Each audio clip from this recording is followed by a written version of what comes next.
Rogue. Book 4 of the Earthborn. Written by Adair Hart. Narrated by Michael Wolfe.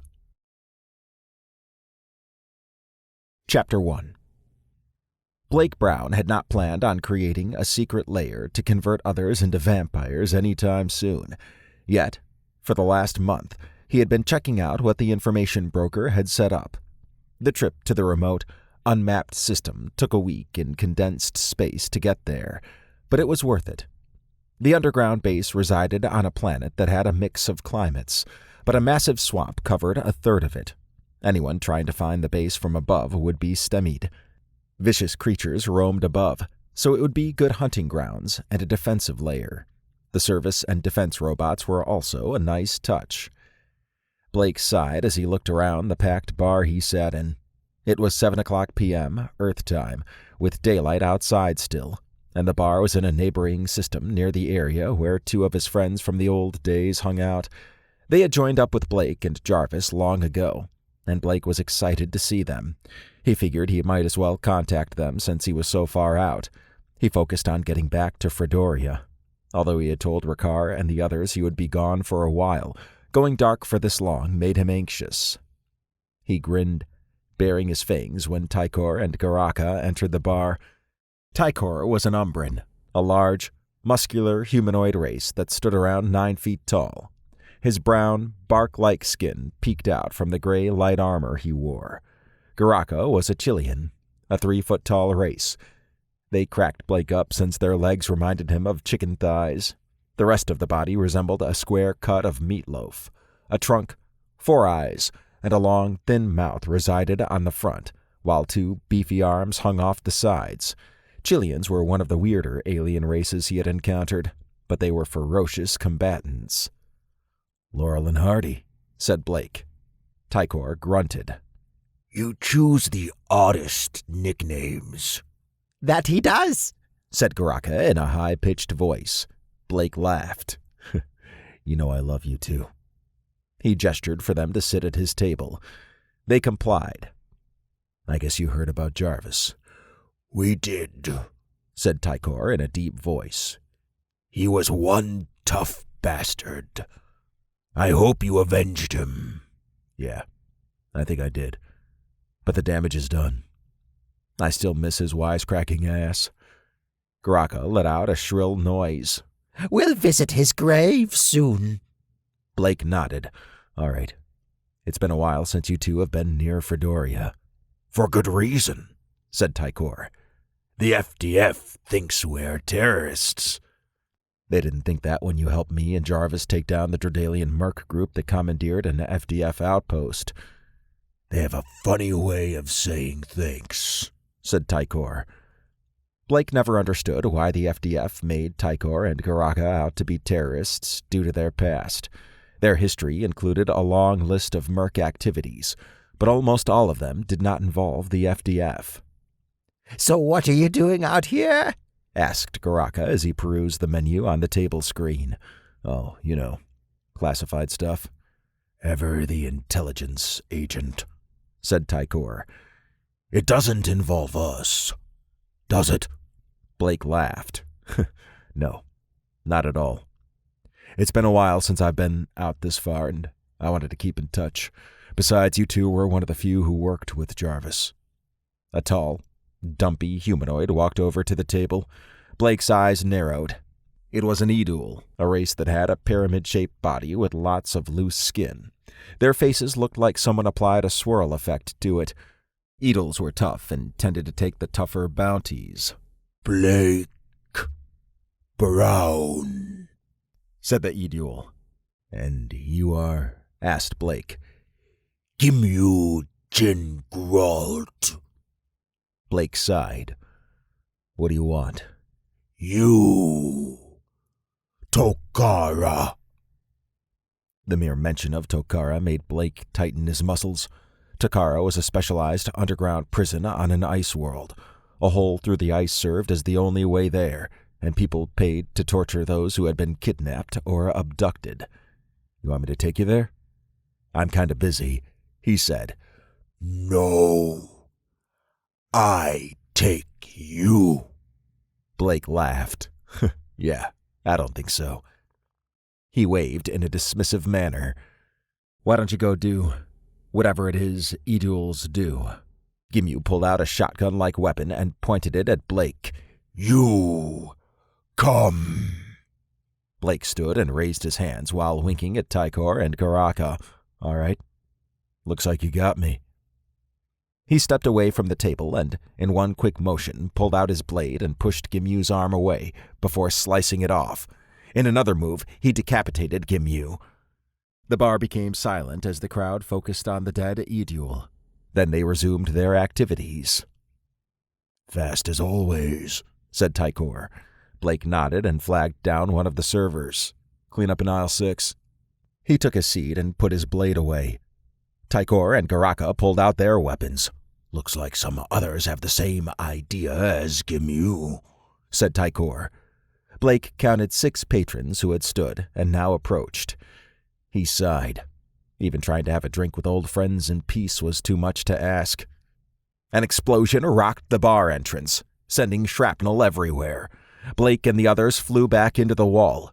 Garaka stood and aimed forward. A blade flew through the air and pierced Garaka's face. He dropped his weapon and collapsed. No, said Blake, scrambling to get up. Tykor bellowed as he stood in front of Blake. Get out of here! Another blade pierced Tykor through the chest. He crumpled to the ground. Blake tried to make sense of what happened, but the mist dulled his senses. With all the chaos and everyone running around, it made it difficult to determine who the threat was. He pulled out a blade and his FLP-40. A net flew toward him. He sliced it in half. As he tried to focus, a metallic device hit his calf, then wrapped itself around. He shuddered as an electric pulse shot through him. Well, said an approaching alien in red armor. Blake focused on the female humanoid. He fired his FLP-40 at her. The projectiles passed through the hologram. A device hit him on the chest, then wrapped around him, forcing his arms to the side. Another object hit his quads and did the same thing, causing him to crash to the ground. The great Blake Brown, said the female in red armor.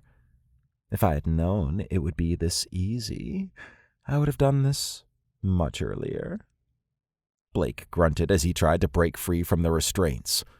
The woman was a member of the Jenga Sisters, a ruthless assassin group made up of 25 Durakians. They were a matriarchal society known for their brutality, and the Jenga Sisters embraced that. Although humanoid, Durakians were stronger and faster than humans, and had no males in their society. Their red eyes stood in stark contrast to their pale skin and white hair. Elegant bone protrusions wound around the outskirts of their faces. "What the fuck do you want?" he asked.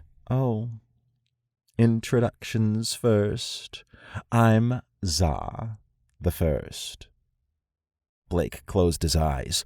The Jenga Sisters gave themselves numbers to represent their position in the group. The lower the number, the tougher they were. You disappeared for a while, but like any good hunter, you only needed patience, and here you are, said Za, walking through her hologram. Several Jenga Sisters surrounded Blake. "I've met your group before," said Blake. "Yes. You killed 16 and 24.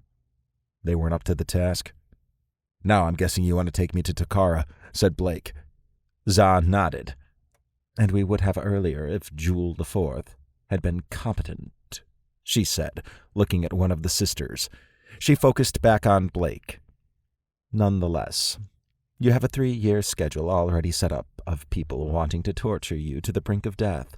One of them paid 10 million credits to be the first. I wonder who that was. I have a lot of enemies." Blake growled. "Don't think I'll forget that you killed Tykor and Garaka. For that, I'm going to kill you and then all of your sisters. Remember this moment." The sisters laughed. Za straddled Blake. "Ah, is the day drolled angry? You know, it took a lot of time to create a mist to dull your senses. The restraints and stun device were also calibrated to your unique physiology. It was time-intensive and not cheap. It's too bad. What was his name? Seth, yes. It's too bad he isn't here for me to kill. Blake struggled to break the restraints. Za pulled out a syringe from a waist pouch. This was also made just for you. I wasn't aware you could heal as fast as they said you could. She scooted back and reached between his legs. I would have enjoyed taking you down with seduction. Humans possess such odd reproductive organs. The sisters laughed again. She slid up to his stomach. Unfortunately, you need to be out for this next part. I'll see you when you awaken. Blake knew what was coming. Going to Takara was a nightmare come true, and the torture would be brutal. His breathing increased as Za stabbed him in the neck with her syringe. He growled. Everything went black. Seth eased back into the comfortable chair in his ambassadorial compound suite. A smile crept onto his dark-skinned face when he flexed his hand. He had a heads-up display on his eyes that displayed metrics from anything nearby due to the continuous scanning done from his eye augment. A date and time label showed it to be 8 o'clock a.m., and it also showed not only Earth time, but times from several other places if he wanted to see them. It had been only a few days since he had fully recovered from his upgrade, and he felt like a new man. His strength was off the charts, and he moved much faster. In addition to that, the training course he used at the android facility where he had been upgraded allowed him to show off his ability to move and jump with ease. With the continuous scan, he was always aware of things around him due to the additional augments in the back and sides of his head. It made him dizzy at first, but he had adjusted. The other augment he enjoyed required Ada to test with, and she had no complaints. She was at the Exceltion with Doc, and Seth looked forward to seeing her later. His advanced hearing picked up someone approaching the door, and the footsteps' vibrations were easy to detect. He smiled as he wondered if this was how Blake sensed things. Seth's smile wound down. Blake not showing up to welcome Seth back seemed unusual. He had tried to reach Rakar, but he was busy as always. A dark thought flashed through Seth's mind that something had happened to Blake. He had never gone silent for this long without checking in. 2 knocks rang out. Seth moved his hand in the air and activated the open door command from his augmented reality menu. Come in. Rakar entered the room. Seth, you're looking good. They shook hands, then sat. I'm much better than, well, you know. Rakar nodded. That's good to hear. He looked around. I take it Ada is off somewhere? Yeah, she's helping Doc out. Good. Has Blake been in contact with you? Seth shook his head. I thought he was busy doing something with you. Unfortunately, I was wrapped up in political stuff. I meant to respond to your call earlier. It's okay, said Seth. His eyes narrowed. Has Blake been gone since our last mission? Rakar nodded. He said he had to attend to something and would be back in 3 weeks, perhaps a bit longer. It's now been a little over a month. Seth scooted to the edge of his chair. That doesn't sound good, and he knew I was coming back around this time. Yeah. On top of that, Bothan has gone missing, but his location is known. I had planned to send your crew out to investigate that. Always something, Seth sighed. What do you want to do? The mission to check on Bothan is too small for the FDF, and the Rangers won't help the Presidential Guard due to politics. Although we have new units forming, none are at the level of your crew. Seth nodded. Sounds like we need to go out there. He looked around. Well, the rest of the crew can. I'm going to find Blake. Your call, said Rakar. He smiled. You're Blake's second. Seth shrugged. The crew might not feel that way after the last mission. Rakar eyed Seth. I don't think they blame you. And in my eyes, it's your call. All right. Where did Bothan go? And what was he doing? Rakar pulled out a small triangular device and placed it on the table. He interacted with his forearm interface. A projection shot up of the local galactic region with one system outlined in green. I sent Bothan's crew to the Gartel system. It's on the edge of Fredorian space. Apparently, 2 FDF ships broke from the defense fleet there and disappeared in that system. The FDF says they can't find them. Seth's eyes narrowed, and now Bothan isn't responding. I doubt that's a coincidence. You don't think... Let's hope not. That was a week ago, said Rakar. He tapped at his forearm. The projection zoomed in on the Gartel system. There are 14 planets there with a lot of moons. However, only 3 planets and 2 moons are inhabitable, at least by human standards. The projection homed in to an Earth-like planet. This is Tanzaria, and that is where Bothan last sent a communication from prior to landing. The Exceltion is fast and light and should be able to locate Bothan and maybe determine what happened to the 2 FDF ships, said Rakar. Seth rubbed his chin. The crew could handle that. Sarah would be in command, while Ada and I go try to find Blake. As I said before, your call. Would Blake want you to come find him during the mission? Seth laughed. Hell no, he wouldn't. I figured as much. Whatever you decide, keep me apprised. It's not like Bothan or Blake to disappear. They would be considered high-value targets to the Saskarins.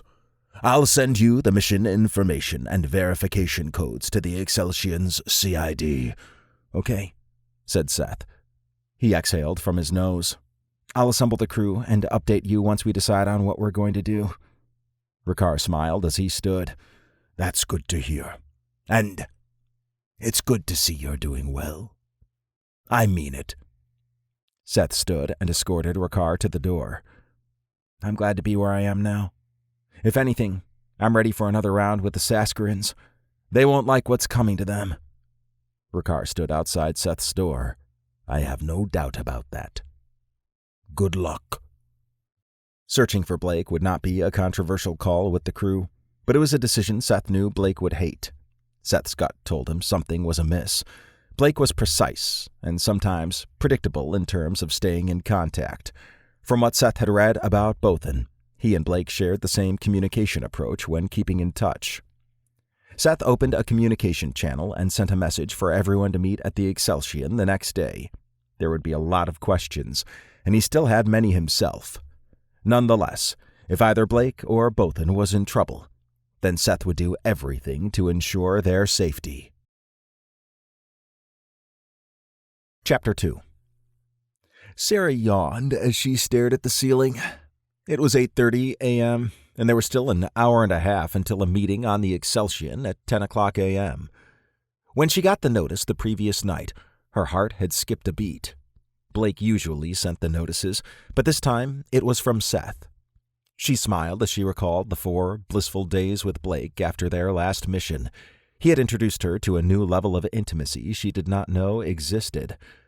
On their last day together, he mentioned something about forming a new vampire group under him. She had joked that he had better bite her, so she was in it. Then the next day, he said he had to go take care of an issue. The secrecy of it bothered her, considering how close she thought they were. Whatever it was, it must have been personal. Every day since, she hoped to get a message or a sign that he was okay. Her stomach churned. Something was not right. She sighed and proceeded to get cleaned up, dressed, and a quick breakfast. After 30 minutes, she was at the Exceltion. She smiled when she saw Luke and Kane outside near the front of the ship, pointing at something and discussing it. "Hey, Sarah," said Luke. Kane tapped his forehead with 2 fingers and pointed at her. She chuckled. You two seemed deep in discussion. Luke shrugged. "Just troubleshooting the Kriegen gas vacuums we picked up on our last mission." Ah. She licked her lips. Either of you hear from Blake yet? "Nope," said Kane. His eyes narrowed. I've only known him since I joined this group, but he doesn't seem like the type to disappear. I know he went on some trip, but I figured he'd be back to see Seth after all his surgeries. She looked down. Yeah. Although her relationship with Blake was not secret, it was not detailed either. I guess I'll head in. We'll join you, said Kane. They assembled in the conference room on the Exceltion. Doc, in his main robot form, sat next to Ada. Zane and Cal had kicked back in their seats, while Seth paced in the front of the room.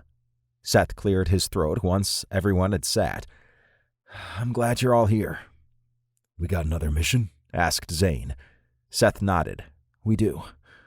Bothan was sent to investigate 2 FDF ships that left their fleet. He tracked them down to a planet and then stopped responding. Where's Blake? Asked Cal. I don't know, said Seth. He looked around the table. Ricard wants us to go out there and help Bothan, but I can't shake this feeling that Blake's in trouble. Sarah nodded. Same here. Seth rubbed his chin. Going on a mission without Blake seems wrong to me, but the longer we wait, the more trouble Bothan could be in. He sighed. Although I'm second in command, I didn't act like it in the last half of our previous mission. I was somewhere else. Shit's in the past, S-Man, said Kane. Seth glanced at Luke. I know, but I could have hurt others with my dumb decisions. Luke waved a hand in the air. Don't worry about it. No one is going to be thinking straight immediately after traumatic events. Still, I'm ashamed of my actions. Nonetheless, with Blake missing in action, I've come to a decision. Everyone fixated on Seth. We're going to do the mission, but Ada and I are going to look for Blake.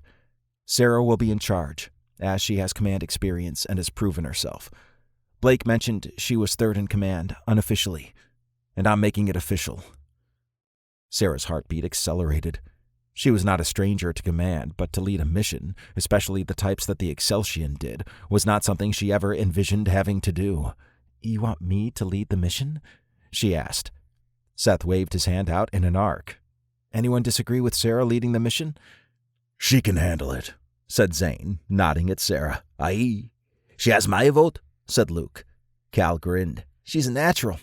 She's the boss lady now, said Kane. Warmth crept through Sarah at the crew's trust in her. See? There you go, said Seth. Zane gestured at Seth. So you and Ada think you can find Blake? You might need backup. Maybe, but I've met some of Blake's informants from working with him while freelancing, said Seth. Ada raised a finger. I ran a skills analysis. With Seth and I searching for Blake, the crew would still have the requisite skills to investigate what happened to Bothan. Seth laid a hand on his metal leg.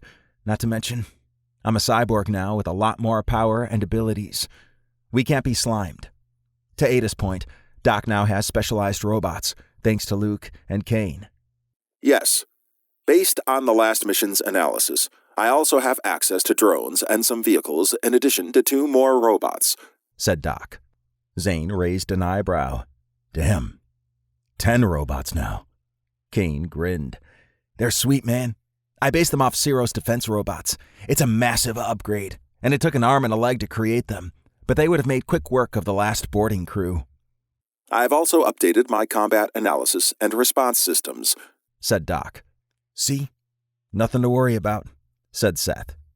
Cal shook a finger at Seth. We'll probably be okay. But what ship are you going to take? Ada swiveled her head toward Cal. Reese has given us a modified reconnaissance ship. It has a condensed space drive and is meant for a crew of 4 for short missions. Although it has basic weapons, its purpose does not include fighting other ships. You got it all planned out? Ada nodded. All right, now that we got all that out of the way, let's go over the mission, said Seth. After that, and a tour of the Excelsion's upgrades, Ada and I will be off to Killikin first. He interacted with the table console. A projection shot up of a galactic region, an area on the outskirts of Fredorian space highlighted. The FDF maintains a defense fleet in this region. 2 ships disappeared, per the FDF. Given Gregor's recent report to the FDF, they seem to be defensive when discussing any unusual activity. I heard the FDF is working on their own Saskarin detection system to deploy throughout the fleet. Seems Gregor's report did some actual good, said Zane. Seth nodded. It did. But unfortunately, the 2 missing ships stand out due to where the fleet is. While the FDF tried to hide it, there are a lot of other groups that monitor changes, and they notified the Senate. Andia suggested Bothan's unit check it out while it goes through the political process. The projection changed to a solar system. This is the Gartel system where the 2 FDF ships and Bothan traveled, said Seth. He changed the projection to show an Earth-like planet. This is Tanzaria, the planet where Bothan last made contact from prior to descending. The goal is to get there and search for Bothan. Finding out about the 2 FDF ships is a secondary goal, but not required if it's too dangerous. Seems simple enough, said Luke. With our luck, there'll be an army of Saskarins waiting for us, said Kane. The group laughed. Let's hope not, said Seth. He sighed. I wish Blake was here and we could go as a group. But it is what it is. Just find him, said Sarah. She tried not to show too much emotion, but the thought that Blake might be in trouble made her grimace more than usual. Seth nodded. We will. All right, Luke is going to give a quick tour of the upgrades he's done. Then Ada and I are off. He gestured at Luke. Lead on. Luke smiled as he pointed sequentially at 4 wall turrets in the docking bay. Although he had not planned on giving a tour of the upgrades, Seth thought it might be important to get everyone up to speed all at once instead of piecemeal. Luke was not complaining, and between him and Kane, they had it covered. I present the new wall turrets, said Luke. Those are awesome, said Zane. Wish we had that a while back, said Sarah, grinning. Aye. Their main purpose is to secure this area. However, Kane, would you do the honor? Kane tapped his chest. You know it. He walked over to a large, sealed cylinder that sat on a slab. After interacting with the console, the slab hovered. He guided it to the center of the docking bay. This is our new mobile gun turret. He tapped at his forearm device. The cylinder wall slid down, revealing a chair behind 2 massive guns that had their barrels pointing up.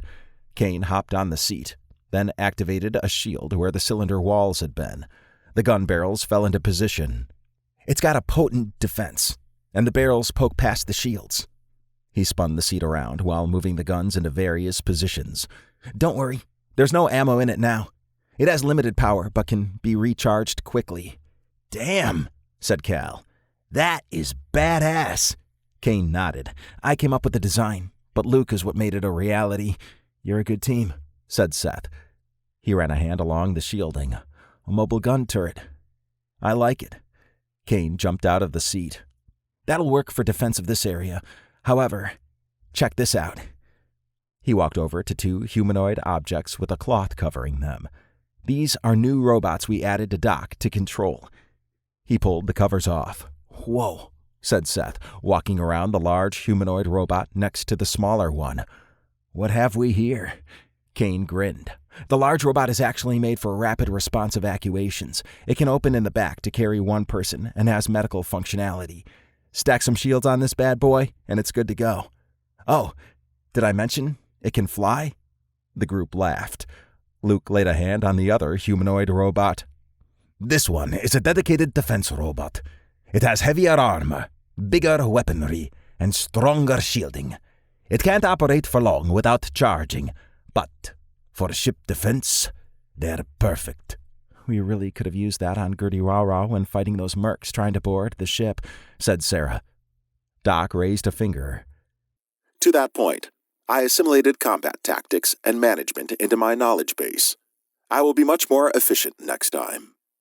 Aye, said Luke as he walked over to a layer of shelves on a side wall. He pointed at a series of small drones. These would also help. Reconnaissance, heavy weapon, and even a medical one. Don't forget about the vehicles, said Kane. Luke nodded. Doc can access them now, so if we need to fly one out, he can take it. Sarah smiled. Once again, that would have been useful on Zakara Prime. It's good to see we're adapting. That's the name of the game, said Kane. Follow me. The group assembled in the armory. Luke grinned as he watched Kane disappear into a side room. They had worked on adjusting the suits and adding new gadgets based on their last mission. Kane had been dedicated throughout the process. Luke figured that Kane's capture by a bounty hunter probably lit a fire under him. Now the group would witness the fruits of their efforts. Kane pushed out several slabs that had armor suits posed on them. You've been busy, said Zane. You could say that, said Kane. He went back and got another slab. Luke pointed at the first slab and looked at Seth and Ada. We've made a few upgrades, and these will be of interest to the both of you." Kane pushed out a slab. "All right." He walked over to the first slab. "These are medium armor suits. They're space-worthy, decently shielded, and they have a modified booster system so you can fly short distances. What makes them stand out, though, is that there are hookups in the back of the neck that Seth and Ada can connect to. They allow you access to the suit's systems directly. It has a lot of defensive adjustments, so I won't take up your day covering them, but they should be easy to figure out once connected." Seth ran his hand along the dark gray metallic suit. "You planned these for us?" "You got it, S-Man. I even consulted with Q Reese on the design. In addition to you being all cyborg, now you got a badass suit that you can wear due to your enhanced strength. For Ada, it will be like a thicker skin with defensive aspects." Ada tilted her head. I like this new suit. "You'll have to update me on how it works," said Kane. You wanted to show us this before we left. Kane grinned. "Hell yeah. You can also take some of the drones with you since you can control them as well as Doc can." I will do so, said Ada, smiling. Seth moved his hands to the side. "You hitting on my girl?" Kane laughed and slapped hands with Seth. It did look good to see the old Seth back. 1 month ago, Seth was a different person, but he seemed to be doing well now. Luke wondered how they would go about looking for Blake. Checking old contacts was a good start, but the steps after that would be a mystery. If it involved fighting, a determined Seth and Ada would be a formidable pair. Kane pointed at the second slab with armor. "We upgraded the personal suits of everyone with a stronger under-armor component. Saskarin drones won't be piercing through that. While I'm on the topic, any new de-slime tech that can be put in a syringe will integrate with the suit. If the slime is detected on your body, the anti-slime system will fire." "Definitely could have used that a while back," said Cal. Kane grinned. "And if you get knocked out, a smaller version of the pill beacon is jabbed into your lower calf. You think of everything, man. Experience is the best teacher, right?" They nodded at each other. Luke gestured at the first slab. "Let us know where you want these delivered." "Will do," said Seth. He smiled at Ada. "Daz has arranged for us to pick up the ship where Kane used to work at. You need anything before we head out?" I am good to go, said Ada. "Okay. Sarah, you have everything needed to start the mission?" She nodded. "Yep. Although I still don't like doing this without you, Blake, or Ada." He laid a hand on her shoulder. "You can do this. I guess I'll have to," said Sarah with a smile. "Mission sounds like a quick in and out," said Cal. He shook his head. "Now watch the planet be some Saskarin utopia." "The idea is to see if you can find Bothan or anything about the ships. If you can't, come back here. Hopefully by then, Ada and I will have found Blake. He may even be running late, although I think there's something wrong." We will find out, said Ada. "Damn right we will," said Seth. He looked around. "All right, listen to Sarah and handle your business." He slapped hands with everyone before exiting the armory with Ada. Sarah sighed. "I guess it's up to us." "You gonna use Blake's office?" asked Luke. "If needed. The command center is more my office." Luke laughed. "Aye. If you need us for anything, you know where we are." Zane patted his chest. "You got me. That's all you need." The group laughed. Luke saw that Sarah was nervous about taking command.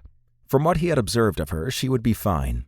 She had shown her resiliency and quick thinking, and it was natural to defer to her leadership when she took charge. She probably did not think command would come this quickly, but she was among Earthborn now, where moment to moment was not just a saying, but a lifestyle. He squeezed her arm and smiled. Whatever she needed done, he would help out. Chapter 3. Ada connected to the robot standing outside the run-down building in the city that was the front for an information broker booth. After a series of protocol exchanges and communication, the robot stood to the side. It was a small benefit that androids had the ability to interact with other digital entities without having to verbalize it. Her mind ran simulations on where Blake was and if he was okay, and it pulled resources from her other functions.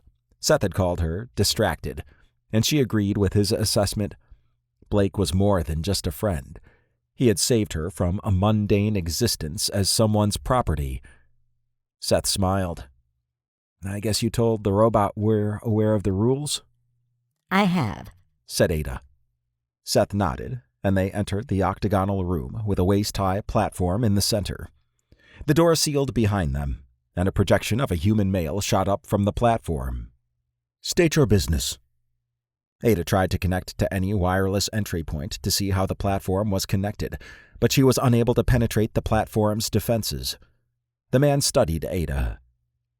You should know better than that, Ada. State your business.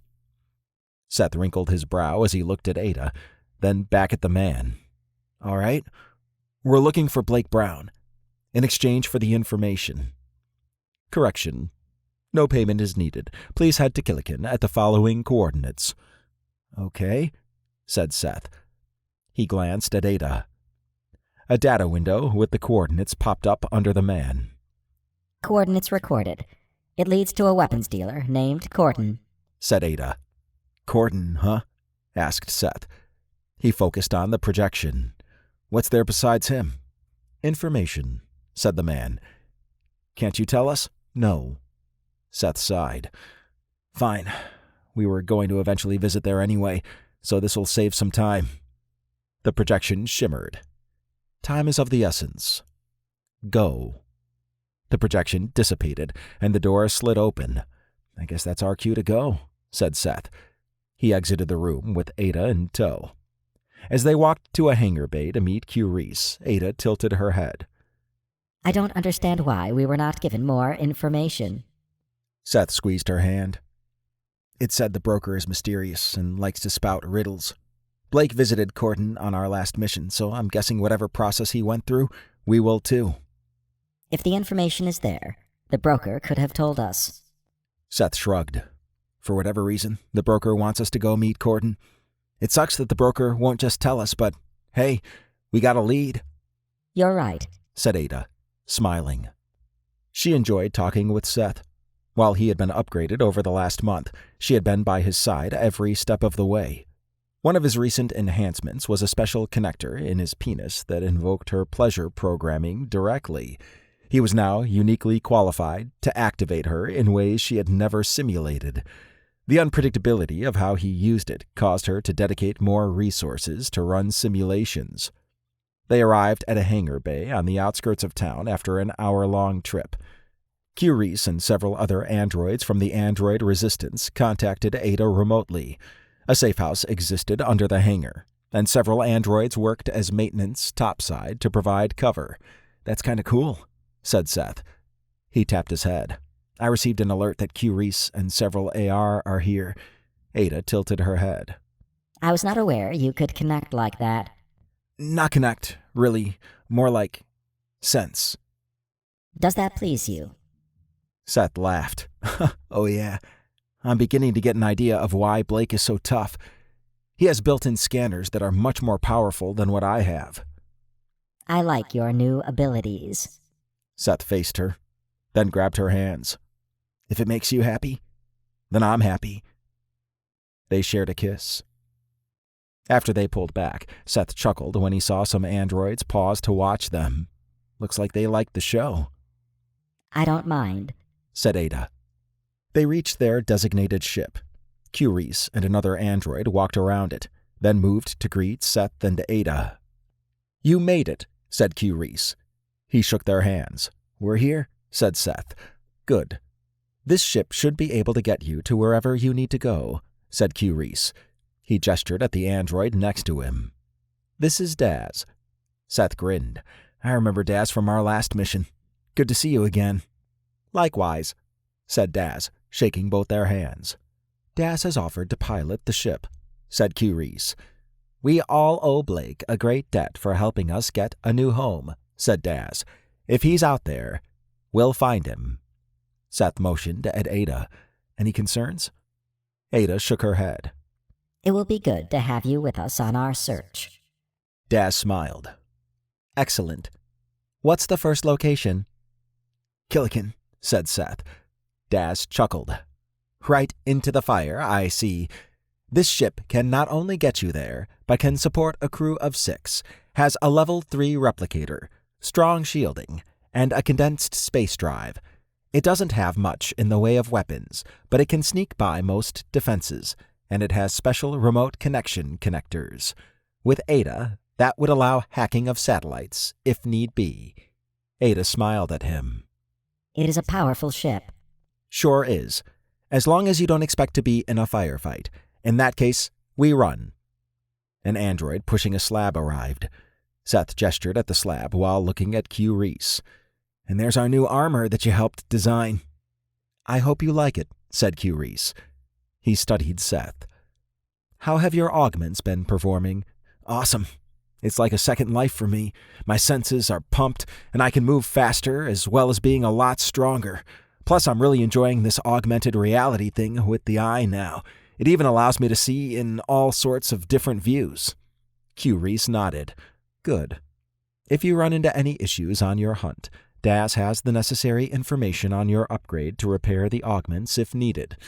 Ada examined Daz. I was not aware you possessed medical capability. I used to be a medic prior to joining the AR. Flying is more my interest, though. It makes me feel free. Seth grinned. I know that feeling. Ada squeezed Seth's arm. I possess medical knowledge as well, so we can both keep Seth healthy. Seth laughed. Yeah, that's always a good thing. He looked around. All right, I'll get us situated. He slapped Daz on the back, then pushed the slab over to the ship. Ada accepted an internal communication request from Q Reese. I apologize for communicating in this manner, but I wanted your take on Seth since the upgrade, said Q Reese. He's been fine. I've been monitoring him, and he has not shown any side effects, said Ada. Good. Although we've done cyborgs before, he is the first to have so much done. I will continue to monitor him on this trip. I also understand Daz is there to provide support in case Seth becomes uncontrollable, said Ada. Let's hope it doesn't come to that. However, Daz really wanted to help find Blake. When you reached out asking for a ship, Daz was the first to volunteer. Ada nodded, and their internal communication ended. She looked around. What is the progress of the AR's new home? It's going well. We built a small base underground with a topside spaceport. It will allow us to grow as needed, said Q Reese. Are you observing the android creation process as defined by Fredoria? Q Reese shook his head. We are free of Fredoria's restriction and are working on a Generation 6 model now. The Covendrin are helping with that. They also brought a team there to investigate augments for their mercs, as well as other technological advancements. A good synergy between both groups. Q Reese chuckled. Yildaris is easy to work with, and some AR enlisted into his company. He looked out of the hangar. We are finally free and can grow without the threat of this place. Even now, if Fredoria knew I was here, they would imprison me or, worse, wipe me. You did not need to come here to deliver a ship, said Ada. You're right. I didn't. But I wanted to. As Daz mentioned, Blake is looked up to as a hero. I also had a few things to attend to while I'm here. Freeing more androids? Q Reese smiled. Of course. Ada nodded. She was glad the AR was still trying to save androids who had been reclassified, but were slaves for the most part. Although the ones in the hangar bay were reclassified, they worked for the AR, and they knew they could leave whenever they wanted. It would serve as a good base of operations. She looked forward to having Daz come with them. There were a lot of questions she had based on her time with other androids when Seth was being upgraded. Some androids seemed repulsed that she was in a relationship with an organic, even if it was a cyborg. She suspected not all was well within the AR, but she would confirm that with Daz. Seth smiled as they approached Killican. The 2-day flight through condensed space had been uneventful, and it gave him some time to chat with Daz. Seth reminisced about Blake as Daz covered his talk with Blake during the last mission. Ada had joined in, and there was no shortage of interesting topics, from android generation comparisons to Seth's upgrades, which Daz was curious about. Almost there, said Daz. Seth glanced at Ada, who sat behind him. The cockpit reminded him of a minivan interior, except with advanced screens and consoles everywhere. You ready? He asked. Ada nodded. I am, and I don't think we will run into any issues. Let's hope we don't. I need some good news. Too much doom and gloom lately. Daz pointed at the spaceport. We're about to land. I'll wait here as planned, but contact me should you need me for a quick escape or backup. You got it, man. Daz interacted with his console. We've been assigned a landing spot. Good. I'm anxious to get to Corden's shop. The ship entered standby mode after it landed. Daz spun his chair around. I hope you find out something. It's good to see Blake has friends who will come look for him. Without question, said Seth. He slapped hands with Daz, then approached his new suit. I'm kinda excited to try this new suit out, too. Ada stood by him. As am I. Seth grinned at her before he pulled his suit out of the cabinet. The suit was attached to a steel rod at the top that allowed him to spin it around. With the tap of a button on the back, the suit opened up, allowing him to step in. Once inside, the suit sealed itself. He grimaced when the suit's neural link connected to his body. His eyes widened as the interior of his helmet lit up with data. When he looked at Ada, readouts of her suit's strengths, kinetic shielding, and other facts surrounded her. He moved his arms around and noted how effortless it was. I'm liking this, he said. He wrinkled his brow. A filter disguised his voice as a deep, digital, monotonous one. I do too, said Ada after stepping into her suit. Seth chuckled. You sound like a robot. You do too. I think this will work. Daz looked them over. You both appear as defense robots. Don't forget your weapons. Seth walked over to a rack and selected an upgraded striker. Although he normally used a regular striker, he would now be able to use heavier weapons. The gun he chose had a bigger magazine and was meant for mowing down enemies. He grabbed an FLP-40 and FHP-10 and put them into a holster that slid out from his thighs. Once inside, they sealed shut, hiding them from view. He picked up several other gadgets. Kane's special mines were on display and had a new form factor. They reminded Seth of small orbs with a flat base attached. The Inferno mine was new. It would spray a combustible mist prior to ignition. Hopefully, he would not need to use it. His suit had a special place to store the mines, along with a unique holder, and he was able to pick up a variety of types. 20 should be plenty. An energy blade was stored in a back compartment and was accessible if needed. After Ada equipped herself with weapons and gadgets, they exited the ship. Seth nodded forward and then followed the augmented reality arrows that led the way to Corden's shop. As they walked, Seth kept his striker out, pointed down but ready to fire if need be. Tough-looking aliens that may have normally tried to shake down unsuspecting travelers moved out of the way. Seth grinned. They did not want any of what he or Ada had to offer. After a quiet, 30-minute walk, they reached Corden's shop. Wall turrets swiveled toward them. We are being scanned, said Ada. She paused. I have authenticated us. Corden is waiting. The turrets pointed elsewhere, and the front door slid open. They entered the shop. Once inside, they lowered their helmets. Seth! said Corden, waddling around a counter. Seth grinned. He had not seen Corden in a while, but Corden and Blake were close. Drakas were an interesting species, and always reminded him of what a jelly bean would look like if it was slightly humanoid. The shop showed significant upgrades to security. 2 robots stood off to the side, and they looked like they were ready for a war. Corden, what's up? Asked Seth, extending a hand. He focused for a moment, causing his gauntlet to shrink back and reveal his hand. Not much. Corden shook Seth's hand and then faced Ada. Ada, it's good to see you again, too, as always. Ada smiled as she replicated Seth's actions. I heard about what happened, and I wish it hadn't, said Corden. Seth shrugged. History now? Corden nodded as he viewed a device on his forearm.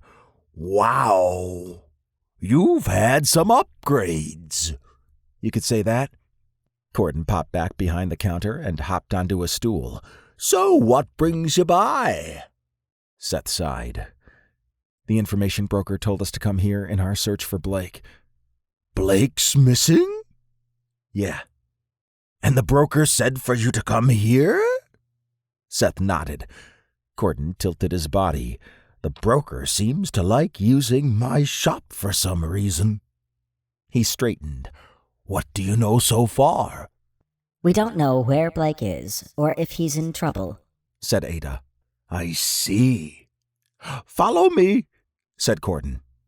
He jumped off his stool and waddled to a back room. Seth and Ada followed. When they were in a sealed room packed with workstations and consoles, Corden got to work. Would I be of assistance? Asked Ada. Unfortunately, in this case, there are multiple levels of security that only I'm aware of. Ada nodded.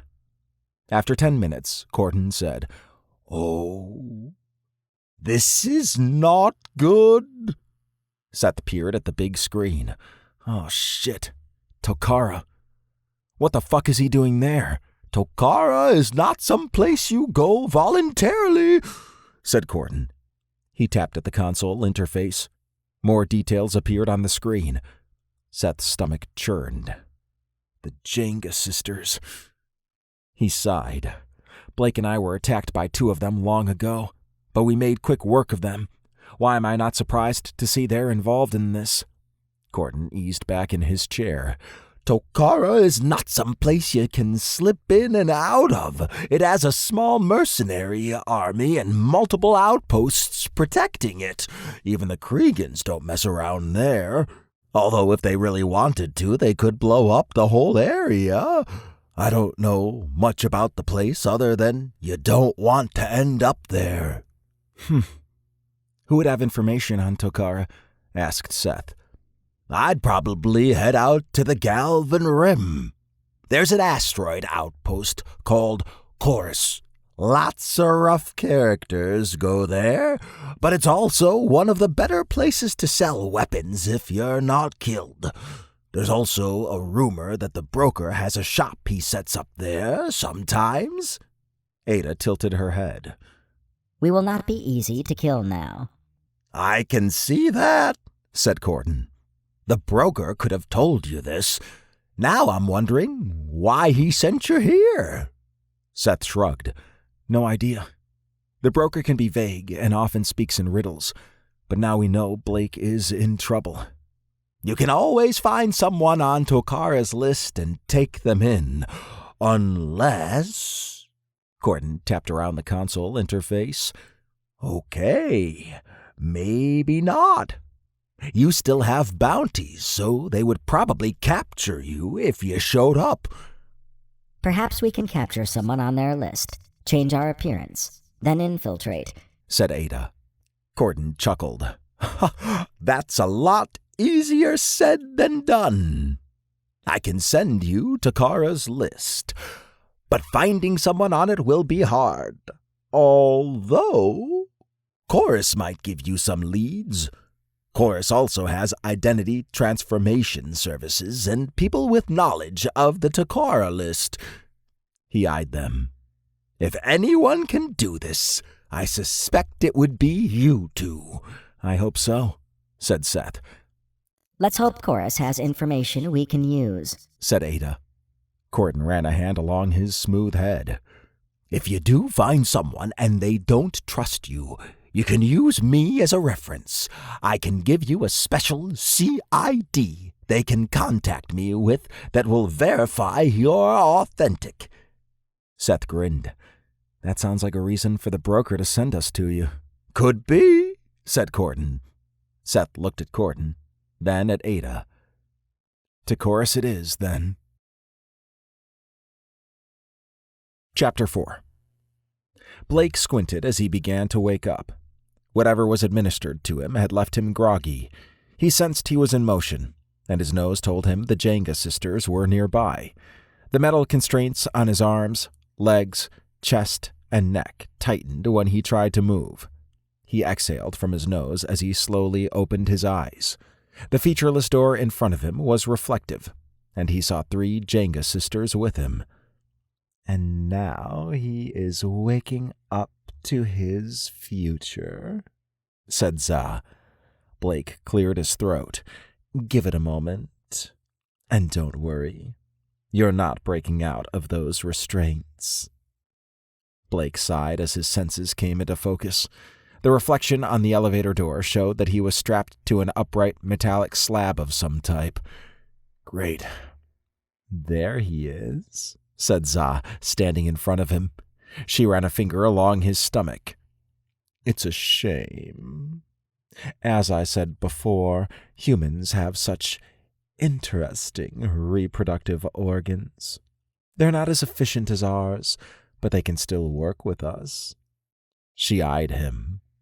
I've had humans before, and they can be fun.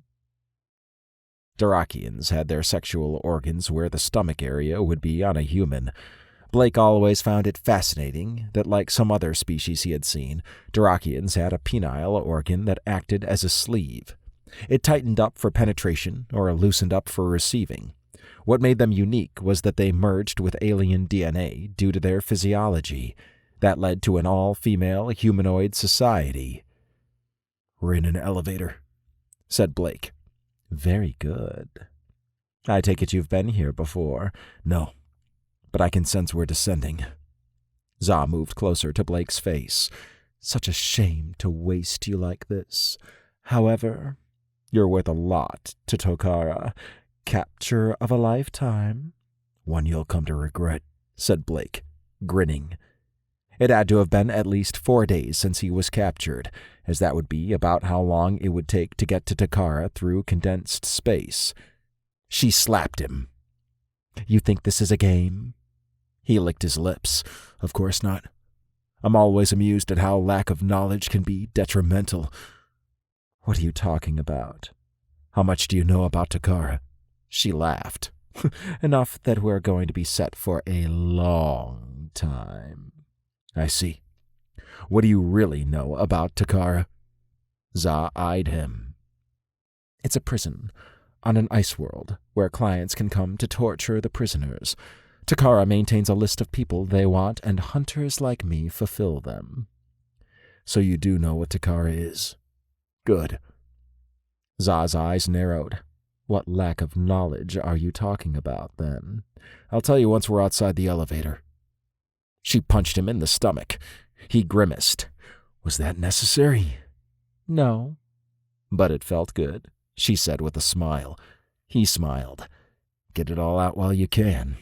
You act like you're in control, but you're the one in restraints. He chuckled. Perhaps so, but I am patient. The elevator door stopped, and the door slid open. 2 heavily armored, dark gray defense robots scanned the interior, then gestured for the Jenga sisters to move Blake out into a lobby area. Wait here, said one of the robots in a deep, digitized voice. A good old Ceros Corporation AI defense system, said Blake. The elevator's door slid shut. He grinned at Za. You worried yet? I'm not entertaining you anymore until you tell me what knowledge you think I lack. Fair enough. Now, you came after me because I was on Takara's list, right? Za nodded. Of course. We've already established that. Good. And this is your first time here. She sighed. Yes, it's not difficult to figure out how to drop someone off. So they registered you above at the docking bay, and your sisters are on your ship, I assume. No, it's just us, and you are trying my patience. All right. Did you check Takara's private list? Za glanced at her sisters, then back at Blake. What? Private list. That's what I figured. You see, some people and groups are naturally violent. They make enemies, and sometimes they end up on the public list. However, the public list is created by others putting people on it for a price. The private list is one defined by Takara itself. They put people or groups on it that they think might be worth something. Za shrugged. Okay, great. That was your big secret? Blake eyed the squadron of robots coming their way. No. You know I was a Fredorian Ranger and worked as an intelligence operative for 20 years. Yes? Of course I do. I got a hold of that private list before I started this whole presidential guard thing. It's amazing what a few credits will do to an unethical worker. Is there a point somewhere in all of this? Blake observed the octagonal seals on the ceiling. It was like a checkerboard, and 4 of them had already popped out turrets. In a Cero's defense system, the other seals would open and drop battle-ready robots as needed. There is. Look at the group approaching us. The sisters stood next to Za as they studied the robot squad. Now, look up and to the sides. You should see 4 turrets. They complied. Now ask yourself this. Why would they send a full squad, pop out turrets, and keep a robot nearby for someone restrained to a slab? I'm apparently not a threat. Za's eyes narrowed. The other 2 sisters drew their weapons. The turrets shot a beam that dropped the 2 sisters to the ground. They stopped moving. Za lowered her weapon. Blake grinned. Oh, you can't raise weapons in here. You'll get stunned. Cero's AI feature. Za looked at the robot nearby. I demand to talk to someone about this. Oh, you will, said Blake. The robot squad arrived. 2 robots each went over to the sisters and began to pick them up. What are you doing? Asked Za as she tried to push the robots away. Step aside and remove your weapons, said one of the robots from the squad, stepping forward. Blake recognized it as a controller. While the other robots had a dark gray aesthetic, the controller had a silver and black one. What is the meaning of this? Asked Za. Blake laughed. If it isn't obvious by now, the Jenga sisters are on the private list. Za glowered at Blake. No, I'm afraid so. The controller stood in front of Za while 2 robots grabbed her arms. Blake exhaled from his mouth. If you think I'm going to have it bad in here, wait until they get 3 lovely Durakians. Za kicked one robot down and dropped a smoke bomb as she moved away. That won't help against these robots, said Blake. The robots ran her down and stunned her. What a shame. The controller stood in front of Blake, then spun around and walked away. 2 robots got behind Blake's slab and pushed it. Blake knew what was to come. It would be torture. He could deflect pain for a short period, and whoever was scheduled first would inflict as much as possible without killing him. Za and her sisters would probably not last long, even though Takara had advanced medical facilities, from what he recalled. He was not aware of anyone having escaped Takara, and although he was confident in Seth and the others, it would be suicide for them to try to rescue him. If he was going to get out of this, it was up to him. Blake winced as pain shot through him. He had lost track of time and was now strung up by his wrists in a large room. The metallic restraints held in place by chains were unbreakable, and the 2 on his ankles made it so he could not kick or go anywhere. He had used up a lot of energy in trying to free himself, but in the back of his mind, he knew Takara was experienced in restraining people. The smell of sweat and blood flooded his nose, making the room even more ominous. Being naked did not bother him, but he was tired and sore, and the deaths of his friends still weighed on his mind. Another worry was that maybe others would go after the crew. He did not want any of them to end up here. He looked around the featureless room. There was a row of seats alongside one wall and a table that spanned almost the length of the room on the other side. Various gadgets and tools resided on the wall above the table. He recognized some of the tools. Sharp knives of varied lengths were meant to slice and cut. The multiple clamping tools were probably to hold things in place. The maces could be used to crush, and metal bars were useful for a more accurate hit. A sealed door was on one wall, and there was no visible handle. Za and the 2 sisters were probably in rooms similar to his. They would not last long, as they did not have a native regeneration factor. The door made a hissing sound, then slid into the wall. Blake grimaced when Johann Crush and 3 of his crew entered the room. They wore casual outfits, a break from their usual tactical gear. Blake had made Johann do things under a hypnotic bite. It was no surprise they would pay the high cost to be first in line for the torturing. Johann stood in front of Blake, while the others took their seats along the wall. Well, what do we have here? Why am I not surprised to see you here? Johann chuckled and looked at his crew, then burst out laughing before punching Blake in the stomach. Blake grunted. You like that, huh? Well, guess what? We got a whole week of this. Great. Not very talkative, are you? Where's that shit-talking you used to do? Or that smug grin you always seem to have? Asked Johann. He slapped Blake. All right, how about you let me bite you? Johann shook his head. You know, we pieced it together. It was your hypnotic bite all along. The smearing of shit on our faces, grinding on people. That shit had a cost. You know what it was? Blake nodded.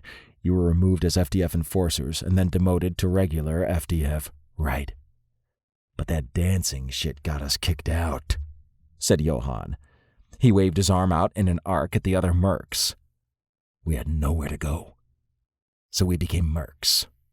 I'll have to admit that it's a lot more profitable than I thought. His eyes flared. But it's dangerous work. There's a reason there's 3 of my crew here, and not 5. Oh, I'm sorry to hear that, said Blake. Johann punched Blake in the balls. Blake growled. Get used to this feeling of helplessness. Although we used up all of our money, we got first crack at this. When you're the healthiest. The other mercs nodded and jeered at Blake. Johann walked around, his finger raised. Unfortunately, Tokara has rules. Rule number 1, we can't kill you. He got up in Blake's face, but we can't come damn close. You're going to wish we did when we're done with you. Not likely, said Blake. Johann rushed over to the table and grabbed a short knife, then plunged it into Blake's side. Blake gritted his teeth as pain erupted through him. Johann stepped back, leaving the knife in. Rule number 2. No limbs can be removed. That means we can only break or puncture things. Blake breathed harder. I figured you might like that. Rule number 3. We have to administer you blood at certain intervals to maintain your health. That works for us, said Johann, nodding. That means you can take much more punishment. Blake sighed. That's right. Sigh all you want. But you're about to go through hell, said Johann. He drew his head back a bit and smiled. And those Jenga sisters? We got them after we're done with you. He grinned at the other mercs. And we get to be the first. The mercs laughed. I've always wondered what being with a Darakian would be like, and now there's 3 of them. We're going to have a party, said Johann. He raised his arms in the air. I love this place. Blake snorted. Do your worst so you can get over to them. Oh no, we got to stretch this out for the full week, said Johann. He went to the table and grabbed a pad and some adhesive tape. When he pulled the knife out of Blake, Johann applied the bandage and tape.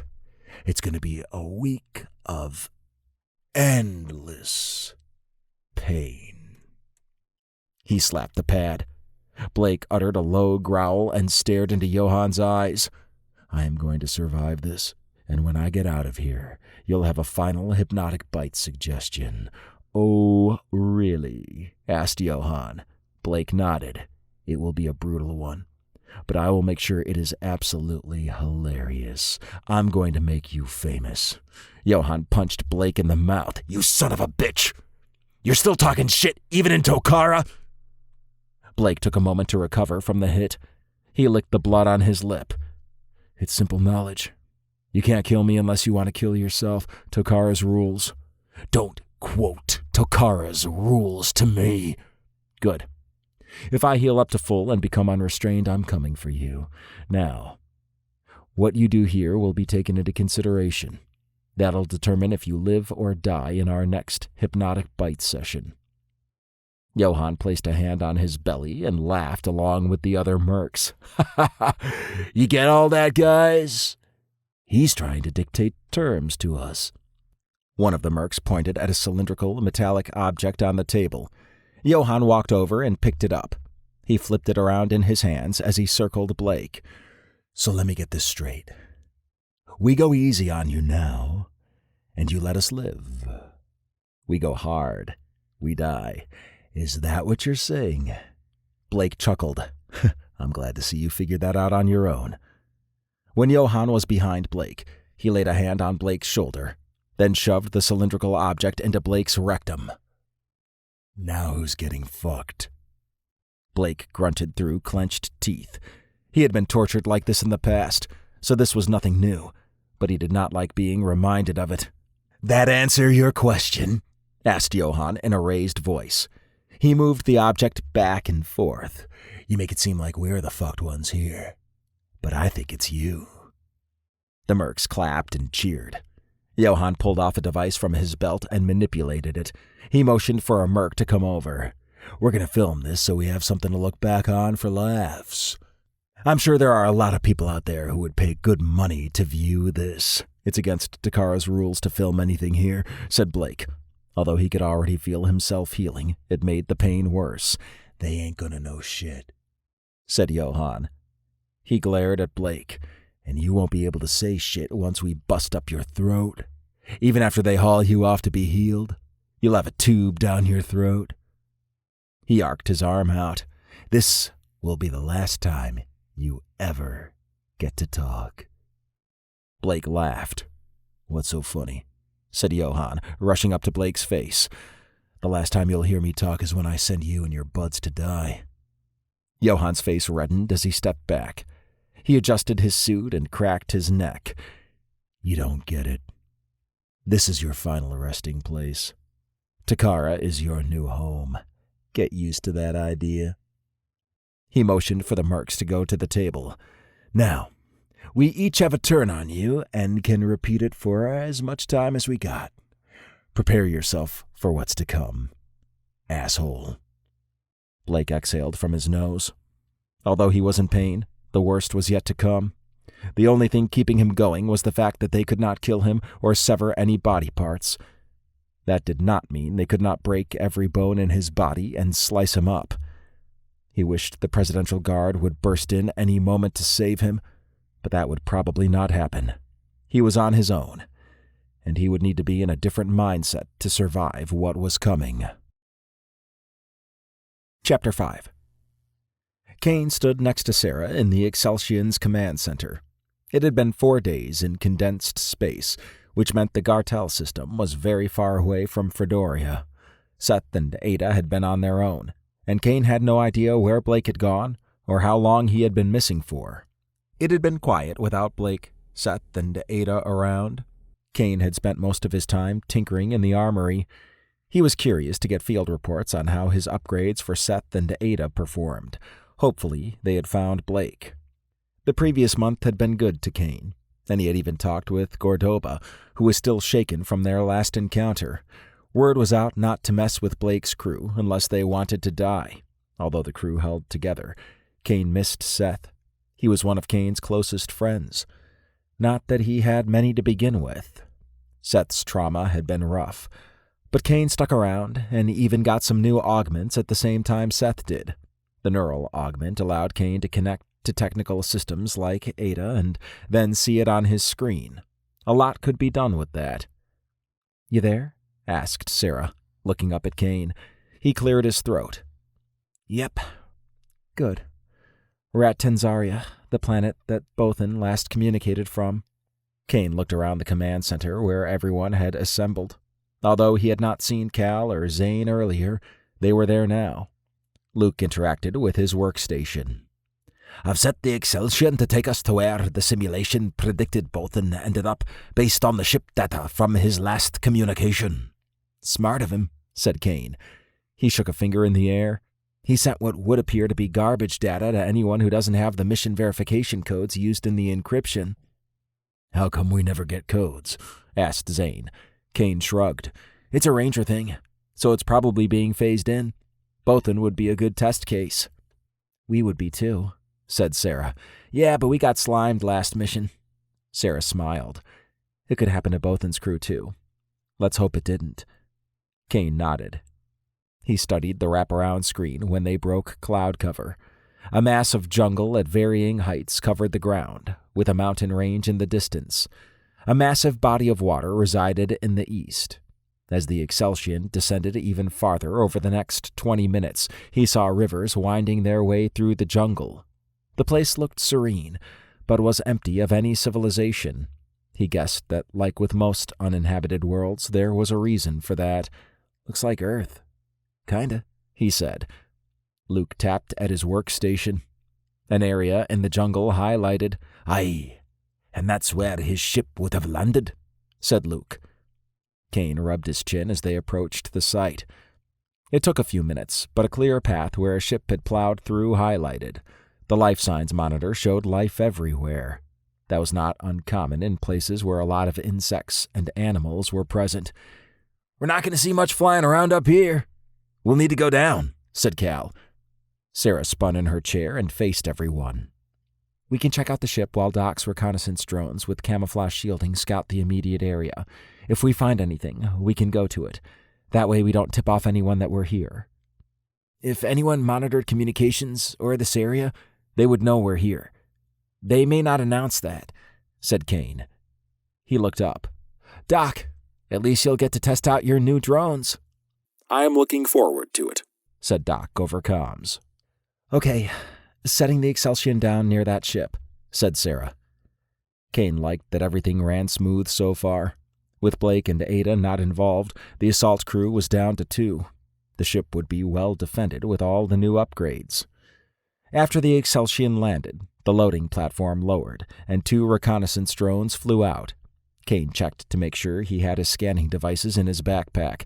Zane and Cal stood next to him and were suited as if they planned to go to war. Doc also had a weapons drone nearby and 2 defense robots pushing a slab. "We got a scanning party here," said Kane. Zane nodded. "Better safe than sorry." "Damn right," said Cal. Kane motioned forward. "All right, let's check that ship out, or what's left of it." The group walked over the crushed ground and arrived at the crashed ship. Kane extended one of the many screens from the side of his head. It enlarged itself to cover half of his face. He saw the top view from one of Doc's drones. The ship had lost the engine room, but the middle and front of it seemed to be intact. He looked back down the path that the crashed ship took. In the distance were signs of the main thrusters and parts of the engine. He was aware of the design of the ship despite its current state. "This ship was based on the Exceltion," said Kane. Cal gestured at the damaged ship. "So this is most likely Bothan's ship." "I would say so, based on how it was damaged," said Luke over comms. "The Exceltion is designed to seal the engine room and then eject it so that any explosions doesn't take the ship with it. The Exceltion has other thrusters." "Let's find out what attacked them, then." "This was not a simple ship malfunction," said Kane. He motioned at the exposed central hallway of the ship. "Let's go." The group moved into the ship's interior. Kane scanned around, looking for life signs. He frowned when none showed up. As he moved through the ship, he made note of each of the side rooms. He had found what remained of the cafeteria and the armory. "No weapons here," said Zane. Cal smirked. "Means someone took them, unless they got up and walked away." Kane nodded. "I agree. That someone took them. Not got up and walked away." They shared a laugh. Cal jumped when a cat-sized, spider-like creature ran past him and into the jungle. "The fuck was that?" Zane slapped Cal on the back. "No idea. But I doubt it can penetrate any of our armors, I guess." Kane peered ahead at something on the ground. "Well, we found what that thing was munching on." The group gathered around the half-eaten corpse. The stomach had been gouged out, and white eggs nestled inside in the shape of a pyramid. "Oh, man! That shit's nasty," said Cal. Kane ran a scanning device over the body. "That's one of Bothan's crew," said Sarah over comms. "We should get the body into a container so we can take it back to Fredoria for a proper burial." "I'm bringing a container for the body," said Doc. Kane sighed. "It's the least we can do. Whatever those eggs things are need to be removed. Last thing we need is for them to hatch, then infect others. then pop out of someone's chest. You watch too many movies, said Zane. He reached down with his beefy gauntlet and scooped out a few eggs. I'll take 'em outside and burn 'em. Kane grimaced. Aw, you man. He continued to read the corpse scan details. I don't know if he died during the crash, to the creature, or to something else. I can perform an autopsy once the corpse is on board, said Doc. All right. The group continued on to the command center. Kane found another corpse that registered as the ship operations officer. The workstations and consoles had seen better days, and with the lack of power, Kane had to turn on his helmet lights. He studied one of the workstations, then knelt over to slide a panel back. I think we can get power to one of these workstations to check the logs, he said. I will bring out a power supply, said Doc over comms. Kane nodded. Aight. Cal walked around the command center. So, assuming Bothan's crew had 8 and 2 died here, that leaves 6 unaccounted for. My guess is they grabbed the guns and split due to something coming. Possibly, said Zane. That's a lot of weapons and armor in the armory. I don't think a 6-man crew carried all that out. Cal nodded. Yeah, maybe it was whatever came in after them. Doc arrived with a hover slab. A rectangular box with a spool of thick wire sat on top. Kane grabbed the end of one of the wires and navigated it to the power hookup under the workstation. Once connected, he popped back up and studied the now glowing screen, asking for a code. We got power, he said. Zane and Cal stood by Kane. Yeah, but what code is needed, said Zane. I'm going to try the mission verification ones, said Kane. He entered the code via an embedded keyboard. The screen flashed for a moment, then displayed a list of logs sorted by the creation date. I guess that works, although it took us right to the mission logs. I don't think that will get us access to anything else, although I'm sure I could crack it in time, said Kane. He pointed at one of the log entries. This last one shows it was done around the same time Bothan sent off a communication to her car. He tapped on the log to play it. Bothan appeared on the screen. His face had smudges of dirt, and shouting filled the background. Ricard or Blake, if you're hearing this, it means you found my ship. We tracked down the 2 FDF ships, but they docked into a Shulon cruiser, then left. We were ambushed by a Trag mercenary ship hiding behind a moon. They hit us with a flurry of missiles, but we were able to get to Tanzaria. I don't know if there is a connection between the Trags and the Shulons. Zane shook his head. Damn Trags. We're going to crash on Tanzaria, but we'll eject the engine prior to that. If we survive, we'll need to get what we can from the armory and move away from the ship. The Trags are following us in, so I'm guessing they're going to hunt us, said Bothan. He looked around. We don't have much time. Come find us. We're headed to the mountain in the west, and I hope we can find someplace safe to hide out. Be careful in the jungle. It's a death trap.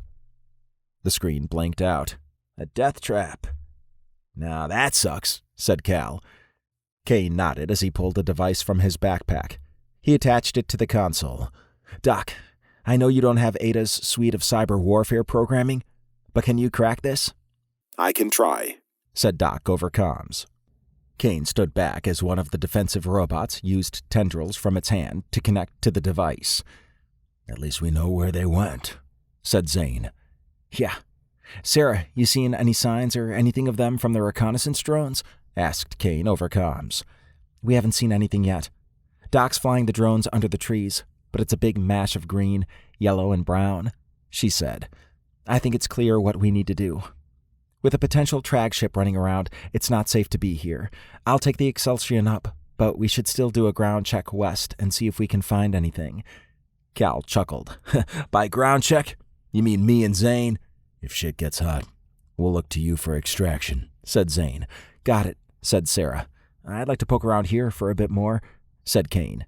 No problem, said Sarah. We didn't detect the Trag ship, so it may not have detected us. I'm going to launch the Exceltion now and hover over Bothan's ship. First sign of trouble, we'll drop the evacuation robot to pick you up.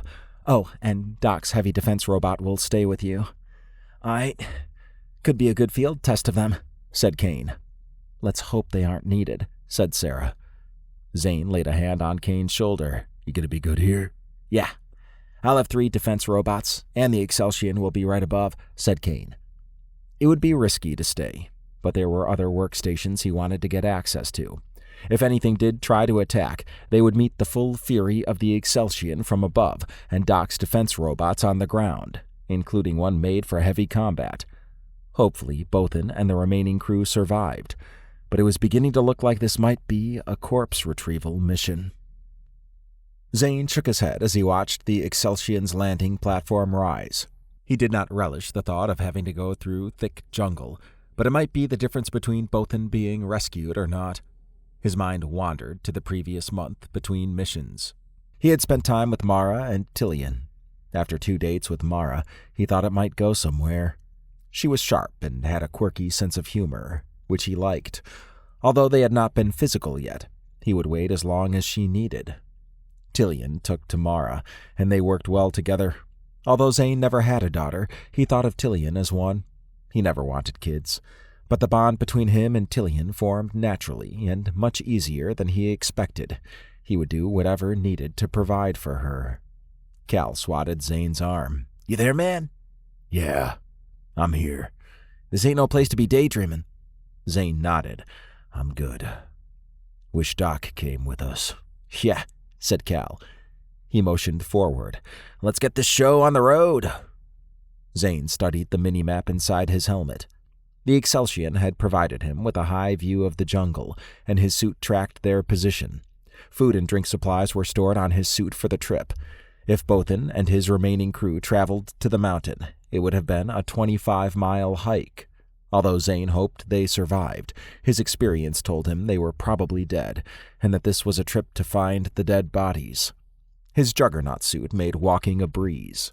Kane had adjusted it to be more flexible and to hold more power to assist with that. He even installed noise-canceling devices that significantly lessened the sound the suit made. Zane grinned, knowing that would not prevent the sound of his Hellthrower miniguns spinning up. A river sat off in the distance. Zane knew that where there was water, there were probably larger prey and predators than what had been detected so far. Bothan and his men would have medium armor at a bare minimum, and with standard Presidential Guard weapons, they should be able to handle the jungle. Unknown creatures and the Trags would make that difficult. As they walked through dense vegetation, Cal shook his head. "Damn jungles. We always seem to run into them."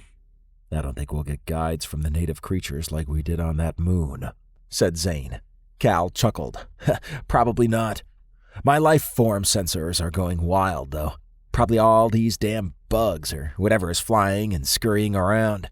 "Yeah, but better than whatever is near the river. Given Bothan's skills, I'm sure he survived the jungle. But I'm not sure about a Trag Merc squad with a ship." "The Trags would run into the same issues we have. They can't scan from above." Zane nodded. "Let's move then." They continued on. Zane's mace formed bladed edges. It hacked away red vine thickets with ease. Although his suit could push past some of the brush, he tried to avoid using up its energy. The last thing he wanted was to be out of juice when he needed it.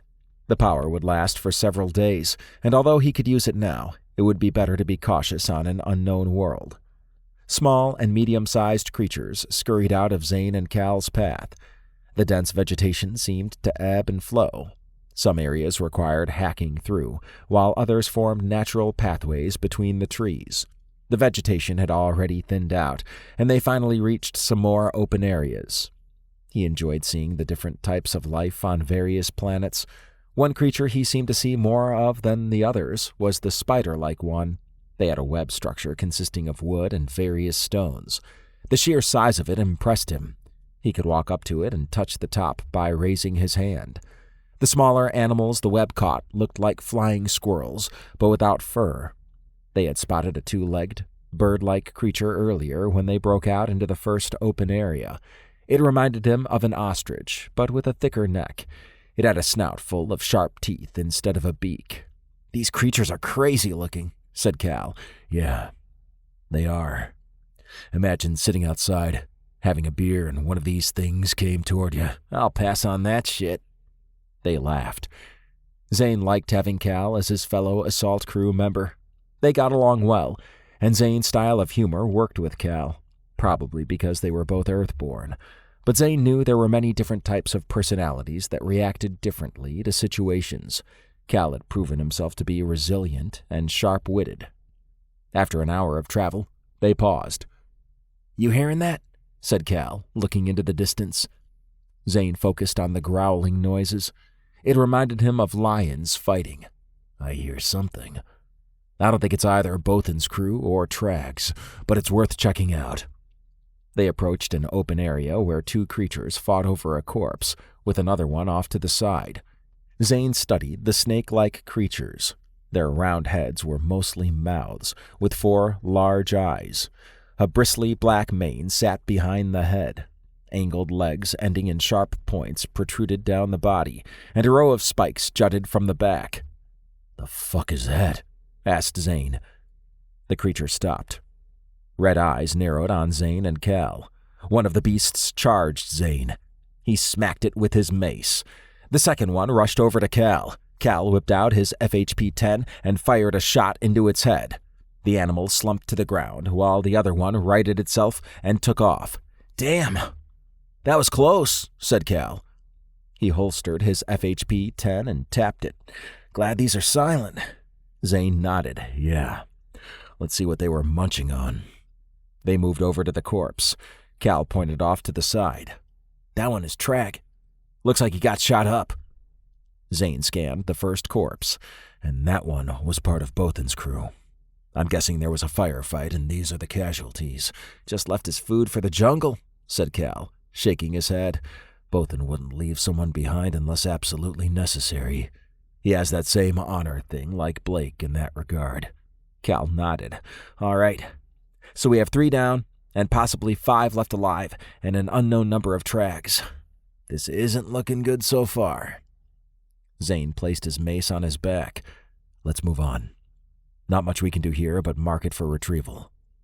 He gestured at the ground. "Let's track those boot prints. Works for me."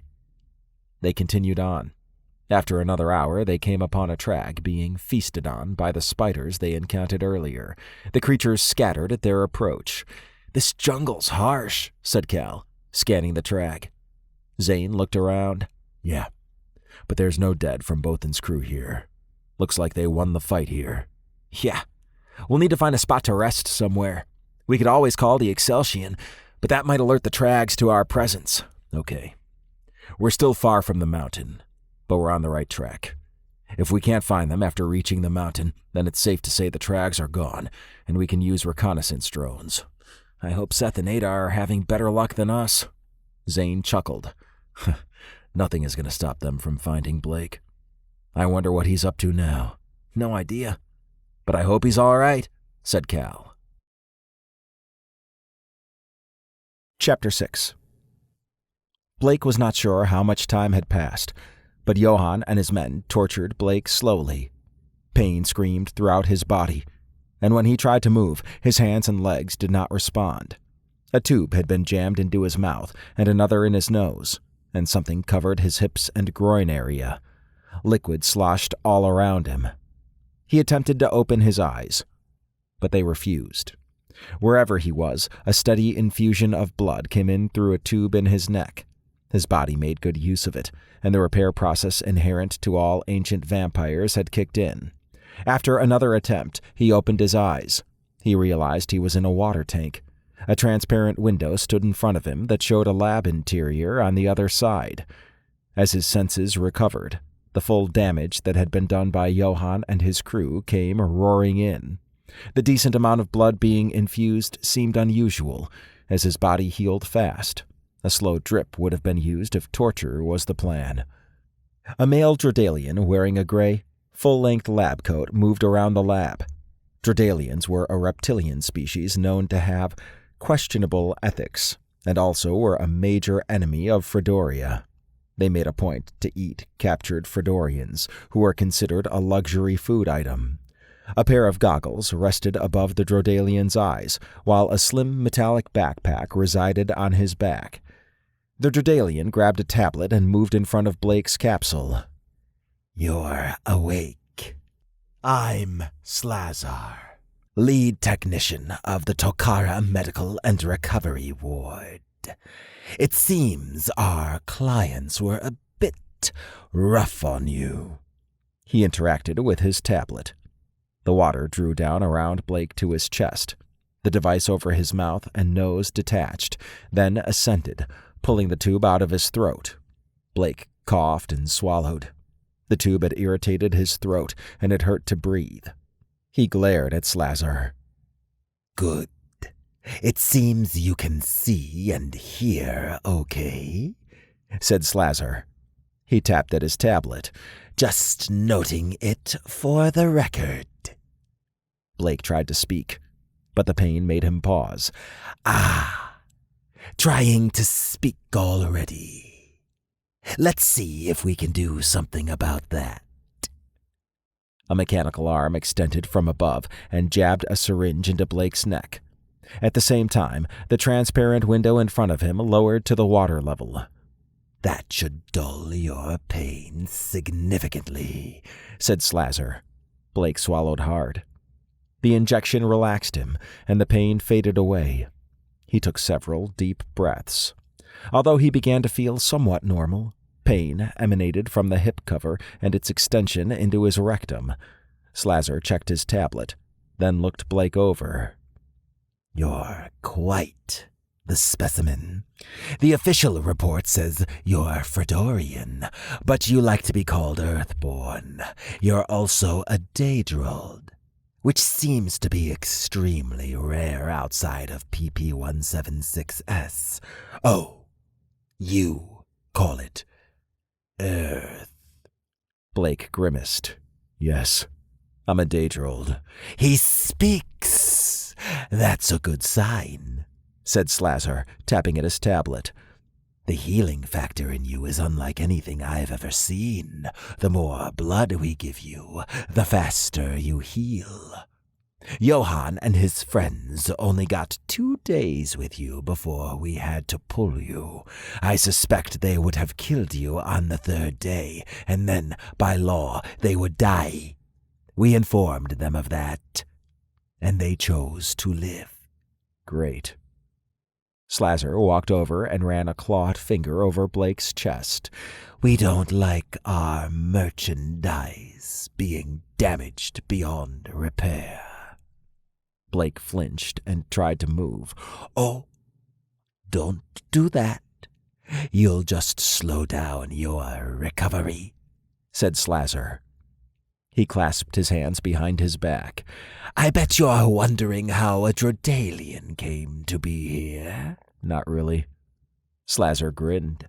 "I'll tell you the story anyway, since you and I will be sharing quite a bit of time together. I want you to understand, truly understand, where you are and your role in all of this." Blake's eyes narrowed. "Now, long ago, I served the Drodalian Empire as a seasoned fighter.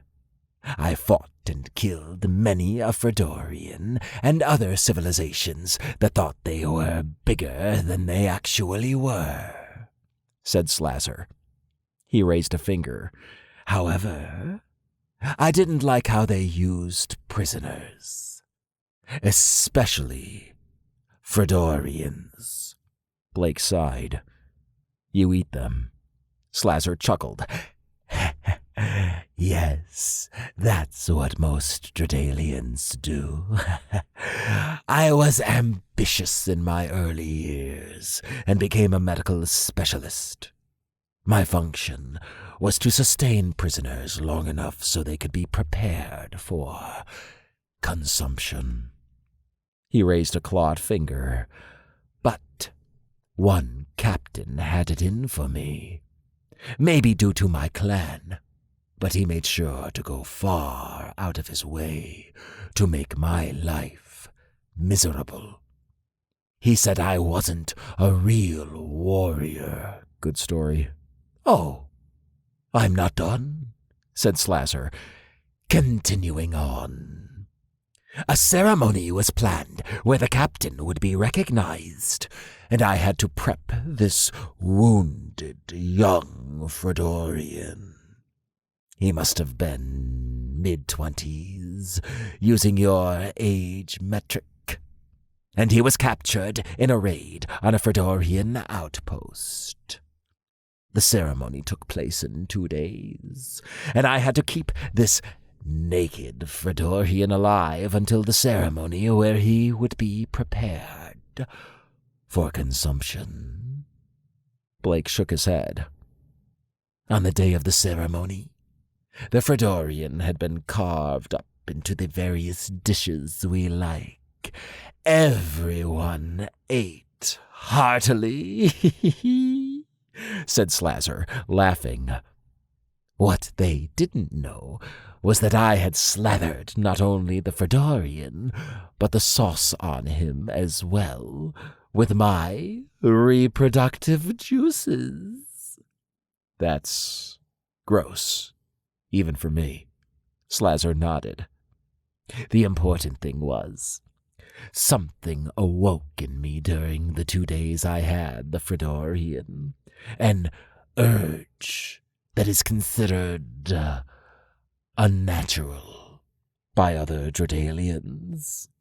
I took great pleasure in ensuring that my reproductive juices covered the Fredorian in his hair, eyes, inside him, between his toes. Blake coughed. I did enjoy the captain's face when I let them know what they were eating. They didn't seem to find it as amusing as I did. Nonetheless, I served 5 years in prison, and in that time, I learned of others there who had a similar urge. When I got out, I sought the toughest prison I could find, which was here. Should I be honored? Slazar grinned. You will be. I have an understanding with the director here. I keep all his prisoners healthy and make sure they recover, and in return, I get free bed, rent, and all the fun I want. That brings us to you. You're a prisoner here now, and you're a part of my fun. I've already enjoyed some time with you, and there's more to come. There is nothing you can do about it, and you'll be here for a very long time. I look forward to spending more time with you. Blake bared his fangs. You don't know much about Daedrolls, do you? No, but I'd like to. Blake nodded. When I'm free and healed, I'm going to kill you. I've heard that and every variation you can think of. Except this time. You need to pay attention. Mark this moment, said Blake. He chuckled. I seem to be saying that a lot lately. Slazar huffed. Your temperament could use some work. Back to healing for you. The mask descended and affixed itself to Blake's head. Blake gasped as the tube crawled down his throat. He despised the mask, but it kept him from drowning. The transparent front cylinder wall slid back up, then the water rose back to its previous level over Blake's head. A mechanical arm lowered and jabbed Blake in the neck. Everything went black. Blake sensed movement around him as his senses kicked back in. He was not sure how long he had been out, but the sedative began to subside. The liquid in the tank had drained, and the tubes over his body had been removed. Cold hands moved him, and he understood that he was being transported from an upright position to a horizontal one. The freezing slab he came to rest on sent chills through him. He focused on controlling his body. Although groggy, he wanted to present himself as still being under whatever they gave him.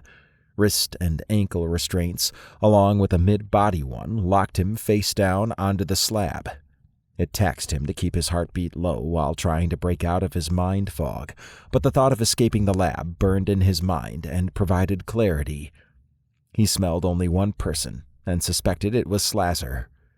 There we go, said Slazar, slapping Blake's naked behind. Blake gritted his teeth. If Slasser thought he was going to have a good time, Blake would prevent that. Although his eyes were shut, he sensed the surroundings had better illumination. The slab rose as a whirring noise permeated the air.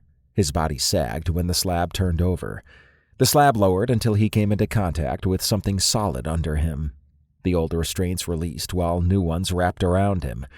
He had seen structures like this before that had a top part that rose, flipped over, and then lowered. It was a way of taking someone face down and putting them on their back while restrained. "Oh, you're such a marvelous specimen," said Slasser. Blake focused on not flinching when Slasser's cold hands ran down Blake's leg. "And you're begging for some proper attention." "Don't go anywhere," said Slasser, laughing. A door slid shut in the distance. Blake sensed that the lights had become dimmer, and an odd odor that reminded him of strong cheese filled the air. The initial grogginess had passed. It was easier to maintain his body, and he had been able to peep open an eye to get a look at his immediate surroundings. He was in the open area of the medical lab, and the only one around. Several tables sat off to the side. Slasser re-entered the lab and walked over to a medical cabinet. He opened it and grabbed a few items, then closed it and spun around. Blake shut his eyelid and concentrated on Slasser's footsteps. When Slasser arrived at the table, he ran a finger over Blake's chest. "Now, where were we?" He chuckled. "I don't get why Fredorians fear you. Sure, you got some weird energy in you, and you have fangs, and maybe you are a bit stronger and faster. If you remove the energy, you have a Drodalian." He harumphed. "Speaking of fangs, let's check yours out." Blake realized that Slasser did not wear any gloves when he began to probe around. This was the opportunity Blake had been looking for. With great effort, he slowly raised his heartbeat, and then with everything he could muster, he bit down hard on Slasser's hand. Slasser cried out and tried to free himself. Blake let his blood flow into Slasser. Slasser's hand went limp. Blake tried to speak, but his parched throat made it difficult. After a minute of struggling, he whispered, "Get me blood." "Of course," said Slasser. Blake exhaled from his mouth, then raised his head to look around. Slasser had gone over to a cabinet and rifled around in it. Once Blake had some blood in him, the next order of business would be to get free. When Slasser returned, he held 2 plastic pouches of blood. A cord ran out of the top of each of them. "Put both cords in my mouth, then slowly squeeze the blood pouches," said Blake. Slasser complied. The familiar fire-in-the-blood sensation surged through Blake. Wherever Takara got the blood, it was human. Blake's muscles and bones strengthened while he gained clarity. "Unlock the restraints," said Blake. Slasser nodded as he picked up his tablet device and interacted with it. Blake grinned when the restraints slid back into the slab. He stretched and flexed each arm and leg. After a moment, he sat up. "Get me more of those blood pouches." Slasser scurried away. Blake cracked his neck. He was beginning to feel like his old self. Now free, he needed to figure out how to get out of Tokara. One thing they did well was conceal the layout. He recalled reports from people who visited Tokara, but their descriptions of it always seemed to change. Slasser returned with an armful of blood pouches. "Put them on the slab," said Blake. He took his time ingesting each pouch. As depleted as he was, he had to be careful not to go into bloodlust. He downed each one with a vengeance. After he finished them, he tested standing. His legs wobbled, but that would pass. He looked around. "Get me some clothes similar to yours." "Of course," said Slasser. He took off. Blake ran a hand through his hair. He had been in rough situations, but this ranked near the top. He put on the lab technician outfit when Slasser returned. It was a bit loose and probably meant for a larger Drodalian, but it would have to do. "How do I get out of here?" asked Blake. You can go to the processing center and use the elevator, said Slazar. Would they let me through in this outfit? Slazar shook his head. You're scanned upon entering the bay. They would detect you as a prisoner. Great. What's needed to use the elevator? Asked Blake. Valid credentials. Who controls authenticating that? The defense AI. Blake sighed. Can I interface with the system here without being detected? No. All access is controlled. Figures. And they have Ciro's defense robots and turrets in the processing bay. Yes. Blake ran a hand over his mouth. What form did the credentials take here? Slazar raised his hand. Biometric, said Blake.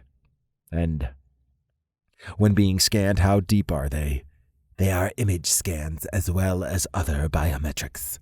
Blake nodded. If you wanted to use the elevator, could you? Yes. Would that seem unusual to anyone? Yes. I don't go topside often with my workload. Blake eyed Slazar. If you were to go there with a prisoner on a slab, would anyone question it? Yes.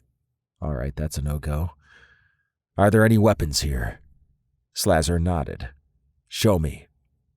They walked over to a metallic cabinet. Blake grinned when Slazar opened the cabinet. The weapons were not known to Blake, but based on their size, he determined they were some type of assault rifles. A variety of stun weaponry was also present. Various grenades caught his eye. He picked one up and studied it.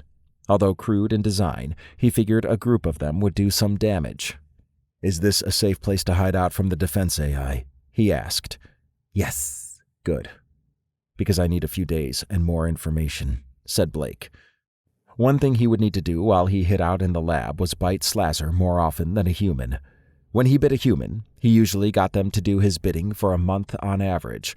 For races like Grisadians, it was even longer. Dredalians and most reptile species were much shorter and measured in days and even hours, depending on the species. He sighed as he looked around. This one would be tough to get out of. Hopefully Seth and Ada did not try to break him out. From what little Blake had learned, this place was a fortress, and he knew they would get chewed up. He chuckled. Seth would not let a little detail, like how secure something was, stop him.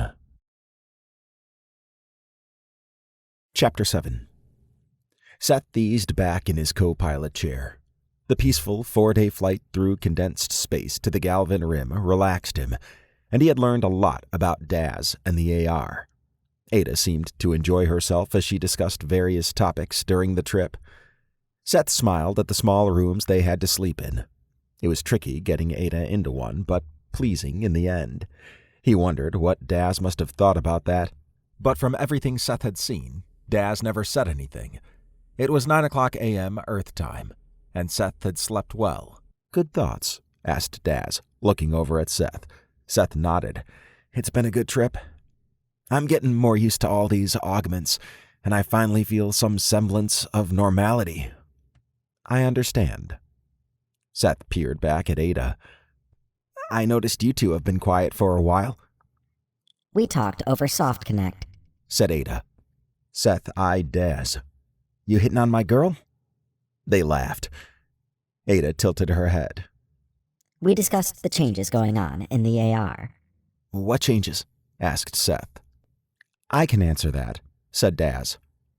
A while back, before we got our home moon, most AR members agreed about being nomads and striking whenever possible to free our brothers and sisters.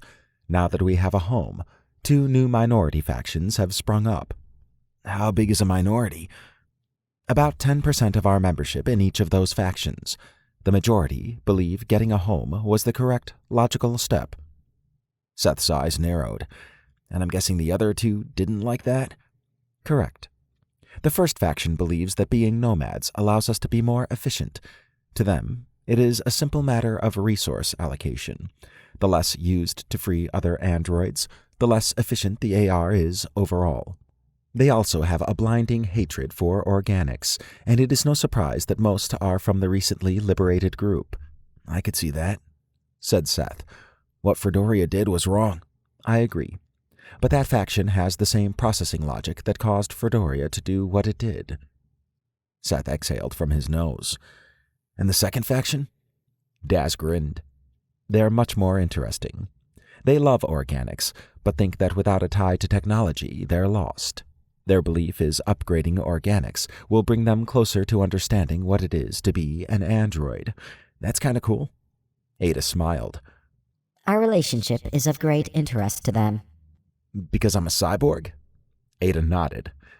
From my observations during your upgrade, some spent a lot of time watching us. Ah, okay. I got it. They think organics should be upgraded to cyborgs. Yep, said Daz. Unfortunately, not all organics are suited for upgrades, and their solution is to still alter the organic in that situation. Seth shook his head. Yeah, that sucks. They haven't acted that out, but to them, it is a logical decision. As long as Q Reese keeps everything under control, I would think there aren't any issues. Let's hope so. Daz interacted with the ship dashboard, dropping us out of condensed space. Seth was always fascinated when exiting condensed space.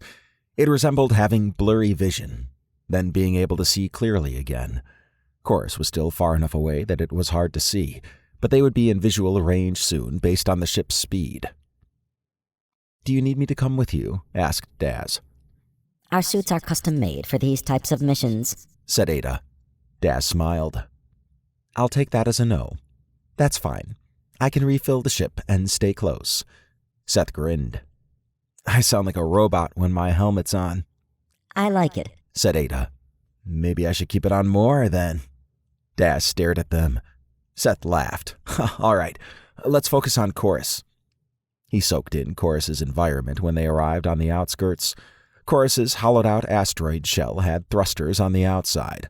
A large hole functioned as an entrance, and he observed something bright in the middle of the open space.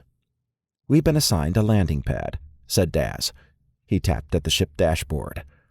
As they flew through the entrance, Seth surveyed the asteroid interior. Landing pads were clustered around the entrance, although some lay scattered about. The station sat embedded in the sides. He figured there would be a structure floating in the hollowed-out open area, but a sphere giving off what looked like sunlight floated there. Various ships, walkways, and platforms were immediately visible, and he concluded that some type of gravity mechanism was at play as aliens walked around without magnetic boots. First time here? Asked Daz. Seth nodded. I've heard of this place, but never had to fly out here. Chorus was always off limits and a bit too far for most of the runs I did. It's a dangerous place. Mercenaries, bounty and justice hunters, freelancers, and others call this home, and Chorus also serves as a sort of hub for some organized crime groups. I would suggest you start off at Duzel's Crater. It's a tough entertainment place, but if anyone has any information on Takara or who to capture to get in, they'll be at Duzel's. Seth sighed. Out of one fire and into the next. We will be okay, said Ada, squeezing Seth's arm. All good. Let's suit up and hit it up. Ada nodded. They got their suits on as Daz landed the ship. Seth liked the new suit Kane had made. It was effortless to move around in and allowed for more lethal weapons to be carried. Although Seth tried to avoid shootouts in general, Chorus had a tough reputation, even more so than Killikin. Organized crime ruled Chorus, and Seth knew they would need to be careful. He exited the ship with Ada, then proceeded down a walkway to a main platform that jutted out of the asteroid. As they walked, he tested his internal comms. Testing. 1, 2, 3. Ada smiled at him. You are being playful. We have already tested the internal communication system. He chuckled. Yeah, I have a lot of nervous energy. This will be my first test of my upgrades and this suit if shit goes down. We will be fine. Let's hope so, said Seth. He surveyed the larger platform they had crossed over to. Storefronts lined up the sides, with ramps leading up to different heights. He opened a hole in his helmet after verifying the air was breathable. It was harsh, but he wanted to get a whiff of the place. The odor reminded him of burnt bacon. He closed the hole. Over the guardrail and far out in the open area resided the object that generated the light he had seen earlier. How it was powered was a mystery, but it did give off an impressive amount of illumination. He saw other platforms and storefronts past the sphere. From what he understood, the majority of the stores were carved out of the asteroid. Back alleys and dark places were everywhere and offered many places to hide in if needed, perfect for a place like Chorus. After 20 minutes, they arrived outside of Duzel's crater. Seth smiled at the holographic sign of an asteroid with a crater. 2 Kazarulians stood to the sides of the entrance. They were a large reptilian species that often did security work in some capacity. One of the Kazarulians looked Seth and Ada over. In a grizzled voice, it said, "What you?" Freelancers. The Kazarulian shot a look at the other one, then back at Seth. "If trouble, I am trouble." I wouldn't have it any other way, said Seth. The Kazarulian grunted, then waved them in. Seth remembered going into places like this with Blake, who always made a game out of flustering Kazarulians. Hopefully, he was okay, but they were now one step closer. When Seth entered, he adjusted his view due to the heavy smoke in the air. A rectangular bar sat in the middle of the spacious room, while tables and booths dotted the sides. The metallic paneled walls and floor were probably designed to make cleaning easier. Holographic screens appeared on some of the tables. The sheer variety of aliens surprised him. He knew some of them, but others he did not. Finding anyone who had any information would be challenging. Due to all the unusual aliens, it could be an issue when dealing with their cultures, and judging from the non-humanoid species slithering and jumping around, that seemed likely. He motioned at an empty U-shaped booth that could seat 5 or 6. Let's sit and observe. We can figure out who to talk to once we get a feel for the place. Ada nodded. That is most wise. Seth knew she could not see him smile, but he was glad she was with him. Hopefully getting the information would not take long. Otherwise, they would need to look into accommodations. Whatever it took to get Blake out of Tokara is what they would do. Over the next 3 hours, Ada ran a scan of the various aliens she saw walking around. Most were identifiable, but some were new to her. Although she wanted to learn more, she and Seth were there for a more serious purpose. She had calculated that their best chance to gain information was a Renaxian, she observed, who seemed interested in finding something to do. Renaxians were a matriarchal humanoid species with green skin. They were known to be heavily involved in the transport industry, and since they joined the Kregan Star Empire, they made an effort to spread themselves around.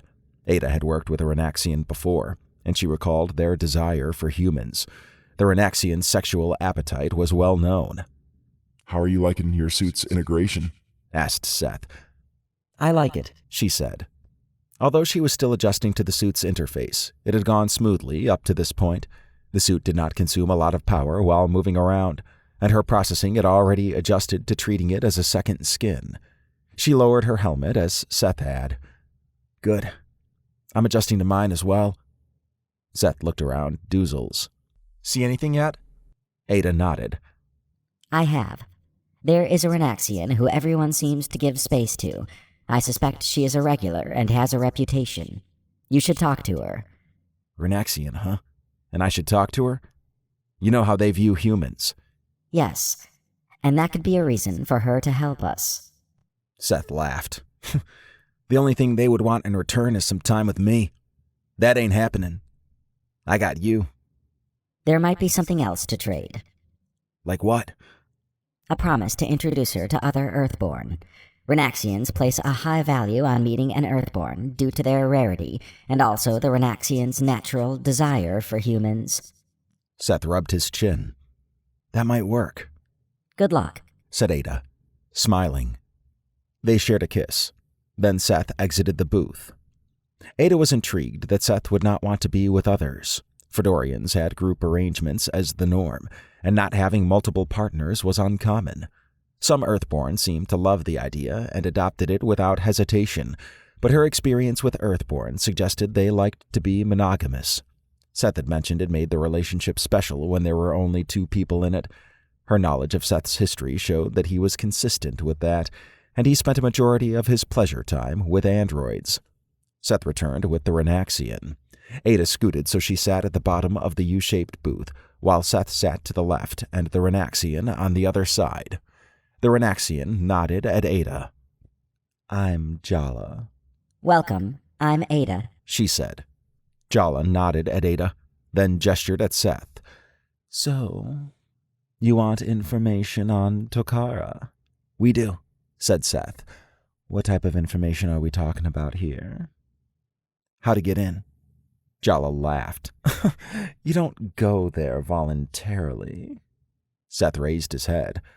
Our friend was taken there, and we're going to retrieve him. Earthborn. They're so rare out here, and I love how wild they are. So can you help us? Jala eased back into her seat. Sure. I've delivered to Tokara before. They need supplies like anyone else. However, what are you offering in exchange? She leaned forward while casting a sidelong glance at Ada. How badly do you want this information? Seth cleared his throat. I get what you're hinting at. Some time with me, of course. Dark skin is a rarity even among Earthborn. I've heard other rumors about that. I bet you have, said Seth, grinning.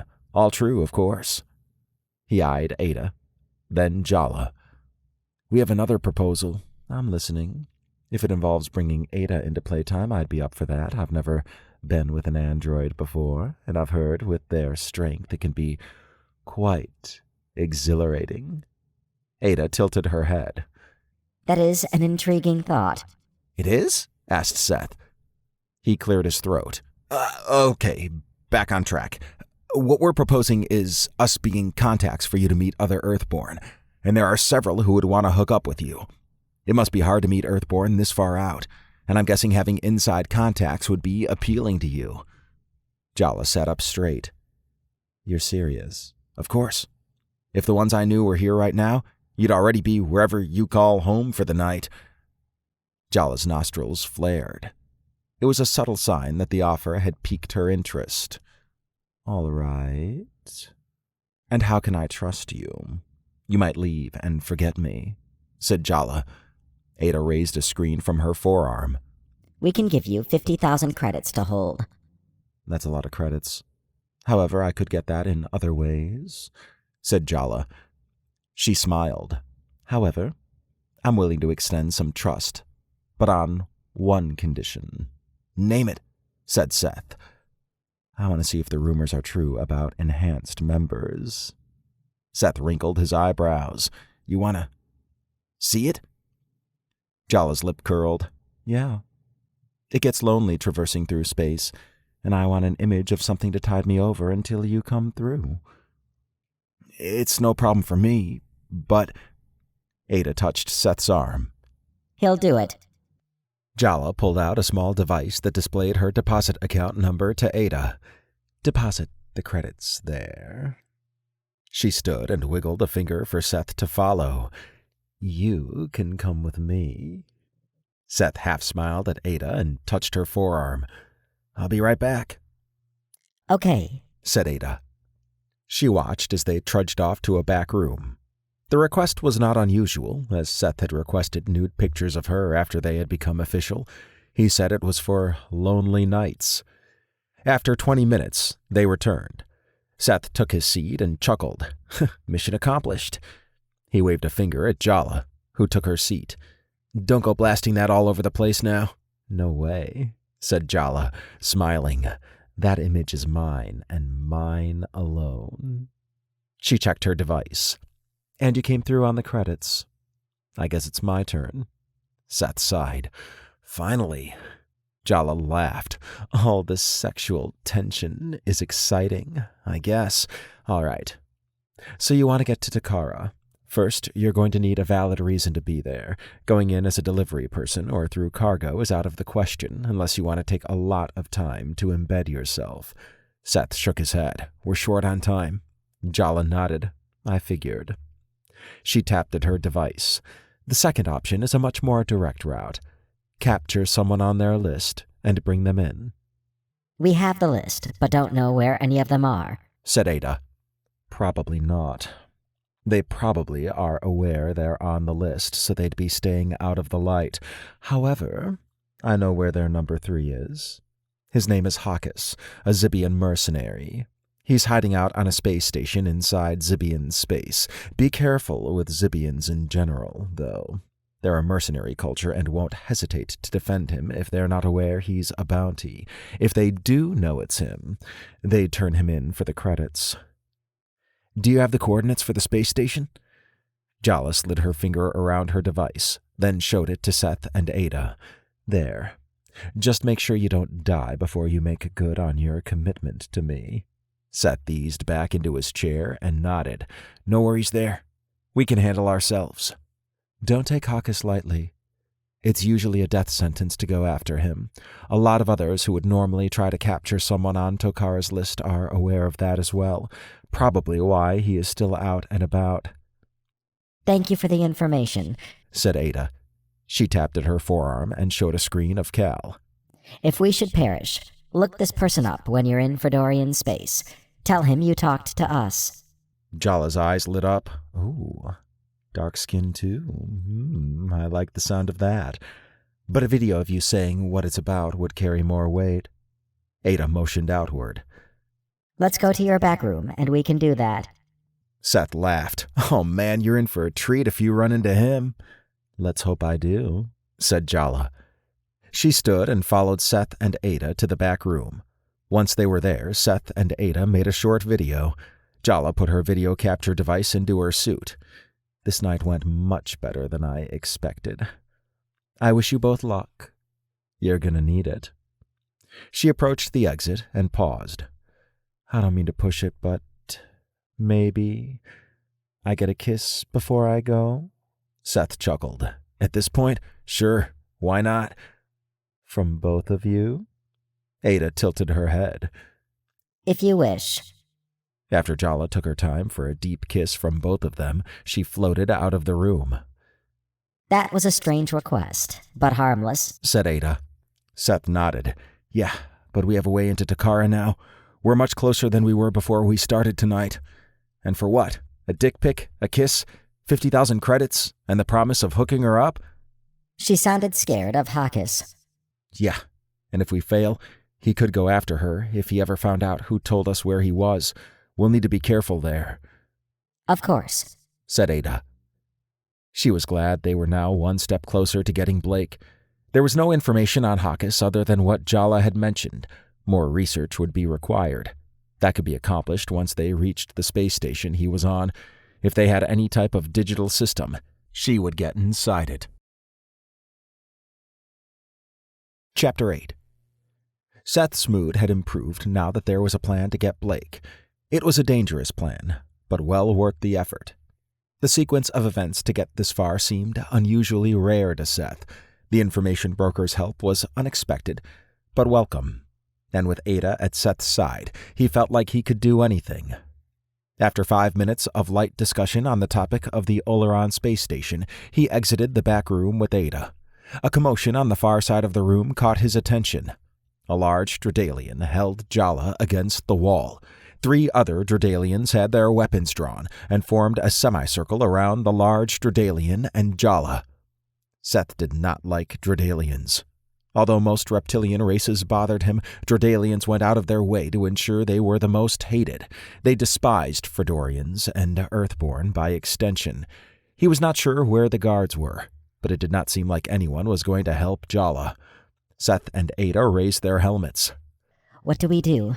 Asked Ada over comms. Seth drew his weapon. We kick ass. Okay. Follow my lead. Seth stormed over and stood in front of the Dredalians. Hey! The large Dredalian released Jala and spun around. And who are you supposed to be? Not important. What is important is you're hassling my friend. The large Dredalian growled. This is personal business. Seth shrugged. I don't give a rat's ass what type of business is. Pack your shit and get the fuck out of here. The large Dredalian looked around at the others. This guy thinks he's tough. The other Dredalians laughed. The large Dredalian tapped a badge on his chest. Do you know who you're talking to? Slizkris. And your friend, is wanted in Dredalian space. I don't care who you are, said Seth. You should. I represent the Dredalian government in these lawless shitholes. I can have you taken out with ease. Now, you get out of here. Fuck you. Seth rushed forward and pushed Saskarins into the two Dredalians to the left. The other Dredalian aimed at Seth. Ada placed her FLP-40 to the Dredalian's temple. Seth stood back and aimed his enhanced striker at the three Dredalians on the ground. Now, drop your weapons and leave, or I make lizard stew. Saskarins rolled to the side and pulled out a small weapon. He aimed at Seth. Seth unloaded on Saskarins, shedding most of his face. The other two Dredalians raised their hands. That's more like it. Leave now, or I'll shred your shit too, said Seth. The two Dredalians stood and rushed out. The remaining one dropped his weapon. Ada lowered her FLP-40. The Dredalian took off. You all right? Asked Seth. I had the situation under control, said Jala. It didn't look like it. She nodded in several directions. They had me covered. Seth looked around and saw various patrons, including the bartender, with hidden weapons. Well, it's taken care of. Maybe for me. But you need to leave. You killed a Dredalian Imperial officer. They don't travel in packs of 4. There's probably about 20 or more here. They'll hunt you now. Seth shrugged. I'll waste them too. Jala sighed. Are you trying to make yourself more attractive to me than you already are? They shared a laugh. Ada tilted her head. This excited you? Of course it did. I'm no stranger to violence. Interesting. Seth put his weapon away. Come on, if Jala is telling the truth, we might have a fight on our hands on the way to the ship. Jala pointed at the back room. There's a door there that'll take you to a tunnel system. That should get you to the landing pads, but the Dredalians might be aware of it too. We'll take what we can get. Do you have a layout, of course? Jala gestured at the bartender. He has one, and we'll show it to you. They walked up to the bartender. Seth showed his CID. The bartender tapped at a counter console, then looked at Seth. Seth verified he had the map. All right, we're on our way then. Jala laid a hand on Seth's and Ada's arms. Thank you for the help, and I hope your trip turns out well. Seth nodded. He and Ada took off out of Duzol's crater. The tunnel system was dark, so he activated his night vision. The landing pad was not too far away, but there were other doorways to other shops on the way. If the Dredalians knew about the tunnels, there might be some close-quarters fighting. Seth liked that he could see the rocky ground's detail with precision. It allowed him to move faster. Was that wise to kill Saskarins? Asked Ada. Probably not, but he was reaching for a weapon. It could have been the Dredalians' form of an FHP-10. One shot, one kill. I wasn't taking the chance. Understood. Why? You think it was wrong of me? No, but you acted and sounded like Blake. Seth laughed. I don't think anyone can do that. My calculations are not in error. Seth cleared his throat. I get what you're saying. It's all good. Maybe a bit of him rubbed off on me over the years. This power. It's awesome. They continued on for 10 minutes without incident. Seth paused as light illuminated the area ahead. Something's up there. I can't get a scan on it. He pulled out his weapon and crept forward. 2 Dredalians in advanced heavy armor appeared with weapons drawn. They opened fire. Seth's shielding lit up. Ada pulled her FHP-10 out and, in 2 precise movements, hit each Dredalian in the head. They collapsed. I am down to 4 shots on my FHP-10, said Ada. Seth sighed. Yeah, and my shielding took a beating. We can't take much more of that. He paused. Your suit has drones, right? Yes, but they would be detected. The stealth ones are on the Exceltion. How many do you have? 4. Seth motioned forward. Let's use one to lead the way. You wish for it to be a distraction. Well, more like an early warning system. Ada froze. Then a small, disc-shaped drone launched and flew forward. They followed the drone for another 5 minutes. Seth stopped getting readings from the drone. Looks like it found something. He crouched and stuck to the wall as he moved forward with Ada on the other side. When they approached where the drone stopped communicating from, Seth surveyed the scene. The tunnel had a large four-way intersection. 5 Dredalians encircled the downed drone. "You ready?" he asked. What is the plan? Asked Ada. "Close quarters combat. My striker won't breach all their shields in time, but I can handle them." Okay. Seth's heartbeat raced as he readied himself. He holstered his weapon and then drew 2 steel rods. Although stick fighting was new to him, his upgrades allowed him to process new information with ease.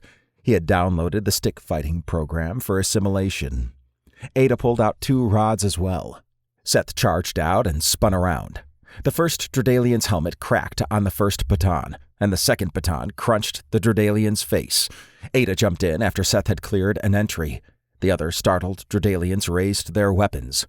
Ada knocked one Dredalian's weapon down, then another's, and with a quick spin kick, she took another down. The only remaining Dredalian with a weapon had jumped away from Seth and Ada and opened fire.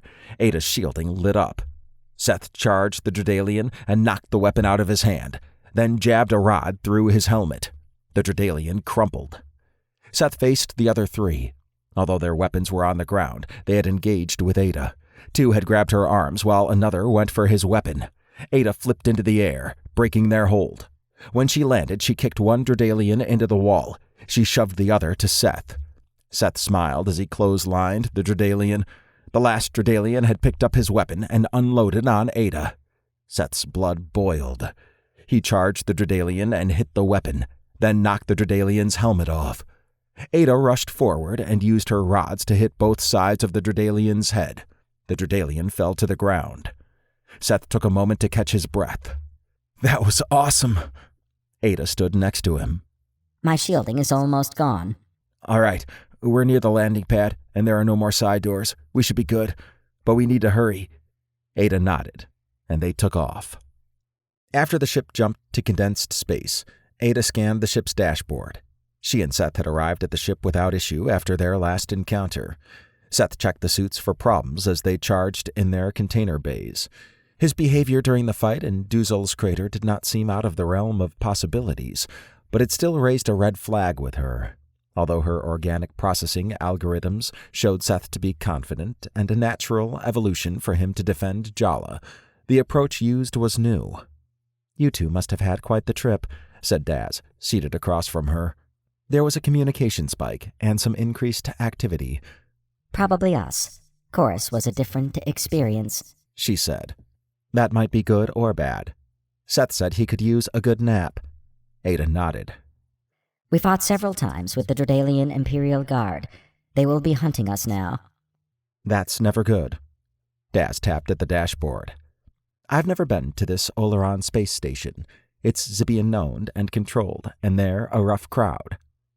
Chorus was as well. Daz chuckled. Definitely.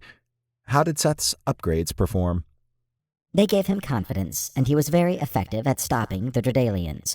The only concern was his decision to kill instead of subduing the lead Dredalian in Duzul's crater. There is going to be retaliation, and that Dredalian's death will only exacerbate things. Daz nodded. Perhaps Seth's body is struggling to deal with all the raw power he has now. I think so as well. He went from calm to aggressive much faster than I expected him to. I hope it is just a phase, said Ada. She looked out the window at the dim blue tunnel they flew in. She was glad that Seth did not die when the Saskarins took him, but the new Seth would take some time for her processing to adjust to. It might be normal in how humans reacted to high stress, but she knew everyone was different. After 17 hours, they arrived at Oleron. Seth had joined them midway there. He seemed happy. They had discussed the trip to Chorus, and Ada calculated what Seth had lost some of. Empathy. Something humans possessed in varying degrees. Although Seth had killed before, it was usually in self-defense or to save someone. The Dredalian's death was due to not placing a high value on its life.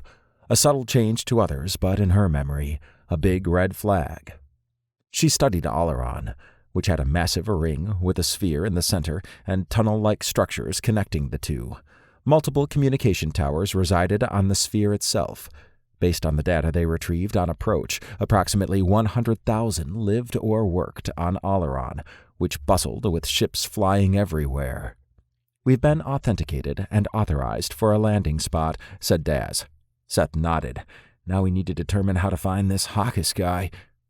After 20 minutes, the ship entered a rectangular opening with a light blue, semi-transparent shield on the side of the ring. "Busy place," said Seth. "I'm glad I got some sleep in." "It will be easier for us to integrate," said Ada. Seth sighed. "Yeah, but also easier for Hawkes to disappear." He glanced at Daz. "So we have any information on Oleron?" "I don't. But we do have a safe house here that should have that information," said Daz. "Then we can start there," said Seth. The ship landed. Daz interacted with the ship's navigation console. "All right. To the safe house we go." Seth and Ada put their suits on and exited the ship with Daz. Once he confirmed the ship was on lockdown, they moved out. Ada studied the docking bay. She recognized some of the ships from her early days when she had been deployed to help the FDF at times. This was definitely a mercenary-friendly place. Usually in places where a group held sway, the ships were uniform in design. In the docking bay, each ship attempted to outdo the others in terms of weapons, armor, and design. A multitude of different aliens walked to and from their ships, while robotic maintenance workers, some humanoid but mostly not, scurried around. Her processing lit up as she tried to classify each one. The metallic paneled walls and floor gave a shiny look to the area, and the bright lighting above reflected everywhere. Hiding in the shadows here would be difficult. They exited the docking bay and entered a large hallway. She surveyed the new environment, which opened into a welcoming zone packed with stores and elevators. In the distance, tunnels led to other areas. She had visited stations like this in the past, and they typically had layers inside the ring, with the lower layers dedicated to docking bays, industrial aspects, and cargo storage. Higher levels contained the residential and commercial areas. The height of each layer varied, with the lower ones being smaller than the higher ones. There would be a lot of places to hide out if need be, a perfect scenario for the AR. The group's position indicated they were on a lower level, and she determined they were close to an industrial layer due to the pipes and other aspects residing on the walls and ceiling. "Kind of an old-school design," said Seth. "I've seen these types of stations before." He studied Daz. "I'm guessing your safe house is not on a higher level?" Daz nodded. "Nope, and it will take some time to get there." "All right, then, let's move," said Seth. Ada followed them as they took off. She was surprised to see other androids who were not designed by Fredorians. Some tried to contact her, but she shut off any access for communication. The problem was not that she did not trust them, but non-Fredorian-built androids were an unknown factor, and they had a history of not interacting well. They must be aware of Fredorian-built androids if the AR placed a safe house on Oleron. "There are other androids here not like us," she said. "Unfortunately so," said Daz. "There are more virtual intelligences in a robot than an android. However, some are as advanced as us, but you don't want to interact with them. We're nothing more than potential spare parts to them." Seth snorted. "They try anything?" "I'll break 'em." Ada noted Seth's immediate desire to protect her. That was something in the past he would not be able to act on effectively. Blake's mannerisms seemed to have brushed off on Seth. "We'll be okay. The AR has a reputation here built on having to handle those who would attack us," said Daz. He gestured at Seth, then Ada.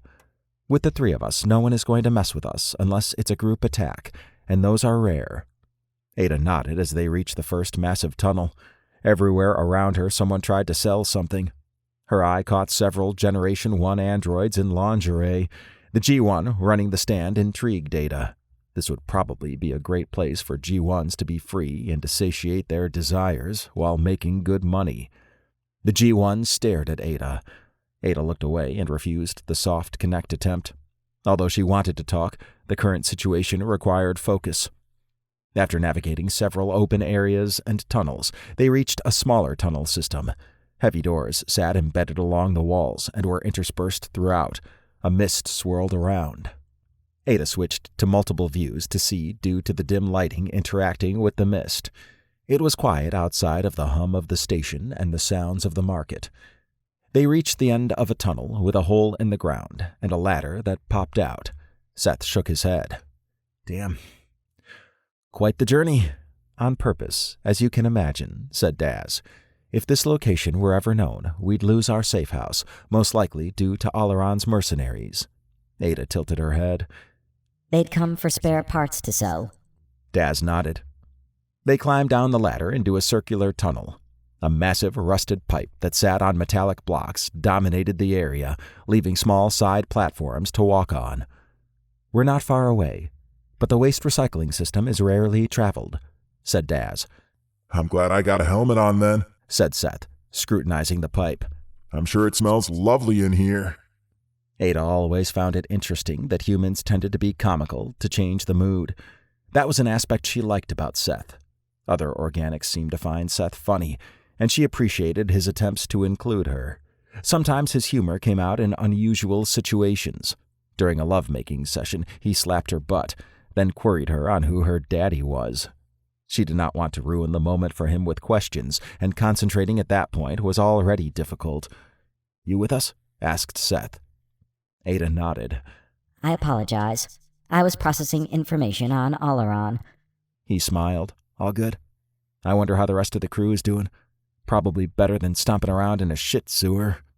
I don't know, but they are capable, and I have confidence in them, said Ada. Prior to coming out to the Galvin Rim, she had analyzed what Blake saw in Sarah as a leader and had agreed with his assessment. Zane and Cal, along with Doc's robots, would be a formidable defense if needed. Kane and Luke possessed above-average intelligence for humans, with the ability to improvise. Ada trusted Sarah and the others to handle the situation, and calculated that they had probably arrived at the planet and had begun their investigation. Chapter 9. Cal leaned against a gnarled tree. Red vines dangled around him, and the mist got on his nerves. It had been 3 days since they had left the Exceltion, and trudging through the jungle had been exhausting. On the second day, they broke communications silence and contacted the Exceltion to send additional food and water via drone to a nearby position. No trags detected them, but that did not mean they were not out there listening. After roughly 8.5 miles a day, they had made good progress and neared the mountain. It was 1:00 p.m. Earth time, and his back was sore due to the 4-hour naps. Zane would watch, then they would swap. The process worked and ensured they were not vulnerable. The suits kept small bugs from getting in, and Cal only had to scare away a few startled creatures that stumbled upon them. Although he and Zane tried to stick with a sleeping pattern consistent with Earth time, the nights ran much longer due to the planet's orbit. Along the way, they discovered more dead trags, but they were difficult to find. Zane and Cal did find several dead creatures killed by projectile weapons. Cal had been following the clues, but there were stretches of not finding anything. He wanted to find Bothan and get back to the Exceltion. Man, this jungle sucks, he said. Zane chewed on a piece of bread with some meat. Yeah, but we're almost at the mountain. You could probably climb one of the trees and scan around. I would, but the suit is a bit heavy. Yeah, said Cal. He picked out a tall tree stable enough for him to climb. Once he had climbed and ensured he was above the general tree line, he secured himself, then pulled out his sniper rifle and looked around. See anything? Asked Zane over comms. As usual, there's... Wait. I see smoke. Then we either found Bothan or something else. Cal put his sniper rifle back and shimmied down the tree. Yeah. It's about another 2 miles. I think regardless of what we find, we can conclude this trip after getting there. I'm with you, man. They moved out in the direction of the smoke. After 20 minutes, they reached the outskirts of a mined pit. Cal used his sniper rifle to scope out the situation. On the opposite end of the pit stood a fenced area with some crude buildings. 3 trag ships off to the side caught his eye. Checking inside the pit revealed it to be some type of mining operation. He looked around more before lowering his sniper rifle. It's a forced labor camp, he said. Way out here? Yeah. They got 3 ships, some living area that's fenced off, and down in the pit are machinery and prisoners. I didn't spot Bothan's crew down there, but I only did a quick scan. A lot of other aliens there, though. Zane shook his head. Trags aren't slavers, though. They're probably the muscle, is my guess. Zane snorted. Bothan's ship crashes near here, and the Trags go after them. Damn, that sucks. Yeah.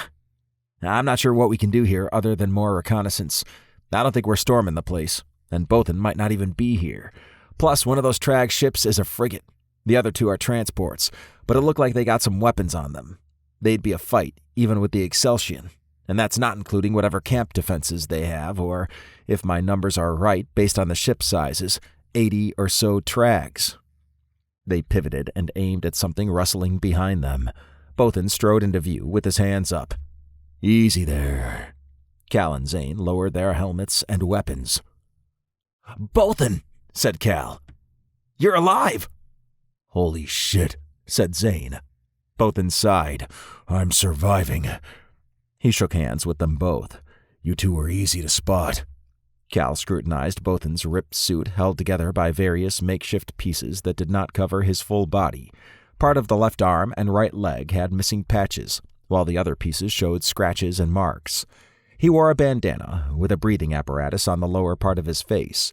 His weapon resembled the ones the Trags used, and a large knife hung off his belt, along with other gadgets. Come with me. We need to talk. And this is not a safe spot to be, said Bothan. Zane nodded. Lead on, man. And it's good to see that you're alive. They took off away from the camp. Cal was amazed at how effortlessly Bothan moved through the jungle. There were some paths he created, and in some instances he routed them around ones that were trapped. Cal had never seen a ranger in action in an environment like a jungle, but becoming a master ranger was not a trivial thing to do. The fact Blake and Jarvis shared Bothan's rank stood as a testament to the skill level needed. After 30 minutes, they reached a spot along the mountain south of the camp. Bothan motioned for them to hold. Cal only saw a cave entrance ahead.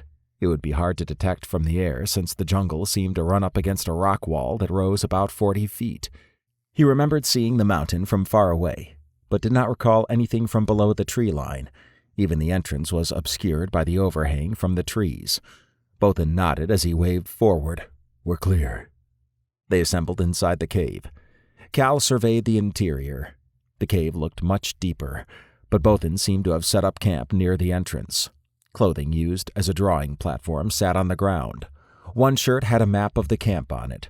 A small fire resided off to the left, while the other side had bedding made up of a pillow, a blanket, and some type of thin material. Cal smiled. He knew the material to be something that could be inflated enough to keep someone off the ground. Damn, you out here all alone? Asked Zane. Bothan took a seat against the wall. Yeah. It's not been easy surviving out here. Zane pulled out a small metallic container and set it in front of Bothan. This is for if we did find you alive. Bothan popped open the container. His eyes widened before he grabbed the cheese, crackers, fruit, vegetables, and dried pieces of meat. He devoured the food. After a minimum of 2 weeks alone, Cal knew this must be like a buffet to Bothan. Bothan handed the empty container to Zane. Thank you. Cal gave Bothan a small water container. Clean water. Bothan chugged it before placing it to the side. Much better than water that's been boiled. I hear you, said Zane. He gestured at Bothan. So what the fuck happened out here? It's a long story, but I'll summarize, said Bothan. We tracked the 2 FDF ships to that camp. As we descended through the atmosphere, we were attacked. We won the fight, but they disabled us, and we crash-landed. More Trags came in force to our ship. He looked down. I led my crew out, but not all of them made it to the ground safely. We saw them, said Cal. Bothan sighed. That may have been preferable to what the remaining members of my crew are going through now. We fled into the jungle, but the Trags hunted us, one by one, and through sheer numbers they got most of my crew. We got split up, and I tried to find them. I found one dead, and the others had been captured. I kept my distance and tracked them to the camp, which I've been monitoring since. That's some crazy shit, said Zane. Cal furrowed his brow. So it's a prison camp? Bothan nodded. For political prisoners. From everything I've gathered, it's an FDF black site, off the books. He wagged a finger. You remember Garvis Cole? Yeah, prominent governor whose ship blew up when he flew to a regional meeting, said Cal. I remember that because they said the AR did it. Bothan shook his head. Sadly, Garvis is in the camp. That means he was abducted, and the FDF spun it as another terrorist act by the AR. That's some dark shit, said Zane. Yeah, and not only that, there are other alien politicians there as well. The Trags are muscle, but the camp is run by the FDF. Cal leaned back against the wall opposite Bothan. Then it's clear what must be done. Take down the Trags, capture any FDF, and free the prisoners. But first, we need to get you back to the Exceltion so we can plan this out. We can contact the Exceltion and have them send a platform out to pick us up, but we'll need to do that somewhere away from where we send the request. Sounds like a plan, said Bothan. He looked around. I'm ready to go. Sarah was surprised that Cal and Zane had contacted them again, and even more so, that Bothan had been found. The coordinates given for the pickup were not too far from where the communication was sent. Although she had a lot of questions, Cal assured her they would answer everything once they were back. She understood keeping the message short in case anyone was eavesdropping. We need to get them, said Sarah, sitting up in her chair in the command center. This would be a good test of the integration we did with the hover slab, said Kane. Doc can fly the slab out and pick them up. She smiled at the mention of the slab, which she had flown on their first mission to pick up Cal and Zane. Now it would be used again, except this time by Doc. Okay. Any concerns, Doc? Doc appeared on the front view screen. None. My organic transportation skills are sick. Everyone stared at him. Luke grinned. Somebody's been researching slang. Thank you. I have been allocating resources to incorporating more slang into my database. Luke laughed. I like it. All right, use your sick skills then. Of course, said Doc. His image faded. Sarah chuckled. Okay, so we have that covered. We should meet them in the docking bay when they arrive. Works for me, said Kane. I'm gonna get something to eat while we wait. I'll join you, said Sarah. Over the next 2 hours, she enjoyed a bite to eat and some light conversation with Kane on various topics. She was particularly interested in knowing more about some of the places Blake had visited, in particular, Kentucky, where Kane was from. Kentucky seemed like a strange place from how Kane had described it. The lack of knowledge of non-humans on Earth surprised her. Per Kane, most did not believe in aliens and were ridiculed if it was mentioned. I am back, said Doc.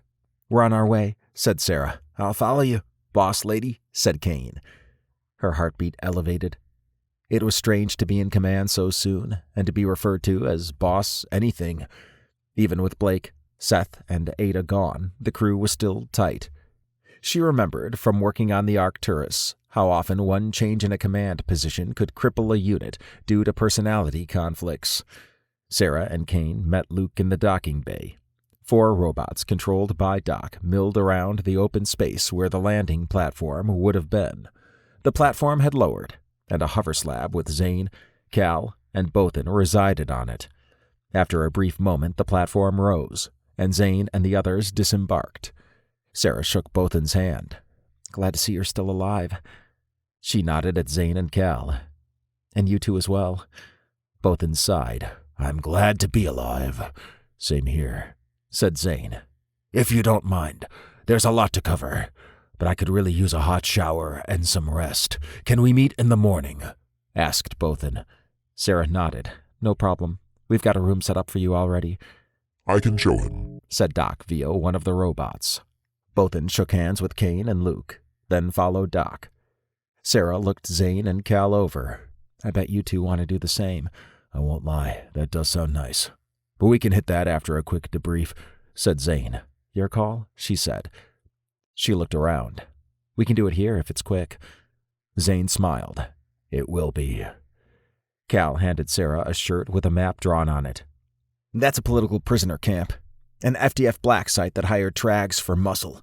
Apparently, the 2 FDF ships traveled there, and when Bothan went to investigate, his ship was shot down by trags who then chased him through the jungle. His crew, who survived, was captured and is now in that camp. That's it in a nutshell. Sarah studied the shirt. I hope you got some visuals. Yep, I've already forwarded everything to the Exceltion's database. Sarah shook her head. That's strange that the FDF have a site out this far on an uncharted planet. Zane chuckled. I don't think that's strange at all. To me, that's standard fucking operation for the FDF. It's sad to see the FDF doing this, she said. It bothered her that she had made an oath to a group who day by day seemed to inherently become more and more corrupt. You remember Garvis Cole? Asked Zane. Sarah nodded. The governor. Bothan says he's in the camp. What? Yeah. Ain't that some fucked up shit? Sarah remembered hearing about the incident and how the AR had meticulously planned the bombing. Now she knew the FDF's story was not only false, but Garvis was still alive. It's obvious, then, that we need to rescue Bothan's crew. We'll need a plan and should probably wait until Bothan is ready to talk, she said. Cal smiled. Sounds like a plan, boss. She wrinkled her brow. Zane laughed. I think someone's not used to being called that. She shrugged. It's new. You're doing a damn fine job so far, even if you sent me and Cal trudging through a jungle for 3 days. Hey, we did send some aid 2 days in. Zane grinned. I was messing with you. I'll admit, I had my doubts about going, but you made the right call. He tapped her arm, then exited the room. What he said, said Cal as he nodded at her when he passed by. Kane pointed at Sarah. Doing good. He left with Luke. A warm glow crept through her. This crew treated her as family and respected her role. She had not been sure how that was going to work out, but it seemed they had accepted her. She looked forward to relaxing, and then hopefully Bothan would fill everyone in. If they did free the prisoners, especially Garvis, it would expose not only the operation, but the corruption infecting the FDF. She wanted to know everything Bothan knew, but it would have to wait until tomorrow morning. Maybe a hot shower and some rest were what she needed, too. Chapter 10. Zane eased back into his conference chair. After a hot shower, a good night's rest, and a filling breakfast, he was ready for the day. The Juggernaut suit had performed well in the previous days, but was painful to sleep in. He would lay down and position himself to get comfortable, then nod off for 4 hours while Cal kept watch. The suit's inside was padded, which helped, but not being able to stretch got old quick. Using the bathroom was also an interesting exercise and a potential point of vulnerability as he stepped out of the suit if he had to relieve himself. He smiled and nodded at the others as they arrived. Bothan and Cal had some energy in their step, while Sarah had a stern face. Kane looked like he could use a few more hours of sleep, even though it was 10 o'clock a.m. Luke had a cup of coffee and perused the table console, while Doc, in his main robotic form, sat in his chair. Zane's smile wound down as he thought about Blake, Seth, and Ada. Their status was unknown still, and it bothered Zane. He was not the type of person to sit on the sidelines, but he also understood this mission's importance. Although the start had been rocky, it seemed to be back on track. After everyone sat, Sarah stood where Blake normally did when leading a mission. She cleared her throat. First off, I'm glad we got Bothan back. Bothan nodded at everyone. She looked around. All right. Bothan, I studied the notes from Cal and Zane last night, but hoped you could bring the rest of the crew up to speed on what happened out there. No problem, said Bothan. As you're all aware, Rakar sent my unit to check on 2 FDF ships that had been reported missing. Several watchdog groups gave us valuable intelligence, and when presented to the FDF, they tried to cover it up. In the end, they said they didn't have a clue as to where the ships were, chalked it up to an administrative slip-up. Zane laughed. Yeah, Rakar wouldn't buy that shit. You're right. And he didn't. And my mission was supposed to be an easy find and report mission. When we arrived, we followed the 2 FDF ships as they descended to Tanzaria.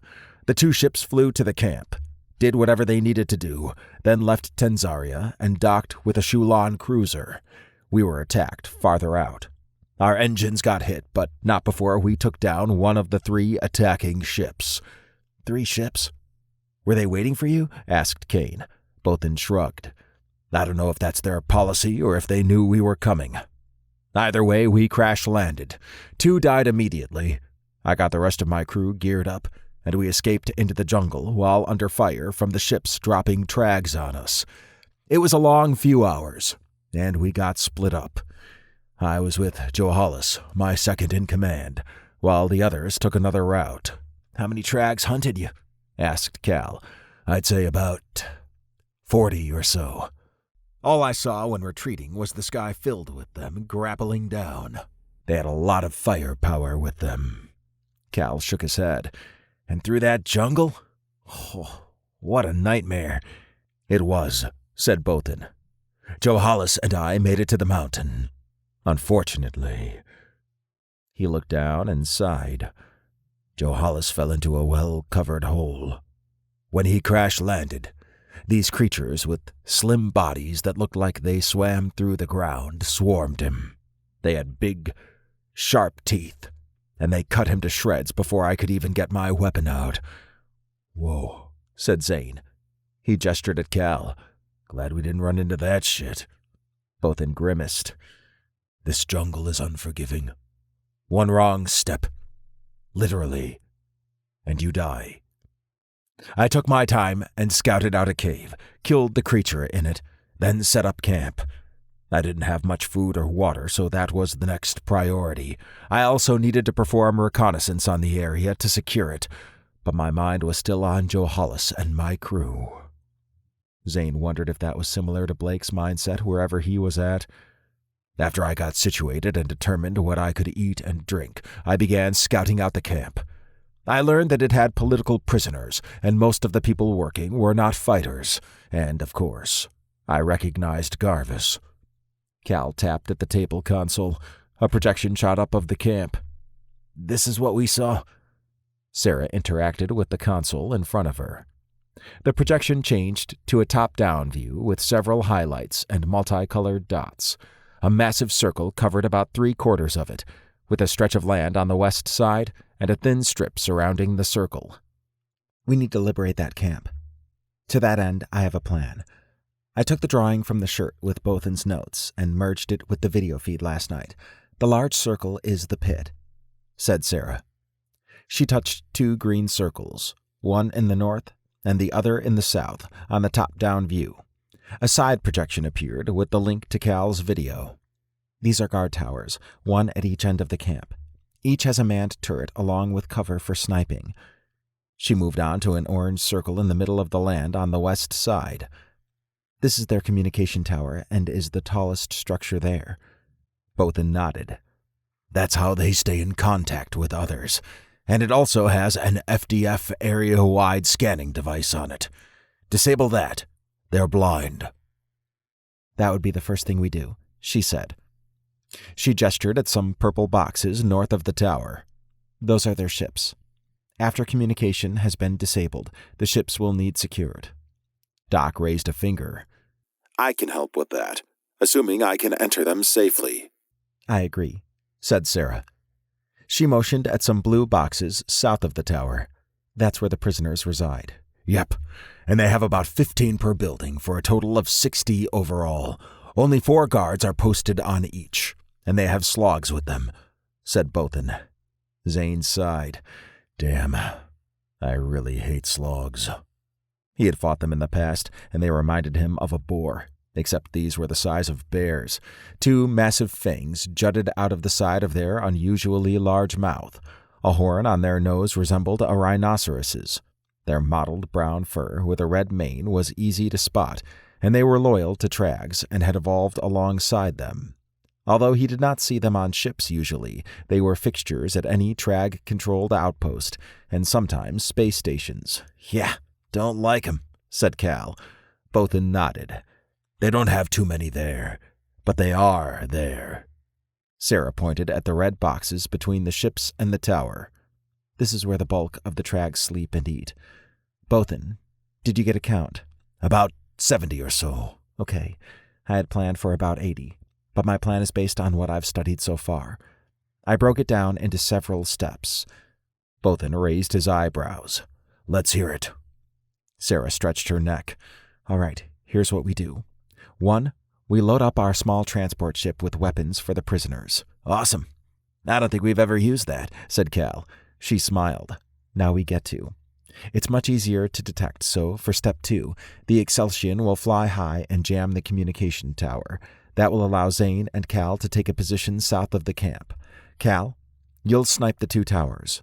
I didn't see any power generation outside of some basic power boxes, so they don't have kinetic shielding on them. I can do that, said Cal.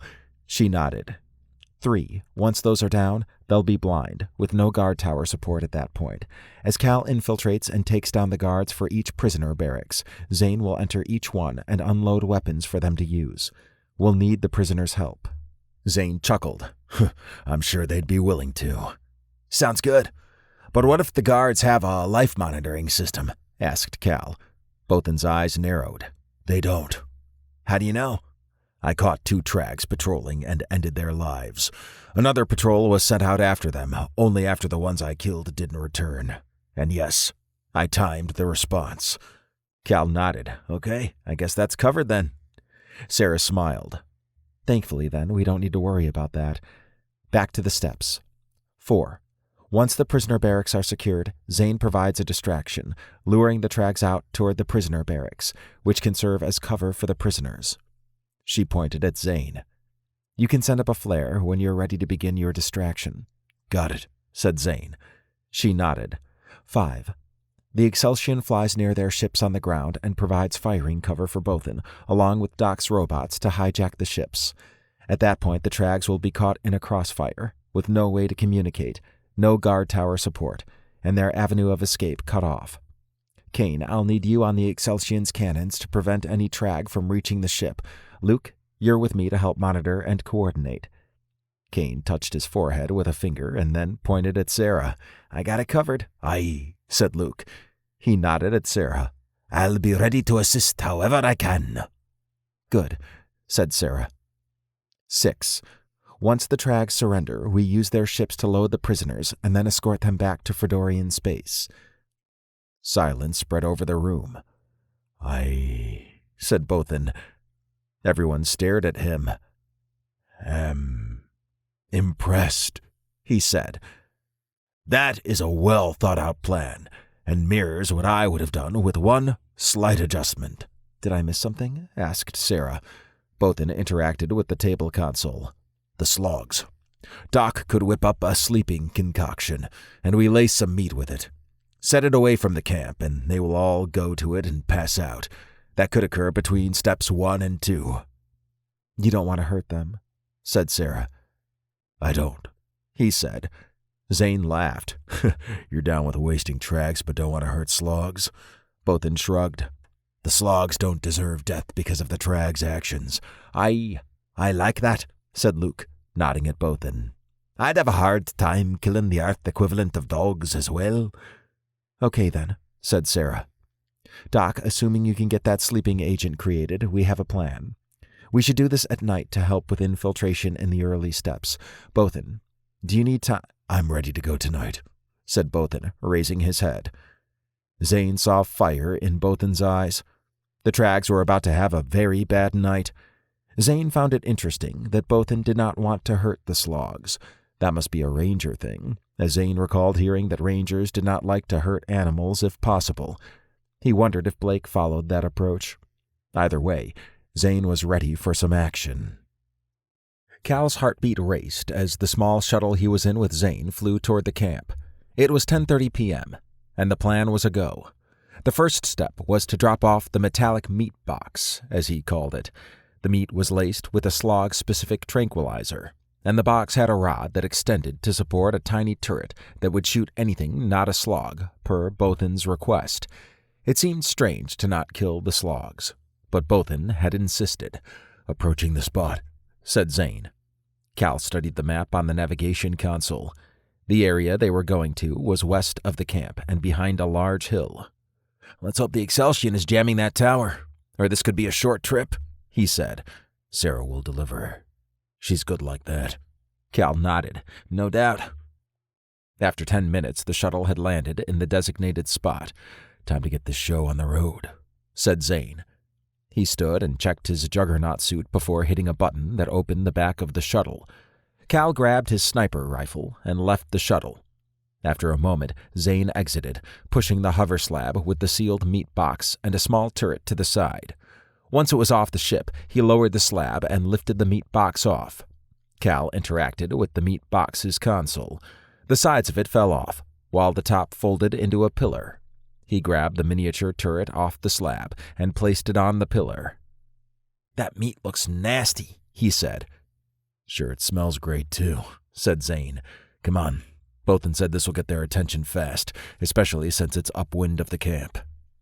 They hustled back onto the shuttle and descended. A few minutes later, 7 slogs charged over the hill. Cal grinned as he watched them devour the meat. The tranquilizer worked fast as the slogs lay down to sleep. His eyes narrowed when a trag came into view. "Looks like someone followed them," he said. As the trag neared the meat box, the turret spun up and shot it. The trag crumpled. "That worked well," said Zane. "All right, time to get these weapons to the prisoners." He pointed at Cal. "You ready for this?" "Always." Zane nodded. They flew the shuttle to the outskirts of the south part of the camp. Cal checked the scan readings. 2 guard towers, 4 barracks with 16 guards. No sweat. "I'll be right behind you as you clear each one. Well, the barracks, not the towers. If this goes sideways, I'm unloading my hell thrower," said Zane. They slapped hands. Cal exited the shuttle. The raised area gave a better view of the camp, and a mist had rolled in. He appreciated that it was dark out and would be so for at least another 12 hours. For once, a planet's orbit worked with him. He propped up his sniper rifle with the tripod and lay next to it. The noise-canceling feature would ensure a quiet shot, and as long as he hit the guards in a way that they fell back, he should be okay. He took aim at the first tower. A trag leaned over the edge and puffed on something. Cal fired. The trag fell back and out of sight. Cal used his scope to see if anyone noticed, but it was quiet. Not wanting to give anyone a chance to find the guard, he aimed at the second tower. A sentry sat in a chair with his head barely visible above the platform guardrail. Cal fired again. The guard's head exploded, and his body slumped in the chair. Cal stood and picked up his sniper rifle. He tapped the shuttle. "We're good to go." Zane nodded and pushed out the hover slab with 4 crates on it. "Let's arm some prisoners." Cal cracked his neck.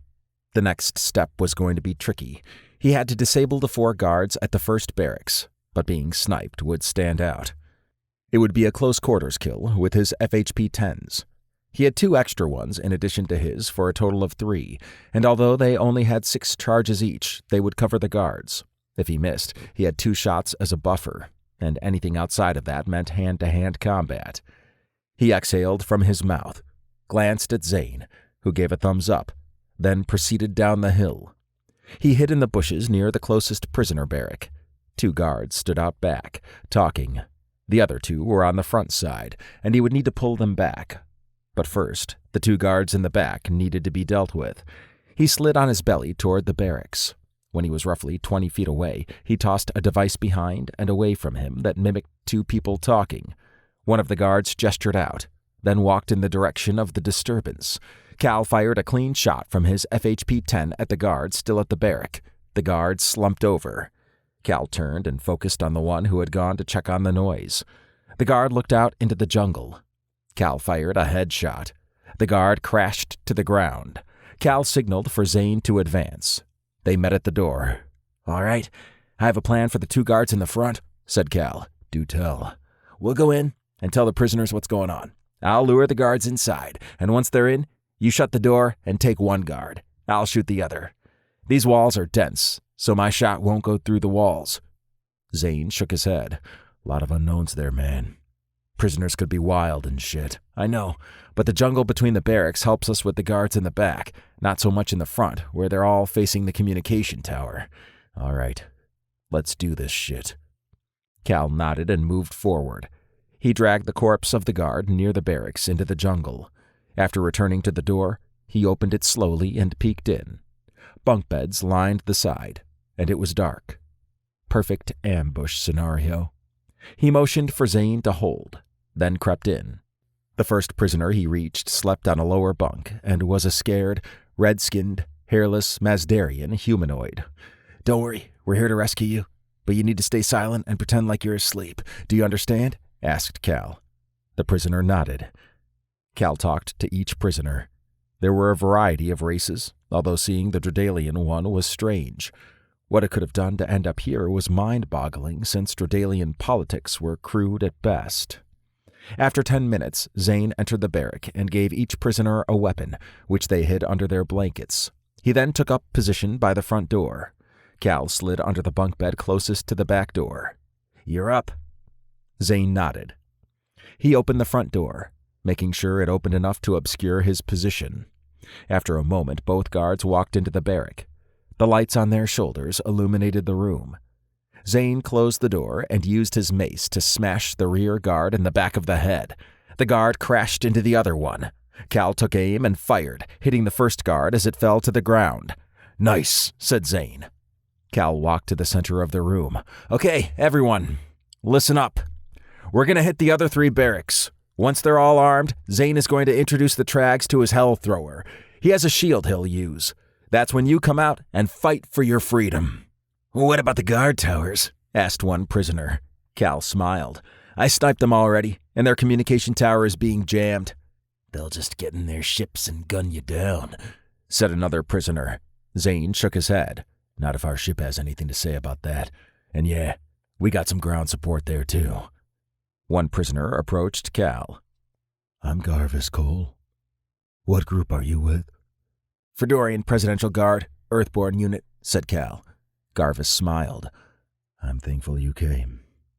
The FDF is corrupt. I've been here so long that I didn't even know the Presidential Guard had an Earthborn unit." Cal looked at Zane, then back at Garvis. "That's how we roll. Now be ready when the firing starts up." He nodded at Zane. "Watch for his flare." Garvis raised his weapon. "You can count on us fighting." The prisoners nodded. "All right," said Cal. He and Zane exited through the back door. 3 more to go," said Zane. Cal slapped Zane on the back. "We got this shit." Sarah took a deep breath as she monitored several windows on the main screen. The Trag communication tower had been jammed for incoming and outgoing transmissions, but she had a good visual of the camp.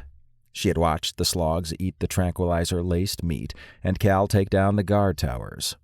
It was hard to see when Cal and Zane got to the first barracks, but the FHP-10 discharge outside was clear. The front 2 guards near the discharge had entered the barracks but did not come back out. That meant Zane was already inside, and now, after almost an hour, they would be in the 4th prisoner barracks. Based on the time spent at the previous one, Zane was close to launching his flare and luring out the Trags. Bothan and Doc in his main form, along with 4 defense robots, were on the landing platform, ready to disembark when the Exceltion landed. Kane was in the weapons systems room, and Luke was next to her in the command center. So far, everything had gone off without a problem. Her heart thumped like a war drum as she interacted with her console. The Exceltion descended. "Can everyone hear me?" asked Sarah. "Yep," said Kane over comms. "Sure can," said Bothan. Doc appeared in a window on the front screen.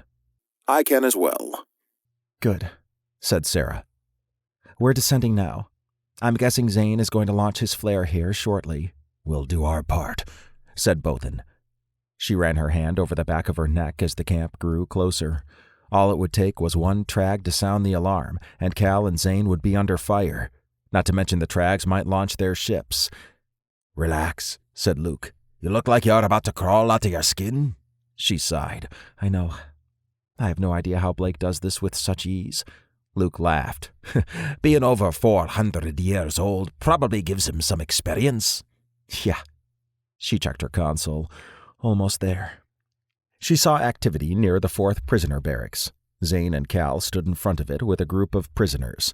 A flare shot up from the camp. "That's our cue," said Luke. Sarah nodded.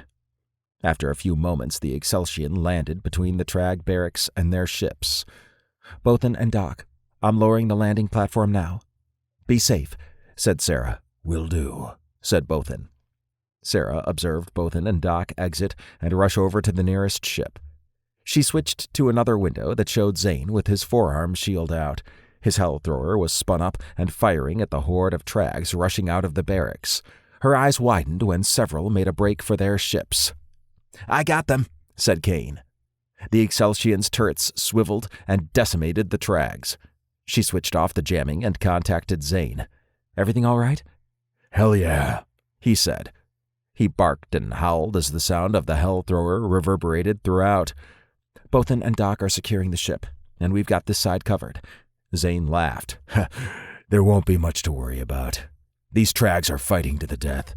We've had some prisoner casualties, and Cal took a heavy shot, but he's all right." Sarah smiled. "Okay, keep advancing. They have to surrender at some point." "Fuck yeah." She exhaled deeply from her mouth. A part of her wanted to be out there, but she knew she was needed where she was. A light blipped on her console. She double-checked it to make sure, but another Trag ship was inbound. She had considered that possibility. Perhaps the Trags got a signal out, or perhaps it was random chance. She pulled up a window on the main screen with a red dot indicating the approaching ship. "Trag ship incoming," she said. The window lit up with more red dots. "A few now, actually." "What do we do?" asked Cal over comms. The gravity of the moment hit her hard. If those ships arrived and the Exceltion and prisoner ships were not off the ground, it would be a slaughter. She needed a plan, and fast, or there would be another Presidential Guard unit missing. "Sarah?" asked Luke, looking over at her. She smiled at him. "Okay, everyone, here's the plan. It's time to be aggressive. We're going to lift off and provide cover for the prisoners to get to the ship. Doc can move the shuttle used earlier to pick up Cal and Zane. Then we're out of here. Kane, once we're airborne, fire some missiles at the incoming ships." "I'm with that," said Kane. "Good. Zane, Cal, Bothan, Doc. You all get that?" They confirmed they did. After the platform rose, the Exceltion lifted off. She navigated it to sit over Zane, allowing Kane to rain down projectiles on the Trags who ducked in and out of their barracks, taking pot shots. "Zane, get those prisoners to the ship, now," she said. "No sweat," he said.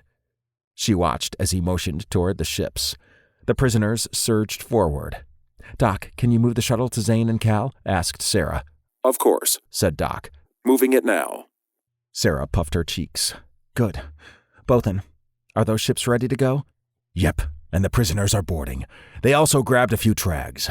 I'm not sure what that's about, but we can deal with it later." "All right," she said. "Missiles launching now," said Kane. Sarah studied the window that had the other ships on it. The first missile was shot down, but the second one hit the closest ship. "Yes," said Luke, pumping his fist in the air. "Kane, most of the prisoners are past Zane now and are boarding the ships. Focus on clearing a route for Cal and Zane to get to the inbound shuttle." "On it," he said. She watched as the Excelsion's turret switched focus from establishing a firing lane to a wide arc, pushing the Trags back into their barracks. "One of the ships is launching now," said Bothan. "We're almost ready for the other two." Sarah licked her lips. "Good." Her pulse started to slow down. She frowned at the 5 prisoners who died trying to get to the ships. Although she had tried to account for everything, the possibility of casualties was always at the forefront of her mind. She jumped when Luke shouted as another Trag ship was destroyed. "And there goes another one," said Kane. "Sarah, we're launching the other 2 ships," said Bothan. "Okay," said Sarah. "Meet us at these coordinates. Once Cal and Zane are on board, we'll handle these other ships on our way out." "Got it," said Bothan. She checked on Zane, and the window showed that Doc had brought the shuttle to them. After they boarded, they flew up and into the lowered landing platform. "Raising the landing platform now," said Luke. Sarah nodded. "Okay, when it's up, provide cover for the ship." "Aye." She eased back into her chair as she watched the prisoner ships ascend. Several Trag ships changed course to intercept them, but the prisoner ships fired missiles at the nearest one. "Landing platform up," said Luke. "Okay. Kane, concentrate on those ships. We're going to fly between them and the prisoner ships, said Sarah. No prob, said Kane. Sarah stared at the tactical window that showed the prisoner ships as blue dots, the trag ships as red ones, and theirs in the center as a green one. The prisoner ships were ramping up and were capable of defense on their own, but with the Excelsion's added firepower, the other trag ships were being cautious. Several of them diverted to the camp, which gave her the impression that the trags were more concerned with its status than the fleeing ships. One of the trag ships flew in pursuit of the last prisoner ship and gained on it while shooting projectiles. Kane, target that trag ship. Luke, get us close. Aye, said Luke. The Excelsion overtook the trag ship and raked it with its turrets. The trag ship's shields held initially, but faltered under the crushing fire. Once the shields were down, Kane launched a missile, destroying the ship. That's how it's done, said Kane over comms. Sarah grinned. Cal and Zane arrived in the command center. Smash and grab complete, said Zane. Hell yeah, said Cal. She laughed. We're not out yet.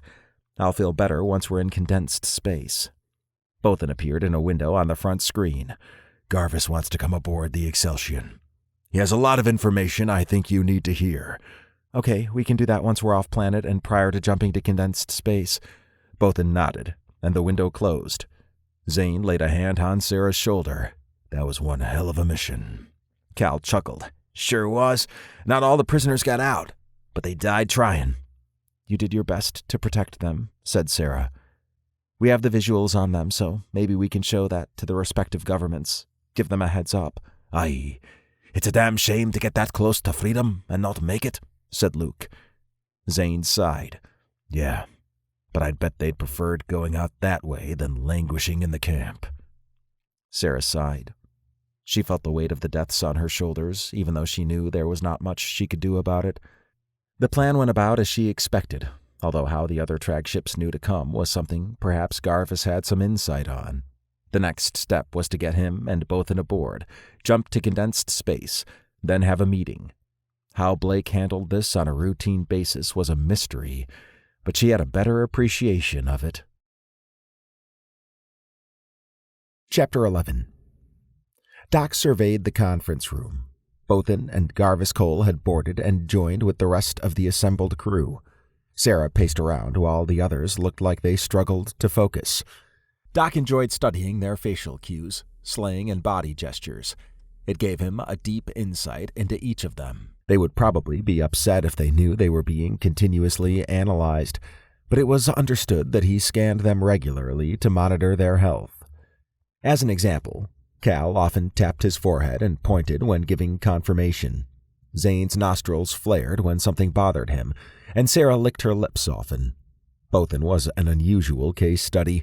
Despite the situation, Doc classified Bothan's state as calm, whereas Garvis showed a relaxed face, but his body seemed tense. All right, everyone's here, said Sarah, looking at each member.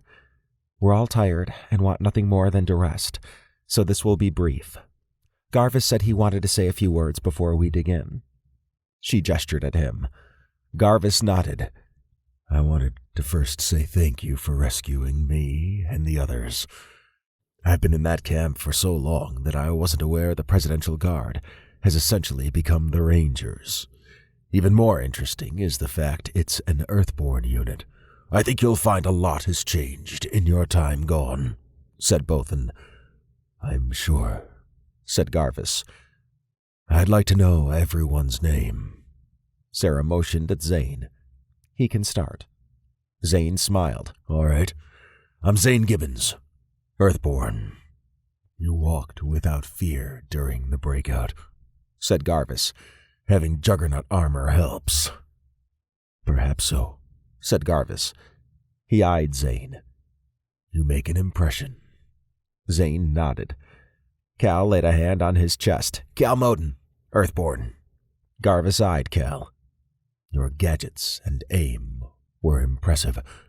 I saw you hit the trags in sequence with precise shots. He looked at Kane.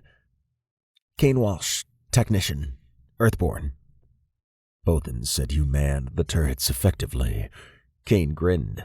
Hell yeah. Garvis focused on Luke. Luke McGregor, Engineer, Earthborn. I assisted Sarah. I remember your name from when the Exceltion was a prototype. You've modified the ship quite a bit since, and it showed its efficiency today. Aye, she's tough. Garvis motioned at Doc. You're the medical AI, yet you broke the security lockdown on the ships. You've adapted. Doc raised a finger. I have evolved in my time here, thanks to the efforts of the crew. I'm glad you did, said Garvis. He looked at Sarah. Sarah Olson, Fredorian. I coordinated the rescue from the command center. Bothan shook his head. She's being modest. She planned the rescue. Garvis nodded. Bothan mentioned you served in the FDF.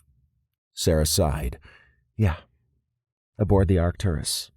But I got discharged from that role for reasons. I left the FDF after this opportunity opened up. I see, said Garvis. He looked around. This is all but a ranger unit in name and is what I would have expected from one. I don't know what awaits me when I get back to Fredoria, but I will make sure everyone's efforts here are noted. The other alien politicians asked who you were. I suspect you all are about to get popular. Zane laughed. We're already hated. The FDF will spin this as negative somehow. Just watch. The FDF, said Garvis. His eyes narrowed. They will need to answer for this. Be careful with that, said Sarah. We've been fighting a species known as the Saskarins. They can control a human body and have infiltrated various organizations, including the FDF. That was part of the reason Bothan came out here. Garvis rubbed his chin.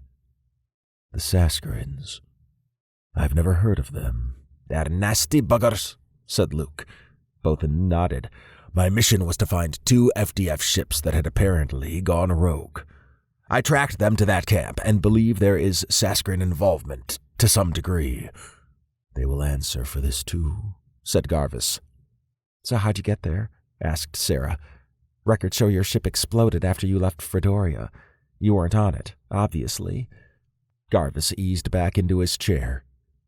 Yes. My region has a sister one on the rim world, Hullis. I was to meet with their governor. As she had come to Fredoria last time, I was to go to her region. Once the ship I got on had left Fredoria, it was boarded by FDF, who stunned, then sedated me. When I woke up, I was at that horrible camp. Cal shook his head. That shit sucks. I would agree. And it took me a while to understand what was going on. There were only a few FDF officers, but they ignored me for the most part. I explained to them who I was, but they didn't care, and the Trags, they were the worst aspect. They seemed to enjoy beating us and messing with our food and drink. Doc observed Garvis's face turn a slight shade of red. The Trags will pay for this as well, said Garvis, scowling. He cleared his throat. While there, I met several other aliens, at least those I could understand. I even became good friends with a few. One was a Drodalian. He looked around the table. Can you believe that? Drodalians aren't all bad, said Kane. I know. But we haven't had the best history with them, as you're aware. Nonetheless, after pooling all of our information, we figured out the camp was a political prisoner one. Some prisoners had tried to talk to the FDF, who visited occasionally, but they seemed entranced. Zane smirked. How much you want to bet they were slimed? Slimed? Oh, that's the term we use to describe how the Saskarins control a body, said Zane. He wiggled a finger in the air. They're a slime that enters and then goes wild. Garvis raised his eyebrow. I see. That could be a possibility. Were there any other camps there? Asked Sarah. Those other ships seemed to come immediately. Garvis nodded. Some prisoners were moved around. Apparently, the FDF had several camps, each connected to the others underground in some capacity. A sealed door sat inside the pit, and there were cables running off to the sides. Every now and then it would open, and we saw a massive tunnel with rail lines. Our thought was that they were centralizing mining and also moving prisoners around. To be honest, I'm surprised reinforcements didn't come through there. Sarah stretched her neck. That would have definitely been a surprise. I guess we got lucky. You did the best you could with the available information, and it worked. That's what's important, said Garvis. He took a deep breath. All right. I think I'm going to take a long bath, get some warm food, then sleep. No problem. And thank you for taking the time to get us up to speed. When we reach Fedoria, you'll hopefully be able to integrate. But as Zane said earlier, we as a unit will probably be downplayed. Garvis stood and looked around. You're heroes in my book, and to many others you saved today. I'll make sure it's known. Everyone nodded. He exited the room. Man, there's some fucked up shit going on, said Zane. Sarah glanced at Bothan. Yeah, but at least we completed the mission, said Sarah. Bothan looked down. I will need to deal with the loss of so many of my crew and our ship when we get back. The Presidential Guard can't take these types of losses, given how few we are. Whatever we can do to help, let us know, said Sarah. Bothan nodded as he stood, then exited the room. I'm liking this theme of shower, food, and sleep, said Kane, standing. Aye, said Luke, joining Kane. All right, we got a 4-day flight back to Fedoria, so there'll be plenty of time for rest. Go, said Sarah. Everyone departed the room except Doc. He analyzed the meeting and noticed Garvis's heartbeat had increased steadily throughout. Everyone else seemed calm, and Sarah had performed as predicted. Doc was getting better at predicting human behavior, although he still relied on physical metrics. The study of their mental aspects would take some time, and the Exceltion was an excellent lab for it. Sarah stood in Blake's office doorway. She frowned as she remembered talking to him not too long ago about him being a Daedrold. It had been 2 days in condensed space, and she had gone through everything that had happened, all the while wishing Blake was there to help. She sighed as she sat at his desk. Although she did not want to, it was where secured communications were handled. After a few minutes, Bothan and Garvis arrived and took their seats across from Blake's desk. Thanks for coming, said Sarah. Garvis smiled. I forgot the simple luxuries, such as a hot breakfast and waking up in a bed on my own without being prodded by a baton. Bothan nodded. You don't realize how nice it is to have those things until it's taken away from you. I'm glad you both are readjusting, said Sarah. She tapped at the table console. A projection shot up, showing the flight path to Fedoria. She gestured at it. We're approaching Fedorian space now, and our first real challenge is coming. I don't think we should stop to check in with an FDF cruiser. We should go past it, but we'll need to notify Ricard so he can get us clearance. I agree, said Garvis. At this point, I don't trust the FDF. Bothan grinned. We have some powerful friends, being the Presidential Guard. He gestured at Sarah. Are you contacting Ricard now? Not yet. I figured we three can put together some information and then talk to him and submit it then, said Sarah. Garvis looked around. A good plan. And I'm ready to begin. She smiled as she interacted with the desk's interface. 2 screens jutted out in front of Bothan and Garvis. Then let's get to work, said Sarah. After 5 hours and a few breaks, they completed their report. I believe what we have is good, said Sarah. Garvis and Bothan nodded. Are we ready to contact Ricard? They said they were. Sarah shut down the projection over the desk and activated a screen on the wall to the side. Okay, firing the communication request, she said. After a moment, Ricard appeared on the screen. Sarah! I wasn't expecting a... He scrutinized Bothan and Garvis. Bothan, you're alive. And... Garvis Cole? Garvis smiled. Alive and well. Bothan nodded. It's good to see you, Ricard. Ricard chuckled. I suspect there's a lot to discuss. There is, said Sarah. Before we begin, we're sending you a report on everything that's occurred. Ricard looked down. I got it. He looked at Bothan. I take it your mission was successful. Bothan sighed. Sort of. We tracked the 2 FDF ships down. It was to an FDF black site being used as a political prisoner camp. My ship was disabled and crash-landed, and I lost half my crew. If it wasn't for Sarah and the others, I wouldn't be here right now. I see, said Ricard. He motioned at Garvis. I assume the camp was infiltrated and prisoners retrieved if you're there. You're looking good for a dead man. Garvis grinned. Thanks to the Presidential Guard, I'm alive, and so are the other prisoners at the camp. About that, said Sarah. We're en route to Fredoria now and have 3 other ships with us. They're trag ships, which means the FDF will step in and want to investigate. That can't happen. Ricard nodded. I'll have Andia send word you're to be cleared. Although we don't usually interfere like that, this looks like a special case. Damn right it is, said Garvis, frowning. The FDF responsible for that camp need to be held accountable.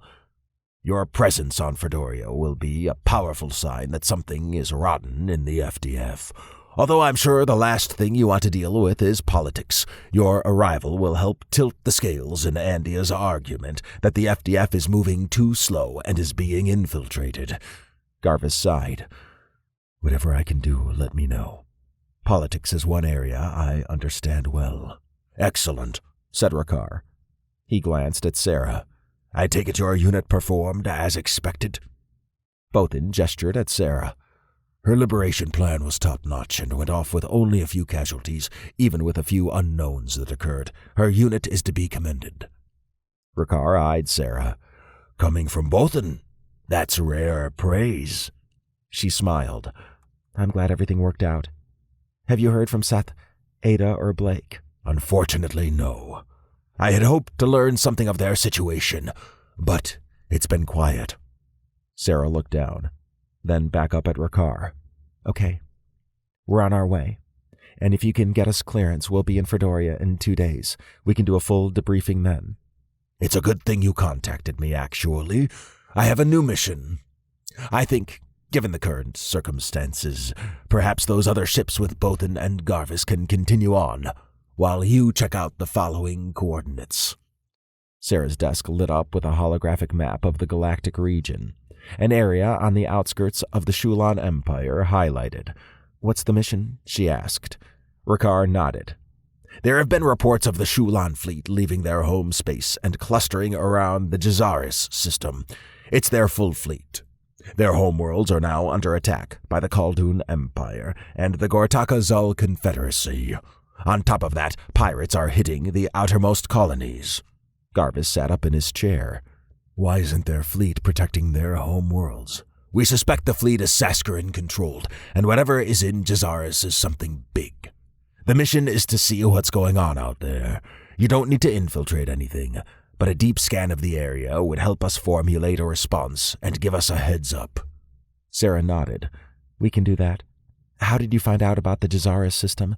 Confidential. She smiled. I get it. I'd like to stay and check out this new threat, said Garvis. If anything, I can verify whatever is seen. Ricard rubbed his chin. Bothan? Thoughts? My men and the prisoners can continue on to Fredoria. I'd like to join Sarah and her unit in investigating this. Sarah grimaced at the Exceltion crew being referred to as her unit. It was Blake's crew, and she still felt like it was temporary. Ricard nodded. Very well. We'll plan on receiving the prisoners and your remaining crew. I'll look forward to hearing about your report on the Shulon fleet. He gestured at Garvis. While I have you here, I'd like to discuss the nature of your disappearance and what you experienced at the camp. Gladly, said Garvis. As he talked, Sarah eased back into her chair. Ricard was confident enough to send her on another mission, but her heart was heavy. No word from Seth, Ada, or Blake.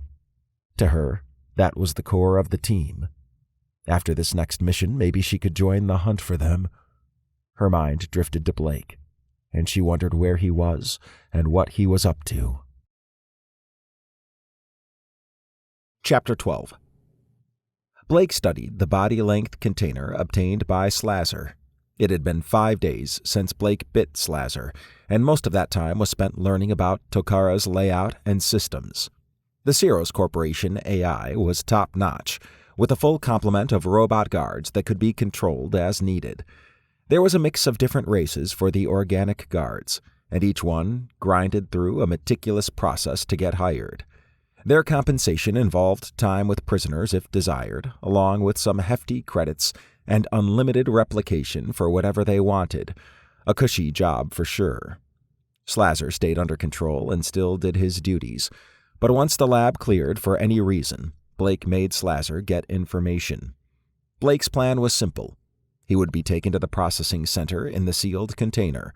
Right before Slazer boarded the elevator, he would unload some electromagnetic grenades to shut down the robots and turrets. Then he would pull out 2 weapons and open fire on the organic guards. Slazer's goal at that point would be to stop anyone from getting to the elevator. With communications down due to the EMP, Blake would have a ride to the top, where he would hijack a ship and get out. Thankfully, the elevator would not be impacted by the EMP due to it not being there at that point and the doors being thick enough to protect it. A lot might go wrong. Blake understood the multiple points of potential failure, from the robots stopping them before getting to the elevator, to Slazer being shot dead before he unloaded the EMP grenades. Whatever it took, Blake was getting out of there. Tokara had exacted a toll on him, and he marked it as a place he would destroy at some point. For now, the focus was on escaping. Slazer entered the lab and approached Blake. I have obtained the weapons as requested. Blake grinned. Good, because it's about time to leave. What's your mission? To protect you at all costs and get you to the elevator. That's right, said Blake. He tapped Slazer's chest. You'll do well. Slazer nodded. Blake checked the mobile slab the body container rested on. He pulled out a drawer under the container and verified that several EMP grenades were present, alongside some unusual weapons that had been retrieved from storage. Apparently, Tokara kept whatever weapons that were obtained from prisoners, and there was no shortage of them. He pulled out the Kalaran blaster and studied it. Although not particularly powerful, it shot a projectile that exploded on contact. What made it unique was that its projectiles would spread a fine, sparkable mist, perfect against anything mechanical. For organics, it would stun them hard. He scrutinized the container. That would be where he lay in wait until the EMP grenades exploded. Once they did, he would pop out and rush to the elevator, which should have been called down at that point. Blake did not have his striker or blades, or even his suit, but that was temporary. Slazer had retrieved a weapon similar to the striker, and the outfit would work well, especially with its camouflage shielding. Several blood pouches had been stashed in the container too, and Blake would take them with him. He was still weak, and in hand-to-hand combat against robots, he would not fare well. That should not be a problem if everything executed as planned. Blake opened the container, and as he got in, he focused on Slazer. You sure they can't scan through this? Yes, of course. It requires a manual inspection, said Slazer. Yeah, let's hope it doesn't come to that. Do you understand what you're supposed to do? Slazer nodded. Get to the processing center and call the elevator. I will be approached by guards since it will seem out of place. I stall them. When the elevator is approaching, I pull out the grenades and toss them, then get my weapon to hold the spot while you exit the container and board the elevator. Perfect, said Blake. He took one final look around. This was one place he would not miss. Let's get the show on the road. He lay back. The container closed with a whooshing sound and then began to move. Although he had been on many missions involving subterfuge, this one made him nervous, a feeling he was not used to. If he had been at full strength, he would take on the whole facility. Turrets would not be able to hit him, and the guards would be no match for his weapons and speed. Unfortunately, in his weakened state, he was about as powerful as a normal human, which was a death sentence when going against a Ceros AI-controlled robot guard. A voice sounded outside. Slazer? Slazer responded. Garakas. Blake admired Slazer's performance in blending in while under control of a hypnotic bite. The slab continued on. Blake's heartbeat accelerated. If this failed, he did not think he would come out alive. After 30 minutes, the slab stopped. "I'm bringing the elevator down now," whispered Slazar. Blake gripped his weapon and breathed heavier. He hated being weak, but sticking around Takara was not viable. Several heavy footsteps echoed outside. Blake figured it was the robot guards coming to investigate. He heard the elevator coming down and hoped Slazar could stall the guards. Slazar, where are you going? Asked a guard in a digital voice. "Vacation. It's scheduled in the system," said Slazar. Verifying, said the guard. Blake exhaled slowly. He had not instructed Slazar to schedule a vacation. Your vacation is in the schedule, but has not been approved. Please wait, said the guard. Blake knew he would need to fight if the guards moved the slab away. Director Zarupsel is on his way down, said the guard. "There's no need for that. But if he's coming, we'll get this cleared up," said Slazar. Understood. Blake grinned. He was not sure how long it would take for the director to arrive, but the elevator should be down before that. As if on cue, a groaning sound filled the air. He remembered that from when he had come down for the first time. "The elevator is almost here. Executing Phase 2, Slazar whispered. Blake cracked his neck. After a moment, a loud frizzing noise filled the air. Blake popped out of the container. A quick survey showed that the 2 robot guards had been neutralized, and the turrets were frozen in place when they had dropped out. "Go," said Slazar, pulling the weapon from under the container. "I'll cover you with my life." Blake hopped off the slab and smiled. "I know you will." He nodded at Slazar and then dashed over to the elevator, which had arrived. Slazar's timing had been perfect.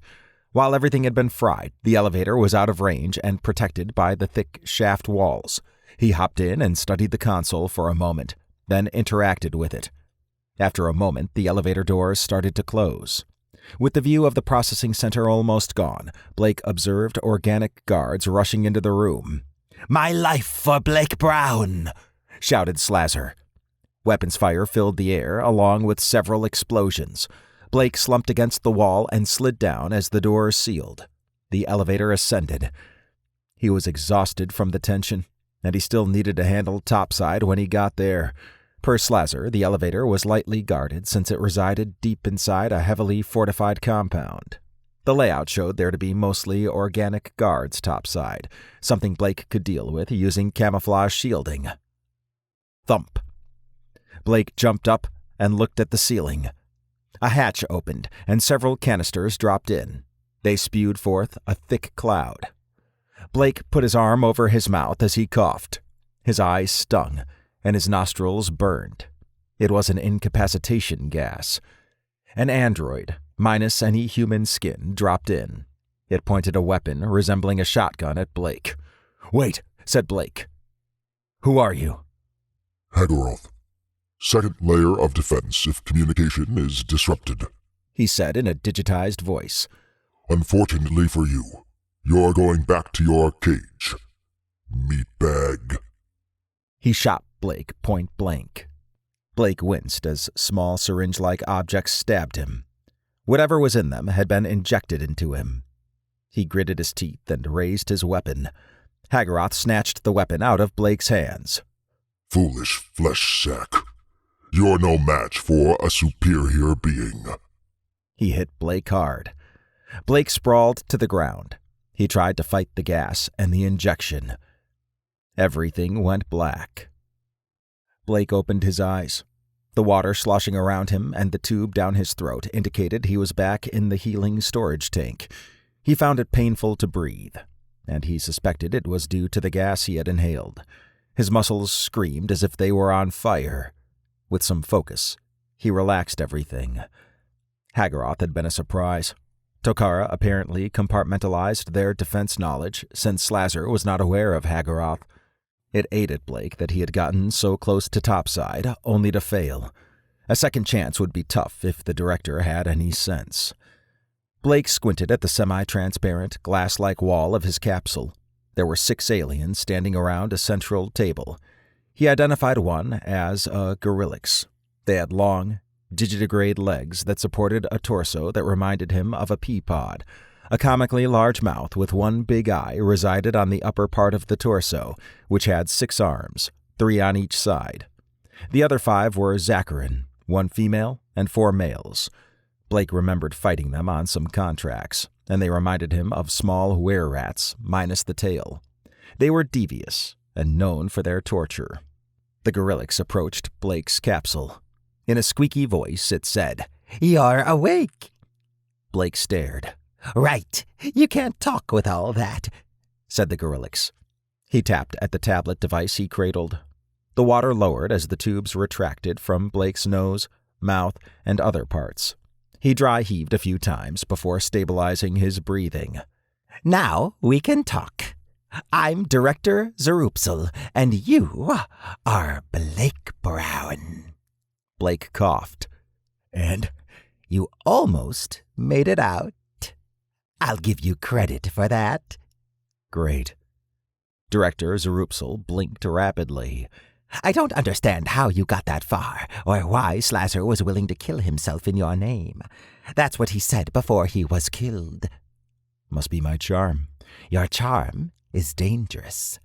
I've been warned that you are special, but I treated you like every other prisoner that was considered dangerous. Apparently, I now need to treat you differently." Blake sighed, as expected. "You seem calm, but you have no idea of what's in store for you," said Director Zeruppsel. He paced around. "How did you convince Slasher to work for you? Is it related to being a Daedrold?" "Like I said, I'm fucking charming." Director Zeruppsel faced Blake. "I see. Slasher used our own EMP grenades against us and our weapons as well. Were you aware that he killed 3 guards in addition to disabling every robotic guard in the area?" "I had an idea," said Blake. Director Zeruppsel rushed up to the capsule. "I don't take lightly that you somehow masterminded an escape attempt that got around defenses I personally put in place. Know this, there won't be a second time. You will be chained with a minimum of 2 guards around at all times. In addition to that, your recovery will take longer. I'll adjust the schedule of people wanting to torture you. They'll need to wait as you recover in pain. You'll also be sedated when not in the capsule. Make no mistake, you're going to pay for what you did." Blake grimaced. For the first time in a long time, despair began to set in. He figured he would survive, if only to line Tokara's pockets, but it would be a miserable and painful experience. A part of him wondered if he had lived too long. The other part wanted to murder everyone in Tokara and then blow it up. "There you go. That's the appropriate reaction a human should have when they realize just how fucked they are," said Director Zeruppsel. Blake always thought it odd when the translation used curse words, but he understood Director Zeruppsel's intent. Director Zeruppsel turned around and waved over the Saskarin. "Let me introduce you to Slasher's replacement. They work for the Halkin Medical Corporation." Blake studied the 5 Saskarin. They each wore a form-fitting white and blue suit with a badge on the upper right chest. He had heard of the Halkin Corporation before. They were banned from operation in the Kregan Star Empire due to the atrocities they unleashed in regard to biological warfare. They were also based out in the Galvan Rim, and they had a small army of mercenaries in their employ. "In addition to taking over Slasher's duties, I've given them permission to take samples from you whenever they want. They seem to be very interested in this Daedrold thing you have, which doesn't register," said Director Zeruppsel. "Then they'll be wasting their time," said Blake. A female Zakurian stepped forward. In a squeaky voice, she said, "I'm Chinara, lead scientist on this assignment. You'll get to know me very well. I wanted to clear up a misconception. We are aware that this Daedrald is some type of energy. It might not show up in a scan, but we have ways of making you talk. You'll still come up empty, said Blake. Chinara revealed a toothy grin. We'll see. There's plenty of time. And per Director Zerupsel, every option is available as long as you're alive and well for the next client who comes to torture you. Blake bared his fangs. You fuckers better understand that if I ever get out of this, I'm coming for all of you. Chinara and Director Zerupsel shared a look. I agree with Director Zerupsel that you will never have that chance, said Chinara. Director Zerupsel faced her. If you need anything, let me know. As he exited the room, he paused by the two robot guards. He never leaves your sight. The guards nodded and stared at Blake. Hatred flowed through Blake. Whatever the cost, he would make everyone pay.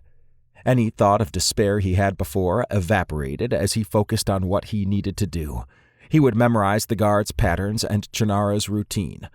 A brief moment of hope that maybe Seth and the others would rescue him flashed through his mind, but that was not going to happen. Seth had undergone a big transformation, and Blake had not been there for that. It aided him. Wherever Seth was, Blake hoped he was okay. Chapter 13. Ada looked out the window of the hotel she and Seth had chosen to stay in. Oleron was a busy space station, and a variety of aliens lived there. She had learned a lot in the last 5 days. Although owned by the Zybian Empire, Oleron was, for the most part, independent. Various mercenary groups, mostly Zybian, controlled it, and they enforced their own brand of law. Justice was swift and, from her perspective, highly subjective. She studied several altercations on the way from the safe house to the hotel. One ended in a fatality. She had indicated to Seth that she wanted to observe what would happen next. Someone dropped a beacon by the body, and 10 minutes later, a medium-sized vehicle with a storage unit on the back arrived. The drivers retrieved the corpse, then sped away. What the fatal fight had been about was a mystery, but it highlighted to her how loose things could be. There was no investigation, which did not surprise her the more she learned about Zybian culture. They would have viewed the victim as weak for dying. In the hotel room, her and Seth's custom-made suits faced the wall. She had adapted to hers without effort, thanks to Kane's attention to detail. Seth cleaned himself in the shower, and usually she would join him, but not this time. He liked to play around when she did join him, and since she had not, he would want to play when he got out. To ensure she was presentable, she retrieved a lotion she knew he liked. Her skin was easy to clean, one of the benefits of being an android. She applied her lotion while she sat on the edge of the bed. Her thoughts wandered to how she got to her current situation. Although the current predicament was bad, being in a relationship with Seth and having a crew who cared for her made her happy. It could be that she was lucky to have noticed Blake forming a unit that one day long ago. All it took was that one moment. Hawkes was hard to find. She and Seth had been to various seedy establishments, and not many people talked. The AR helped where they could, but they did not have deep ties to the community. If anything, they were regarded as outsiders. She and Seth had also trawled through some of the lower levels and talked with some of the tougher groups. She noted the unusual amount of comments on her form, which angered Seth. Yesterday, she and Seth visited a hospital to find medical records, but there were none. Per the AR, it would be where Hawkes went if injured, and maybe he used an alias. Oleron seemed like the perfect place to disappear. Something outside creaked. She snapped her head toward the window and scanned it, but did not notice anything out of the ordinary. Probably the building making noise. It seemed old relative to the others around it. Her eye caught a line above her window that stretched to a higher building. That had not been there before. She ran an analysis and determined that whoever put it there might not have the best intentions. As a precaution, she jumped into her suit. Crash! A humanoid in a black and silver suit with a red cape burst through the window. The cape had 6 equidistant vertical lines, with each line having a black, circular gadget every 6 inches, providing a grid-like look. Glowing components resided on his metallic weapon, and his helmet possessed multiple protruding eye sockets. Hi, I'm Hawkes. I hear you've been looking for me, he said. He raised his weapon at Ada and fired. She dodged out of the way. Seth stumbled out of the bathroom. What the? Hawkes shot at Seth, who rolled back into the bathroom. Ada charged Hawkes, pinning him against the wall.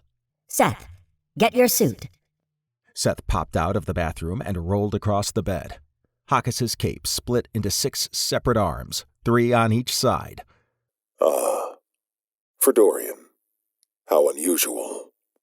His cape arms grabbed Ada's hands. It surprised Ada how powerful they were, and was a tactic she had not planned for.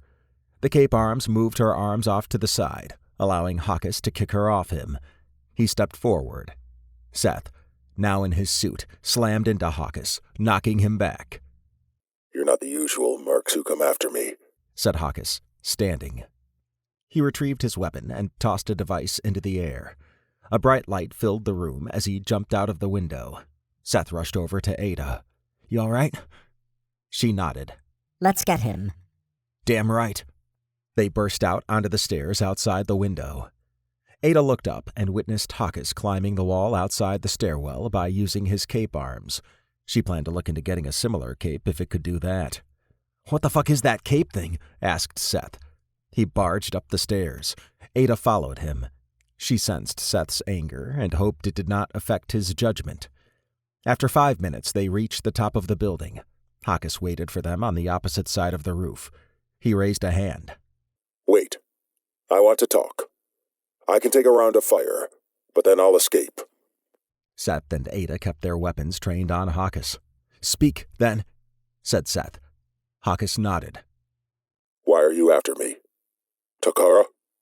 Yep. Bounty hunter, then? Nope. Then why? Asked Hawkes. You're our ticket there, said Seth. Hawkes laughed. Ada heard the subtle sounds of a Zibian voice behind the digital filter. So you want to go to Takara? Are you nuts? Asked Hawkes. Yep, said Seth. I see. I'm not going to Takara. And I think you're working by yourself. That's a bad combination for you, my friend. I'm not your friend. Hawkes nodded. Tell me then, who are you planning to break out? That is why you want to go there, right? You don't need to know. I see. Then I'm afraid this chat has come to an end, said Hawkes. He tapped at his forearm. A device exploded at Seth's and Ada's feet. Ada tried to jump to the side, but Hawkes' blast struck her and sent her flying off the side of the building.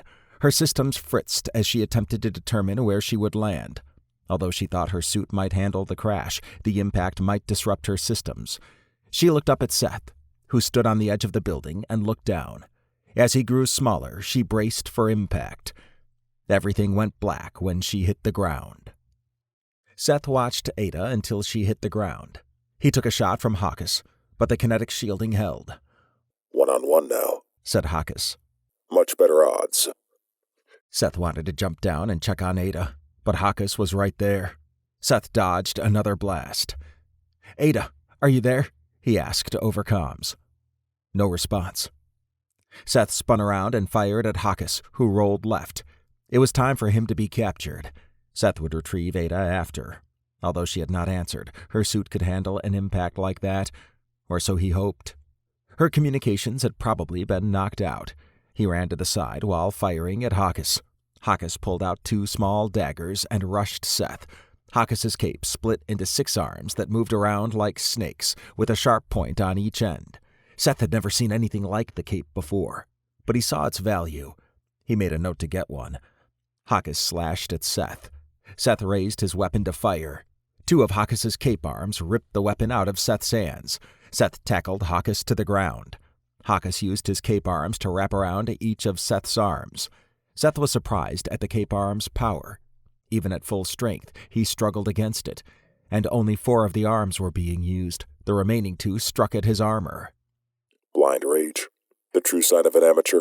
Not so confident 1-on-1 now, are we, Fredorian? Asked Hawkes. He kicked Seth off and then stood. Seth landed on his back. As strong as he was, he could not fight essentially 8 arms in combat. Brute strength would not win this. He gritted his teeth as he pulled off a device on his belt, then faced Hawkes. Had enough? Asked Hawkes. I wonder if you're worth anything to Takara. Seth tossed the device at Hawkes. One of Hawkes' cape arms caught it. The device whirred, then spewed acid all over Hawkes. Hawkes cried out as he stripped off his suit. As Seth rushed over, he pulled out a syringe. He stuck Hawkes in the neck once his helmet came off. Hawkes stumbled for a moment, then crashed to the ground. Seth caught his breath. Ada was prominent on his mind, but he needed to secure Hawkes. Seth contacted Daz. "Hey, what's going on?" asked Daz. "I need help. Ada's down, and I got Hawkes." "What?" "I'm turning on my locator beacon. I'm going to get Ada while carrying Hawkes." "Okay, I'm sending someone your way," said Daz. Seth sighed as he stripped off the rest of Hawkes' armor. The cape had been impressive, so Seth ripped it off the suit and wrapped Hawkes in it. Once secure, Seth used his shoulder to carry Hawkes. Seth rushed to the stairwell and made his way down. As he descended, he spotted several aliens prodding Ada's limp body. Seth paused to fire at them. They scattered. After 20 minutes, he reached the ground. The first thing to do was to get her off the street. He looked around and chose a narrow alleyway. After placing Hawkes there, Seth picked up Ada and brought her over. His breathing grew erratic as he lowered her helmet. A lump formed in his throat when she did not respond to his touch. "Ada! Ada! Are you there?" he asked.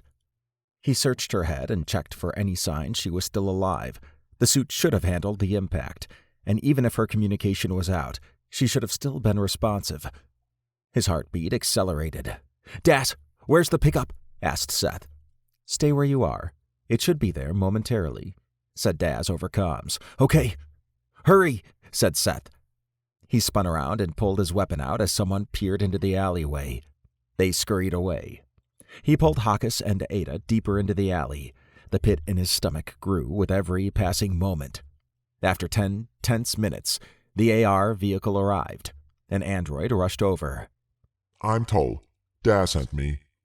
"Can you check to see if she's okay?" asked Seth. Tull nodded. He bent over and placed a finger near her neck. Tiny tendrils extended from his finger and connected to a spot on her neck. He froze for a moment. "Her design is unusual, but her neural cage is intact.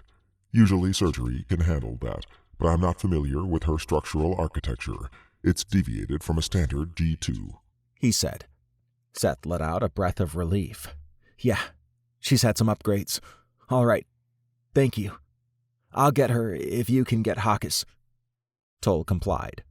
Seth lifted Ada and carried her over to the vehicle. Tull put Hawkes in the back, then motioned for Seth to put Ada in. "No, she rides in front with me," said Seth. "Okay," said Tull before he sealed the back. Seth placed Ada in an upright position in the front, then scooted in next to her to provide support. Once Tull got in, they took off. Everything was a blur to Seth as citizens jumped out of the way of the speeding vehicle. He did notice the narrow back paths that Tull took. After 15 minutes, they arrived at a dead end. "What is this?" asked Seth. "Safe house is down a few levels," said Tull. Seth peered out the windows. He raised his eyebrows when they began to descend. A cover plate slid into place above. His muscles relaxed a bit. He touched Ada's face. "She should be fine," said Tull. "I hope so," said Seth. He ran his thumb over Ada's hand. A part of him wanted to kill Hawkes, but he was part of a plan. Seth hoped Blake held out in Takara, but that might be wishful thinking. "You know anything about Takara?" asked Seth. "Hagaroth," said Tull. He eyed Seth. "I'm not aware of how much you know about AR internal politics, but he is a faction by himself. He hates organics and, from what I heard, has free rein to hunt down anyone who tries to escape." "If Blake is in a weakened state, it sounds like he might not be a match for Hagaroth." Tull nodded. "With Hagaroth, you either come prepared to fight, or you lose. If he gets the jump on you, it's no contest."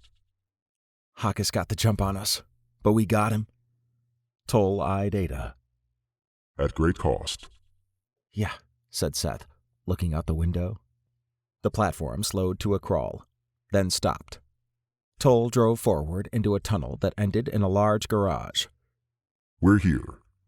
Seth's mood improved when Daz rushed over with a small army of androids and 2 slabs. Everyone assembled outside the vehicle. Daz pointed at Ada. Prep her for surgery. Several androids grabbed Ada and placed her on a slab. Daz laid a hand on Seth's shoulder. Tull showed me that she is still there. We need to reconnect and fix a few things. Seth licked his lips. Sounds good. And you got Hawkus. I'm impressed, said Daz. Seth shook his head. Don't be. Not only did he get the jump on us, he led us right into a trap. I don't know what the fuck I was thinking. I should have scanned the area before engaging. Him standing at the other end and wanting to talk should have been a clue. If you're not a regular bounty hunter, there's going to be some growing pains, said Daz. At least he's captured now, said Seth. Indeed, said Daz. He motioned at several androids.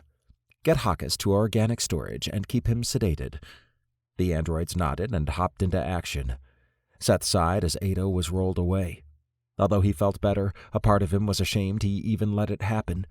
Ada could have been gone in an instant, like Jarvis. He swallowed hard at the thought of living without her.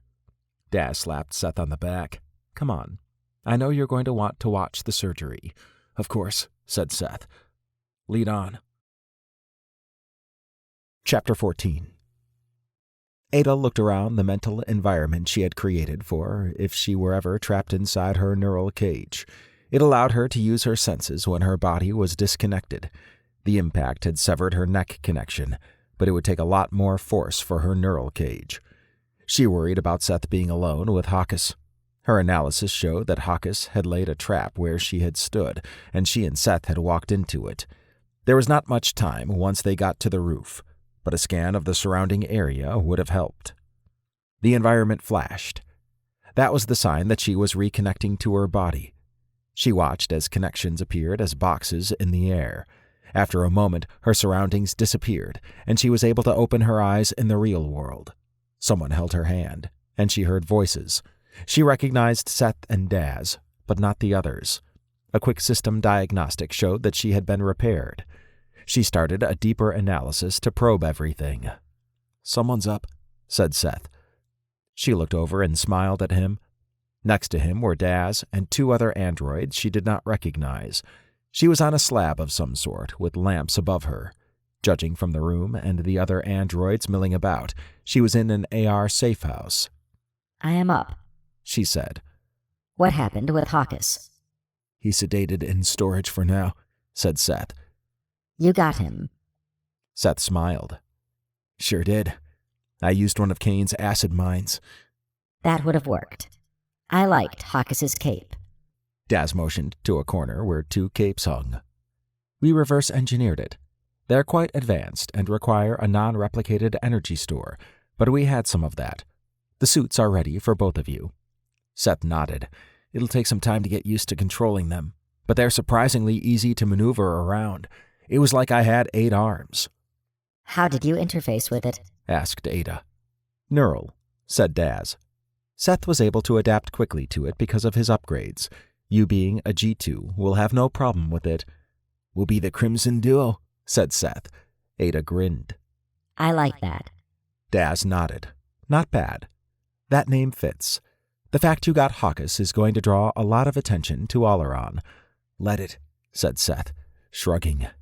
Anyone has issues, they can deal with us. Got it, said Daz.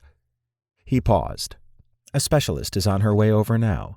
She will help you mask your identities. Although your suits can obscure you generally, you will be scanned and asked to lower your helmet when going to Takara. Ada sat up. How does that work? You'll wear a second skin that responds to a different signature than your base one. It involves stepping into a vat, where you're covered in a slime mold and then altered by the specialist. Will I read as human? Asked Ada. Daz shook his head. Android. But some of your internals can be masked, presenting you as a normal G2. Seth wrinkled his eyebrows. What about me? I would suspect a skin color change, and you will smell different. Your augments will be difficult to hide, but misdirection will help your situation. Seth sighed. Whatever it takes. We don't need to be in it for long. Just enough time to get in there. Ada slid off the slab and stood. What is the plan when we get there? Daz motioned to a side room. I got some ideas. Follow me. Ada complied. When she entered the room, she noticed a Generation 1 android standing in the corner. She was dressed provocatively and had fair skin and short black hair. Her tattoos were on prominent display, and she puffed on a device of some type. Daz motioned at the woman. This is Hoda. She's an expert on Tokara. You mean the only expert? Said Hoda, smirking. She waved a finger at Seth and Ada. So you two want to head there? Seth cleared his throat. Yep. Your funeral? Said Hoda.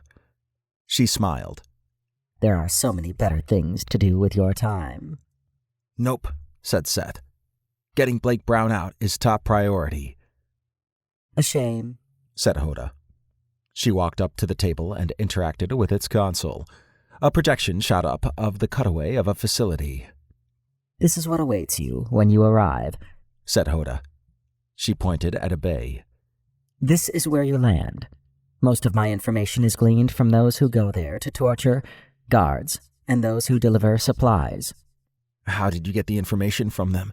Asked Seth. Hoda smiled slyly. Maybe I can show you later. Ada tilted her head. You use pleasure programming. Such a mechanical word, said Hoda, laughing. It's amazing how letting a few organic things in you will yield so much information. Ada nodded. All right. Before you even land at Tokara, you'll be directed to a large ship where all of you and your ship will be scanned. With your new identities, that won't be an issue, and someone of Hakas's stature will let you in. He's your pass. Once cleared, you go to Tokara, and after docking, you'll be escorted to the elevator, which takes you down. What security system is topside? Asked Ada. AI-wise, nothing you couldn't destroy with ease. While the lower part has a Ceros AI, the top part has a simple virtual intelligence that allows the organics to feel in control, said Hoda. She pointed at various locations. The real threat there is the organic guards here, with a few robot ones. Don't let that fool you, though. There are a lot of turrets and guards. It's essentially a merc base. Seth ran his hand over his mouth. So if it came down to it, it would be a fight. Hoda laughed. A short one. You'd be outnumbered 200 to 2. And those mercs there have top-of-the-line equipment. That's not including the small fleet of ships nearby, the outposts within the system, and the other mercs ready to come at a moment's notice. Tokara pays very well. So we get swarmed if we try something. Hoda nodded. Unless you want it to be a suicide mission, I'd be planning on a quick exit if you can get back up from the lower part. Daz looked around. Don't forget Hagareth. He roams topside, and I'm guessing the only reason he's there is to ensure no one unauthorized comes up top. Unfortunately, yes. I've talked to him a few times. He really hates organics and said sometimes clients let him torture prisoners. Does he have a weakness? Asked Ada. Not that I'm aware of. He was built as an assassin android and specializes in infiltration and killing. One thing to note is he is faster than a normal android. Seth sighed. Great. I guess we could use an EMP on him or something. He ain't outrunning that. Hoda pointed at Ada. She might not either. Good point. I may have a few tricks up my sleeve for Hagareth. Hakas found that out the hard way. Nice capture, by the way, said Hoda. Seth nodded. So once you're in the elevator, you're taken down to the lower levels. Now, I don't know too much about that since I haven't heard it discussed often, but I have learned a few things. 1. Turrets in the ceilings can pop out. 2. Most of the guards are robotic and controlled by the Ceros Corporation AI. 3. There is a medical ward where prisoners are taken to heal up before their next client. Seth's eyes narrowed. Speaking of which, do you know how that works? Yep. Once a prisoner is there, they get put into a room and secured. Then the client has a week to do whatever they want. The only rule is you can't kill the prisoner. Once a week is up, the prisoner goes to the medical ward to heal up for the next client. Times vary by species, obviously. Ada ran a simulation on Blake. Based on the information on when Takara offered Blake, he would be in the medical ward now. Seth closed his eyes while scowling. I'll personally deal with whoever the first client is. I have to ask, said Hoda, twirling a strand of hair. Is it worth it to potentially die or be captured yourself? Without question, said Seth. He either comes out, or we die trying. Hoda grinned at Ada. And you? You recently acquired upgrades and are living a new life. It might get snuffed out there. It is a risk worth taking for me. All right, said Hoda. You have a tough mission ahead of you. I hope my insights help. Seth smiled. We appreciate the knowledge, and we'll need all the help we can get. Hoda glanced at Daz. You're going in with them? As the pilot, yes, and potential backup if needed. She ran a hand over Daz's arm. You always seem to be in the thick of trouble. I like that. She looked at Seth and Ada. If you were to retrieve Blake, how are you going to get back to your ship? We'll figure something out, said Seth. They aren't going to let you walk out with a prisoner. Ada tilted her head. Perhaps misdirection will work then. Hoda nodded. Good luck. Ada realized that based on Hoda's information, the success probability of the mission was low. This might be the last one Ada went on. Hoda's words on living a new life echoed in Ada's mind. It was true that she did not want to lose what she had. However, if it were to occur, then she would want it to happen alongside Seth. Seth's heartbeat accelerated as he stood with Daz and Ada outside their ship on a Takaran vessel. Robotic inspectors scanned the interior, while others did the exterior. Several Zibian mercs stood near Seth and the others while the scan was in progress. He liked that the identity transformation had no issues, and he found it comical that he now had white skin. Some of the masking augments were uncomfortable, but a minor inconvenience if they worked. When he was registered, he chose the name Clint Eastwood, and Ada chose Hoda. Daz was now known as Gull. It had been a day since leaving Oleron, and Seth had trouble sleeping on the way there. He studied the plan multiple times, trying to pick out any weaknesses. The issue would be once they were in the bottom part of the prison. If they got into trouble there, it could be disastrous. Not only was he somewhat tired, but it was 9 a.m. Earth time. No naps were in his immediate future. One of the Zibian mercs raised his head at Seth. So you got Hawkus, huh? Yep, said Seth. Where'd you get him at? Oleron. The merc nodded. Nice place. I've been meaning to go there for a while. Got some business to deal with there. Seth grinned. That's the place to get things done. Damn right it is, said the merc. He shook his head. Hawkus was one of the most wanted by Takara. I've heard stories of the various attempts to get him. All failed until now. He couldn't handle us, said Ada. The merc nodded. A robotic inspector approached them. Your ship is cleared, and your prisoner, one Hawkus, has been verified. The inspector handed Seth a small device. This is used to track your ship, and will authenticate you when you arrive at Tokara. The merc nodded at Seth. Don't lose that. If you do, you'll have an army on you. Got it, said Seth. He grinned at Daz and Ada. Let's get this show on the road. After they had left the ship, Seth eased back into his chair. Daz and Ada sat in the front seats. So far, everything had been going well. First hurdle down, said Seth. Ada nodded. I don't think it will be as informal once we are at Tokara. Probably not. But did you notice those mercs giving us some respect for capturing Hawkus? Yeah, said Daz. Zibian mercs are not easily impressed. Perhaps we can use that to our advantage, said Seth. If I seem outspoken and brash at Tokara, I'm only playing the part. The wild Fredorian. Should I play a part too? asked Ada. Seth grinned. You could pretend to hate organics. Would that seem odd that I'm working with you then? I'm a cyborg. Ada tilted her head. Perhaps my role would avoid suspicion. Daz chuckled. Hagareth would like you. Then it is settled, said Ada. I'll play along too, said Daz. Seth laughed. This'll be interesting. His mood improved the closer they got to Tokara. He hoped Blake was still in a good mental state. Blake probably was, but from everything Seth had learned about Tokara, it was an unforgiving place. Blake needed to hold out for a bit longer. After 2 hours, their ship approached the ice world that Tokara resided on. Seth stood between the front seats and gazed out. Look at that. He had seen ice worlds from afar when delivering items to space stations, but to fly down to one was a new experience. The temperatures were below negative 100 degrees Fahrenheit on the surface, and it looked like ice was everywhere. A snowball planet. Tokara stood out with ease as they approached topside. Thankfully, it was not a part of the massive snowstorms he observed elsewhere. The ship's radar lit up. Look at that, said Daz.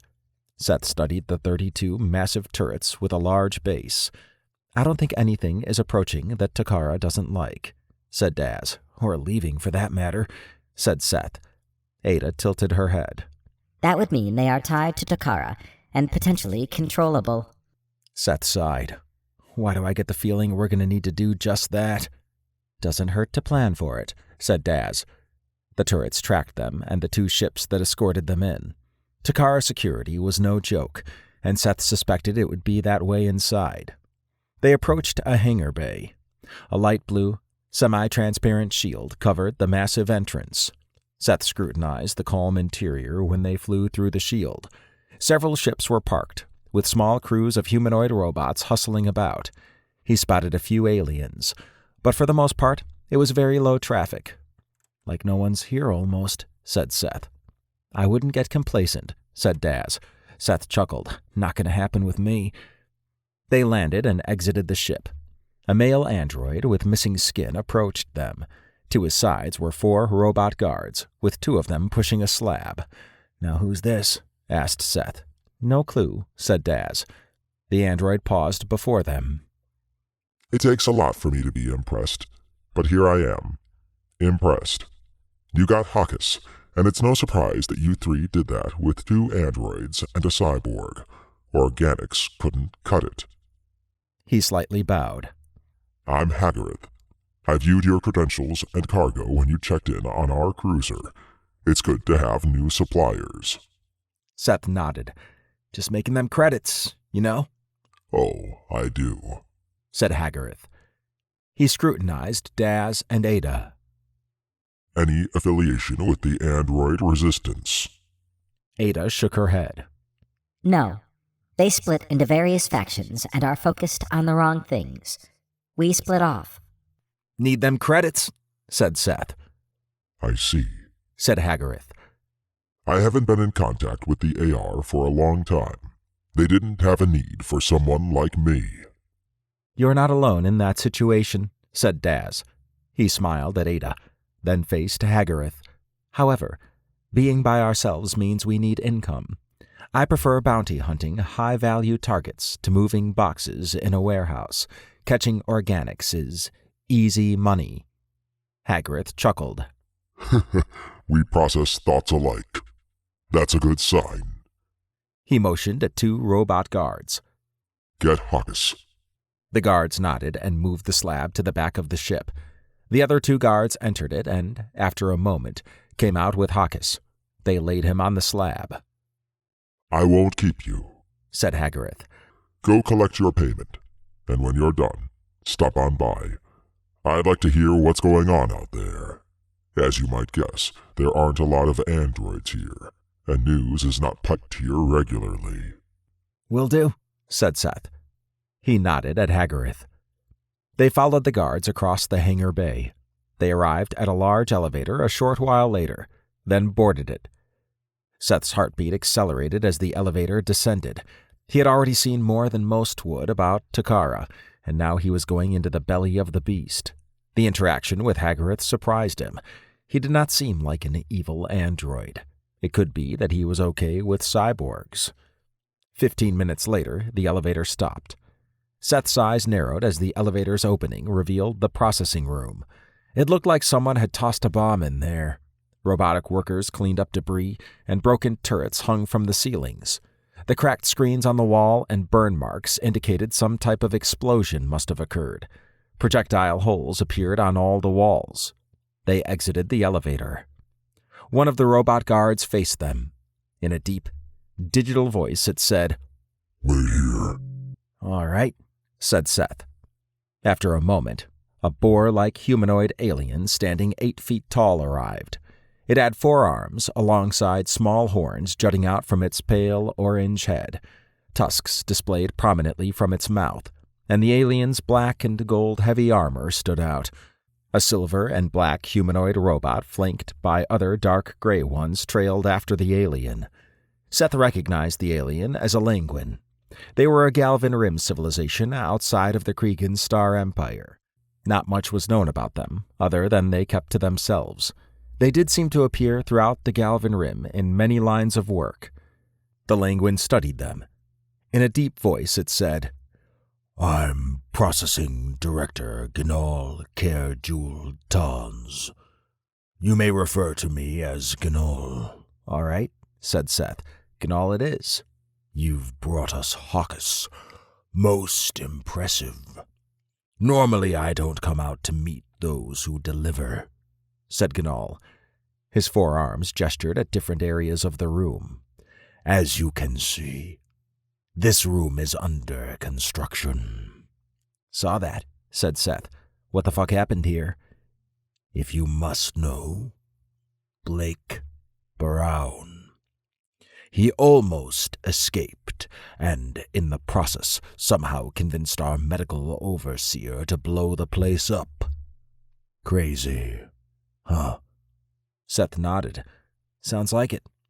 This Blake Brown guy must be balls to the wall tough." Gnol laughed.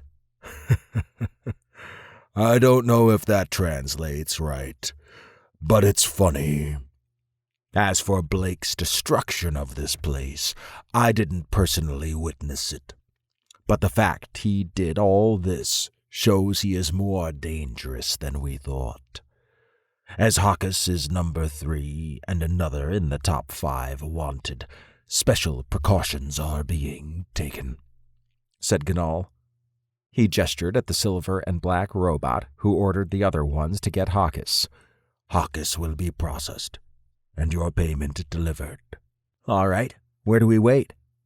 Gnol grinned, revealing a row of sharp teeth. "If you want to view some other prisoners, perhaps one will catch your eye who you want some time with. We even offer a discount if you use some of your delivery payment for it. We recently received 3 beautiful Darakians." He eyed Seth. "Not much use to your friends here, but for you." "Shit, son, lead on," said Seth. Gnol laughed. "I like you. The last 6 who delivered, then went after Hawkus, never came back. Looks like you don't have that problem. I hope you do come back, and keep bringing us high-value prisoners." He motioned at Daz and Ada. "Follow me." Chapter 15. Ada listened as Seth and Gnol chattered about various topics. Gnol continuously attempted to discuss his days as a freelance merc. Perhaps with Seth, Gnol saw what could have been. Seth cracked back with his own tales. She had heard him refer to these types of comparison discussions as a dick-measuring contest. From what she understood, it was to see whose penis was larger, which was an analogy for ego. She was glad Seth handled the talking, since she and Daz were not well suited for boasting. As they walked into a viewing room, Gnol peered back at Daz and Ada. "You two are quiet. Androids, right?" Ada and Daz nodded. Figures. Damn lonely down here surrounded by all these robots. Gnall grinned at Seth. I bet you get that feeling too. Seth laughed. Ada was going to suggest there was a difference between an android and a robot, but figured she would let Gnall think that. She focused on the hallways they walked through. Red handles jutted out at various points. She knew them to be manual breakers used to separate a system AI from accessing a section. That was not something she expected to see, but she understood that if the Ceros Corporation AI went rogue, personnel could shut off access to sections. Daz contacted her via Soft Connect. "You seeing the breakers too?" I am, said Ada. I suspect it is to control the security system AI. If we wanted to shut down Takara, cutting off access to all the sections from the security AI would be helpful. I am in agreement. I also believe with its access cut off, I would be able to control the sections, assuming they are connected to the main system still. Then we should look into that, said Daz. Ada ran simulations on how to secure Takara. The primary conclusion she drew was to cut off the security AI, turn the robot guards and turrets on the organic guards, and then locate Blake. She could then have the robots escort Blake out. The group reached the viewing room. Ada scanned the circular room. In the center was a round desk with an angled top. Screens and consoles sat on top of the desk, with 4 technicians working at them. Along the walls were evenly spaced doorways. 2 alien guards stood off to the side of the entrance. Gnall gestured at a nearby doorway. You can go in there and check out the prisoner profiles. If you find one you're interested in, tell a technician. If you don't, you can wait back in the processing room. Seth nodded. Sounds good, man. Gnall grunted as he exited the room. Seth motioned toward the door. Let's check it out. They assembled in the small viewing room. The door slid shut, sealing them in. Ada found the room constricting. It had a long couch and a desk that jutted out from the wall. One large screen with 2 smaller screens on each side resided above the desk. It was obvious the room was meant for small groups to sit and peruse profiles. She waited until Seth and Daz had slid in, then joined them. Let's hope we can get out, said Daz over comms. Ada stood and approached the door, which opened. It appears we can. Seth chuckled. Relax, Daz. I'm the one who gets nervous usually. I suppose, said Daz. He interacted with the desk console. The main screen showed a prisoner profile with a number 2 on the top right. Below the image were details. Interesting setup, said Seth. Looks like it has who captured them, when, and how much their bounty was. Ada perused the interface, then selected a search option. When the search box appeared on the screen, she typed in Blake's name. His image appeared on the main screen. He was captured by the Jenga sisters 2 weeks ago, said Seth. Ada wondered if Takara bugged the rooms, but all communication between the group was over Soft Connect. She scrutinized Blake's details. He had a long schedule, and the next available slot was over 3 years away. Huh. Check that out, said Daz, pointing at the screen. It looks like the 3 Jenga sisters that came were also captured. I guess they were on a different list. Seth sighed. Yeah, and look who's first in that long-ass schedule. Johan. Son of a bitch. If what we know about Takara is right, Johan's already had his week of torture, and Blake is healing up. Seth's angry breathing filled the comms. I'm gonna kill Johan. That piece of shit. We know Blake is here now, but not where he is internally, said Ada. She ran a simulation. I have a plan. Let's hear it, said Seth. There is a manual shutoff in the main viewing room outside this one that will isolate the room from the security system AI. If we shut off access to it, the room will be secure, and I can access the systems and locate Blake. I can also fight the AI for control of the robot guards and turrets. While I'm doing so, Daz can isolate the rest of the base from the security AI. Once we locate Blake, I can have the guards escort him to us. That could work, said Daz. What about when we go topside? Hagareth will probably be waiting for us. I bet he has a link to down here. Ada ran another simulation. We can free the prisoners and create a riot. Then everyone can leave and swarm topside, with the eventual goal of leaving via one of the many ships above. Damn, that might work, said Seth. How do you want to take the main viewing room? Daz will disable the AI's access via the manual shutoff, said Ada. It is on the opposite side of the room from where we are at. Seth, you take the 2 guards. I will disable the 4 technicians, and once the room is secured, Daz and I will enter the system. Seth laughed. Have I told you how much I love you, Ada? Yes, several times. Daz chuckled. How is Daz going to access the manual shutoffs across the base? Are they accessible from the system? Asked Seth. I believe so, said Ada. The AI most likely can disable itself, but cannot clear the shutoff once it occurs. Why would it want to do that? Ada smiled. It's a security measure that Ceros Corporation AIs have in case something triggers their control threshold. It's to prevent an AI from going rogue. The idea is it can shut itself off from areas it might do harm. This setup may be different, but I am hoping it's not. I believe you would refer to it as a dead man switch. Seth nodded. Okay, I'm going to the technicians now, said Ada. She glanced at Seth. I will disable them once you attack the guards. Got it, he said. Ada slid out of the couch and exited the room with Seth and Daz in tow. Seth walked over to the guards, while Daz moved to the other side of the room. Ada strolled over to the technicians while keeping an eye on Seth. What the hell is that? Said Seth, pointing at something in the hallway behind them. The guards turned to peer into the hallway. Seth pulled out his FLP-40 and shredded both guards point blank. Daz flipped the manual shutoff. Secure. For now, said Seth. Ada approached the startled technicians, who had buried their heads on the desk. She grabbed each one and tossed them towards Seth. Okay, watch those 4 while Daz and I enter the system, she said. Seth motioned for the 4 technicians to move to the wall. Stay calm, and I won't have to kill you. Get over there and sit down.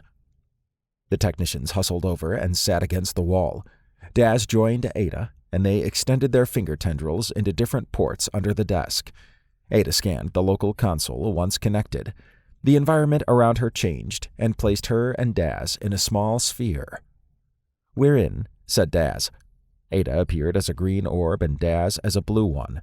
Outside the sphere was pure darkness, highlighted by a grid structure with purple orbs as joints. I guess that's Takara, said Daz. Yes. The large red sphere in the middle must be the security AI. The gold spheres are the shutoff points. Get those while I occupy the security AI. Got it, said Daz. His orb jumped out of the sphere and merged into one of the purple orbs. Ada jumped into another one and scanned her surroundings. This node was the processing room, but its connection was faulty. She moved from orb to orb through the grid. After the 5th one, a red orb appeared alongside her. What are you? Asked the red orb. I am Ada, and I'm here to destroy you. Your request has been denied, said the red orb. It reached out with red electrical tendrils. Ada created a clone and jumped to another orb. The red orb attacked her clone, which fought back. Another red orb appeared in the joint she had jumped to. She observed that its power levels were lower. Her strategy was to distract it enough for Daz to do what he needed. After repeating the process several hundred times, Daz joined her. I've shut off all access points to Takara. Good. We can leave now, said Ada. She did a quick scan and verified Daz's claim, and also that the security AI still fought her clones. Against another AI, it might have succeeded, but she was built for fighting these types of AIs. During her scan, she had located Blake in a capsule in the medical ward. She had upped his blood drip, shut off the lights in the room, and began the release of the other prisoners in the ward. A command was also sent to the turrets and robot guards to eliminate all organics not recognized as a prisoner. Although the torture rooms were now also open, some of the clients were heavily armed. It would be a fight for them, but she instructed the robot guards to free any prisoners after clearing out the clients. She left the Jenga sisters' room sealed for the time being. Blake would want to talk to them, and Johann and his crew were there. Confident that she had done everything needed, she disconnected along with Daz. Blake scrunched his face as he detected a large increase in the blood drip. As more blood entered his body, his clarity and awareness heightened. This was not necessarily a good thing, as the Halkin doctors had done a number on him, and they would have no idea about full bloodlust. They held true to their word about collecting samples from every part of him. He felt like a pincushion, and the doctors seemed to enjoy the process. Chinara, in particular, made a point of mocking Blake while he was face down with probes inside him. The light shut off in the medical ward. Blake could see in the dark with ease, and with the blood flow making him stronger by the second, he got a good look at what was happening.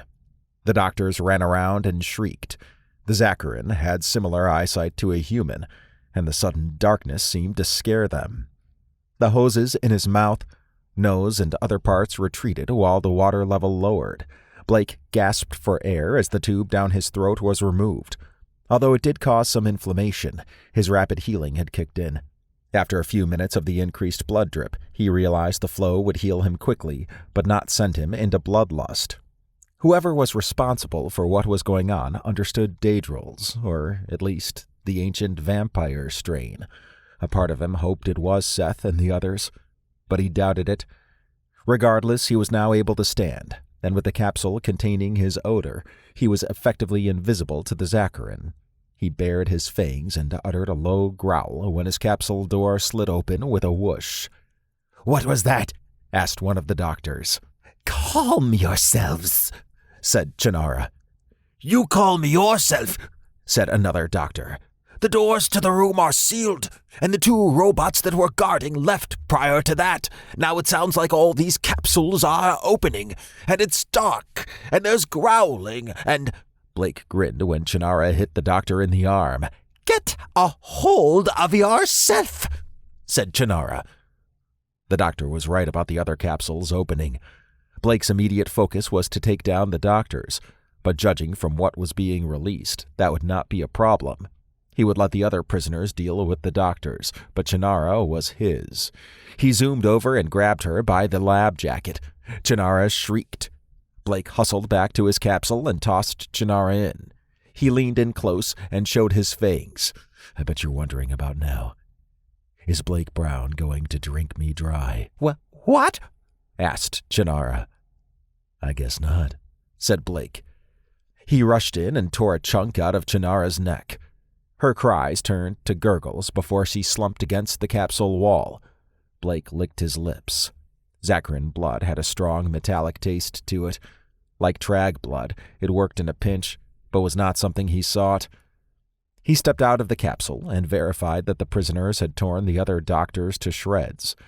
He might be able to use the situation to his advantage, but he would need to be careful. Some prisoners looked grizzled, and even in their dilapidated state, numbers could be an issue if they focused on him. They did not seem to be organized, and he would make use of that. He rushed over to the central table that had been used for experimentation and hopped up on it. Everyone, listen to me. The 40 or so prisoners turned in his direction. There is no need to fight amongst ourselves. We were prisoners, but we've been freed. How that happened, I don't know. What is clear, though, is that we have an opportunity to get the fuck out of here. A large humanoid alien with rock-like skin shouted, And who the hell are you? I'm Blake Brown, he said with a growl. He knew the alien as a Dolgoris, a proud civilization known for providing building services similar to the Ciros Corporation. The prisoners' breathing increased as some moved back. I'm not here to fight. I can if you want. And trust me, with my strength and speed, back, and ability to see in the dark, it wouldn't be close. However, if we work together, we can turn that aggression on Tokara. Who's with me? The Dolgaris stood in front of Blake. I'm Hulkrim, and I can see in the dark too. I don't fear you. He looked around, then back at Blake. But getting out of here is what's important.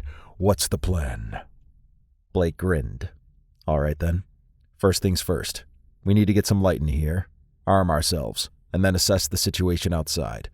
The guards should have been swarming in here by now. The fact that they aren't tells me something is either stopping them or they're all dead. We'll need to find out. Holcrum pointed at a console near the door. Controls should be there. I watched them dim the lights from there before, and since the interface is lit, it has power. How much to this room? I don't know. You must have a good view of them. I was always face down. Holcrum grunted. They like to take my skin apart, then put it back on, which required me to be outside the capsule more. Damn, said Blake. Okay, you win the award for most fucked up torture. Let's get the lights going. They went over to the console. A few moments later, the lights came back on. The prisoners looked around nervously. They stared at Blake as he hopped back up on the central table. Listen up. I know you're all trying to figure things out, but we need to assess the situation. Who here has medical experience? Raise your hand. Appendage or whatever you can into the air, said Blake. Several prisoners complied. Good. The capsules are modified to provide healing based on species. Check with anyone who needs more healing and get them situated. Now, who knows anything about hacking? A few prisoners raised their hands. Okay. Access any console you can and see if you can figure out what the fuck is going on outside this room. For the rest of us, gather anything we can use as a weapon or armor. Bring it here in front of this table. Any questions? Silence filled the room. All right. If we work together, we can do this. Anyone mess around and cause trouble? I'll shred the shit out of you. The prisoners hurried off. Blake jumped off the table. You're a natural leader, said Holcrum. Blake laughed. Nah, I do what needs to be done. I find the best leaders are those who don't want to be leaders, said Holcrum. Oh? You a philosopher or something? Holcrum grunted. No. A prince. No shit. How the fuck you end up here? My younger brother has had his eye on our throne for a long time. I suspect his hand is involved in my predicament. Blake nodded. You gonna kill him as you get out of this? No. That is not our way. Seems like it is if he sent you here. You might as well be dead in this place. Holcrum looked around.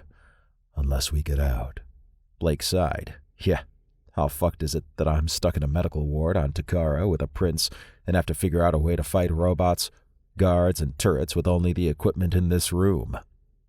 Holcrum laughed. You have a way with description. Let's hope I have a way out of here, said Blake. He watched as the first pieces of equipment were dropped in front of the table. One good thing about organizing this is that we can stand here and observe everything.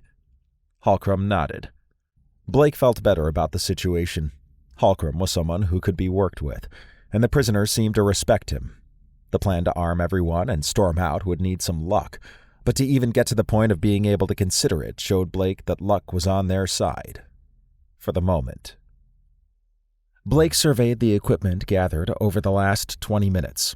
There were mostly surgical devices and a few rods, along with padding of some type and tape. He would make it work.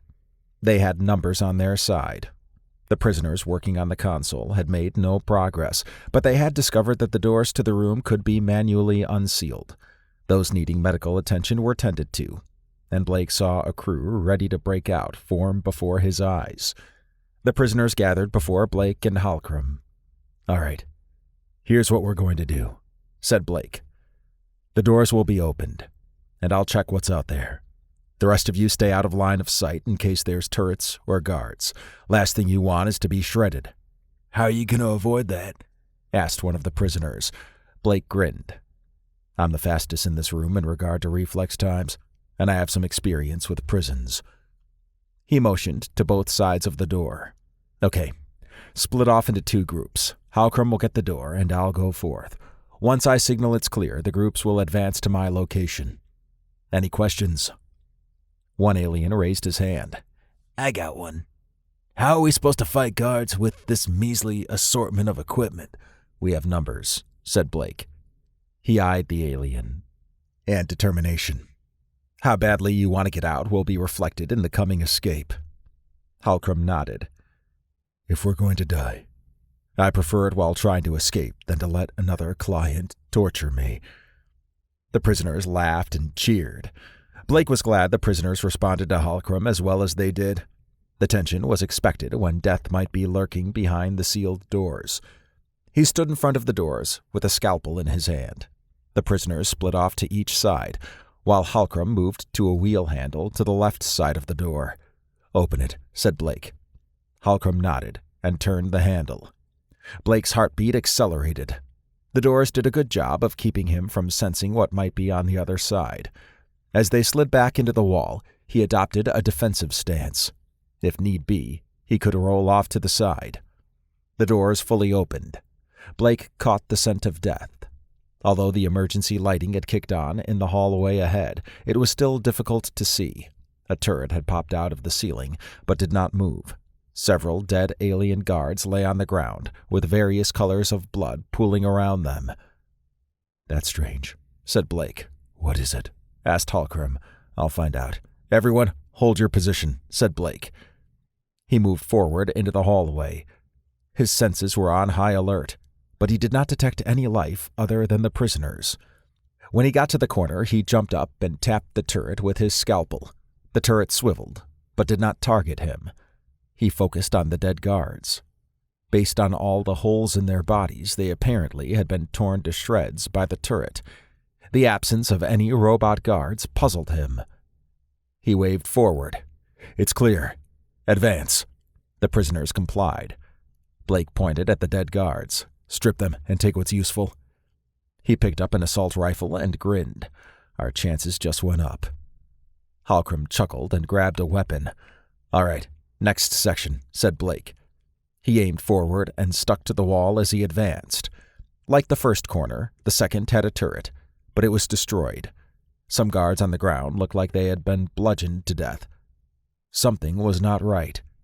He signaled to the prisoners to advance. They stripped the guards and took their weapons. Blake liked that they now had a sizable force to fight with. The room ahead had sealed double doors like the medical ward. He motioned for everyone to assemble outside the door. I don't see a manual unlocked to this anywhere," he said. Halcrum and some prisoners scoured the walls, while others checked the console. As if on cue, the doors began to slide open. Blake looked at Halcrum. "Wasn't me," said Halcrum. "Get back," said Blake. He scooted away from the doors while aiming his weapon. The prisoners retreated around the corner. Once the doors opened, Blake's pulse quickened. 3 humanoids in advanced heavy armor stood with weapons on their sides. The one on the left had what looked like a heavy striker in their hands, while the one on the right had 2 pistols. The smaller humanoid behind them had a striker and pushed a slab. "Blake, wait," said the one on the left in a deep, digital voice. Blake contemplated opening fire, but the fact that they did not raise their weapons seemed odd. His senses showed the humanoids to be familiar, but they were probably freelance mercs he had fought in the past. "Who the fuck are you, and what's your intent?" asked Blake. The armored group lowered their helmets. "I'm Seth, you asshole, and my intent is to free your ass," he said. Blake took a moment to catch his breath. He could be hallucinating. Or maybe it really was Seth, although hearing his voice from a white-skinned male seemed strange. It could be an identity mask. "If you're Seth, what's my nickname for you?" asked Blake. "Abductee, brother," said Seth, grinning. "It's really me." "And me, Ada, as well," she said. "I have isolated the Ceros Corporation security AI and unlocked the torture rooms. Your increased blood drip and the lights being shut off in the medical ward were my doing." Blake began to believe it was them, but he needed to make sure. "Okay, and who's the third?" "Daz," he said. "When was the last time we met?" "When I flew you into a Saskarin-controlled mining facility," said Daz. Blake let out a deep breath. It had to be them. He rushed over and slapped hands with Seth, then hugged him. He then hugged Ada and slapped Daz on the back. "How the fuck did you 3 get in here?" "And what's up with the pale skin?" "Long story," said Seth. Halcrum and the other prisoners stepped around the corner. Blake gestured at Seth while looking at Halcrum. It's my crew. They fucking came for me. Halcrum and the others stood behind Blake. Seth pointed at Daz's hover slab. Your suit, weapons, and everything taken from you when you got sent here are there. Blake hurried over and laughed. Oh, Takara is about to have a really bad day. Worse than it already was. Definitely, said Seth. I didn't know you had company, but the armory is not too far from here. It's still sealed for the moment. Can you unseal it? Asked Halcrum. Blake placed a hand on Ada's back. That's a big fucking yes when you got Ada on your team. Ada smiled. Blake put on his suit. He took the 2 blades from Seth and picked up a striker from the slab. He grinned. All right, new change of plans. We go to the armory and get geared up. The prisoners cheered. Blake slapped Seth on the back. Lead on, my abductee brother. As they walked, Blake noticed that Seth and Ada had unusual-looking capes. He pointed at them. What are those? Custom capes. They can split out into 6 individual segments and be used like arms. No shit. Seth laughed. We got the idea off the bounty we brought here. Who was it? Hakis, said Seth.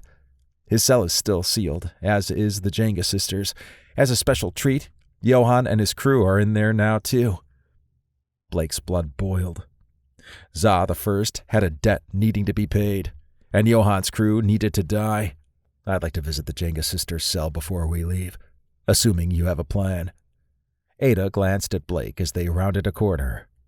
There are approximately 200 guards topside, mostly organic. Our plan was to arm the prisoners and fight to the ships. That'll be a rough fight. How many prisoners are here? Around 400, with 70 in critical condition. Blake growled. Fucking Takara. He sighed. If we can secure the elevator topside, we'll have a fighting chance. Last time I tried that, Hagareth got me. We talked to him, said Daz. He wants to talk with us before we leave. Really? Asked Blake. He rubbed his chin. Does Topside know what's going on down here? Ada shook her head. I disabled all communications. They would only know that the elevator isn't working, and communications are dead. I bet, then, that they've assembled a defense perimeter around the elevator topside, and that some might try to crawl down the shaft. I have 20 robot guards defending it now, said Ada. I love you, Ada, said Blake. He smiled when Seth glared at him, in a platonic friend way. You better, said Seth, laughing. I'm just glad you're alive. A lump formed in Blake's throat. He usually did not get emotional, but after weeks of torture and freedom in sight, it got to him. The fact that Seth and Ada laid it all on the line to come for him showed the deep bond he had with them. Even Daz, his good friend, was willing to risk his life. Yeah, me too, said Blake. Chapter 16. Seth smiled as Blake barked orders at the prisoners in the armory. It did Seth good to see Blake in action and leading like he always did. To get this far had been a tough journey, and they still had a ways to go before everyone was safe. With a small group of armed and determined prisoners, Seth felt like the overall odds of escaping had gone up. Blake walked over to Seth. You gonna stand around smiling all day? Seth laughed. Just observing. He missed the joking he used to do with Blake. All good. We stand a decent chance now of getting out. How's the rest of the facility doing down here? She would know better than me, said Seth, gesturing at Ada. She nodded. There should be riots in other parts of the facility, but the turrets and robot guards will protect the prisoners. All sealed areas, except for where the security AI is concerned, and 2 cells are open. Blake growled. I'd like to visit the Jenga sisters' cell. Halcrum and Daz can get those prisoners to the processing bay and, along the way, establish order in the areas where the riots are. Someone mentioned my name, asked Daz, joining them. Blake slapped Daz on the back. It's so damn good to see you, man. I definitely didn't expect you to be in the mix of things here. Daz gestured at Seth. Inorganic or organic, pilots always got your back. The group shared a laugh. I heard the plan, and I can do that, said Daz. However, We need a plan for topside. Blake grinned. Oh, I have some ideas, but I'll need some information. Nonetheless, get everyone to the processing center and establish order throughout the rest of the facility, and we can go from there. Let's get Halcrum up to speed, and you two can coordinate. Daz nodded. Blake nodded at Seth and Ada. I'll be right back. He talked with Halcrum and Daz before returning a few minutes later. All right. Lead on. Seth and Blake followed Ada through various hallways. Seth was glad Ada had memorized the base layout, because he would have been lost. On the way there, he witnessed several organic guards getting beaten to death by angry prisoners. Down one hallway was a shootout between prisoners who had taken the guards' weapons and some clients. Although there were hundreds of prisoners, the amount of clients at any given time was much lower. Takara was so lucrative, though, that it could run on a few clients a month. Unfortunately for those in the facility, today was a bad day to be there. After 20 minutes, they arrived at a sealed door. This is the Jenga sisters' room. Johann and 3 of his crew are inside, said Ada. They are most likely unaware of what's happening out here, as the rooms are not only sealed, but are soundproof inside. Blake grinned. Johann has a surprise, then? Once we go in, don't kill Johann and his crew. Just hold them. You got it, man, said Seth. He wondered what Blake had up his sleeve. All right, open it up, said Blake. Ada interacted with the door console. The door whooshed open. Blake charged into the room. Seth followed Blake in. The 3 Jenga sisters were strapped down on slabs. Johann was on top of one of them, while 2 of his crew were on the others. The remaining one was crumpled on the ground from Blake hitting him hard. What the fuck? Said Johann. Seth aimed his weapon at the left member of Johann's crew, while Ada got the right. Blake pulled out his blade and placed it under Johann's quivering chin. Well, look who it is. Blake... What? Said Johann. Takara is under new management, said Blake. He nodded at Seth and Ada. Swap their positions with the sisters. He eyed Johann. As for you, slide off Za slowly. Then put your hands up when you stand. All right. Calm down, said Johann as he slid off the slab. Oh, I am calm, said Blake. Seth chuckled as he motioned with his weapon for the crew member he was responsible for to get off the slab. The man complied. All right, unlock her from the slab, said Seth. With a sigh, the crew member obeyed. Blake examined the sister as she jumped off the slab. What number are you? Hell, the 2nd, she said. He focused on the one Ada had freed. And you? Keith, the 3rd. Okay, Hell and Keith, here's the situation. Normally, I'd kill you both, but I'm feeling generous today. First things first, put the pieces of shit that were on you onto the table and lock them down. Hal and Keith secured Johann's crew members. This is what's going to happen, said Blake. Hal and Keith, you can do whatever you want to them, including the knocked out one lying against the wall. Johann is mine. However, before we leave, Za has forfeited her life, and it must be taken. Hal stepped forward. Hal, said Za. He's right. By our code, I killed 2 friends of his, and he has the right to seek vengeance. Should he capture me, my life is his. Keith shook her head. He didn't capture you. Za sighed. He could have told us about the private list before the elevator came down here. He didn't. He used Takara to capture us. This is ridiculous, said Hel. Honor my wishes, said Za. Hel scowled. Fine. You'll be number 1 after my demise. Be wise about your choices, said Za. Blake motioned at Seth. Cover Johann. Seth motioned with his weapon for Johann to stand against the wall. Blake drew his blade and placed it on Za's neck. So you're aware. Tykor and Garako were good friends of mine who worked with Jarvis, another close friend who died recently. I wanted you to know the names of those you killed. You took them away from me. And that shit has a price. Za closed her eyes. It is heard. All right, said Blake.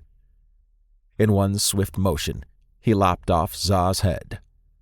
Hel and Kif grimaced. Blake pointed his blade at Hel. You're won now by Za's wishes. Honor her. Before we leave, I have one more thing to say to you and Keith. If you come after me or my friends again, I will destroy your whole sisterhood, piece by piece. You don't want that. We won't interfere with you again. You were Zaw's hunt, not ours. She has paid the price, said Hel. Keith gestured at Johann's crew members. So these are ours to do with, then? Blake nodded. Whatever you do, I do it fast. You don't want to be here when Takara's reinforcements arrive. What about me? Asked Johann. Blake rushed over and yanked Johann's head to the side, then sank his fangs into Johann's neck. Johann cried out before his eyes dulled. Follow us, said Blake. Of course, said Johann. Seth enjoyed Hel's and Keith's bewildered faces. Blake paused at the doorway and peeked back at Hel and Keith. Oh, before I forget, congratulations on the fucking promotion. Seth and Ada followed Blake out of the room. Seth chuckled as they walked to the processing center. That was so classic Blake in there. You liked it, though, right? Asked Blake. Yeah, and I'm glad to see you in the zone again, said Seth. They slapped hands. After 30 minutes, they arrived at the processing center. Halcrum barked orders, while Daz pointed around as prisoners scrambled. Seth, Blake, and Ada approached Halcrum and Daz. What's the status? Asked Blake. Daz nodded. We're doing good. With the support of the turrets and robot guards, all the alien guards have been neutralized. Their weapons and armor have been incorporated into the small prisoner army we now have. And the clients? Well, most are dead, but some are still in the torture rooms, as the prisoner. Blake laughed. Sweet justice. Halcrum nodded at Blake. We have roughly 80 armed prisoners. That's not enough to take topside, not to mention any reinforcements that might arrive. Ada, can the docking bay be sealed off from the rest of the topside facility? Asked Blake. Ada paused. Yes, there is a large tunnel to it from the main compound. So if that tunnel collapsed, they wouldn't be able to get in there? That is correct, said Ada. Seth laughed. You have a plan, don't you? I do, actually. Blake had spent the last 30 minutes going over Ada's topside knowledge. The elevator was next to the docking bay, which needed to be secured. A large tunnel connected the main part of the facility, which housed the living quarters, recreation, communications, and other aspects central to Takara life. Shutting down the tunnel was the top priority. From what Ada had studied while in the Takara system, reinforcements would arrive if topside was attacked. They might have already arrived or were on their way. There was also Hagareth, who by now was probably aware that communication had been severed below. Blake growled when he remembered being manhandled by Hagareth. That would not happen again. The gas used was unknown still, but it would need to be accounted for. Seth looked around. Quite a defense set up down here? Yeah. But we want to leave this shithole, not defend it, said Blake.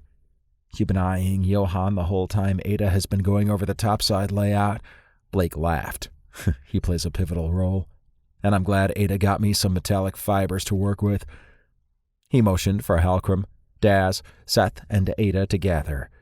They assembled around the table. All right, here's the plan. First things first. We control the elevator, thanks to Ada's superb handiwork. The problem is anyone going up will run into Hagareth. We're going to bait him. He uses a gas to knock people out before dropping in to fight. We'll send the elevator up part way, and when Hagareth opens that hatchway on the ceiling, he'll get dragged in and held. The elevator then descends, and when he comes out, I execute him. Hagareth is a skilled assassin, said Daz. He might not be as easy to hold as you might think. Blake smiled at Ada. Unless you have control of the robot guards, and he runs into 8 of them. Daz laughed. I like the way you think.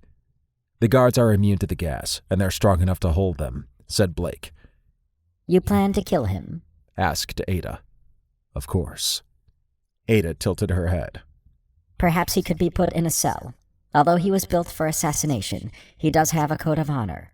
You could maybe use that later. Your call. Does he live or die?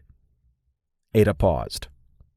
Live, and, for now, put into a cell. Blake nodded. All right. Now for the second part. We disabled a tunnel leading from the main facility to the docking bay. I don't know what the state is topside, but we're going to get a good view of it. Johann is going to go there, and he will be escorted to the main facility since he's a client. So he's our eyes up there, said Seth. Blake grinned. Well, up to a point.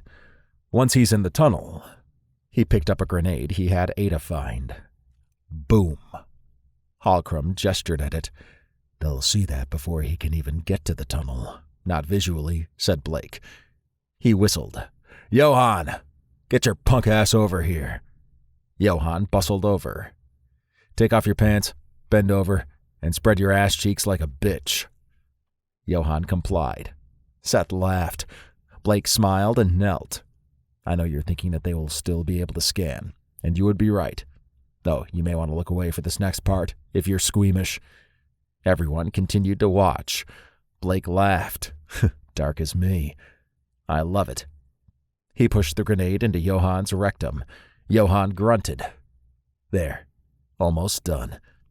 Blake picked up strips of metallic fiber and wrapped them around Johann's groin and waist. Now if anyone scans, they'll see metallic underwear. Your plan is strange. But it could work, said Holcrum. Oh, I'm not done yet, said Blake. Ada, can you display the docking bay layout? Ada nodded as she placed a round device on the table. A projection shot up of the layout. Blake pointed at the elevator area. This is probably heavily guarded. But once Hagareth is out of the way and the tunnel is collapsed, the guards will be scattered. That's where we begin bringing up our small force. He gestured at a large transport. Per Ada, this big-ass prisoner transport ship can hold up to 500 prisoners. Granted, it's mostly cages, but it's better than sticking around here. And it's only temporary. Can anyone fly that thing? Asked Daz. Once again, thanks to Ada, she's identified over 13 prisoners with flying experience. Between them all, I'm sure they can figure it out, said Blake. Holcrum nodded. I'll help coordinate them, although it might help if we had some technical assistance. I can do it, said Daz. A ship of that size will need a small command crew, but I can handle the navigation. This assumes Ada can take my place as pilot for my ship. I can fly your ship, said Ada. Daz grinned. Then it's settled. Blake clapped. I love it when a plan comes together. He growled at Johann. Almost forgot about this shit stain. He leaned in and whispered into Johann's ear. Johann nodded and pulled up his pants. All right, Ada, get those guards into the elevator. It's Hagareth time, said Blake. Ada walked over to a console and connected to it with her finger tendrils. 8 robot guards stood at attention before marching into the elevator. Blake grinned as he watched the projection on the table change to show the view from one of the robots. The elevator ascended, and about a third of the way up, the ceiling hatchway opened and gas canisters were dropped in. A moment later, Hagareth jumped down. He was immediately grabbed by the robot guards and held in place. Although he struggled, the guards were too much. The elevator descended. Got that son of a bitch, said Blake. He pulled out his 2 blades and stood in front of the elevator. When it arrived, the robot guards escorted Hagareth to Blake. You, said Hagareth. Hagareth, my old friend, said Blake, tapping Hagareth's shoulder with a blade. Funny meeting you here. What do you intend to do with me? Asked Hagareth. Normally, I'd slice your fucking head off. However, look over at Ada, said Blake. Hagareth complied. She spared your life, and you're to be put in a cell here. You'll get out at some point, and she believes you have some honor, said Blake. He used his blade to turn Hagareth's head forward. Blake leaned in close. You came within an inch of non-existence, but were spared due to Ada's empathy. Remember this moment, and be glad you still exist to do so. I wouldn't have been as generous. Hagareth studied Ada, then Blake. So be it. Take this piece of shit away, said Blake. The robot guards escorted Hagareth out of the processing center. Blake slapped Johann on the back. You're up. He handed Johann a weapon. Johann boarded the elevator. As it rose, Blake checked the projection to make sure he could see through the chest camera he put on Johann. After verifying it connected, he glanced at Halcrum. Get the prisoners ready to assault topside. Once we get there, securing the area is the top priority before getting Daz and everyone else to the transport ship. Halcrum nodded. He barked at several prisoners who scrambled out of the room. They are getting the others ready. Some are too wounded to move, but they have been loaded into hover capsules. Ada said she could have the robot guards push those. Those will go last, said Blake. The elevator reached the top. The table projection showed a small, heavily armed group of alien guards with weapons aimed. Johann raised his hands. "Shit! It's a client," said one of the guards. "What the fuck is going on down there? Where's Haggarth?" I don't know, Haggarth, but the prisoners have gone crazy. I escaped, though." Johann tapped his weapon. "Thanks to this." "You did, huh?" asked another guard, stepping forward. He pulled out a device and scanned Johann. "He's clean." He motioned for Johann to hand over the weapon. "You don't need that anymore." Johann complied. The guard waved a finger at a few others. "Escort him to the main facility." Johann followed them. Once they reached the tunnel entrance, one of the guards unsealed it. The group moved inside. About halfway through it, Johann stopped and grinned. "What are you doing?" asked a guard. "Whoa, I feel good. Na-na-na-na-na-na-na," said Johann as he gyrated his hips while moving his arms like a train wheel. "I knew that I would now. Na-na-na-na-na-na-na." Seth laughed. "Oh shit, you didn't." "Just wait," said Blake with a grin. A guard pointed his weapon at Johann. "Cease whatever you're doing immediately." Johann smiled big. An explosion thundered before the projection ended. "And that's our cue," said Blake. He motioned forward. "First wave, let's go." Seth grinned as he looked around the elevator. Ada was at his side and ready to fight. Halcrum and 7 heavily armed prisoners stood ready to battle alongside 4 robot guards. Blake had crawled up through the ceiling hatchway. He was going to toss some gas grenades initially, then an explosive one farther away once the elevator was closer to the top. It was a good plan, assuming a horde was not awaiting the group. Seth's heartbeat accelerated. Before his upgrades, he would have waited below, but with his targeting system, enhanced reflexes, and newfound confidence, he was as ready as he would ever be. Fighting with Blake again was like old times, and Seth would not have it any other way. The possibility of losing Blake had haunted Seth for the last week. He looked forward to getting back to the Exceltion and having the whole crew together. Blake poked his head over the open ceiling hatchway. "They're looking down, but they're still too far away to see anything. I'm going to close this. When the elevator hits the top, be prepared to fight." He closed the hatchway. Seth moved to the front of the elevator. "Let me, Ada, and the guards go out first. Our armor is heavier, and we have shielding." "No problem with that," said Halcrum, brandishing a shotgun. Ada joined Seth. Blake will most likely neutralize the immediate area. "Yeah." "But you know the guards will come running once there's weapon fire," said Seth. Halcrum chuckled. "With your helmets up, you sound like robot guards. Speaking of which, how are they being controlled?" I gave them a command to protect us and follow our orders, said Ada. "Works for me," said Halcrum. Seth fidgeted with his heavy striker. It was about to get chaotic, and part of him worried Ada might get hurt again. He grabbed her hand. She swiveled her head toward him. "Just checking you're okay," said Seth over private comms. I am, she said. She paused. You're worried about me. Well, last time didn't go so well. I will be fine. Seth sighed as he focused on the upcoming fight. His pulse quickened when he heard screaming from above. Blake must have tossed the gas grenades. A moment later, a loud explosion echoed. Seth gripped his striker as the elevator slowed. The elevator stopped, and the doors opened. Blake stood out front with a mist around him. "You coming or playing around in there?" Seth laughed as he and Ada stepped out of the elevator. Blake kicked one of the dead guards. The gas grenade only got a few. The explosive one got some others, and I got the rest. He focused on Halcrum. "Secure this room, and begin getting the others up." He grinned at Seth and Ada. "You two look like space paladins. Ready to fight?" Hell yeah, said Seth. Ada nodded. "All right, here's the plan," said Blake. "The guards are running wild out there. Some are even fighting each other. What's more worrying is that those who can pilot have already taken off in a ship. The big transport is still there, along with a few smaller craft. We're going to go ship by ship and have Halcrum send up a group of prisoners to hold that spot and prevent any guards from using that vessel.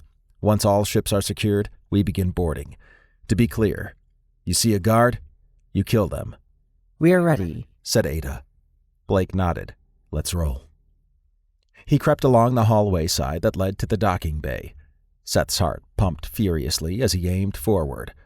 A guard ran into the hallway to avoid weapons fire from somewhere else. Blake shot him. The group dashed toward the first ship, where 2 guards rushed up the ramp. Seth shot one guard while Ada hit the other. The group paused on the ship's ramp. "Halcrum, is the second group up?" asked Blake over comms. "Yep," said Halcrum. "Okay. Send the first one to our current position." "Got it." 8 armed prisoners hustled over. Once they arrived, Blake pointed at the ship. "Defend this ship and this spot. Don't let any guards near it." The prisoners nodded. Blake moved to a different ship and replaced his striker with his dual blades. This ship was bigger and had a loading ramp on the back. 2 guards surveyed the situation, while others did something behind them inside the ship. Blake dashed forward and stabbed one guard through the face. The second guard raised his weapon, but Ada shot him. Seth hustled up the ramp and stood in front of Blake as more guards opened fire. Seth's kinetic shielding lit up as his heavy striker unleashed a barrage of projectiles that shredded the lightly armored guards. One merc jumped from the roof to tackle Seth. Seth's cape split into 6 arms and caught the merc. Blake jammed his sword through the guard's head. "I'm starting to like that cape." Seth dropped the dead guard and his cape retracted back. "Look at you, all slick now," said Blake, laughing. That's right. Blake tapped at his forearm. "Halcrum, spot secured. Send over another group." "On it," said Halcrum. Blake looked around. "It's a lot quieter in here." The guards probably realize that we're up here now and prisoners are coming in. Anyone not on a ship by now is looking for one," said Seth. Blake nodded. After they captured several more ships, only the transport, Daz's ship, and a few small ones were left. Dead guards littered the docking bay floor, and blood ran everywhere. Halcrum and Daz joined up with the others at the transport ship.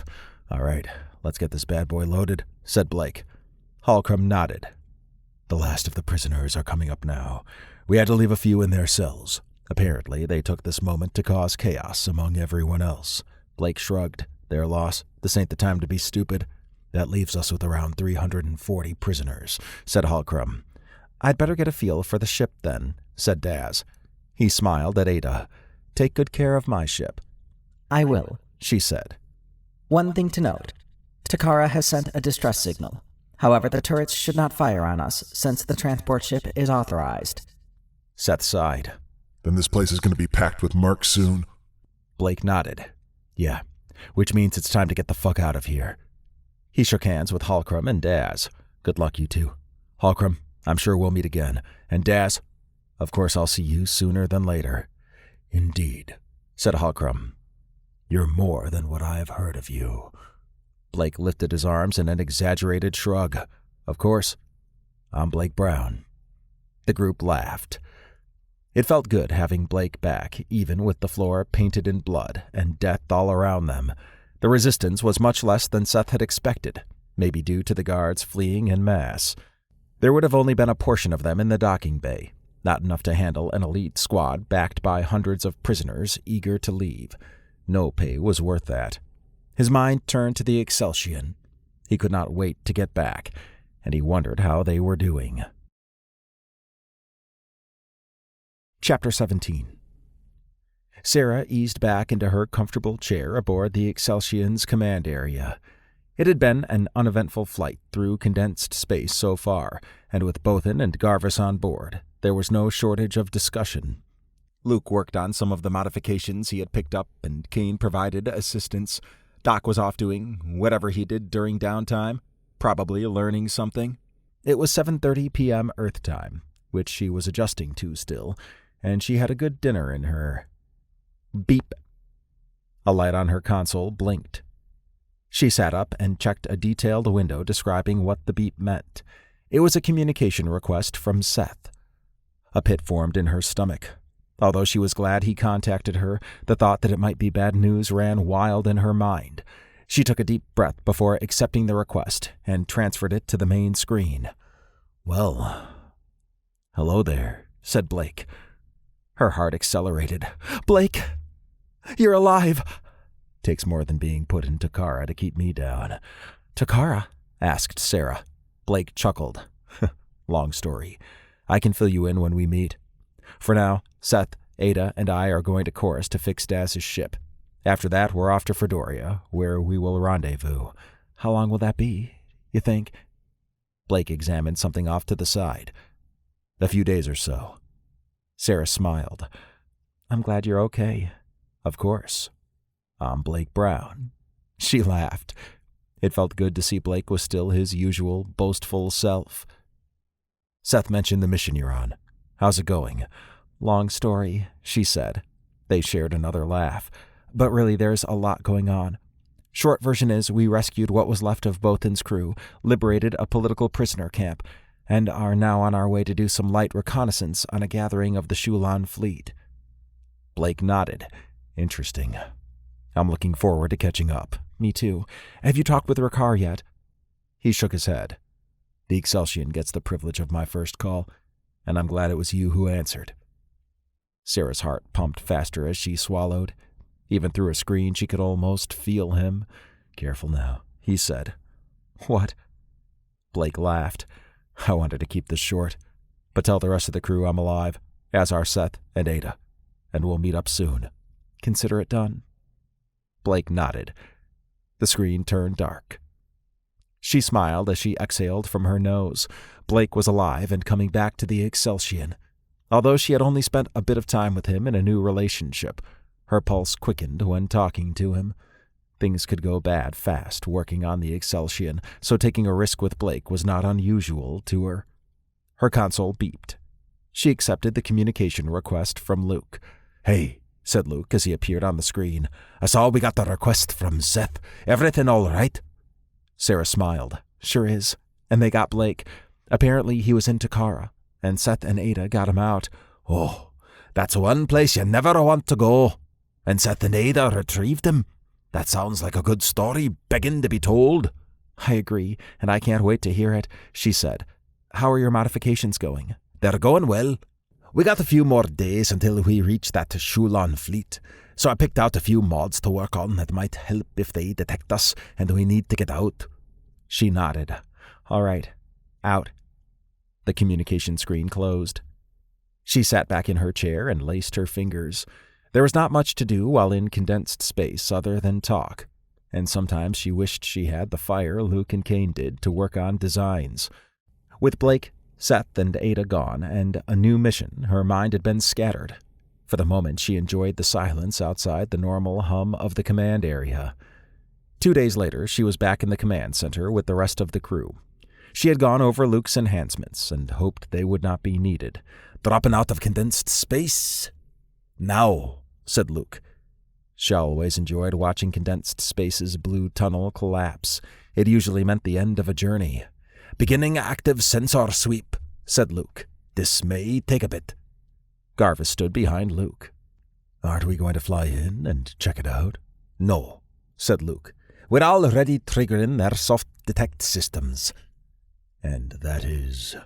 "With as many ships as are believed to be here, there is also the high probability that they have sensor platforms throughout the solar system that are continually looking around. We're still out a bit, but they will first detect the change in heat in our area. That's the soft detect. Although it will register this area an anomaly, it won't move to the next phase of detection for a while." Garvis nodded. "How long is a while?" "I would say about 4 hours, given how far out we are, assuming they're scanning," said Luke. "Once they have determined that there is something out here, they'll focus and verify. That's the hard detect, and they'll know we're out here. Then they laser focus on us and identify us to take appropriate countermeasures. It's all a matter of time. We could sit here and listen in on them, but they would eventually detect us if we use the passive sensor approach. An active one will let them find us much quicker. We'll light up like a goddamn Christmas tree, said Zane. Garvis wrinkled his eyebrows. I don't know what a Christmas tree is. Earthborn thing, said Cal. Luke nodded. It means we'll stick out. However, by the time they do something, we can hop out. Sounds like we wait here while the data comes in, said Garvis. Bothan smiled. That's exactly what we do. Over the next few hours, Sarah studied the Shulon fleet and its various positions across the solar system. She had expected there would be a lot of ships, but not the number she saw. They were spread throughout the system and surrounded one planet in particular. The Excelsion's main screen outlined and hung data labels off of what long-range scans revealed. Damn, man, said Zane. A whole armada out there. And that's only the ships, said Kane. He glanced at Sarah. They got a shit ton of orbital defense platforms around that second planet. That usually means their sensor platform network is probably highly advanced. Sarah nodded. We're not going to be flying by there. Was our drop out of condensed space detected? Kane checked the console. Almost definitely.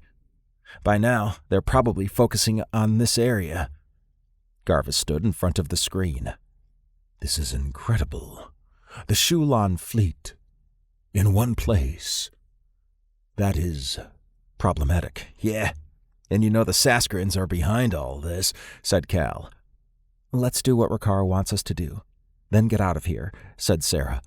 We've already obtained a lot of information. Luke, how much more do we need? The screen zoomed in on a massive ship with data labels. I'm focusing our sensor sweep on that, said Luke. He gestured at the ship. I think that's a Shulon battle cruiser. They're elite, even by Kriegan standards, and are often used for command. The odd thing is, it's sitting with only a handful of ships around it near the end of the solar system. Maybe it's patrolling, said Sarah. Aye, that is a possibility. I don't know much about Shulon or Saskarin ship patrols, but I bet that ship has information on whatever is going on around the second planet. Zane shook his head.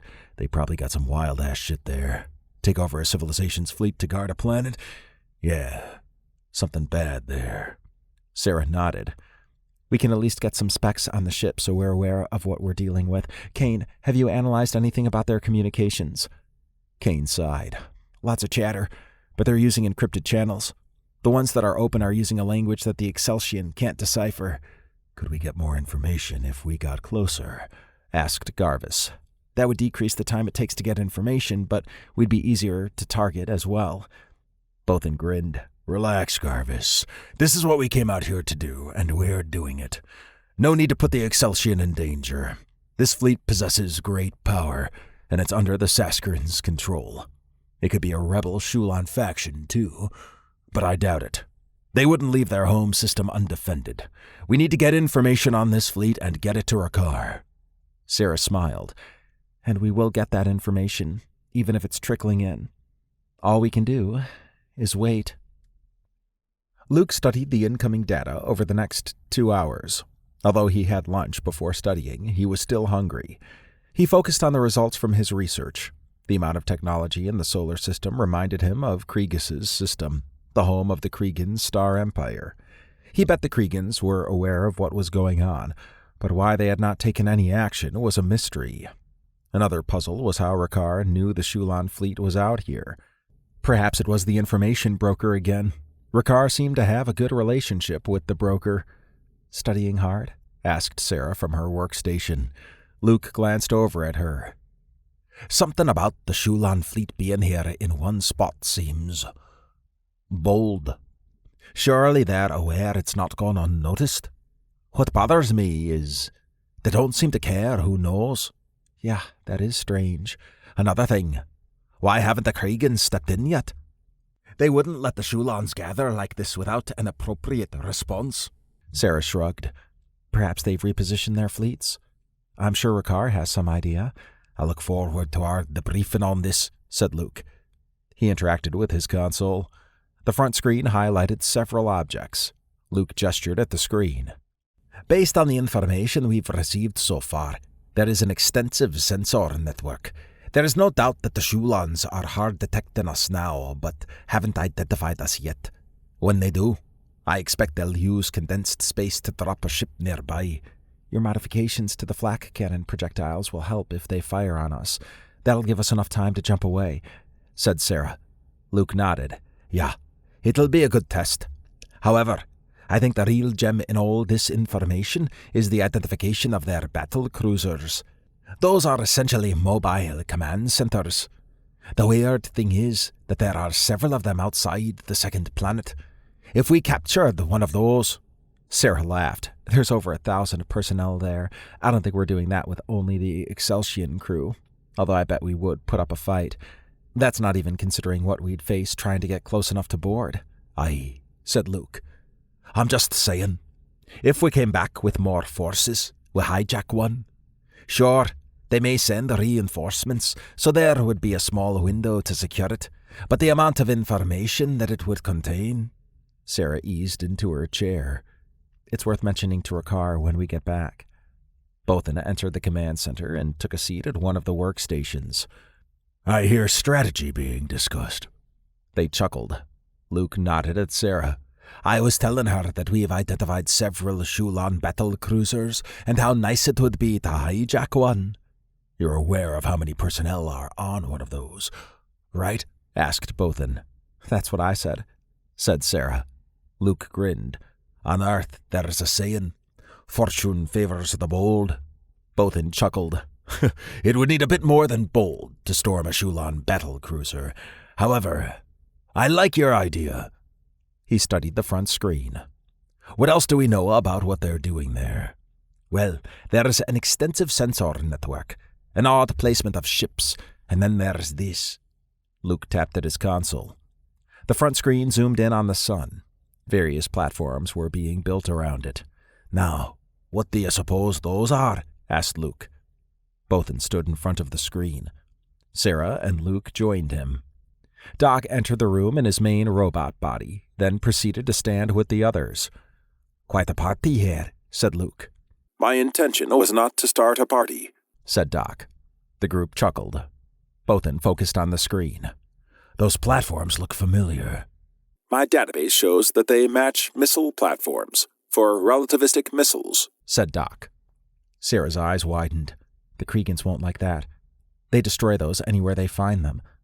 Luke grinned. I don't think the Shulons, well, the Saskarin-controlled Shulons, care if the Kriegans are aware. Bothan sighed.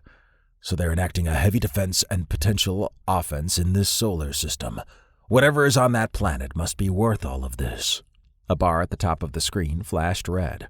Oh shit, we got company, said Luke. He hustled back to his workstation. Although he figured the Shulons might send a ship, he did not expect it to be this quick. The ship was unlike any configuration he had seen before, as usually they had towers, antennae, and sections that stuck out. This one was smooth and reminded him of a pistachio shell with a big thruster on the back. Raised, bumpy areas ran the length of the ship. The ports, with some sort of cannon on them, caught his eye. At various spots were open holes, which he assumed were thrusters. The fact that it popped out of condensed space right next to the Exceltion was unsettling. He had expected there to be some distance between them. What is this? Asked Bothan. No idea. It doesn't match any known configuration in the Exceltion database, and I've never personally seen that before, said Luke. Get us out of here, said Sarah. Working on it, said Luke. Sarah ran to her workstation and slammed a button. Kane, get to the weapons system. Headed there now, said Kane over comms. Bothan took a seat at a workstation. It found us a bit faster than expected. Yeah, and I'd love to know how, said Luke. He wrinkled his brow. Odd. We can't form a condensed space bubble. What? asked Sarah. That ship is exerting a field on us, preventing us from forming a bubble, said Luke. Sarah drew her head back. I remember hearing about a system like that, but it was theoretical. We got living proof now, said Luke. I'm in the weapons center now, said Kane. Weapons online. Kane, you seen a beam or anything from that ship? Asked Luke. "One moment," said Kane.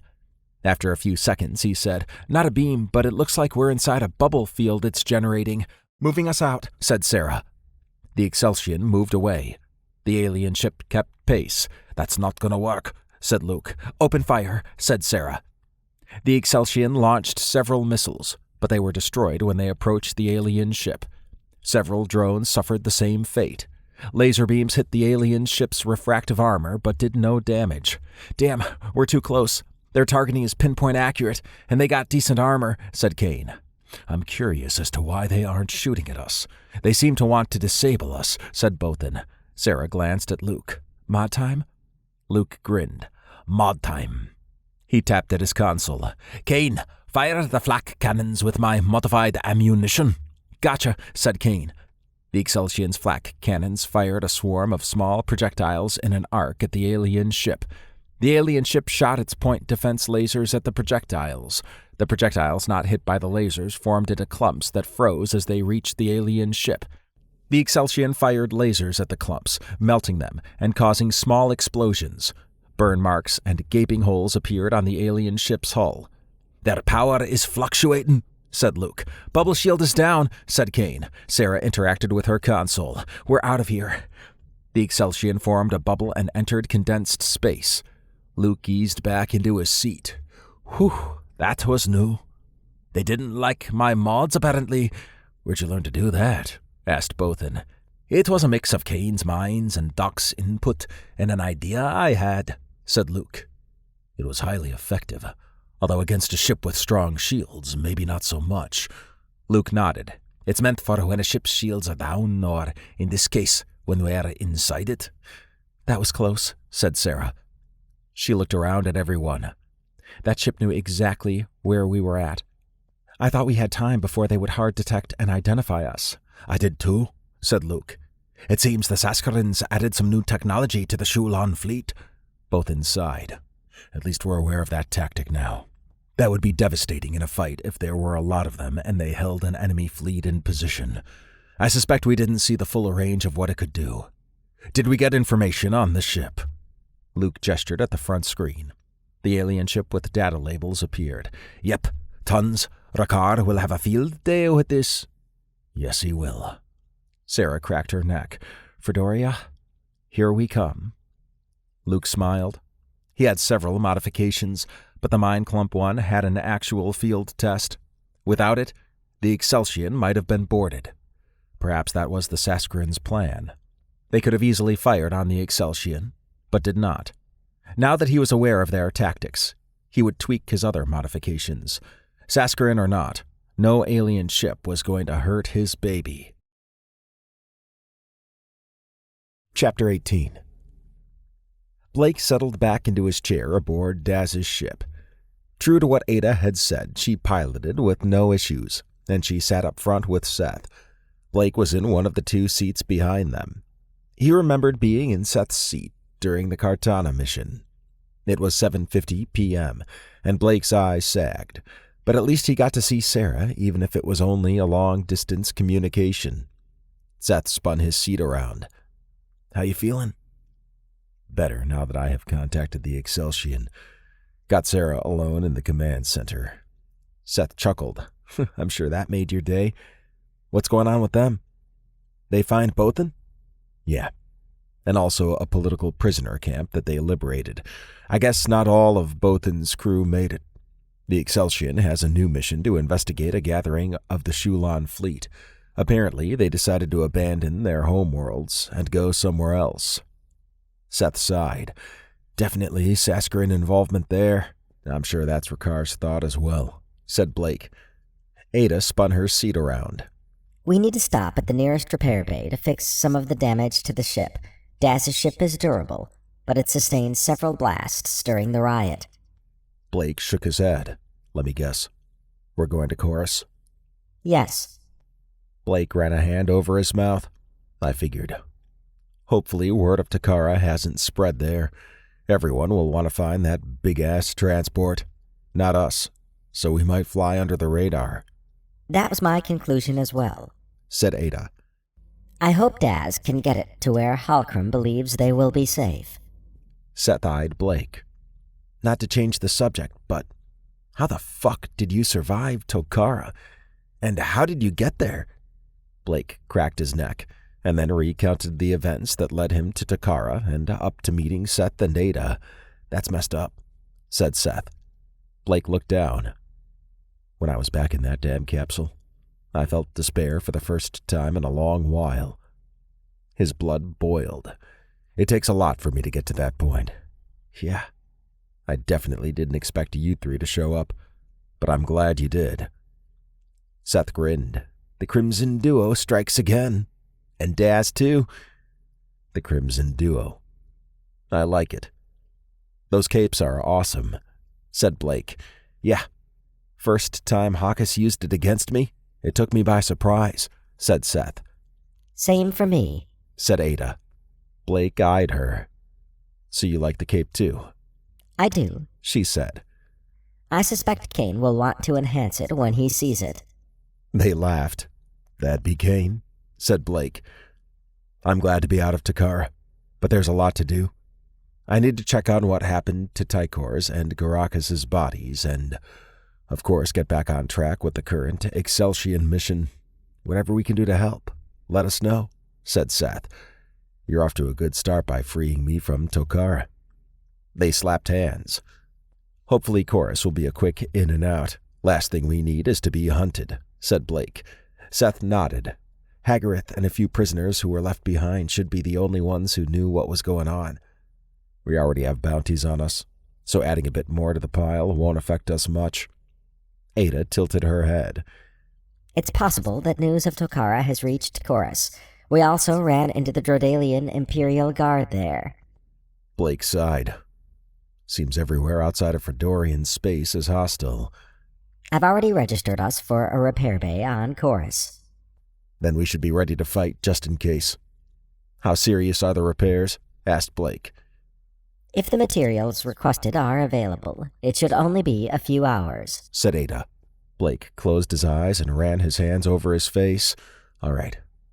I don't like the fact we have to stop off for repairs, but it is what it is." Seth grinned. "As long as we stay away from the entertainment centers, we'll be all right." "You say that, but then watch some mercs decide to step up to the plate. Besides, they don't know white boy Seth." Seth laughed. "I'll take this skin off once we're out of there." Blake nodded. "Okay, I'm gonna rest before we get there then." When he reached the small room with a bed in it in the back of the ship, he lay down. The chorus trip could be a problem. Tokara would not take the assault sitting down. There would be retribution. The question was, when and how? Hopefully, Chorus would be a quiet and quick repair operation. He flexed his hands and slowed his breathing. Whatever it took, he would do it in order to get back to the Exceltion. Seth stood in a side room and surveyed the repair bay that he parked the ship in. The bay reminded him of an advanced garage, complete with a door that slid down. He still had to push a button to lower the door, but once sealed, the room pressurized. Their ship rested on several supports.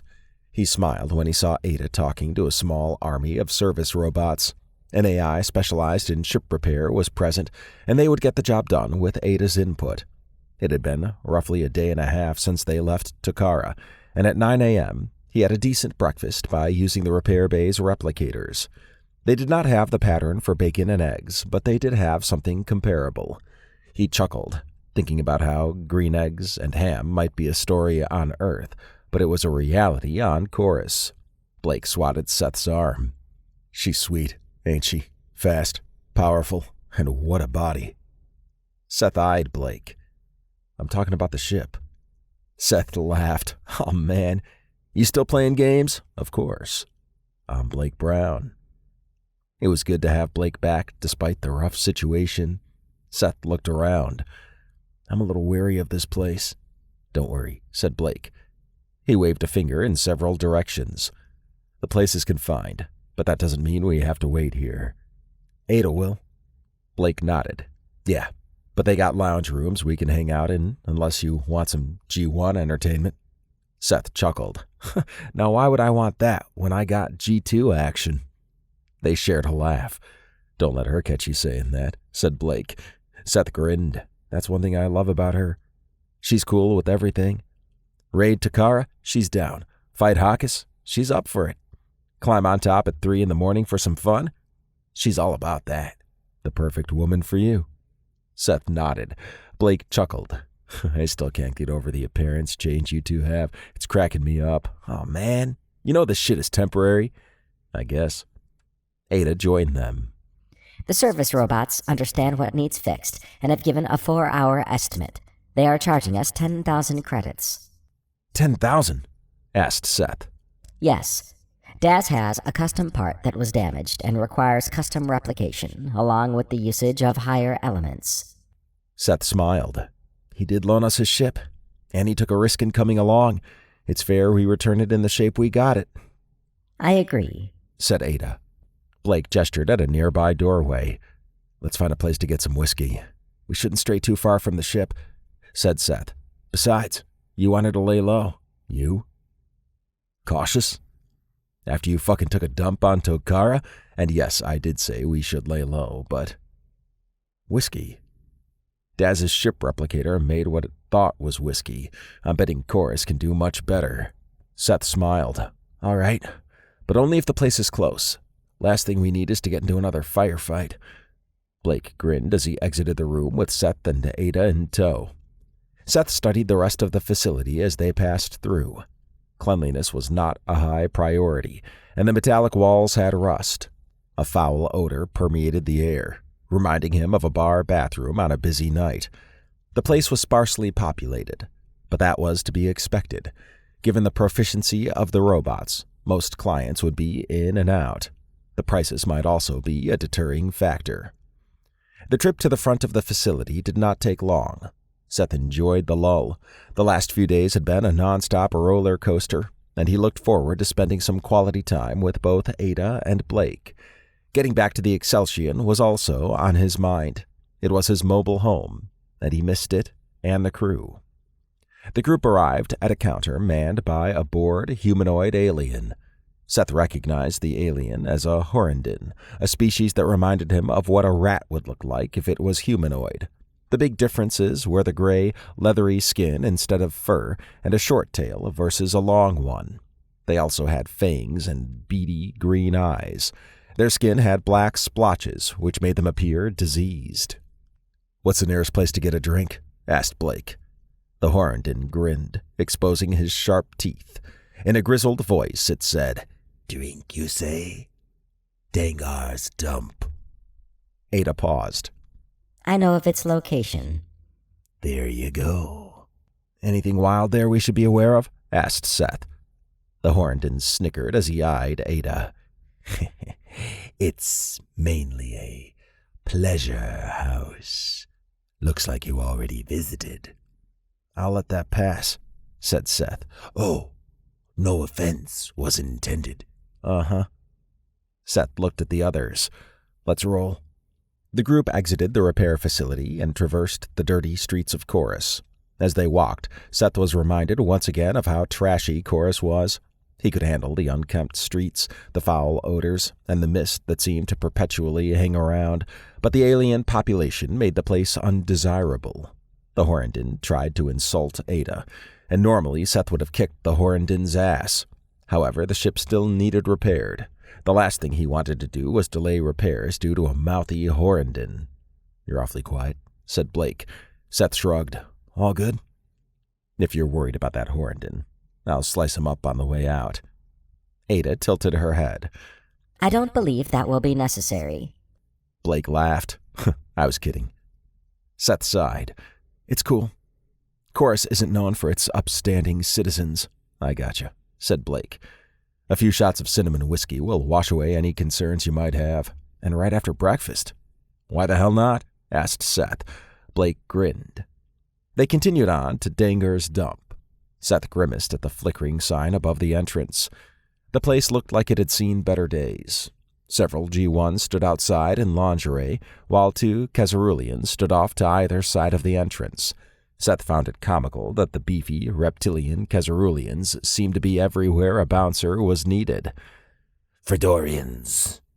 No trouble, said the left Kezerulian. Blake flashed his hands off to the side. Trouble? Us? No way. The right Kezerulian scanned them. You trouble. We trouble. I'll keep that in mind, said Blake. He raised a finger, but my pants stay on. The Kezerulians grunted, and the left one waved them in. Seth shook his head. You always mess with them. Blake laughed. I can't help it. They're so serious. A female G1 sauntered over to them. Pick any table, and we'll be right with you. The group moved to a booth off to the side and sat. Another female G1 came over. Here for pleasure? Yeah, but in the form of cinnamon whiskey and 2 shot glasses, said Blake. He smiled at Ada. Unless you want a few shots, then make it 3. I am fine, said Ada. She focused on the G1. 2 shot glasses. The G1 nodded as she eyed Ada. You're a G2. I am. Are you? With these guys? Ada smiled. I am here of my own will. She tilted her head towards Seth. However, he is my boyfriend. Wow. A boyfriend.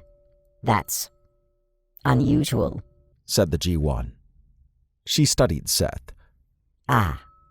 Cyborg. Seth grinned. Yep. I'm all she needs. The G1 eyed Blake. If you decide to join your friend in exploring the android side, let me know. Blake grinned. I'll keep that in mind.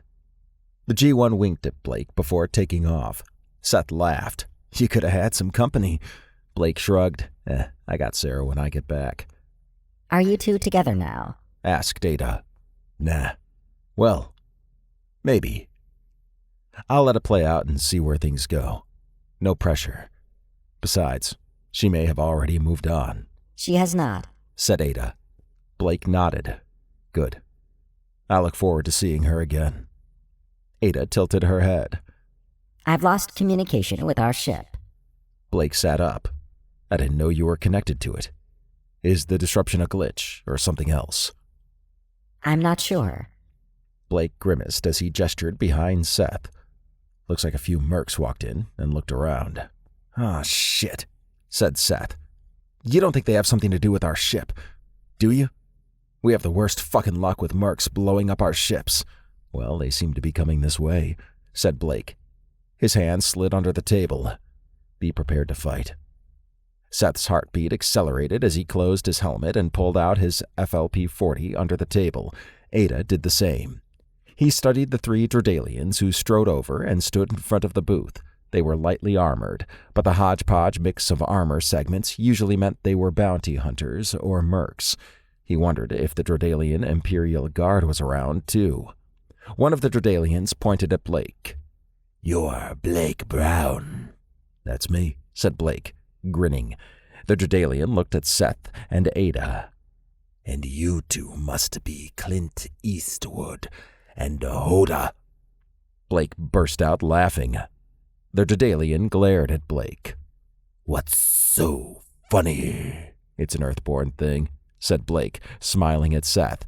Blake stared at the Dredalian.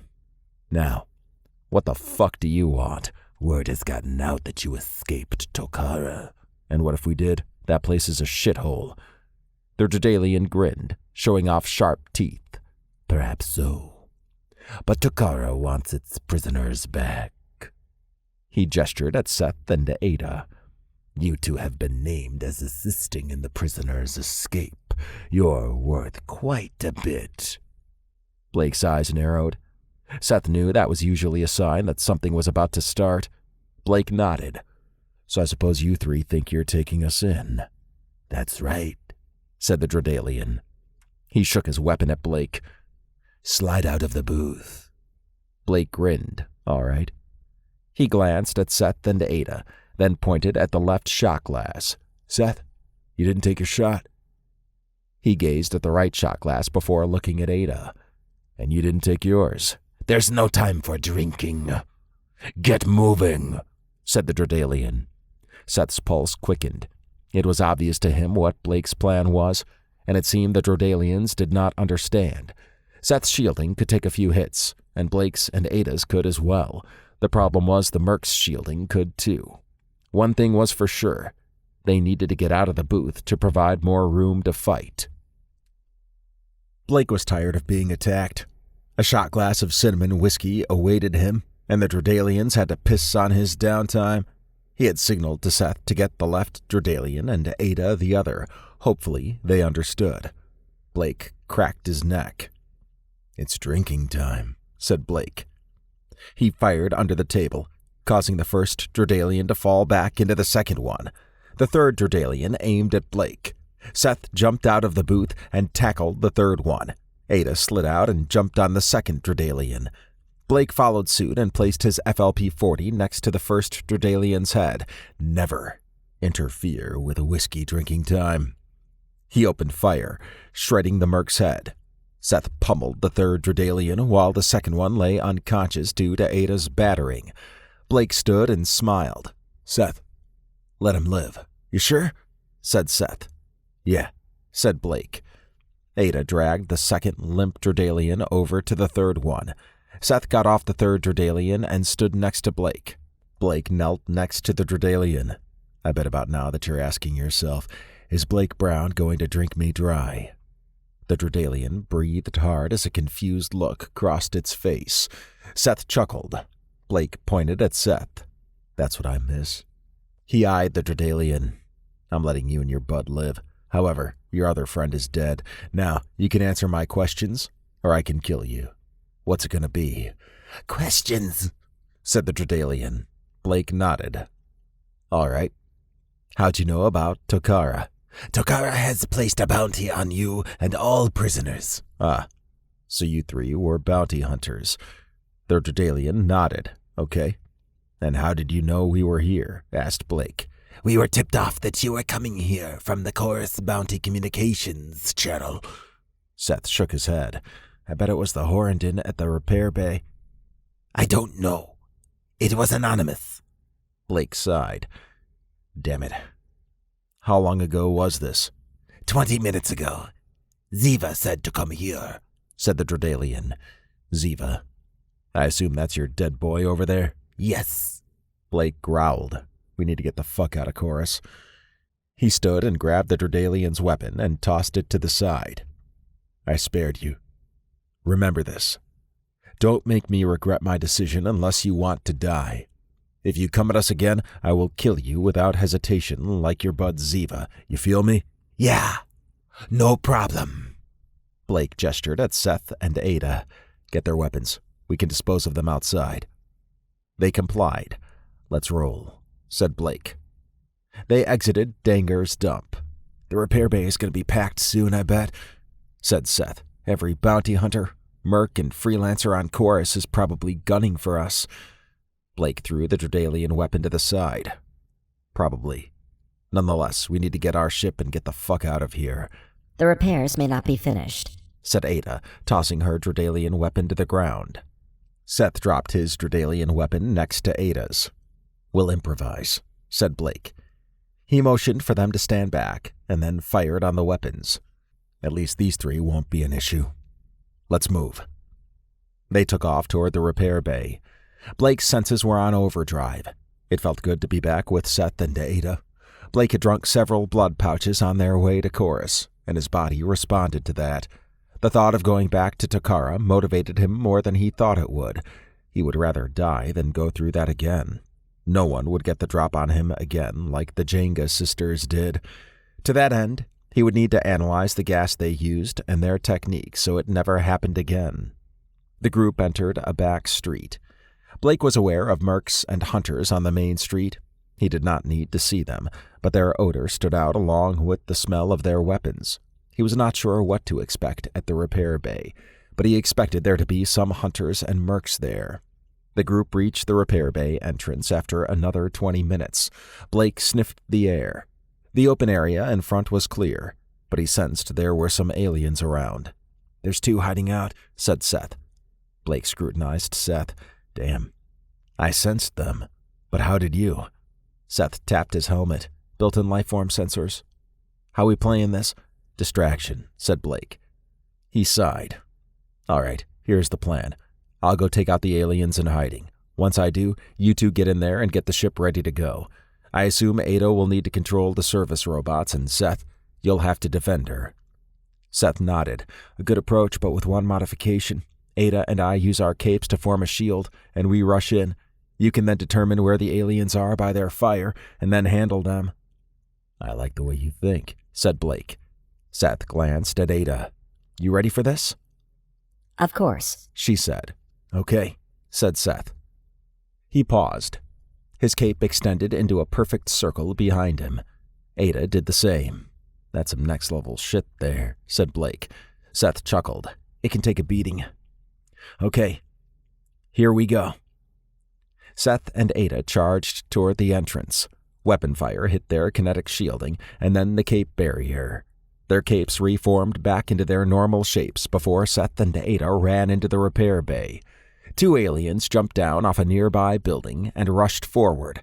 Blake grinned as he pulled out his dual blades. He hustled behind the first alien and decapitated it. The second alien stopped and aimed at Blake. Blake rolled to the side and flung his blade. It pierced the alien's chest. Blake dashed over and kicked the weapon out of the alien's hands, then yanked the blade out. In one swift motion, he cut off the alien's head. "2 down out here," said Blake over comms. "What's it like in there?" "A few mercs, but nothing we couldn't handle," said Seth. "Ada is hooked into the service robots and is getting the ship ready. It won't be fully repaired, but she's doing the minimum needed. ETA is about an hour." Blake sighed. "Damn. All right, guard her. I'll play out here." Seth chuckled. "You and your playing. Glad to have you back, man." "Of course. I'm Blake Brown." Seth laughed. It was great to work with Seth again.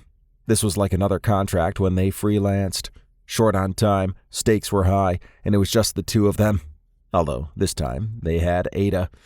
Blake climbed the building he saw the mercs jump from. All he had to do now was run interference. Over the next hour, he dismembered the unsuspecting mercs who arrived. Most were solo or had a partner, but there were a few groups with 3 or more.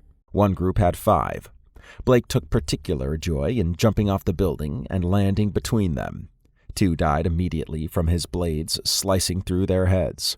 After a quick succession of slices, the remaining lost legs, arms, and heads. The amount of blood, even alien blood, made him quiver with excitement.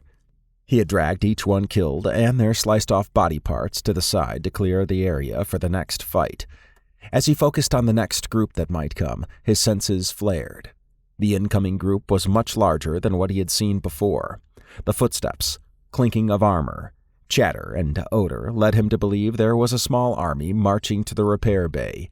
He figured some of the ones he killed probably had life sign monitors or open comms. It was wise for this incoming group to gather in numbers before approaching, but it also showed a level of organization. Blake tapped at his forearm. "Seth, we got a lot of mercs coming." "How many?" "I'd say about 25 or so, maybe more." "Damn." "1 sec," said Seth. After a moment, he said, "Ada said she needs about 10 more minutes." Blake sighed. "All right, I'm coming in. We'll need to defend the entrance area." "Got it," said Seth. Blake jumped down from the building.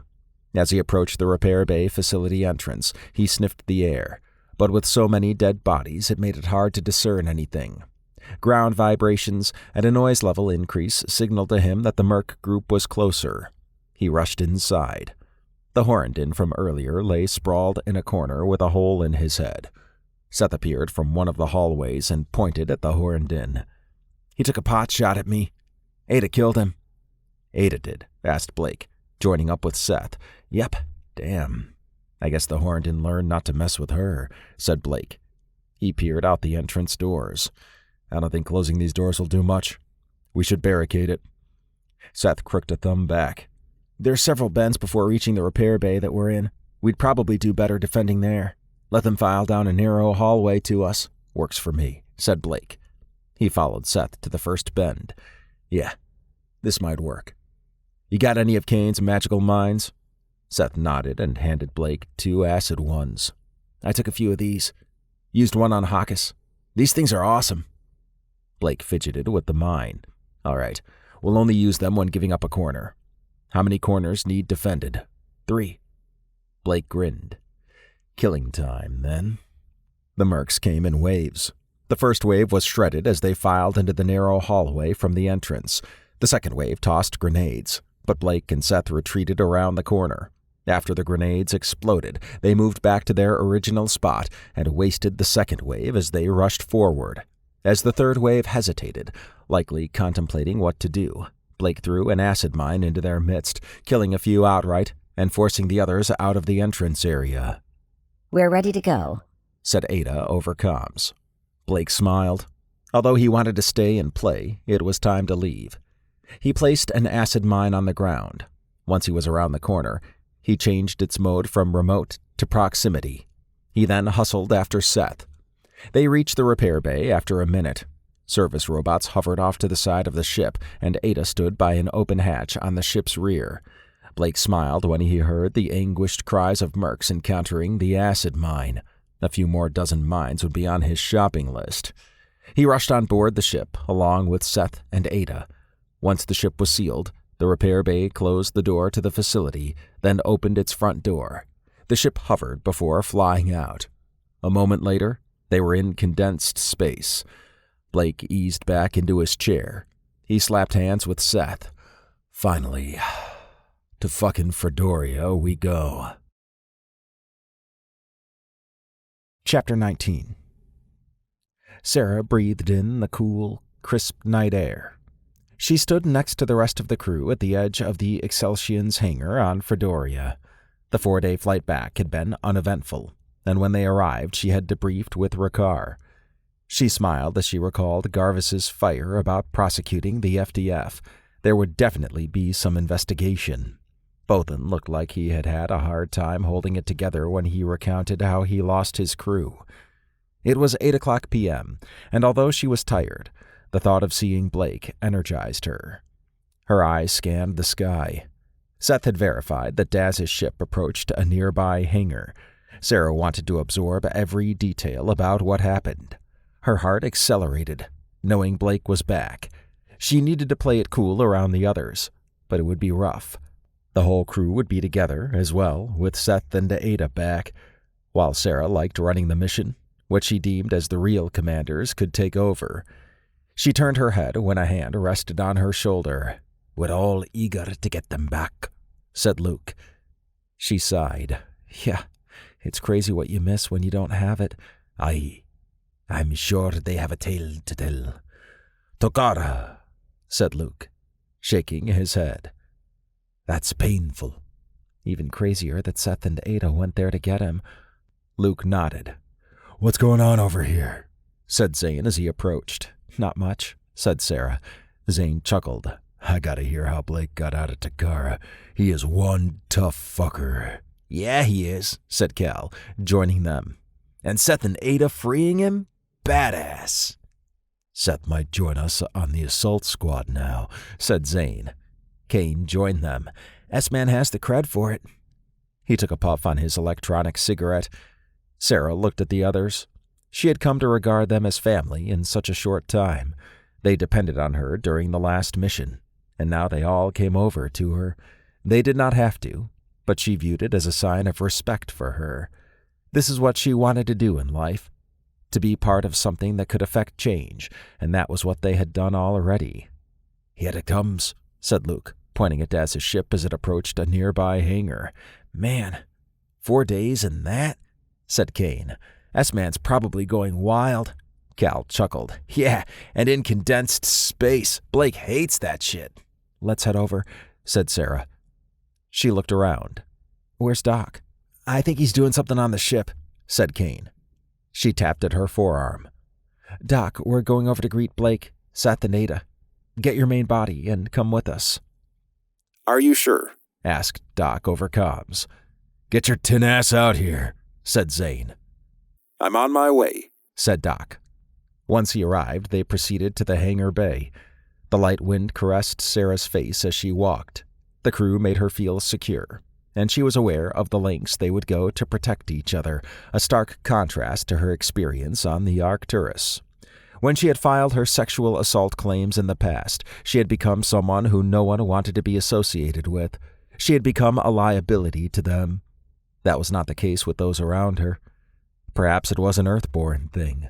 The fact that they had a living example of their dedication to one another in Seth's and Ada's retrieval of Blake spoke volumes to her. After a 10-minute hike, they arrived outside the hangar bay. Sarah's pulse quickened when Blake approached with a big smile. Her brow wrinkled when she saw who she assumed were Seth and Ada. Their armor seemed heavier, and they had capes. On top of that, they looked different. The white male was probably Seth. Zane stepped forward and slapped hands with Blake. Damn good to see ya. Come here, you big lug. Blake pulled Zane in and tapped him on the back, then walked around, greeting everyone. When Blake got to Sarah, he smiled. I'm back. She gave him a gentle hug. He whispered in her ear, I'm glad to see you too. She chuckled. There was no hiding her feelings from him. Kane gestured at Seth. Damn. Now you a white boy like me. It's temporary, said Seth, laughing. It was so we could infiltrate Tokara. Kane eyed Ada. You look different too, but you're all back in one piece. Ada smiled. Blake stood in front of the group. All right, I know you're dying to learn about what happened, but I just spent 4 days inside a tin can, so I'll give you a quick summary. Roughly 2 weeks ago, I hung out at a bar with 2 friends who Jarvis and I worked with in the past. We were assaulted by the Jenga sisters. They killed Tykor and Garaka and used a special gas to dull my senses, then ganged up on me in the confusion. The Jenga sisters, said Cal. I haven't heard that name in a long time. Sisterhood of Assassins. Blake nodded. They took me to Takara, but weren't aware they were on a private list there. Unfortunately for them, I let that fact drop while talking with Takara's processing director. Damn, that's some cold shit, said Zane. Blake grinned. They sure didn't like it. Once processed, they tossed me in a torture room, where the first client was Johan and his crew. They almost killed me after 2 days, so I got sent to the medical ward. I bit the technician there and formulated an escape plan. Almost did it. But I ran into Hagareth, an android assassin, ended up back in the ward until Seth and Ada stormed the place. That's wild, said Kane. Blake gestured at Seth. Not as wild as what they did to get there. I guess that's where I chime in, said Seth, grinning.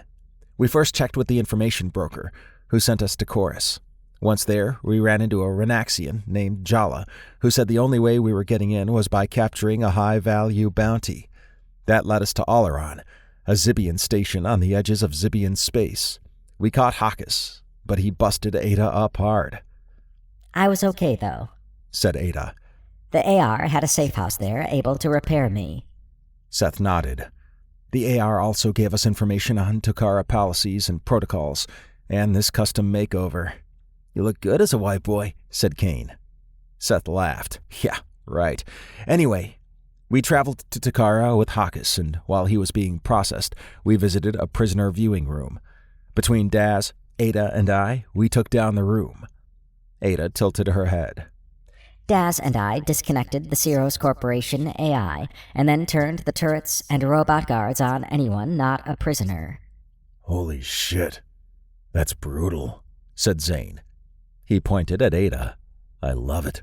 Seth chuckled. She forgot to mention she let all the prisoners free, causing a riot. In the confusion, that's when we met back up with Blake. Yeah, and I didn't even recognize the Crimson Duo when I first laid eyes on them. The Crimson Duo, that's fitting, said Sarah. Blake crooked a thumb at Seth and Ada. Those capes are awesome. Seth made his cape extend each arm out like a spider. Whoa, said Kane. He rushed over and inspected the arms. Yeah, I'm going to want to check that out in more detail. It's been very useful, said Seth. Ada smiled. It's like a second skin to me. Doc studied her cape. I would be interested in one. Zane slapped Doc on the back. We should all get one and call ourselves the Crimson Crusaders. Everyone laughed. Blake looked around the group. It's good to be here. Despite helping the prisoners escape, fighting mercs at Chorus when we refueled on the way back, and spending 4 days in Daz's ship, I'm feeling myself. Who's up for a drink? You can count me in, said Zane. Blake grinned, as always. Anyone else? Everyone nodded. He slipped his arm around Sarah and exited the hangar bay with everyone in tow. Sarah had not been this content in a long while, and the excitement of the group being back together gave her a second wind. Despite all the odds against Blake, he survived. He was by far the toughest person she knew, and the thought of getting bit later that night made her breathe harder.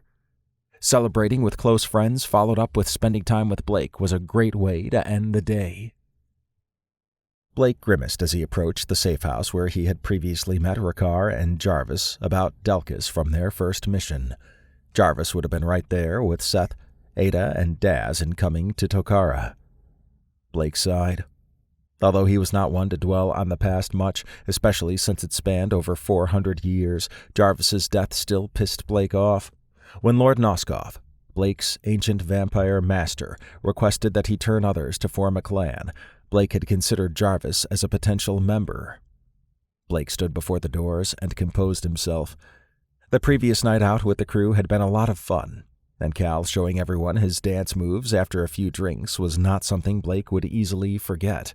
Of course, someone started trouble, but quickly stepped down once they realized Zane was a mountain of a man. The highlight, though, was when Sarah stayed over. She had some pent-up energy to release, as did he, and he was more than accommodating. He cleared his throat and entered the room. "There he is," said Ricard. Blake slapped hands with Ricard and Bothan. "Good to see you up and around," said Bothan. Blake nodded. "It's been one hell of a ride to get here, that's for damn sure." Ricard gestured at the table. "It sure has been. This meeting won't take long, but there are a lot of events happening, and I wanted to get us all on the same page." "Sounds good to me," said Blake, taking his seat. After the others sat, he motioned at Bothan. "Before we begin, I'm sorry to hear about what happened to your crew." Bothan looked down. "They knew the risk." He focused on Blake. "I made a bad decision to jump in without doing reconnaissance. It cost me half my crew. They put their trust in me. You can't beat yourself up over that. It was a harsh lesson, but not one you'll do again." "Right?" asked Blake. Bothan nodded. "I've had many of those. I let my guard down, and Tykor and Garaka are dead. I should have seen the Jenga sisters come in," said Blake. He shook his head. "I shouldn't have relaxed my senses like that in a rough place." Ricard cleared his throat. "You both had a tough outing. Not all was bad, though. Sarah did a good job not only in retrieving Bothan, but also in liberating an FDF Black Site prisoner camp. She even got information on the Shulon fleet that's assembled in the Jeezarus system." "She mentioned something about that to me last night," said Blake. Ricard tapped at the table console. A projection shot up of the Jeezarus system, with dots highlighting the ships and other objects. Ricard gestured at the projection. "We've gone through the data she compiled. The conclusion drawn is that the Shulons, or the Saskarins controlling them, really want to defend that solar system. In particular, Colis Prime, the second planet in. There is a primitive society there, but I'm guessing the situation there is different now." "Damn. A lot of objects," said Blake. Bothan grinned. "Not only is the Shulon fleet there, but also an extensive sensor network. In addition, almost every planet and moon has an orbital defense platform, along with some missile platforms near the star. You're not getting in there without being detected and shredded if they want to." He tapped at the table console. The projection changed to show a ship. "When we were doing our active scans, we figured it would paint us. However, given our distance, we calculated we had a 4-hour lead time. That wasn't the case. They detected us quickly because, a few hours in, this ship appeared. It had a bubble shield with the ability to disable our condensed space capability." "How's that possible? And how did it get so close to use a bubble shield?" asked Blake. Bothan shrugged. "You got me. A Presidential Guard research team is investigating the ship and its technology now," said Ricard. "A research team?" asked Blake with a grin. "The Presidential Guard is growing." Ricard chuckled. "Well, with Garva's back, we were able to fast-track the allocation of resources to expand. The FDF is in a holding pattern now, while investigations are ongoing, thanks to Garvis's testimony." "Sounds good," said Blake. "So what's the plan?" "A good question," said Ricard. I think it's time to officially bring the Kriegans in on this. That means I need to head to Kriegus. We also have to talk with the regional Kriegan governor nearest the Jeezarus system. His endorsement would help. To that point, Andia is needed to show the importance of the request. He dipped his head at Blake. Your mission is to escort her. No problem, said Blake. Another thing. You should use your contacts with the Covendrin and AR to update them on the situation. I don't know what the final plan will be, but it would help to have their backing if needed. Blake nodded. No sweat. Bothan raised his head. Those political prisoners' freedom might also have an effect. Some of them were former high-ranking politicians from other civilizations. They could be an untapped resource if we need it. I like the way you think, said Blake. One of the prisoners I freed was a prince. Can you believe that shit? There might be some other high-ups among the prisoners who might be of use. We can explore those. But the Covendrin and AR so far appear to be solid allies of yours, said Rakar. Blake grinned. If the Kriegans get involved, it's lights out for the Saskarins, Shulon fleet or not. You know how we move, though. We won't do anything until there is ample evidence. I'll try my best to convey that. All right, said Blake. He furrowed his brow. When am I leaving? In a few days. Andia needs to clear her schedule, said Rakar. Blake cocked his head. She doesn't know she's going yet. Does she? Rakar grinned. No, but she will. What if those around the governor are slimed? The Saskarins are evolving, and not all of the governor's detail are immune to the Saskarins like the Kriegans are. Plus, our detectors seem to be hit and miss lately. She has a box that can detect them regardless of what they do. Blake rubbed his chin. He recalled seeing the box with its ability to detect any exotic matter during his and Seth's first visit when asked to form the Earthborn unit of the Presidential Guard. How it worked was a mystery, but it seemed beyond anything of this time period. Whoever gave her the box was probably very powerful. I remember that box, said Blake. He eyed Rakar. Perhaps someday you'll tell me where she got it from. Perhaps, but not today. Blake sighed. Figures. If it can detect the Saskarins, maybe we can replicate its technology. Rakar shook his head. Not possible. The box resists any type of scan and cannot be opened. How is that even possible? Asked Bothan. Similar to the Archeron pieces that moved Fredoria into its current state of power, it is exotic. Bothan glanced at Blake, then back at Rakar. I, too, would like to learn of the box's origins. Rakar chuckled. Not my call. Okay. What should I focus on? Asked Bothan. Getting your crew back to full strength. Bothan nodded. Okay, but it's hard to replace those you are getting close to as a unit. Blake understood where Bothan was coming from. If Blake had to replace members of his crew, it would be hard to do, considering how close everyone had become. He did not envy Bothan's task, but it was a picture into what could happen on any mission. Blake found it interesting that this would be his crew's third mission, but for him it was the first since their last one out to the Rim Worlds. He was ready. His absence was not something he had intended, but now he was back. Then there was a mission, even if it was an escort one. Chapter 20. Andia Kiggs sighed as she sat on the edge of her bed aboard the Exceltion. It had been a while since she left Fredoria, but she understood the importance of the mission. Only the Exceltion crew, Rakar, and a select few were to meet Governor Cora D. Gajul of the Ganama region. The meeting was important, and after having the last 3 days to go over Sarah's findings on the Shulon fleet, Andia was alarmed. The Saskarins were out in the open, although she understood that not everyone believed that. She fidgeted with the medium-sized cube in her lap. It had the unique ability to detect any exotic matter or energy. She smiled as she remembered Everin, the space and time-traveling being who gave it to her. It had been something given to her long ago, and she never understood why, but he mentioned that it involved an event. She wondered if this was it. Her mind pulled in memories of Emily Snowden, who traveled with Everin. She was Earthborn. Feisty. and also Andia's lover. She smiled as she recalled the good times spent with Emily. It had been a long while since she had visited. Hopefully she was doing okay. Knock, knock. Andia stood. She cleared her throat and did a final look over herself to make sure she was presentable to Governor Cora.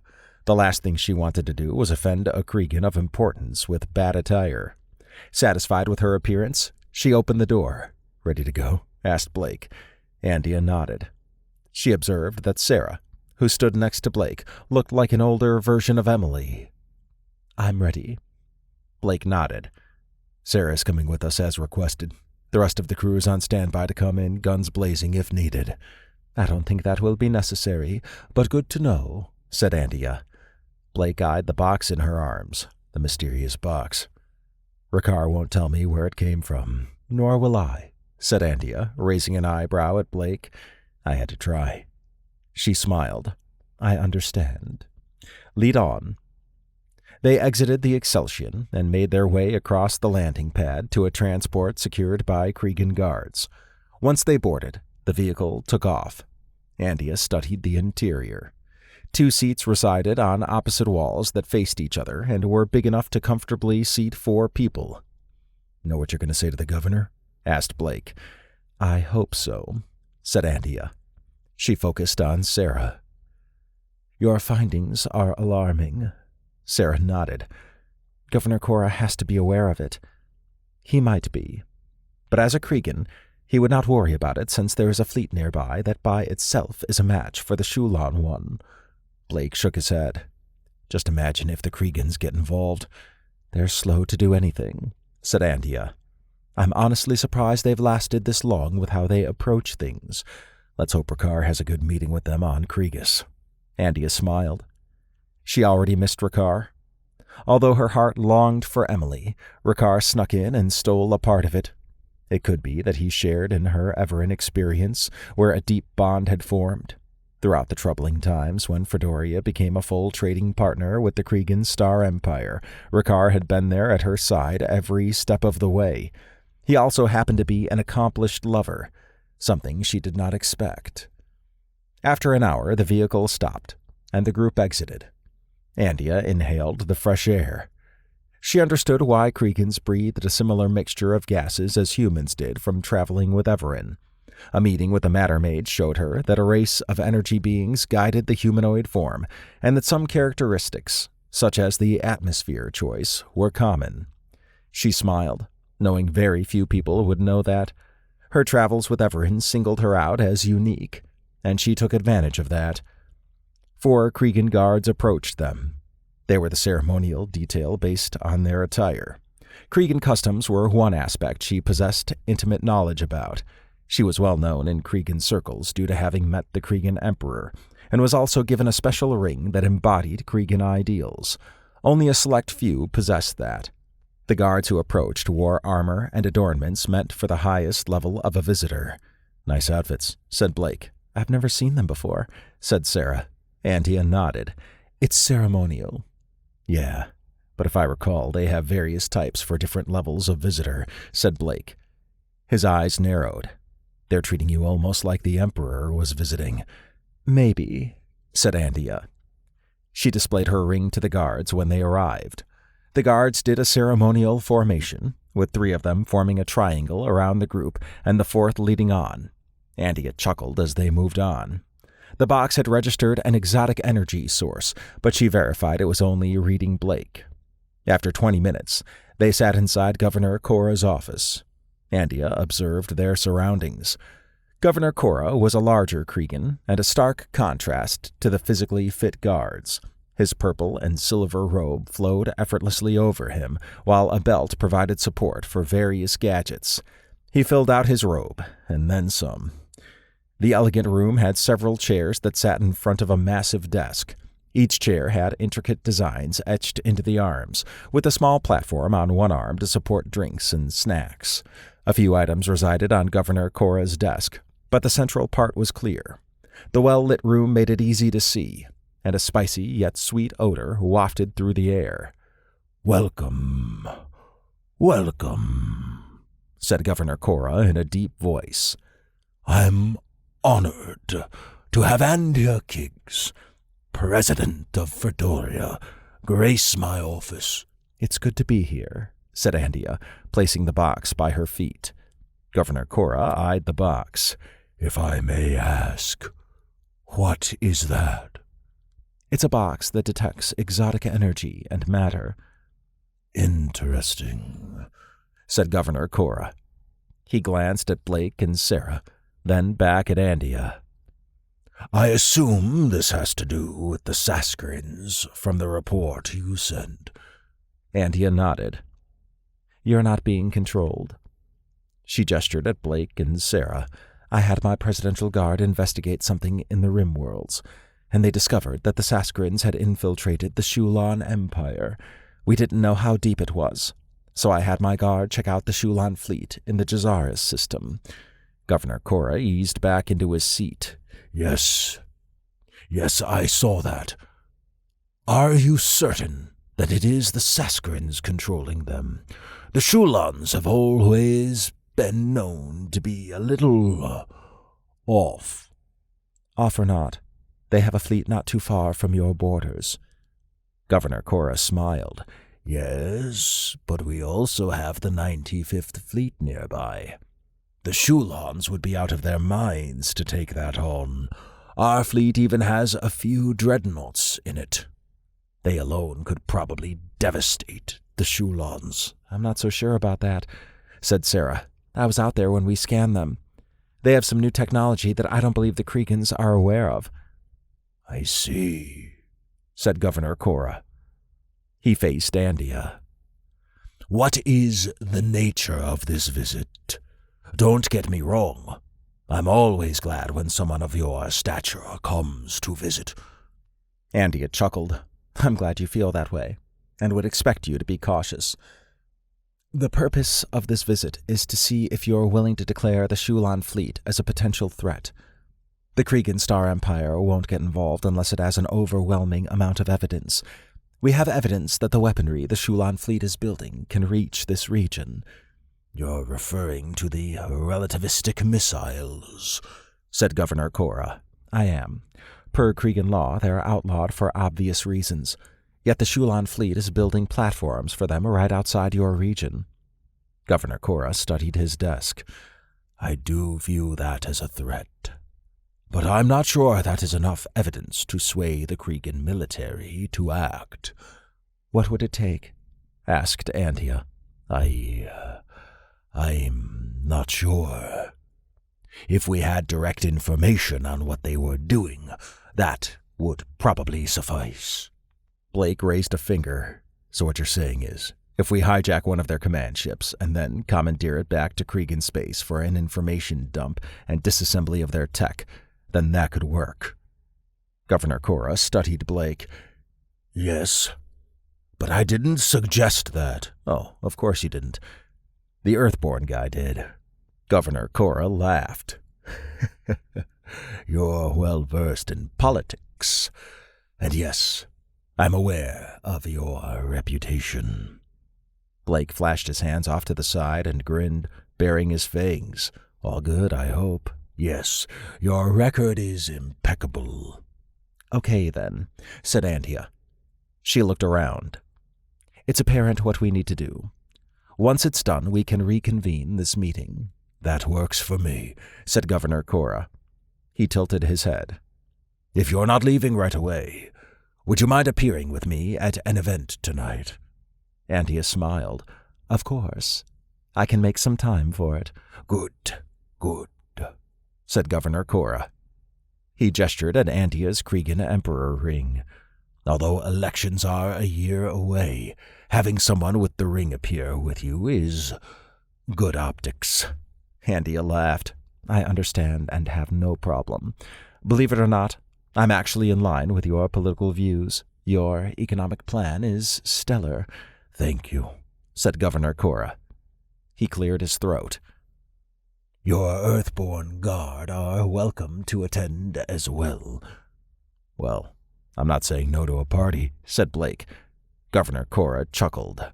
No, I suppose you wouldn't. Andia sighed. The meeting had not gone quite as expected, but now there was a path forward. Although she had hoped Governor Cora would declare the Shulon fleet a threat, it seemed he still needed some information to convince the Kregan military. He covered his bases by having the option to pin it on an Earthborn unit if things went horribly wrong. She understood why he framed it the way he did. Regardless, she would attend this event, then get back to Fredoria and allow Blake's crew to do what they did best. Blake had lunch and rested over the last 2 hours since the meeting with Governor Cora. It was odd having Andia participate, but it seemed like the old days with everyone present. The events from Takora still rattled around in his head, and he used the days in condensed space to research the gas that was used to dull his senses. The gas was some type of pollen from the Jenga sisters' planet that had a strong scent and clumped on things like nose hairs. If he had his helmet up, he would have been immune. He surveyed the conference room and sighed. "That bad, huh?" asked Cal. Blake grinned.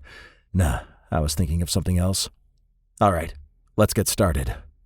Everyone perked up. The meeting with Governor Cora did not get the expected result. The goal was to get him to declare the Shulon fleet as a threat. That would bring in the Kregan fleet, said Blake. "They'd own the Shulon fleet," said Kane. Blake nodded. They would. However, to declare it a threat, there needs to be undeniable evidence. Governor Cora said he needed that. "That sucks," said Zane. "Indeed. There's a solution, though. We hijack one of their battle cruisers and bring it to Kregan space." The room fell silent. "Are you aware of how many people are on a ship like that?" asked Kane.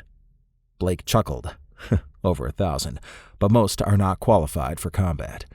Security on a ship like that runs around a few hundred people or so, including their specialized units. So yes, that's what we're going to do. Obviously, we'll need some planning. To that extent, I'm reaching out to Jeezarus and Q Reese for assistance." Andia raised her head. "Ricard is visiting Kregas, so there is still a chance he might be able to convince them, but the probability is low. I think getting one of the Shulon ships would be undeniable evidence, but I hesitate due to the immensity of the task." Blake flashed his hands out to the side. "We're Earthborn, ain't no thing." "Even so, I'd like to see what plan you come up with. If I can spare some Presidential Guard units, I will, but not for a suicide run.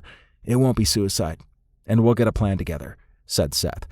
He gestured at Ada, Sarah, Kane, and Doc in robot mode. "We got some good tacticians aboard." He dipped his head toward Luke. "And he can get the ship ready for whatever is needed." Andia nodded. "Your confidence is noted. If you all can pull this off, it would also help in the FDF investigations." Blake grinned.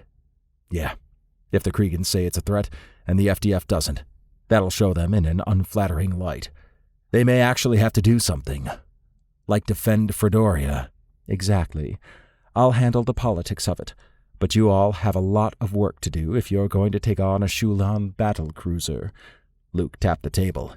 "She'll be up for the task." "I hope so, for your sake," said Andia. Blake cleared his throat. "Okay, Kane, Luke, I want you two to analyze the Shulon personnel and make sure our gear and weapons are up to date. I also need you to look at the ship's structure and determine an optimal boarding sequence." They nodded. He pointed at Doc and Ada.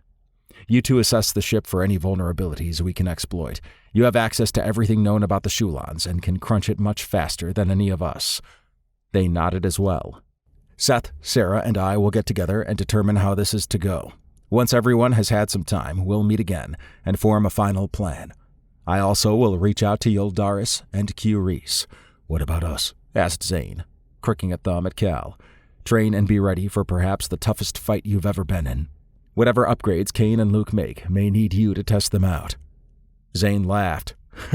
"So we're beta testers. Better to test here than in a firefight." Zane nodded. "I gotcha. All right, meeting over. Everyone knows their roles. Let's move."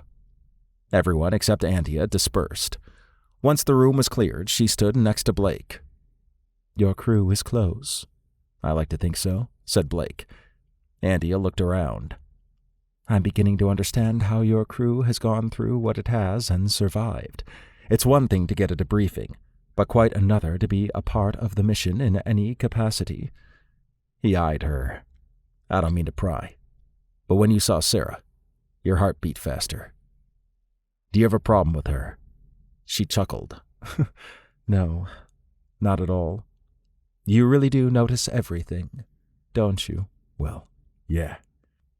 Sarah reminds me of an older version of a woman I was with. Blake raised his eyebrows. Oh, that's cool.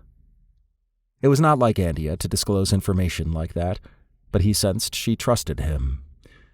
My personal group is only Rakar at the moment, so I'm happy. Blake nodded.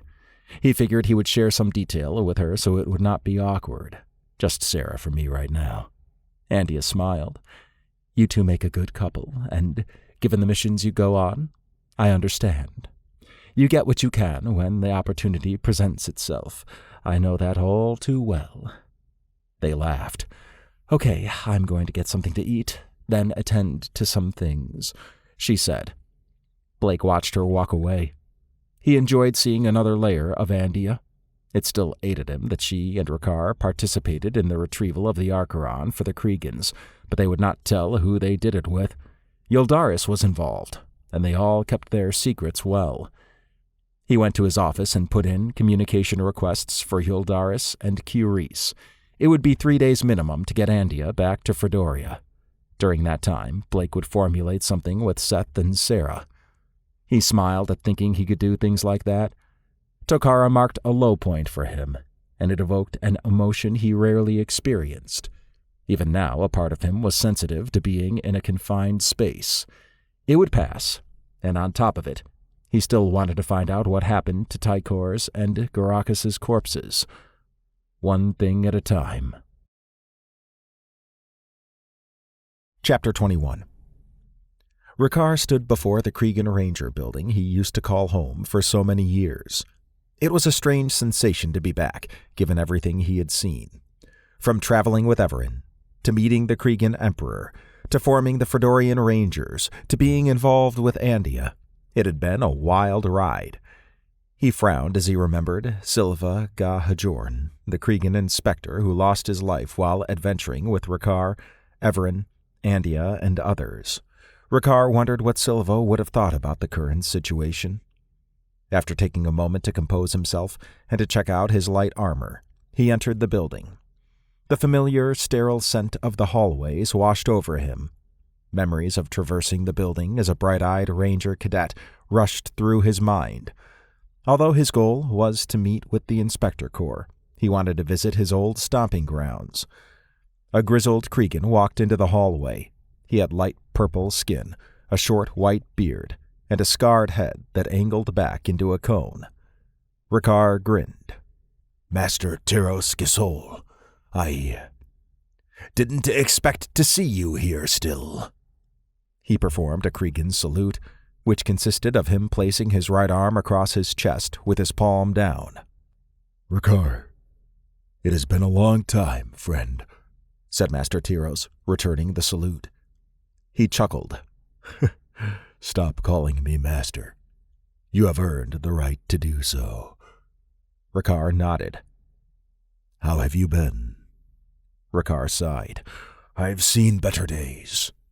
Unfortunately, the ones today seem more perilous than I can ever recall. Master Tyros nodded. I understand. Come, let us retire to my office, and you can fill me in. Lead on, Tyros, said Rakar. They laughed. Rakar felt secure with Tyros still around. One thing the Kriegan hunters were known for was consistency. Once in as a ranger, it was for life. Although Rakar was now a Grand Master Fredorian Ranger, he still had Tyros's respect. Rakar had sought Tyros's counsel in the past and had stayed in contact. Other rangers stopped to salute Rakar and Tyros as they passed. An older hunter paused when he walked by them. Rakar? Rakar grinned. Holdra, it's good to see you, and you can see him. After we talk, said Tyros, turning his head slightly. Understood, said Rakar. Holdra smiled and nodded. Rakar looked forward to catching up with his old unit, assuming there were some still around like Holdra. After 10 more minutes, they were seated in Tyros's office. Ricard surveyed his surroundings. He remembered giving reports and updates to Tyros on various operations. Although the office looked like it had been updated, there were still some items that seemed constant, such as the awards wall. Despite everything Ricard had been through, he felt like a cadet again in Tyros's presence. The familiar odor of a well-maintained room permeated the air, and lights from the screens on the wall lit up the area. "It must be strange to be here," said Tyros. Ricard nodded. "It's like I'm back from a mission to give you a debriefing. In a way, you are. Although you are your own master now. It's been a while since our last contact. I apologize for the long absence. Fredoria has been undergoing some changes, and not for the better. The last time we talked, androids were still considered Fredorian citizens. It's been that long. That was a long time ago. I'm just glad you're here in person. However, I suspect you didn't come all this way to only talk about old times." Ricard smiled. "This is actually a social visit, and I wanted to update you before going over to the Inspector Corps. Events on Fredoria have escalated, and a new threat has emerged, one that will threaten even our empire. The Saskarins. Correct?" Ricard cocked his head. "That's right. You've heard of them. We've reviewed the reports from your previous missions, as well as the public report recently put out by the FDF Inspector Gregor, who was embedded with a Presidential Guard unit. What is your assessment of this threat?" Ricard sighed. "It's much more serious than is being reported. We believe the Shulon fleet is under the Saskarins' control, and they now inhabit the Jeezarus system. The fleet left the Shulon homeworld defenseless, and it's now under attack." Tyros shook his head. "If the Shulons had joined the Empire, this would be much easier to deal with. The Shulon are notorious for being xenophobic. Andia Kiggs is going to meet with Governor Cora to see if he will declare the fleet a threat since it's near his region." Tyros grinned. "A bold move, but she is known for that. She is someone who, when she wants something, she goes for it. She has me now, too." Tyros laughed. "Does she now? I was not aware humans intrigued you. I wasn't either, but I'm not complaining." Tyros nodded. "Good. Your mental health is important when dealing with the type of things we do. However, I can tell you what Governor Cora will say. He'll determine that he needs absolute evidence of the Shulon fleet being a threat." "Did Andia bring that?" "Unfortunately, not," said Ricard. "There are some detailed reports on the Shulon fleet, but you're right. That won't be considered enough evidence. Blake Brown is leading the Presidential Guard unit that retrieved the information, and he's currently escorting Andia. I trust they will come up with a solution." "Blake Brown. Yes. Earthborn are quite unique. He is one of the best rangers, Cregan or not, that I have ever witnessed. I'm glad he didn't stay a mercenary. The Presidential Guard suits him." Ricard eased back into his chair. "I'm sure that he will come up with something. He always does. I suspect the plan he comes up with will involve interacting with the Shulon fleet in some capacity. Not a ship battle, but more along the lines of capturing an intelligence asset. Another bold move, but what I would expect from him. On another note, the Fredorian Rangers, and now Presidential Guard, are an elite unit. Not as deep as ours, but definitely a step up from there not even being one. You did an excellent job in getting it going," said Tyros. Ricard chuckled. "I appreciate that, and I'm sure they would as well. It hasn't always been easy. Fredorians get a complex about things they didn't create. I'm well aware," said Tyros. He grinned. Oh, how I miss having you around here. You would be a master ranger here if you stayed. Probably. But since the events with Everin, I'm needed elsewhere. Tyros nodded. I don't doubt that. Oh, if you're going to visit the Inspector Corps, Rest Gu Hajorn would probably want to talk to you. Silva's son? Yes. He is almost 30 seasons old now and is making quite the inspector. I'm sure he would like a visit from you. Rakar sighed. I'll plan on it. I've kept track of his progress since Silva died, but kept my distance. He was only 10 seasons old when Silva passed, said Tyros. I was not even aware he had a son until his funeral. Silva was a private person. Rakar chuckled. Oh, I know. He looked around. Eaten yet? Tyros shook his head. A lunch with your unit sounds great. Tyros laughed. Consider it done. Blake laced his hands and stared at the ceiling as he sat in his office. He had been in condensed space for a day, and Yildaris and Q-Reese had responded to his communication request with some set time ranges that they could talk. Whatever they were doing seemed to be important enough to postpone a call with him. He had also put out a request to Rakar, who was ready to talk. Blake sealed the room before he opened the communication screen on his desk. Rakar appeared on the screen. You're still alive. Was there any doubt? They shared a laugh. How's Kriegus treating you? Asked Blake. Rakar shrugged. About as expected.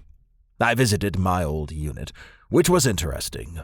I also visited the Inspector Corps.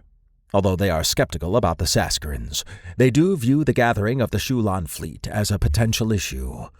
I'll have an inspector with me when I come back. So I guess the Kriegans are involved, but not quite at the level I expected. Makes sense from a Kriegan perspective, said Blake. Everything's by the book and then some. It has helped us to be where we're at, said Rakar. I'm not knocking it. Just saying I figured this is where we would be at. On our end, the meeting with Governor Cora went about as I expected it would. He wants proof, and your inspector will help with that. However, we, meaning Sarah, Seth, and I, have an additional idea. We're going to hijack a Shulon battlecruiser. Rakar drew his head back. Do you know how many personnel are on one of those? Blake laughed. That's been asked a few times. Yes, I'm aware. But if we can board it with our group and some mixed Covendrin and AR units, we could field somewhere around a 50 to 60 member group. The Shulon ship will only have around 200 or so security personnel. I like those odds. You're forgetting the security defensive measures they might possess, not to mention reinforcements from surrounding ships will come to the ship's aid. Don't forget that the Exceltion and any other ships will also be exposed to the battle cruiser's support ships. Blake grinned. As long as we can board with everyone, the Excelsion and any other ships can jump away. Then it's on us to commandeer the ship before reinforcements can overwhelm us. What about the non-combatants? We'll trigger an evacuation. It's in their best interest to get off however they can. Rakar rubbed his chin. It's a bold plan, and will require some good planning. Have the Covendrin and AR committed yet? Blake shook his head. Not yet. Their calls are after this one. I wanted to give you a heads up first. It's a shame that the Kriegan Empire won't assist you with this. A Kriegan Ranger unit could easily boost your chances for a minimal investment of manpower. Blake shrugged. It'd be nice. But I'm not expecting any help. That's not by the book. Remember? Rakar cracked his neck. Perhaps not. He eyed Blake. Let me see what I can do here while I'm on Kriegus. The more the merrier, said Blake, smiling. Rakar laughed. What? Asked Blake. Your plan is such an Earthborn one, and, in particular, one I'd expect from you. Blake flashed his hands off to the side. Of course. I'm Blake Brown. They laughed. All right, I'll let you roll, said Blake. We can meet later for final planning. Rakar nodded. The screen shut off. Blake eased back into his chair. Getting the necessary units to be able to take on a Shulon battle cruiser would be a daunting task. Even with the minimum he thought they needed, it would be a tough fight, assuming they could even get there in the first place. He tapped at his desk console. The wall screen lit up with Jeezarus. "There you are," said Blake. Jeezarus nodded. "Blake, how is everything?" Blake interacted with his desk console. "I sent you some information on the Shulon fleet we did some reconnaissance on." "I got it. We've been monitoring the situation there from afar," said Jeezarus. "It's most likely the Saskarins doing this." "Undoubtedly. They got something going on Colus Prime in the Jeezarus system, and we're going to find out what." "You up for some action?" Jeezarus frowned. "You know I would. However, I've been promoted. I'm now an arch-commander with 10 companies under me, including the one I used to command. I'm dealing with a bug issue on the other end of our empire. Damn things are voracious and seem to like Covendrin flesh. Oh shit, man." "Handle your business," said Blake. Not getting Covendrin help was a gut punch he had not expected. "I can spare my original company. Zurich has been promoted to its commander." Blake nodded. "I remember him. You're second in command. I won't lie. I'd appreciate any help we can get. I would suggest, in addition to what we can spare, you talk with Q Reese. The AR have been busy, and even now their specialized units join us in battle." "Specialized units?" Jeezarus chuckled. "Imagine an android with a group of battle robots. They are fierce combatants." Fredoria tried that and had the reclassification event. We're aware. And Q Reese has put some safeguards in place. We are going on trust. Blake chuckled. "All right. I'll talk to Q Reese. Zurich will contact you, and you can go from there." "All right, man. I sort of wish you would come, but it's all good." "Perhaps we shall join in battle at a future date." Blake nodded. Jeezarus performed a Covendrin salute, which Blake returned. The screen faded. Blake ran a hand over his mouth. A full Covendrin company was more than needed, and he was happy to have that support. That also meant they would have some ship support as well. Jeezarus' comment on the new AR units intrigued Blake. With that in mind, he interacted with his desk console. Q-Riz appeared on the screen. Around him were several heavily armored robots that looked ready for battle. "Blake, it's good to hear from you." "Likewise," said Blake. He gestured at the robots. "I hear you've been upgrading." Q-Riz smiled. "These destroyers are quite capable. Individually, we can control up to 6 at any given time, and each has limited processing in case we go down or they need to function solo." "I'd like to order 6, said Blake, grinning. They laughed. "How is everything?" asked Q-Riz. "Well, I talked with Jeezarus about the Shulon fleet and the Jeezarus system. We're planning on hijacking one of the Shulon battle cruisers. They're not defenseless. Are you aware of how many people run one of those?" Blake laughed. "That seems to be the question I get asked the most. Yes, I'm aware. Jeezarus is sending his former company to help us. I'm checking to see if you wanted in on the action." "I will always aid you if you ask," said Q-Riz. "Unfortunately, I'm assisting Jeezarus in his bug campaign. It's a field test as well for the destroyers. However, if you let me know when you're planning on attempting this, I can send several AR members and their destroyers your way." "A few is all I would need," said Blake. He eyed Q-Riz. "They're not going to go all rogue on us if they get damaged, are they?" "They shouldn't, but that's part of what this field test is looking at." Blake nodded. "I wish you could come, but I understand. I'll take any help you can send." Q-Riz examined something to the side, then focused on Blake. "Okay, there are some units on reserve at Kalel, and they can meet you wherever you need. Just send me the information." "Sounds good," said Blake. "Maybe after we deal with the Saskarins, I'll join you in your bug campaign." Q-Riz chuckled. "We'll probably get a handle on it before that, but the thought is appreciated. Okay, I'll let you go and shoot you over the information here shortly." Q-Riz nodded. The screen went dark. The situation looked better with the commitment of Jeezarus' former company and some AR destroyers. Blake hoped that whatever plan he and the others came up with would allow for a quick in and out. The boldness of the Shulon fleet bothered him.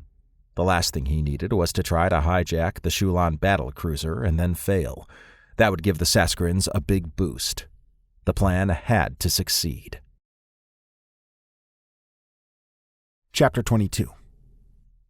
Blake walked down the corridor of the ambassadorial compound. It was good to be back on Fredoria, and with Seth to his left, Sarah to his right, and the rest of the Exceltion crew behind him. Everything seemed normal for a change. After 2 days of intense planning, he was ready to present to everyone. He was unsure of how it would be received, but with buy-in from the Covendrin and AR, he hoped Andia or Ricard would be okay with it, enough to perhaps get an additional Presidential Guard unit.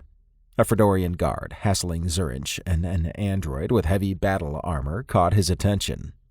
"We're authorized to be here," said Zurich. "Covendrin. And an android?" asked the guard. "I highly doubt that." Blake and his group reached the guard. "What's going on here?" Zurich nodded at Blake. "This guard doesn't seem to like our invitation." "They're authorized," said Blake. He tapped at his forearm device, causing his Presidential Guard credential hologram to appear. "By the authority of Andia Kiggs." "I didn't get anything from Andia Kiggs about this," said the guard. Blake interacted with his forearm device. After a moment of studying it, he faced the guard.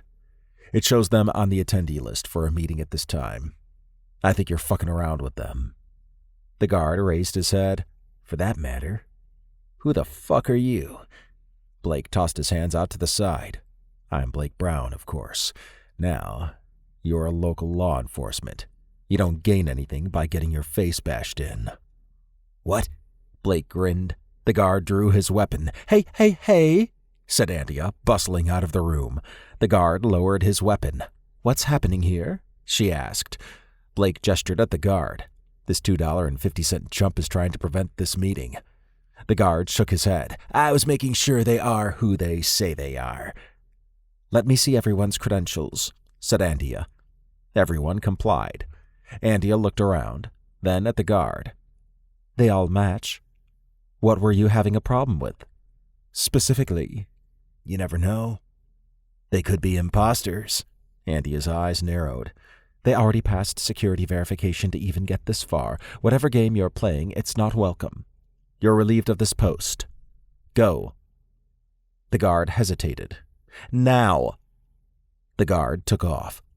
"Damn," said Blake. He tilted his head. Andia laying the smackdown. Andia composed herself. Sometimes Fredorian supremacists slip through the cracks. She looked around. "Nonetheless, I'm glad you all could make it. Zurich, Tor, I apologize for the trouble the guard caused." "It's okay," said Zurich. Andia gestured for everyone to follow. "Please, come in." Blake followed Zurich and Tor into a room dominated by a large half-circle table on one side and a holograph projector that resided on the ground on the other side. Bright lights from above provided illumination, and he thought he caught the scent of oranges. He had been here before, and always liked it. The rest of the Exceltion crew, along with Zurich and Tor, took their time to visit the replicators before taking a seat. "Blake," said Ricard, walking up with another Kriegan. "Glad you could make it." Blake laughed. "I figured if I was leading the presentation, I should probably come." "Of course." Ricard motioned at the Kriegan. "This is Master Teros Gasol. He commands my former Kriegan Ranger unit." Blake performed a Kriegan salute. Teros returned it. "I've heard a lot about you." Blake grinned. "Don't believe everything you hear about me." They laughed. Ricard looked around. "Looks like everyone is getting settled." He faced Blake. "We look forward to your planned presentation." Blake nodded as they took their seats. He moved to the other side of the room and stood next to the holograph projector. "Andia, anything you want to say before I begin?" She shook her head. "Please, proceed." "All right. First of all, I wanted to thank everyone for coming. And I mean that. We wouldn't be here if not for you all." Blake motioned at Zurich. "Introductions are in order. First up is Zurich. We worked with him on several missions, and he was second in command of a Covendrin company. Now he serves as its commander and will be leading his full company with us, which is, 200 men and 16 ships?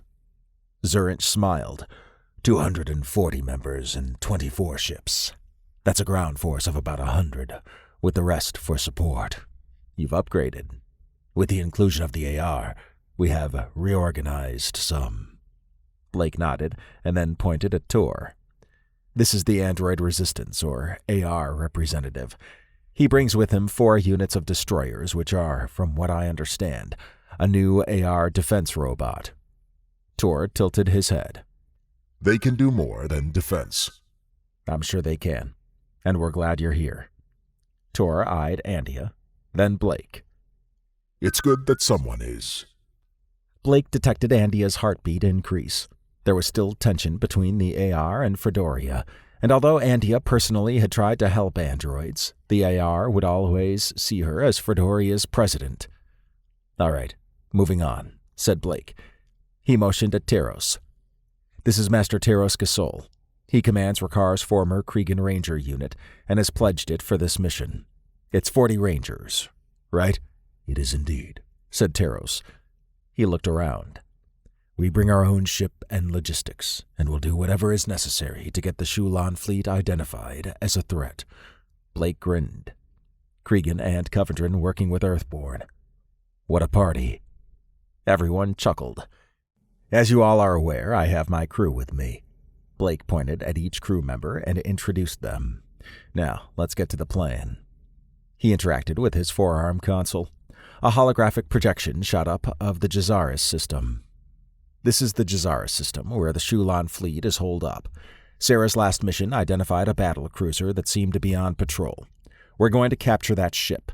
Now, I know you're thinking, how can we get close enough to board it? Yeah, I was sort of thinking that, said Zane, laughing. Blake pointed at Zane. And you would have good reason to. However, thanks to Andia, she got Governor Cora to give us their observation logs of the Shulon fleet. It seems he was more worried about it than he let on. The important thing is, we now have the ship's patrol route and maintenance schedule for the last 6 months. Good information, said Kane. Blake nodded. We're not going to attack it directly. The ship goes to a repair station in 4 days as part of its maintenance schedule. When it gets there, it flies into an external space dock. Once in position, it is clamped, and docking tunnels extend from the station. The crew exits, and then there is a fairly empty ship being worked on. He motioned at Sarah. I'll let her explain the next steps. Sarah cleared her throat as she joined Blake. He noticed her heartbeat had accelerated. Although leading meetings was nothing new for him, he also understood that for some, it could invoke anxiety. He squeezed her arm and verified that she had calmed down some. Sarah pulled up a projection of the station. This is Repair Station 4. One of 16 spread throughout the system. I'll refer to it as RS4. It can do more than repairs and has a full living section designed for stopovers and the like. It's essentially a mini colony. The projection highlighted multiple floating objects around the station. Those are defense platforms. They're automated and have a flight schedule. The Covendrin fleet will arrive via condensed space and take them out with superior firepower and surprise. RS4 also has a few small defense ships. The ships highlighted, and their patrol routes appeared as a dotted line. They'll need to be taken out as well. She motioned at Zerinch.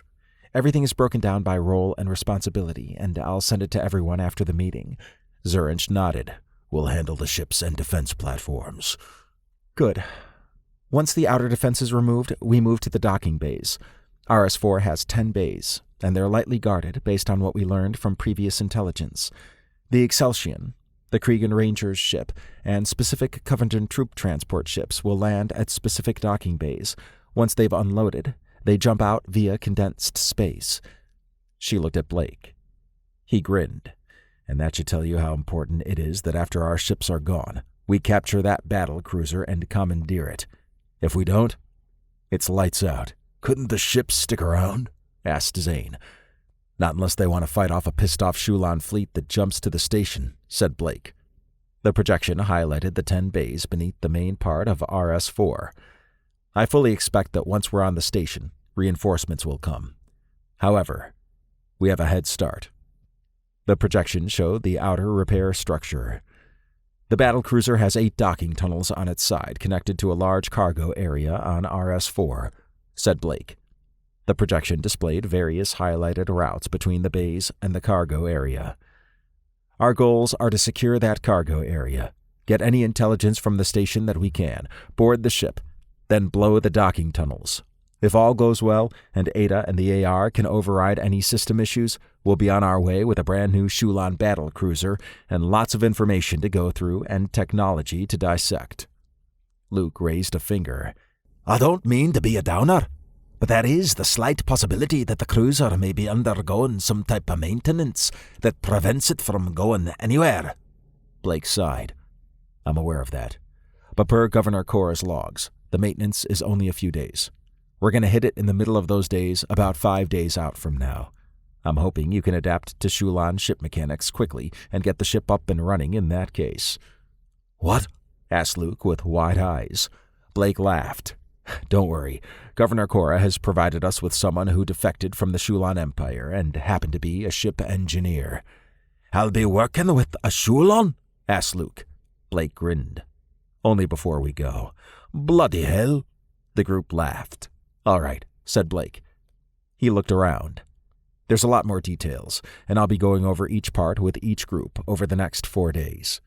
As Sarah mentioned, each group will receive a copy of everything after this meeting, with a focus on that group's part. For this mission, I'll be leading it, but Tyros, Tor, Rakar, and Zurich are also leaders of their respective factions.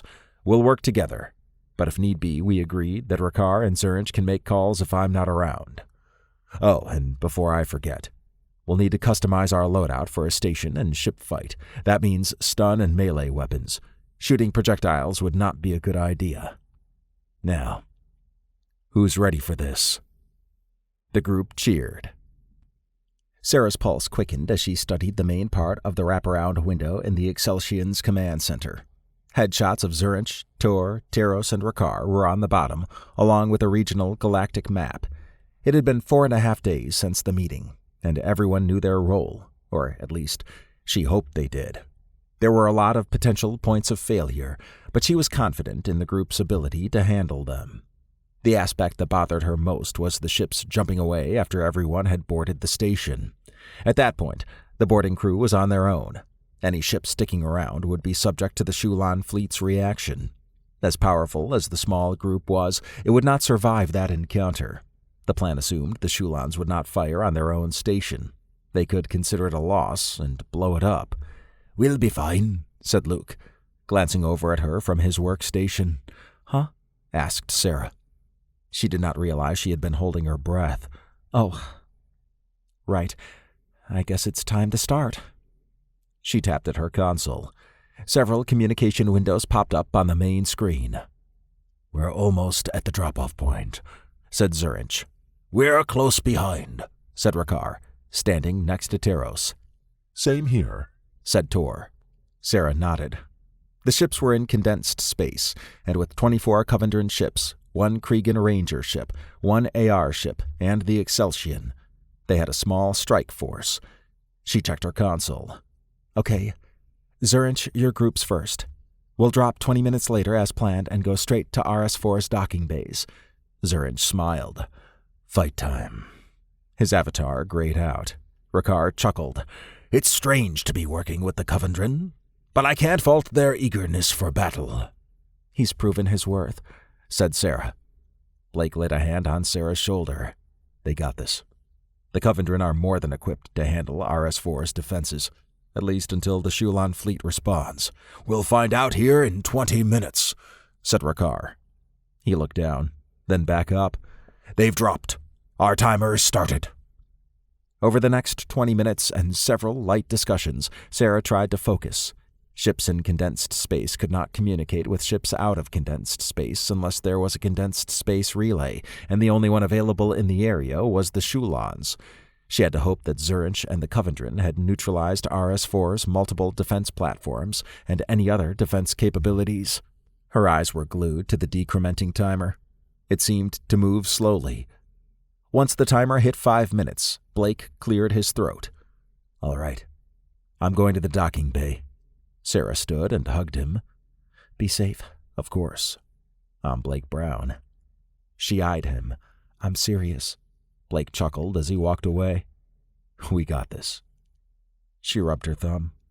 Although she knew Blake would do everything in his power to make the mission successful, it could be over before they even got to RS-4's docking bays.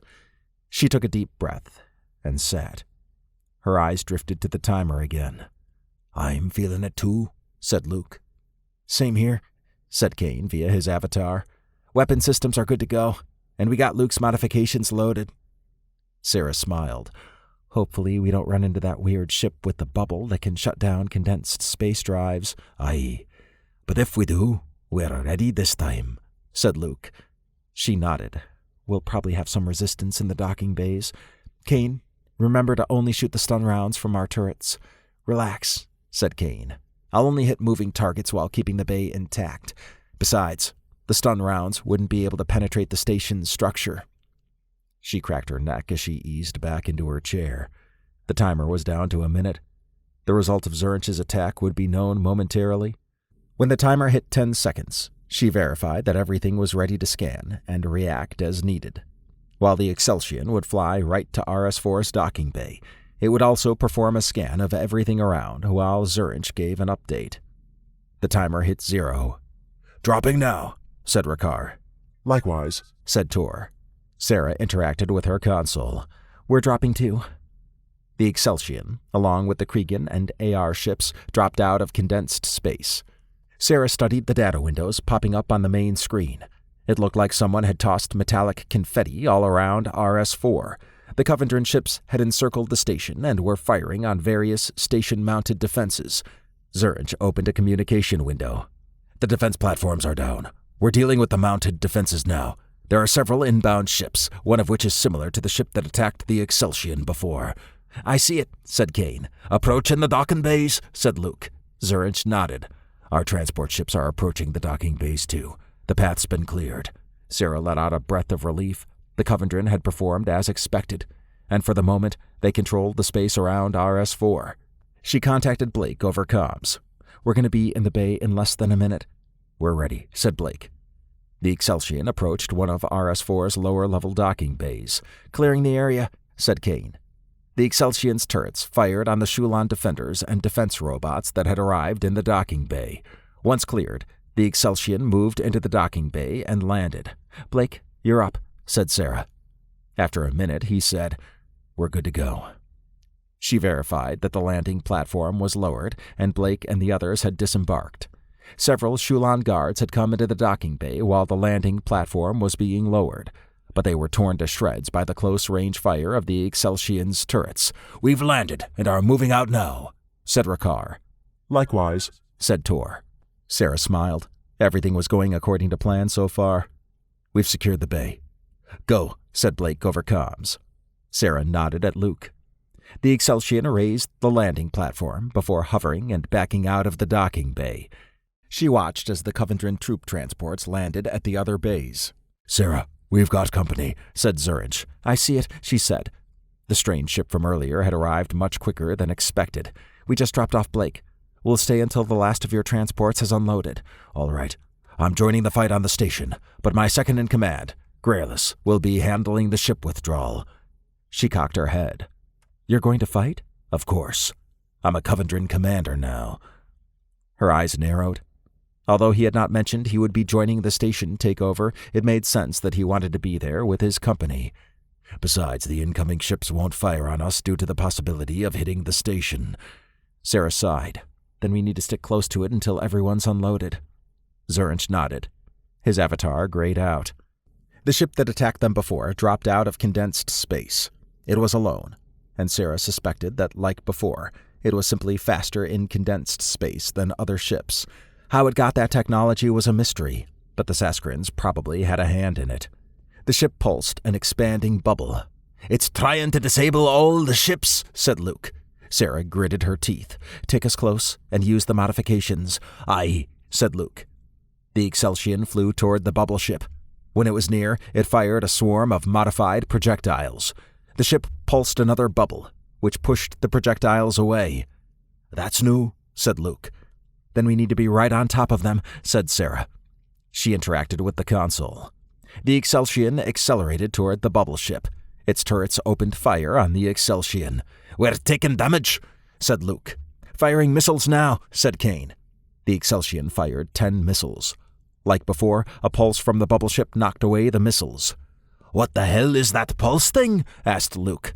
"That's not possible." "Possible or not, it's happening," said Sarah. She focused on navigating the Exceltion straight toward the bubble ship. "Are you going to ram it?" asked Luke. Sarah shook her head.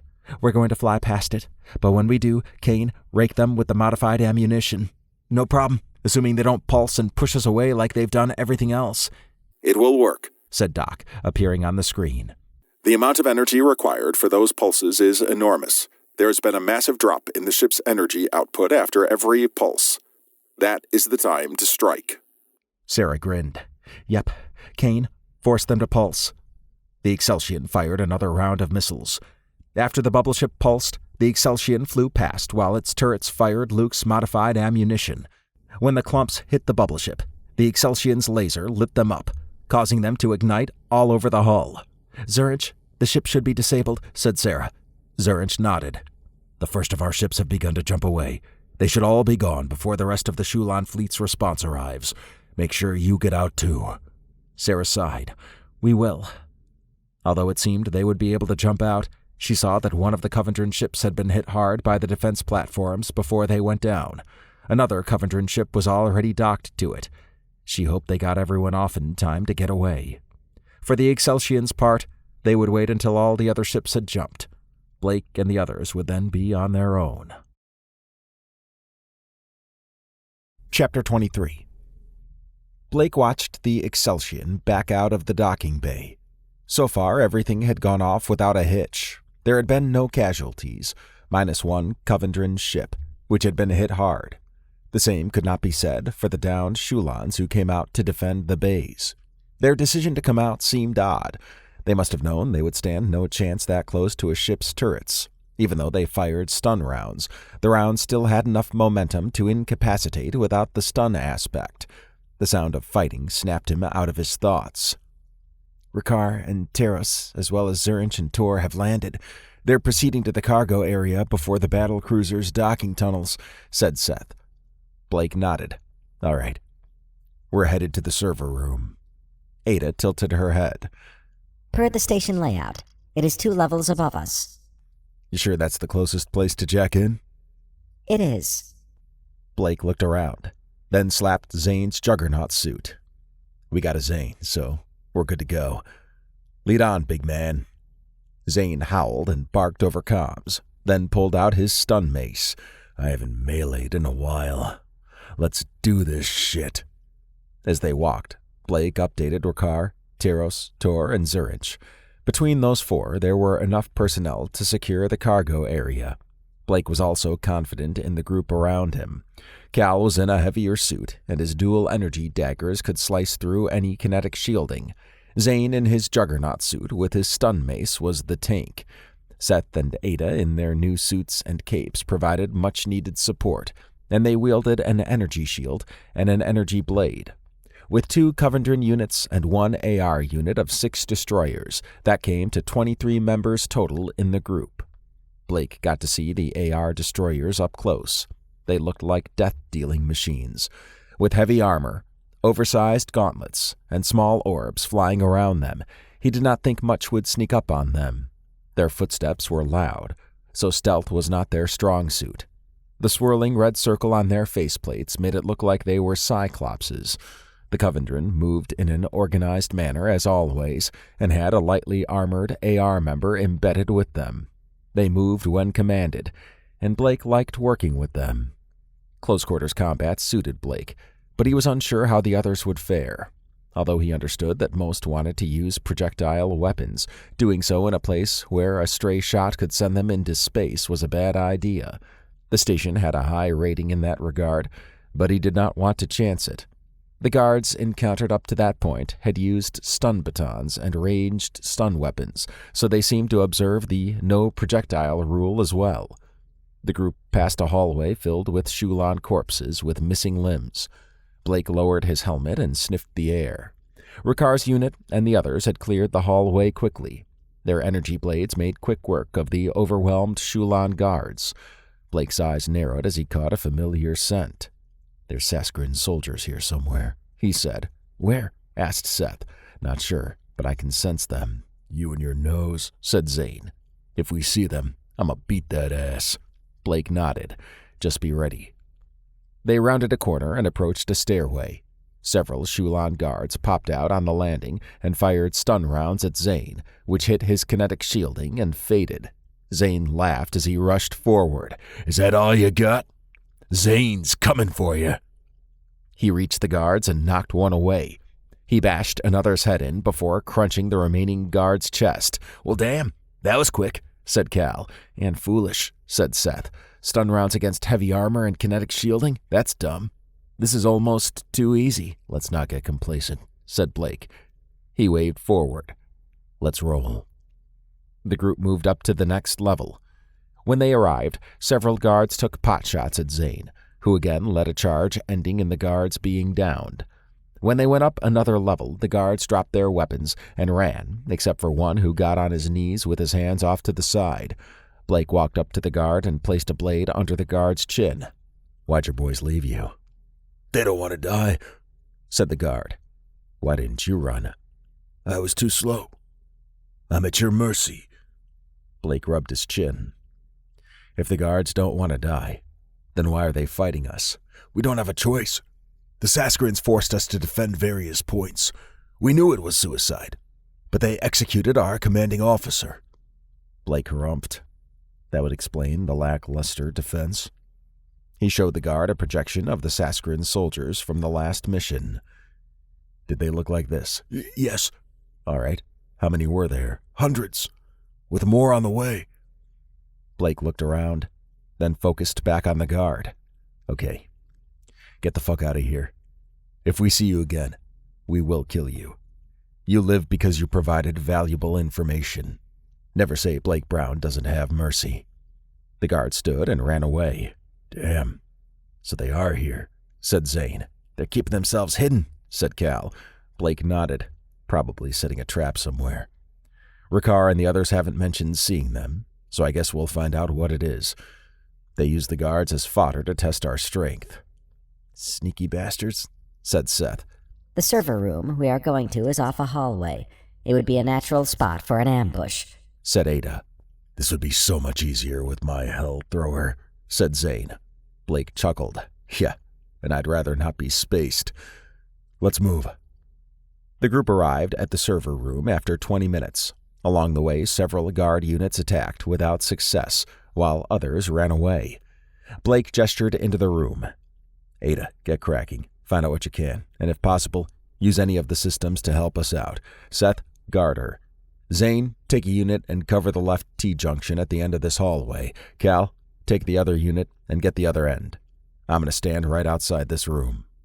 Ada nodded and entered the server room with Seth. Zane and Cal took their respective units and moved to each end of the hallway. If the Saskarins were going to do an ambush, now would be a good time to do so. Blake figured they must have at least considered it. He contacted Ricard. "Encounter any of our scaly friends?" asked Blake. "None," said Ricard. "Half these guards are giving up and running away. They're using ranged stun weapons, which have no effect. Something's not right." "My sentiments exactly. I talked to one of the guards I spared. The Saskarins are here. I don't know what they're planning, but be careful." "How's the cargo area doing?" asked Blake. "We've secured it, and the last of our units is arriving. We'll board once you're here." Blake cracked his neck. "No. Go when the last unit has arrived, and then secure the ship. Just make sure you don't blow the docking tunnels before we get there. You can mine them, though, and we can detonate after we're aboard. On our end, we're at the server room, and Ada is gathering information." "Okay," said Ricard. "Out," said Blake. He lowered his helmet and sniffed around. The Saskarins' scent had them close, but he was not sure where they were. They were playing a cat-and-mouse game. He verified that Ada connected to the system, then checked on Zane and Cal. Their sides of the T-junctions were covered. A part of Blake wished there had been more action. Takara stifled him, and he could use a good fight now that he was at full strength. An explosion occurred in the server room. As he turned to look, Zane's and Cal's units engaged Saskarin soldiers in their respective hallways. Blake peeked inside the server room and saw Ada with a server rack on top of her. Seth charged a breach, which had opened on the opposite side of the room. Saskarin soldiers poured in. They were the same ones Blake had fought during the last mission. They stood 8 feet tall in black, heavy armor and wielded massive two-handed blades and mauls. He had first-hand experience with how tough they were. He hustled in with his dual blades out and looked at Seth. "Help Ada." Seth complied while Blake took Seth's position. Blake grinned as he sliced heads, legs, and arms off the Saskarin soldiers. The breach was only big enough for 2 to come through at a time, and the ones behind could not reach him. That allowed him to keep the breach from overflowing. After slicing off the arm of the left Saskarin soldier, then cutting off the head of the right one, he stuffed a timed grenade into the neck of the decapitated one. It was not a powerful grenade, but it would collapse the breached area. He rolled back and saw that Ada was on her feet and rushing out of the room with Seth. Blake dashed into the hallway as the breach exploded. He peered back in and verified that the breach was now a melted mass of hot metal. "You all right?" asked Blake, looking at Ada. "Yes.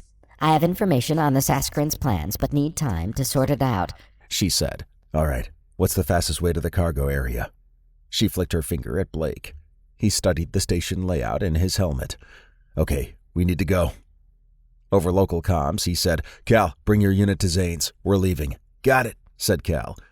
"Risky move using an explosive in there," said Seth. "We're far enough in that it would be localized," said Blake. Seth nodded. Cal's unit reformed into the hallway.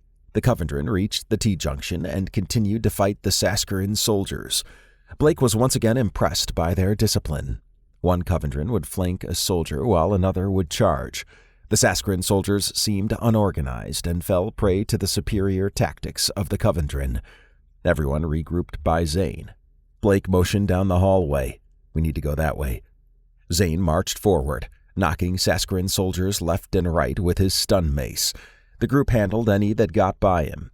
When the group reached an open room, 2 Covendrin units provided a wall of energy shields while walking backward to protect the rear.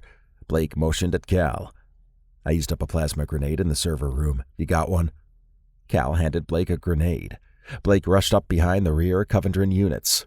"When I toss this, run." "Got it," said a Covendrin unit leader. Blake tossed the grenade at the T-junction. Everyone ran down the hallway and into the open room. An explosion echoed behind them. Blake took a moment to assess everything. It looked like there were some casualties. 2 Covendrin had died, and 1 AR destroyer was mangled beyond repair. He sighed. If it had been a smaller group with him, they might have all been wiped out. Even without projectile weapons, it was still a tough fight. The room they were in was clear for the time being. But if the previous altercation was any indication of what was to come, it would be a brutal haul to the cargo area. Time was not on their side, as he was sure the Saskarins unloaded troops into the station. He growled. Nothing could be easy. Ricard surveyed the cargo bay. It was large, and based on the layout he saw, it ran all the way around the station ring. Walls created divisions between each cargo room section, and the one they were in was big enough to support 8 docking tunnels out to the docked Shulon battle cruiser. There were 8 hallways into the cargo area. The Saskarins would be coming in from there, and Ricard and his men would need to prevent the Saskarins from reaching any of the docking tunnels. He numbered the hallways 1 to 8 from left to right, same as the docking tunnels. The Shulon station guard resistance had been weak and no match for the force that came their way, while Zurich and 50 of his mercs along with Tyros and 20 rangers led a sweep of the battle cruiser. Ricard and Tor secured the cargo bay as the remaining Covendrin and AR units came in. With 50 Covendrin, 20 rangers, and a dozen AR destroyers, Ricard was confident the cargo bay would hold. He had been impressed with both the Covendrin and the AR. They moved with discipline and a calmness born out of experience. He had been initially concerned that there might be some harsh talk between his ranger unit and the others, but everyone had been professional. The AR destroyers allowed Ricard to see what might have been had Fredoria not passed its android declassification policy. The AR were advancing fast and had progressed to the point that a fight with them would be uncertain. The Covendron providing additional security for the AR home moon also helped. Rakarr had heard from Blake. The Saskarin soldiers had kept hidden up to that point and had decided to show themselves when Blake entered the server room. Rakarr did not know what the Saskarins were up to, but they were about to lose a battlecruiser. He was confident Blake and his group could reach the cargo bay. The sound of a scuffle echoed from hallway 1. Several smoke grenades were tossed in and began to fill the area with a thick cloud. Rakarr switched to thermal vision. Incoming! He moved 6 Rangers behind cargo containers. Spaceship and station fighting were different than a ground encounter, especially in a section that had open space on the other side of the wall. When the first Saskarin soldiers charged into the cargo hold, the 6 Rangers jumped to fight them. 2 Rangers with energy shields were out front, while 4 dual-wielding energy blade Rangers weaved in and out, slicing any part of the Saskarin soldiers they could. "More are coming from the other hallways," said Tor over comms. "I see them," said Rakarr. He ordered another 6 Rangers to cover the entrance from hallway 2.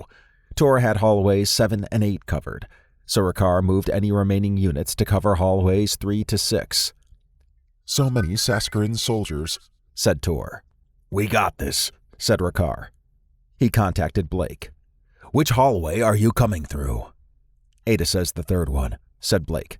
"I can hear fighting this far out. The Saskarin soldiers are swarming in." "Then I got some bad news for you. Any units that haven't reached the cargo bay yet are probably lost, and there are more Saskarin soldiers being unloaded." "Only 1 unit has not arrived yet," said Rakarr. "I've lost communication with them. If we see them, we'll try to help. See you shortly." Rakarr focused on the fight. The Saskarin soldiers had pushed through 1 hallway and captured a cargo container. Despite the superior position Rakarr and his units held, numbers were on the Saskarin soldiers' side, and they were willing to sacrifice themselves to establish a foothold. They were also physically stronger and could bowl over the energy shield-wielding Rangers. "This is not defensible. We must board now," said Tor over comms. Rakarr sighed. "All right, but I'm waiting here until Blake's unit arrives." "Okay. I'm sealing docking tunnels 7 and 8, then moving in front of hallways 4, 5, and 6. More and more Saskarin soldiers poured in from hallway 1 to the foothold. Rakarr ordered several Rangers to mine and then detonate docking tunnels 1, 2, and 3. That would leave docking tunnels 4, 5, and 6 as the only way to board the cruiser. With his and Tor's units centralized in front of hallways 4, 5, and 6, it would decrease the attack surface for the Saskarin soldiers. After a moment, docking tunnels 1, 2, and 3 collapsed. "Tor, docking tunnels 1, 2, and 3 are collapsed," said Rakarr. "Same with 7 and 8, said Tor. "I'm moving my destroyers to assist you in defending docking tunnels 4, 5, and 6. Rakarr ordered the defending units to retreat to the cargo containers near hallways 4, 5, and 6. "Tor, get everyone boarding. We'll hold out until the last moment," said Rakarr. "Consider it done," said Tor. "Blake, where are you at?" asked Rakarr over comms. "Almost there," said Blake. "Having to fight through a shit ton of these soldiers. We've got casualties, and we found the lost unit. They won't be coming with us." Rakarr sighed. Zane burst through the Saskarin soldiers in the hallway 3 entrance. He knocked 1 soldier back, then kicked another away. Blake burst from behind, swinging his dual blades left and right. "Miss me?" "Sure did," said Rakarr. "We've left open docking tunnels 4, 5, and 6. Get to them. We're leaving." The rest of Blake's unit exited the hallway and approached Rakarr and the remaining units. The emboldened Saskarin soldiers flooded into the cargo area from all hallways, separating Blake and Rakarr. A combined Covendron, AR, and Ranger force pushed the Saskarins back, creating a gap for Blake and his unit. They rushed over and joined Rakarr. "Let's go," said Blake. Rakarr gave the order for everyone to board the battle cruiser and to blow docking tunnels 4 and 6. The Saskarins took advantage of the dwindling numbers and pressed hard. Zane stood the farthest out and barked and howled as he crushed soldier after soldier. 2 AR destroyers helped him along with Blake and Rakarr. The group walked backward in a 180-degree formation. As each member went into the docking tunnel, the group reformed to maintain the pattern. Docking tunnels 4 and 6 collapsed. Zane was the last one to enter docking tunnel 5, and he took some heavy hits before the tunnel sealed. The group hustled down the tunnel. Once aboard the cruiser, docking tunnel 5 collapsed. Ricard lowered his helmet and let out a sigh of relief. That was a tough fight. He looked around at the weary group and noticed that there were only 12 Rangers. The battle took a heavy toll, and he was sure the Coventran loss was even greater. Blake slapped Ricard on the back. That's about how our missions usually go, especially that last one. Ricard shook his head. Many died here today. We can mourn them after this is done, said Blake. Ricard nodded. He tapped at his forearm device. Tyros, Zerinch, we're all aboard. How is everything? It could be better, said Zerinch. We sent the few ship personnel away via the docking tunnels early on, but we can't get the systems online. Several AR tried, but they were repelled by something. Tor glanced at Ricard and Blake. It's an orange slime, most likely, but the AR who tried reported that this one is different. Great, said Blake. He nodded at Ada. It hasn't met her yet. Ada smiled. Hopefully she has better luck, said Tyros. We also tried to secure the engine room, but it's packed with those Saskarin soldiers, and they're using the entrance as a choke point. These soldiers are a pain, said Zerinch. They seem to be concentrated in several areas. We've cleared all but the command deck and the engine room. They don't seem to care about the rest of the ship. Ricard sighed. A good stalling tactic, assuming they knew we were coming. The station. Now the ship. Blake cleared his throat. All right, here's the plan. Zerinch, I'll link up with you near the command center. Once we take it, Ada can interface with the system there. Ricard, help Tyros out, and then hit the engine area. I'm guessing they got it on manual lockdown there. Ricard nodded and ordered his unit to follow him. It was odd to lead a mixed group, but they had proven themselves in battle. Every indication seemed to point to this hijacking being a trap. Why the Saskarin would want the ship to be hijacked was a mystery, one he hoped they would solve soon. The trip to the engine room had a few skirmishes, but Ricard and Tor's unit held their own. Ricard was not as confident as he had been earlier. The Saskarin soldiers he had only read about were real, and they were much tougher than expected. Although they seemed disorganized to some degree, they had numbers and raw power. Tor had been surprised at the Saskarin soldiers' ferocity and willingness to die for their unit. It had been a few willing to sacrifice themselves that allowed them to gain a foothold in the cargo bay, and the ones they had met so far died trying to stop Ricard's unit's advance. He was still glad to have Tor's, and by extension, the AR's support. The mixed group joined up with Tyros and 20 Rangers at the section of the ship that led to the engine area. Ricard tossed a holography projector on the ground. It shot up a layout of the section ahead, which had 2 main concourses, separated by a thick wall that led directly to the engine area.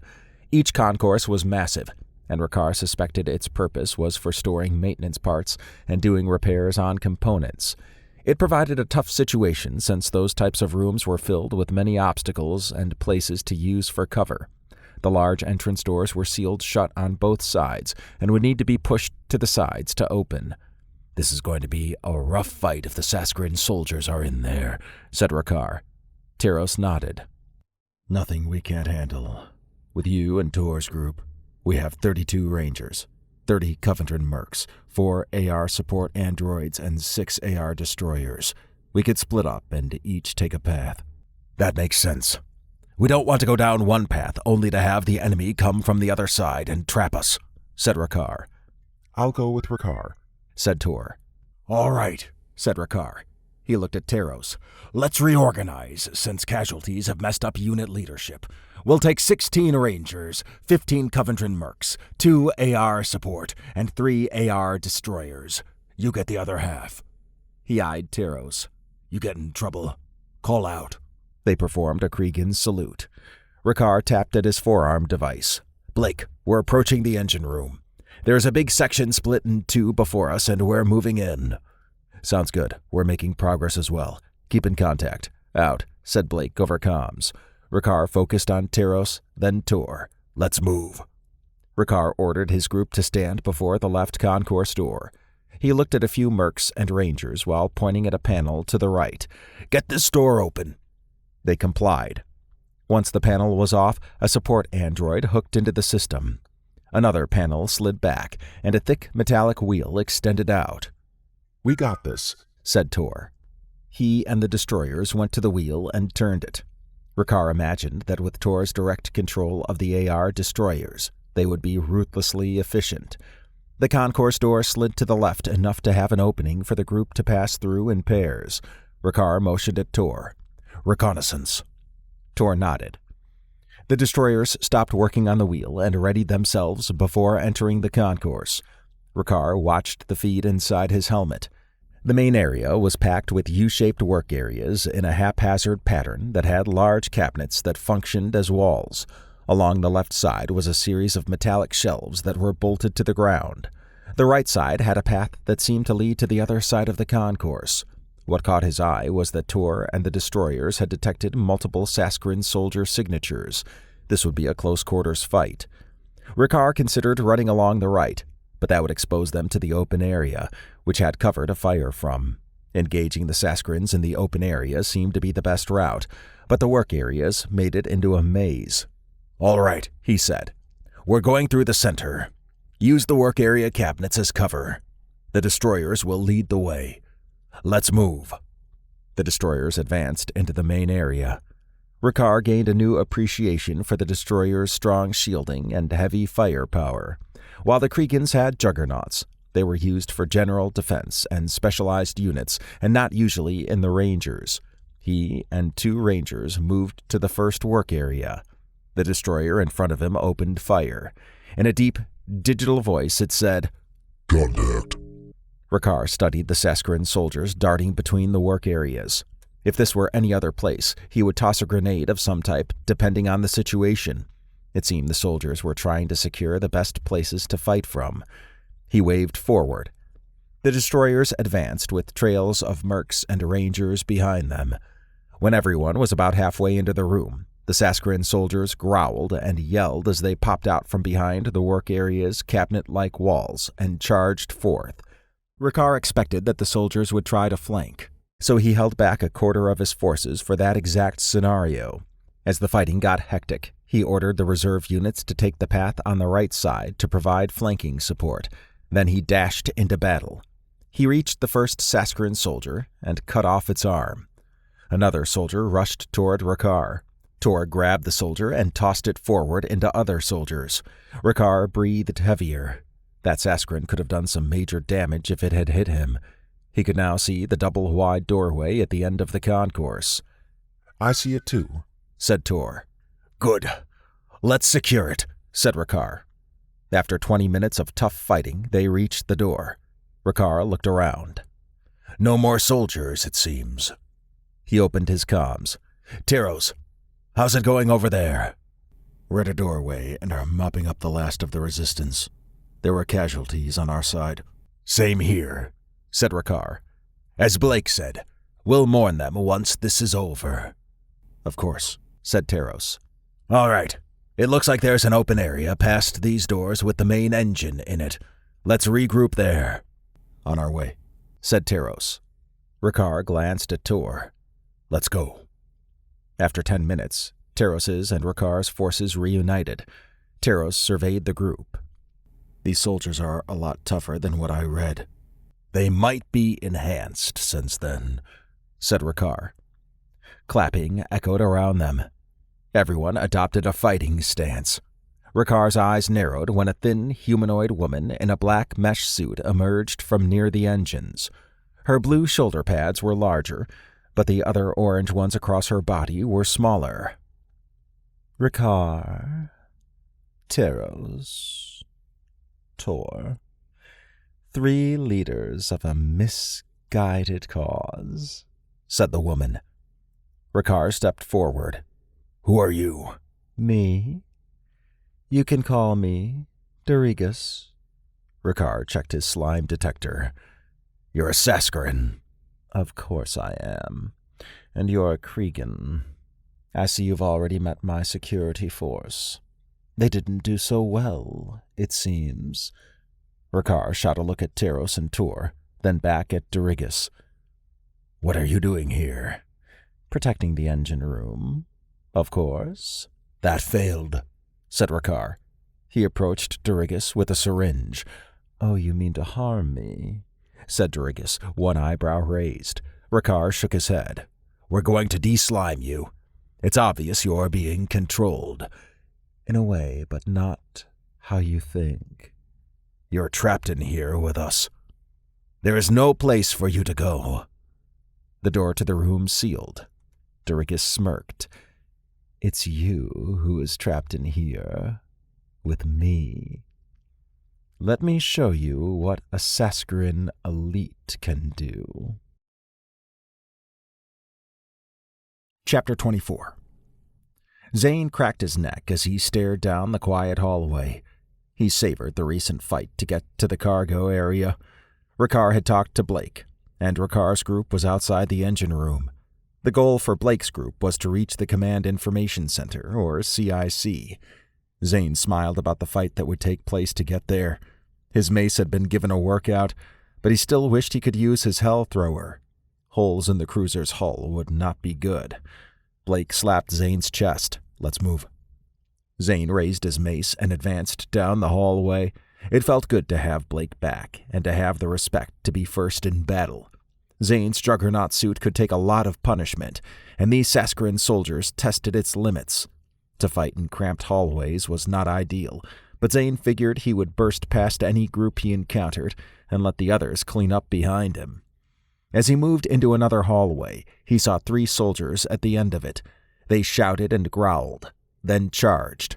Zane dashed forward and slammed the first soldier back into the other 2. More soldiers appeared. Get them. We got these, said Blake. Zane grinned as he stepped past the fallen soldiers and raised his mace while charging. One Saskarin hit Zane on the side with a 2-handed sword. Zane swerved off to the side and hit the wall. He gritted his teeth. After standing, he fired his boosters and slammed into the remaining soldiers, then used his mace to smash their heads in. He checked on Blake, Seth, and Ada. They were whirlwinds of blades and had taken care of the fallen Saskarins. Blake caught up to Zane. That's what I'm talking about. Fun times, said Zane. They laughed. Let's hope the rest of it is like this. You keep being a bull, and we'll handle whatever you leave behind, said Blake. Zane nodded. He checked the ship layout. The CIC resided in a circular room inside an even larger round room. The outer room was massive relative to the inner one, and its purpose was unknown. It only said, support, on the layout. After figuring out the best path, he stomped onward. His blood still pumped furiously from the fights, and he loved the rush it gave him. Smashing things came naturally to him. The path to the circular room that encapsulated the CIC routed through a cafeteria, a large concourse, and multiple hallways. He suspected it would be the larger areas where they would have resistance. After a few skirmishes, they reached the cafeteria. Zane walked in first and ran a scan. The results showed no one around. He grimaced at the tables with tube extensions on top. Shulons ate by attaching the tube to their armor, which fed them a slimy paste. He had the unfortunate experience of seeing an unarmored Shulon eating once, and it reminded him of a mosquito feeding on a human. A noise at the other end of the cafeteria caught his attention. A large Saskarin soldier walked in with several smaller ones behind him. Zane's eyes narrowed. He remembered the larger one as a Saskarin commander from the last mission's fight. Blake and the others coalesced around Zane. Looks familiar, said Zane. Sure does, said Blake. The large Saskarin walked forward. Blake Brown and his crew, and then some. Blake stepped forward. And who the fuck are you? Oh, you don't recognize me, do you? The Saskarin smiled at Ada. I'm sure she does. After all, she killed my last body. Ada tilted her head. You are Dalgorn, a Saskarin commander. Dalgorn nodded. Very good. You do remember. Now, why are you all here?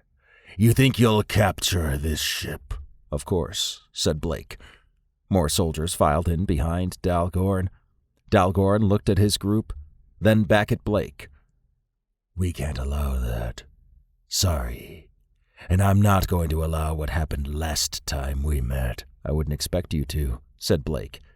He eyed Dalgorn. Why don't you tell us what's on Colus Prime, and then let us kill you? Dalgorn laughed. Oh, I forgot how comical you can be. Blake shrugged. You're in our way, so... He tapped Zane's shoulder. Zane barked and howled, then charged forward with his energy shield on his left arm expanded and his mace raised. Blake, Seth, Ada, and Cal followed close behind, while the other members of the group spread out. Zane rushed straight to Dalgorn. It bothered Zane that he did not get to participate in the last fight they had, but he would be a part of this one. It only took him a moment to slam into Dalgorn. Dalgorn sprawled back. The other Saskarin soldiers moved into battle. Blake cut off the arms of one soldier.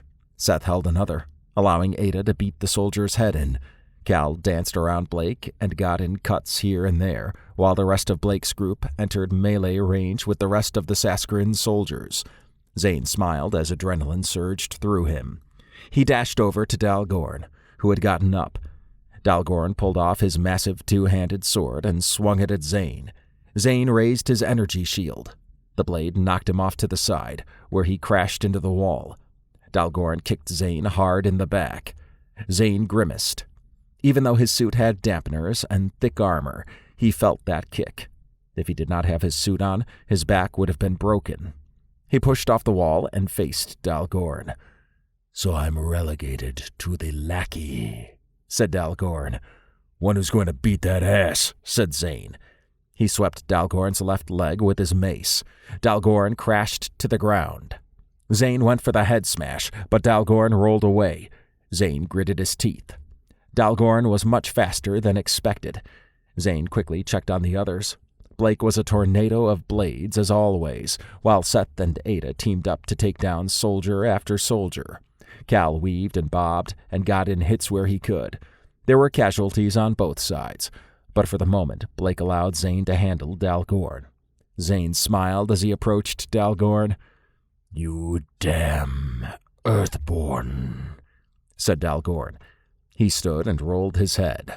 You can't win. Fuck that, said Zane. He dashed forward and raised his mace. Dalgorn moved to the side and swung his blade. Zane placed his shield in front of him and popped his boosters. Dalgorn's blade bounced off Zane's shield. Zane crashed into Dalgorn, slamming him into the wall again. Zane took a step back and brought his mace down onto Dalgorn's helmet. It took a few hits, but after a moment, not much remained of Dalgorn's head. A black slime slithered out of Dalgorn's exposed neck. A blast from behind Zane vaporized the slime. Zane turned and saw Ada with her FHP-10 out. He's no longer capable of existing, said Ada. Damn, he got lit up twice by you, said Zane. He surveyed the situation. They had won, but at great cost. The soldiers were all dead, and Blake and the others walked around, shooting the slimes that exited the bodies. Zane sighed as he saw dead Covendrin and a smashed destroyer. The group was down to about half its size, and the ones left standing were weakened. Cal leaned against a wall and held his side while wincing. Zurinch tended to his arm, and his mercs took a moment to relax. Blake approached and studied Dalgorn. I knew you could handle him. Thanks for trusting me to handle it, said Zane. Blake nodded. I figured since you didn't get to play last time, you could this time. Zane laughed. Ada got the final shot. He winked at her. Works for me. Ada lowered her helmet and smiled. Blake looked around. All right, take a moment to regroup, everyone. I think this was the last group before hitting the CIC. Everyone complied. What resistance do you think we'll encounter there? Asked Zane. Blake shrugged. I think this was it. I don't know, man, said Zane. Dalgorn said we can't win, and that was after we were winning this fight. I think the Saskarins have a card not played yet. We'll deal with it like we always have. Zane nodded. Although he wanted to be as confident as Blake, something seemed off. The fight with Dalgorn should have happened in the outer room closer to the CIC. Dalgorn choosing the cafeteria seemed odd. From Zane's experience, he suspected the worst was yet to come. Blake had an uneasy feeling about the situation. Dalgorn's presence had been unexpected, but Blake had expected a fight of some sort. He thought it would be outside the CIC since there was more room and it was more defensible. Blake grinned at the thought of Zane getting to fight Dalgorn. Blake had to hear all about what Zane would have done in their last mission. That chance had arrived. The group lost about half its members and was not at optimal fighting condition. The trip to the CIC outer room did not take long, and although they encountered a few Saskarin soldiers, they seemed confused when Blake and the others appeared. He smiled. Nothing a decapitation could not handle. Seth and Ada had performed admirably and seemed to fight in unison. Seth would hold a soldier while Ada went to town on it. Blake also noticed the increase in their violence level. That could be a side effect of all their new upgrades, or maybe was due to recent events. Cal performed as he always did, quick, sly, and full of tricks. Zerinch had been a surprise. He fought as well as Yoldaris, and the Covendrin, in coordination with the AR destroyers, operated like a well-oiled machine. That was expected when those two groups were involved. Blake and Zerinch had even fought literally side by side in the last fight. Everyone was tired, though. The Saskarin soldiers were physically tough, and they did not go down easily. The members of Blake's group who did not put in a full effort became a casualty. He sighed as they approached the doorway. The circular CIC outer room had 8 single-file doorways evenly spread out. It made the outer room easy to access, but also easy to defend if need be. The doors could be sealed, and whoever held the inside had natural choke points. The open door before them was a sign that the path ahead was either clear to the CIC or a trap had been set. He slapped Zane's chest. Zane nodded and moved through the doorway with his mace raised. After a moment, he said, "Clear." Blake's eyes narrowed. This seemed too good to be true. He tried to contact Rakar, but got only static. "Ada, is there jamming here?" he asked. Yes, the CIC appears to be the source, said Ada. "Great. Let's hope that Rakar, Tor, and Tyros are okay." "Time to get to the CIC," said Blake. He waved forward. The group entered the outer room. Blake surveyed their surroundings. The room was empty for the most part. Benches resided along the outer wall, and various screens sat at eye level alongside the benches. The outer room was essentially a buffer area for the actual CIC, which he saw ahead. It had one large, sealed door and featureless, smooth walls. "I sense a trap," said Cal. "Yeah, I think so too," said Blake. He exhaled from his nose as he moved toward the CIC. "Ada, get on the console and open this door." Seth and Ada moved toward the left console of the CIC's sealed door. The door slid back. A pale, thin man with neatly trimmed black hair walked out. He wore a dark gray one-piece mesh suit and tight, black gloves. Seth and Ada pulled back behind Blake, along with the rest of the group. "There's no need for that," said the man. He studied them.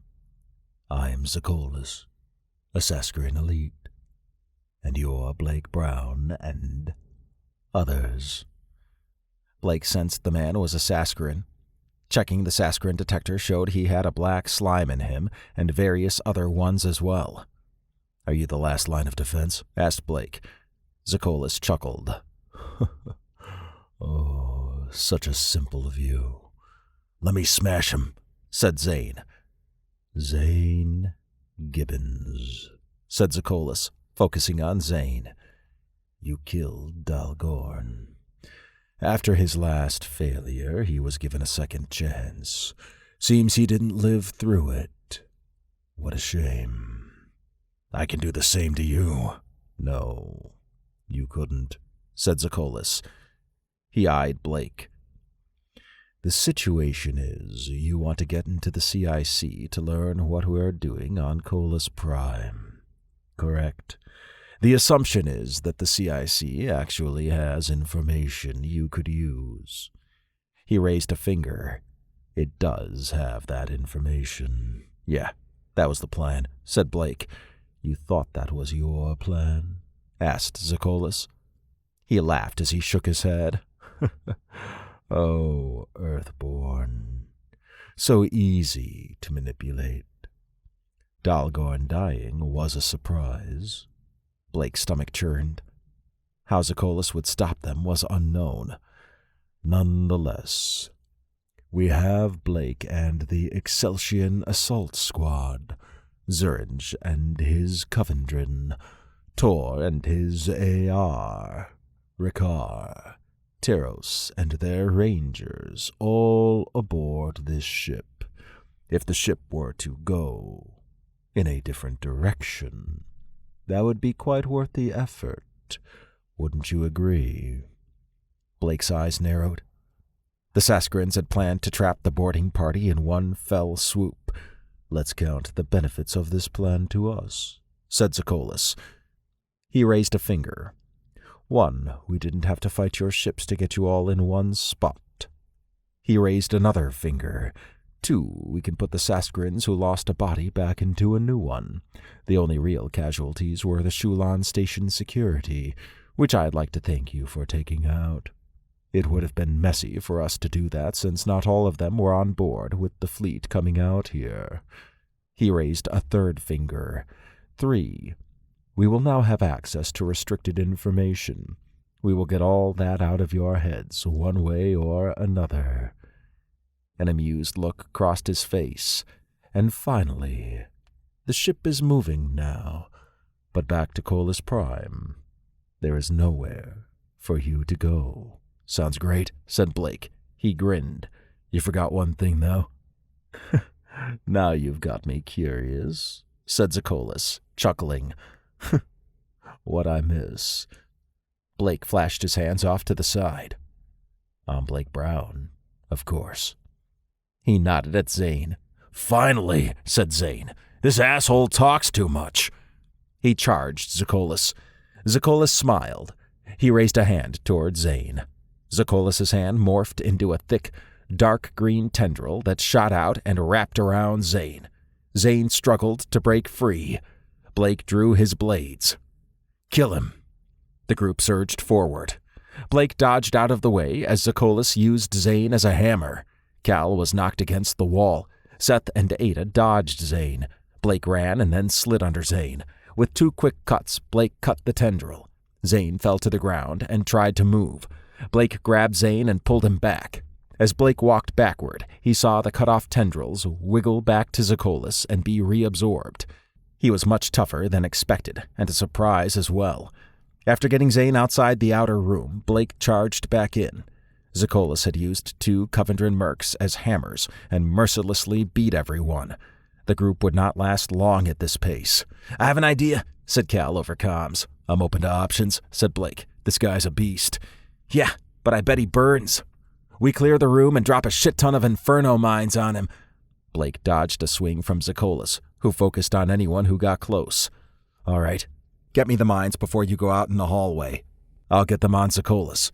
You sure, man? Asked Cal. Yes, I'll handle this asshole, said Blake. He updated the others. As everyone retreated, Cal rushed up to Blake and handed him a small bag. 10 inferno mines, my whole supply. I'll make sure they get put to good use, said Blake. Get to safety. Cal paused. Go. Cal shook his head. Doesn't feel right. He booked it out. Seth, Ada, and Zurinj grouped around Blake. We can help, said Seth. Not with what I'm planning to do, said Blake. Too much collateral damage. Clear the area. Damn it, Blake! Seth's right. We should help, said Ada. No, it's too dangerous. Go, said Blake. They paused for a moment, then helped the rest of the group drag Wounded out to the hallway. Once they were in the hallway, the door sealed. Blake approached Zekolis, whose tendrils had retracted back to normal hands. That was fun, said Zekolis. A tactical retreat. You do understand that I can go anywhere on this ship, All you did was give yourself some extra time before I subdue you and then your friends. When we reach Colus Prime, then the fun begins." He raised a finger. "Did you know that Rakar, Tor, and Tyros are dealing with the Saskarin elite as well?" "Nope, but I trust they can handle it," said Blake. Zekolis laughed. "Ah, your misplaced optimism. We've upgraded. Again. Dalgorn had to fight you in our old form. Look how that turned out." Blake cracked his neck. "Yeah, well, it's time for you to die. With what? That bag of grenades? I'm more perceptive than you think. You should know by now that shrapnel isn't going to hurt me." "Why don't we find out?" said Blake. He rushed toward Zekolis. Zekolis smirked. "So this is what it comes down to." He stretched a tendril at Blake. Blake did a somersault leap over Zekolis. When Blake was above Zekolis, Blake dropped the bag in front of Zekolis and shot it with his FLP-40 when it reached Zekolis' chest. The bag detonated in a fiery explosion. Blake flipped around in the air with his back to the explosion and then curled into a ball to protect himself from the blast wave. He crash-landed in the CIC. Zekolis disintegrated. Blake winced. The heat had left a mark, and he had burns to show for it. He grabbed a blood vial and took a long, deep sip, then investigated where Zekolis had been. After a moment, he opened his comms. "There's a burnt Zekolis out here. Ada, you're up." Seth was not sure what he was seeing when he walked back into the outer room. Where Zekolis had stood was a charred stump, surrounded by bubbling black goo. Ada shot past Seth and hustled into the CIC. Zurinch and the rest of the group moved in. "Damn, Blake burnt that fucker up," said Cal. "Sure did," said Seth. "I'm not lowering my helmet. I bet that shit stinks." Cal nodded. They helped Zane get to the CIC and propped him up against a wall. Seth surveyed his surroundings. Screens resided on all the walls, and a large, round table sat in the middle of the room with various projected holograms. Workstations lined the sides, and a larger one sat opposite the door he came in from. If he had to guess, he would say that about 20 people worked in the CIC. Ada jacked into one of the workstations. Blake shook his head. "I still can't reach Rakar." "Ada's trying to figure out what's going on, but she might be in there for a while. I'd like to go, but we need to defend this spot in case any more Saskarin soldiers come." He looked around. "We're down to a handful now." "We can go," said Seth, glancing at Cal. "You and Zurinch can hold the place." Blake eyed Seth. "You might have to fight." Cal chuckled. "And then they'll run into the Soul Train." They laughed. "All right. If what that Saskarin elite said is true, Rakar and the others will be fighting one. Problem is I used up all those mines," said Blake. Seth pointed at Zane's hell thrower. "We only need something hot, right?" "Damn, that'll light that elite up," said Cal. "Take it," said Zane, offloading his hell thrower. Seth knelt next to Zane. "You better bring it back in one piece." They slapped hands. Seth picked up the hell thrower. It was much heavier than he expected, but it had a mounting bracket that allowed it to rest on his hips. Although the hell thrower was meant for heavier armor to offload the weight, Seth would have to make do. He transferred some of the repellent he used in the flamethrower part from Zane's armor. After standing and adjusting his stance, Seth grinned. "Let's go kill another elite." "Get there fast," said Blake. "We're flying toward Colus Prime now, and I'd rather we change course before we get there." "We got this," said Seth. He slapped hands with Blake before moving out with Cal. They exited the CIC outer room. A path lit up inside Seth's helmet. "This should help you," said Ada over comms. "Cool. You having any luck?" "I am not. It seems jammers throughout the ship have been activated. That was intentional." He sighed. "Okay. We'll probably lose communication shortly." "Be safe," she said. "Always. I got something to come back to," said Seth. He imagined she smiled as the communication link died. "Just us now," said Seth. Cal nodded. "All good, man. Zurinch and Tyros cleared out most of these Saskarin fuckers already. Not to mention we killed a shit ton of them in the CIC outer room." Yeah, but you know there's probably some still lurking around, trying to cause some shit. Cal sighed. I wish we could shoot in there. Seth nodded. They came across dead Covendrin members and Saskarin soldiers after 10 minutes. Damn, said Cal. The Covendrin lost a shit ton on this mission. Imagine if we didn't have them with us, though, said Seth. Cal shook his head. We would have been massacred. Well, Blake might have survived. They chuckled and continued on. After another 10 minutes, they approached a room. Cal raised a hand. I hear something. He crept up to the room and peeked in. Looks like 4 Saskarin soldiers fighting 2 Covendrin mercs. Let's even the score, said Seth. He charged into the room with his energy blade out. One Saskarin soldier turned. Seth sliced off its head. Cal slipped in behind another and sliced into its legs and back with his dual energy daggers. The soldier collapsed. A Covendrin merc finished it off. The remaining 2 Saskarin soldiers fell. You guys all right? Asked Seth. One of the mercs looked around. We lost most of our unit. Seth nodded. We've secured the CIC.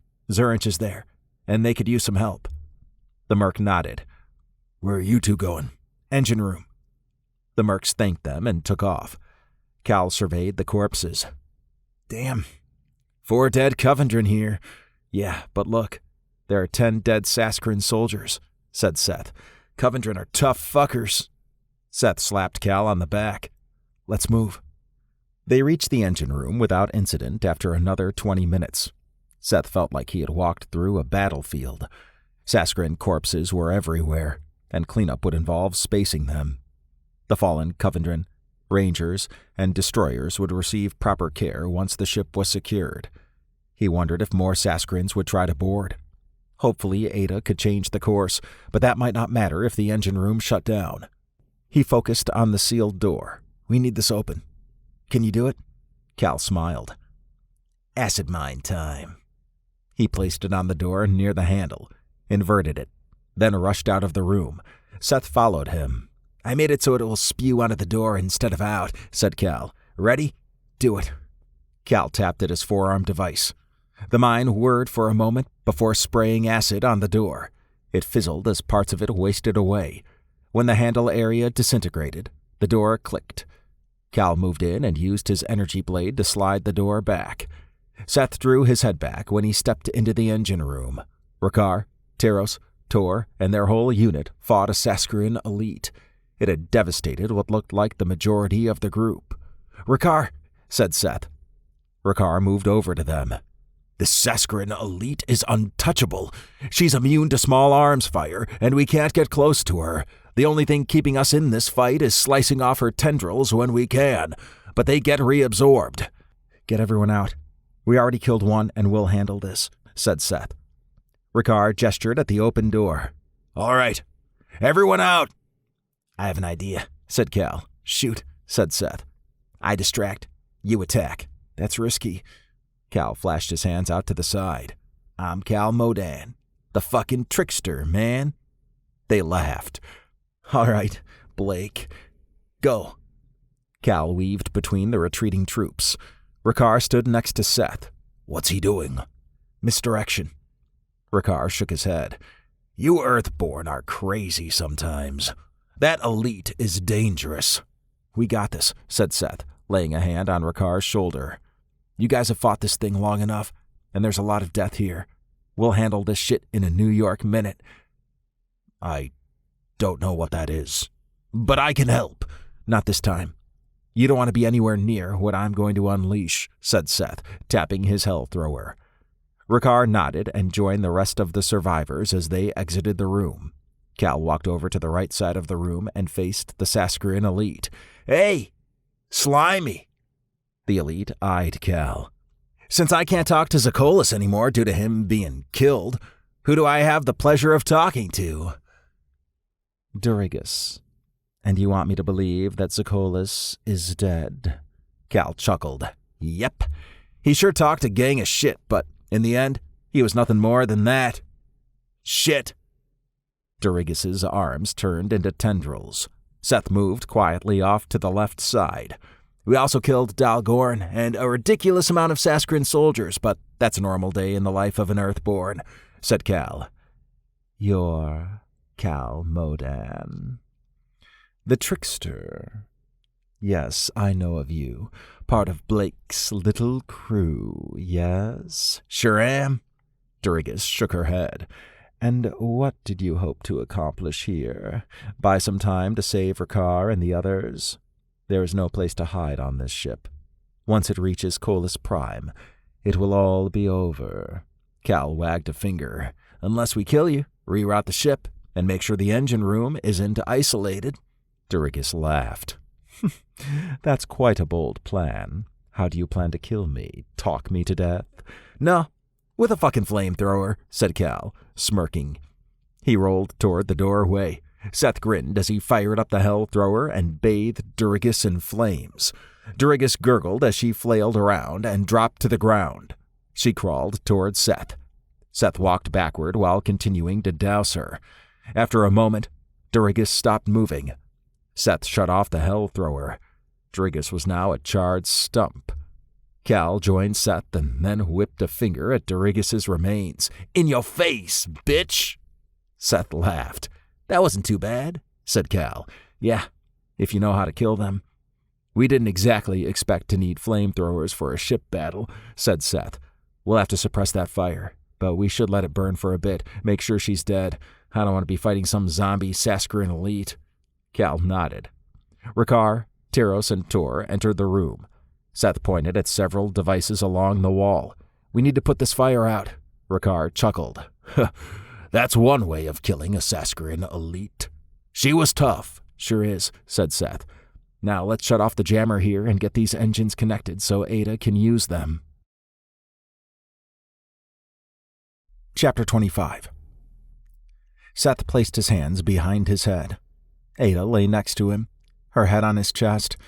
It had been 5 days since they captured the Shulon battle cruiser, and it was safely in Cregan hands. This had been the first night back on Fredoria in their ambassadorial compound, and Seth enjoyed every minute of it. He kissed Ada's head. I thought you were planning on talking to Blake tonight, said Ada.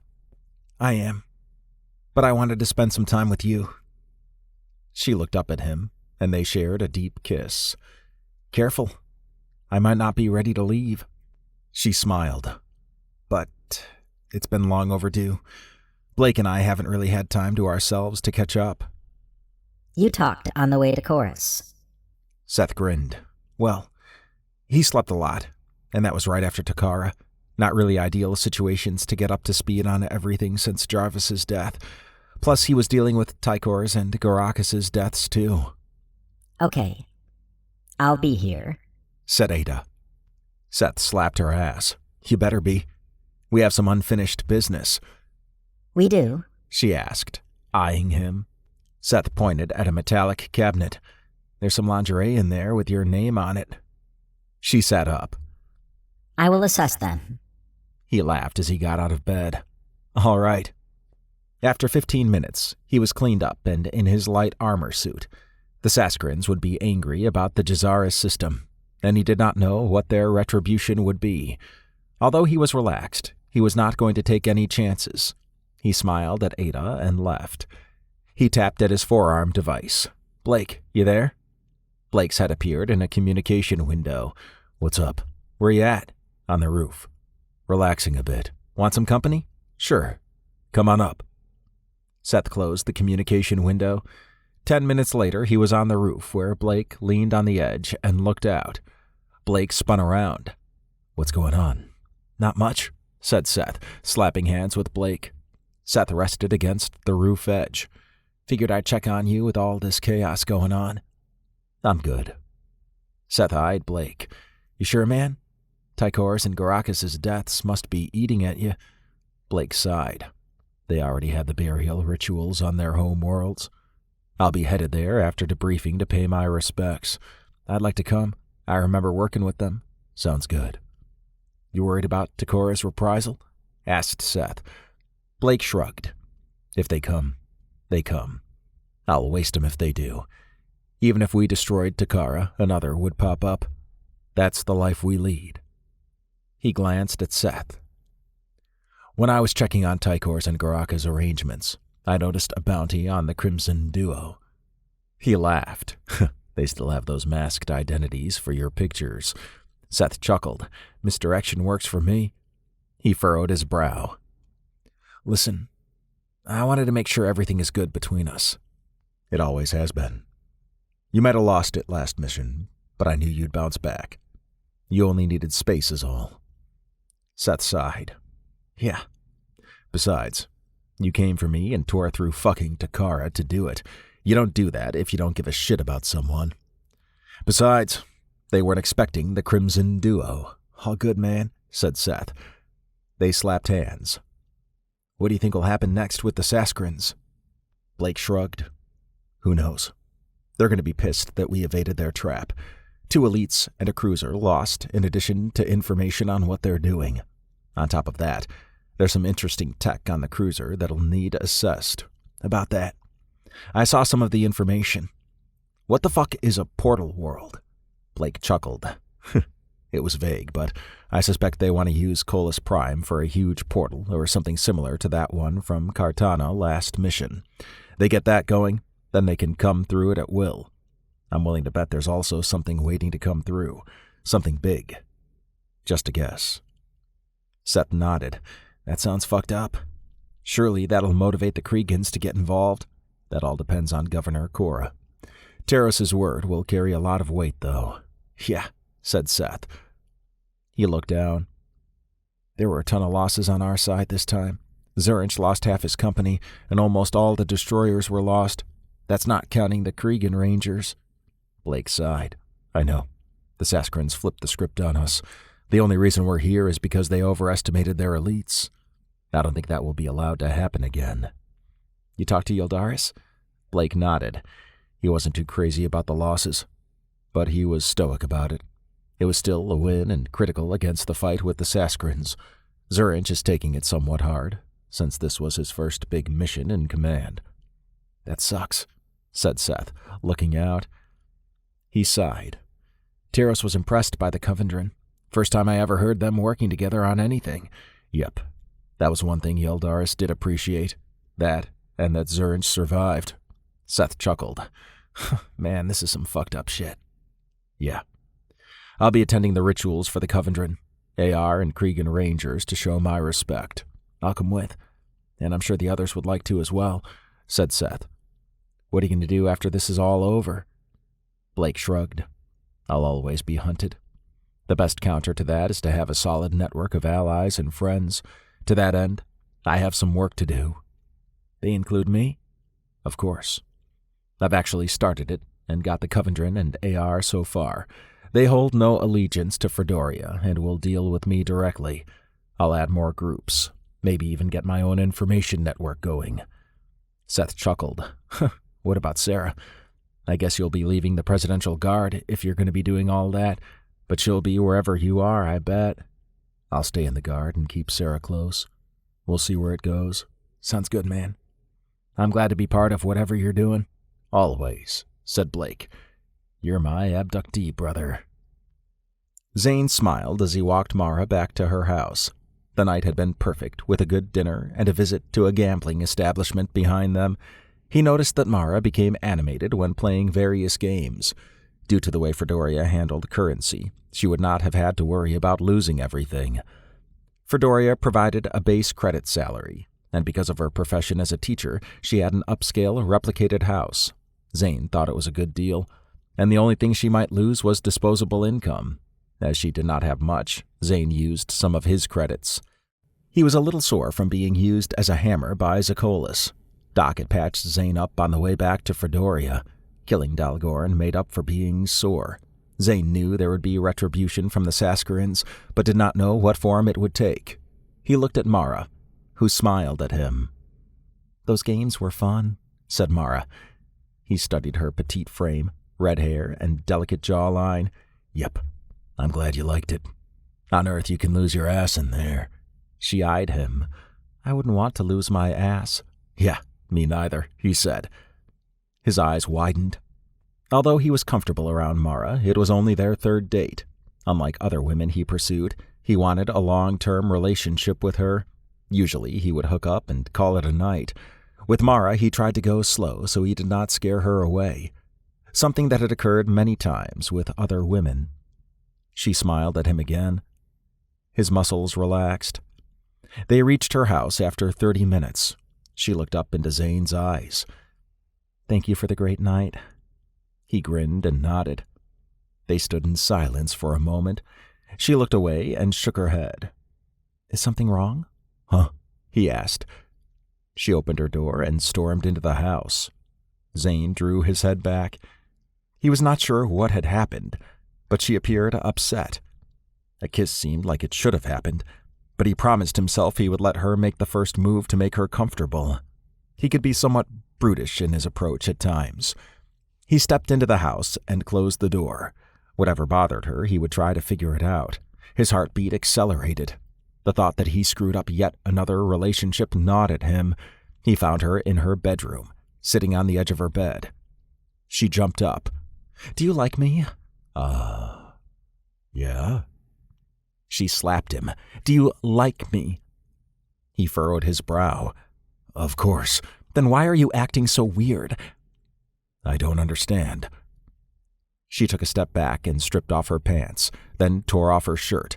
After taking off her underwear, she threw her hands off to the side. "Don't you want this?" she asked. His jaw dropped. She slapped him again.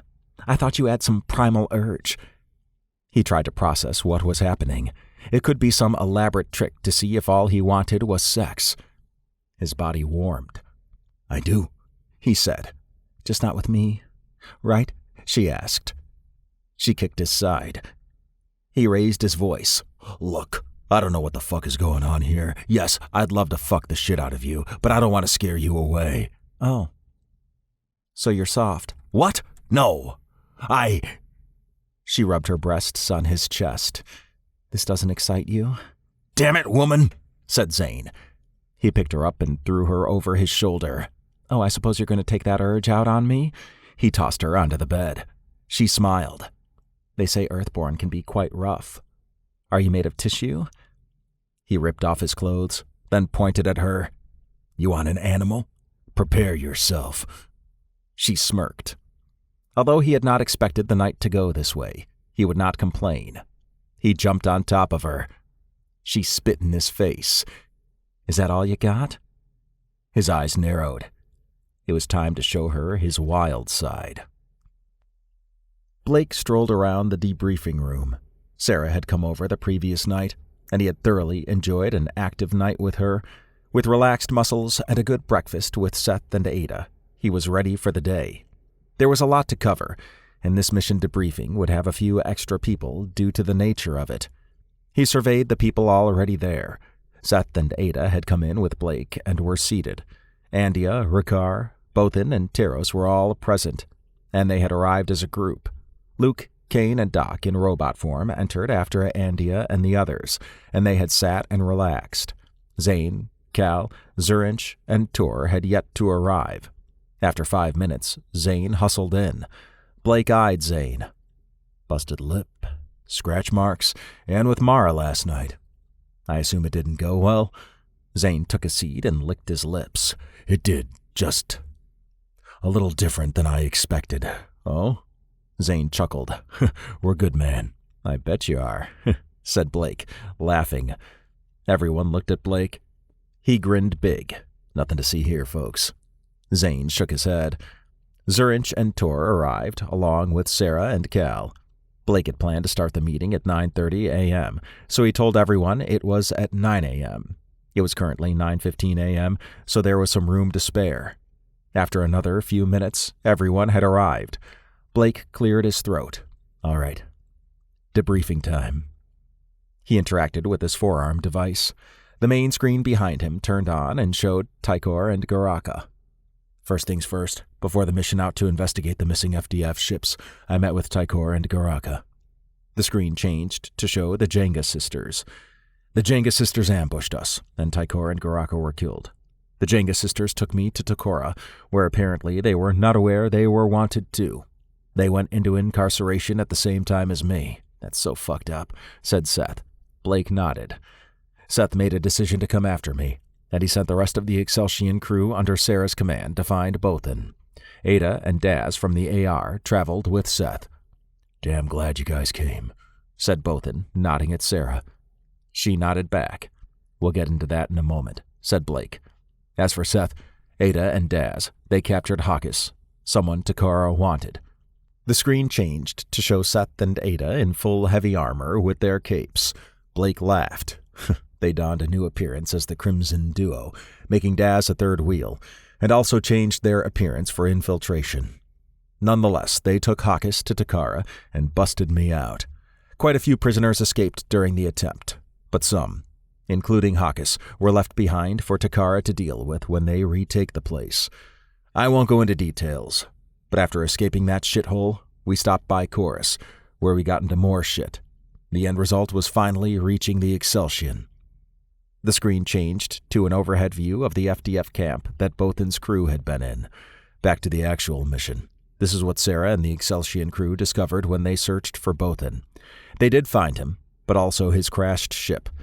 The good thing is the camp was liberated, and we discovered it operated as an FDF black site. Bothan motioned at Sarah. "Don't forget that it was her who did an excellent job in the camp liberation plan. She should be commended." "I did what Blake or Seth would have done," said Sarah, shrugging. "You're being modest, but your plan worked masterfully." "I was getting to that, but that works," said Blake. "Sarah's a natural leader, and why Seth and I had no problems with her taking command when needed." Sarah smiled. "Okay, so back to the camp. There are others on the planet who will need to be dealt with." Andia raised her head. "It's being handled now. Garvis is a fierce opponent of sites like that, and he's getting back into politics. Definitely a good ally to have." Blake nodded. "I'll leave all the politics to you and him. I don't think much will be done about it, maybe other than that planet being scoured for other sites.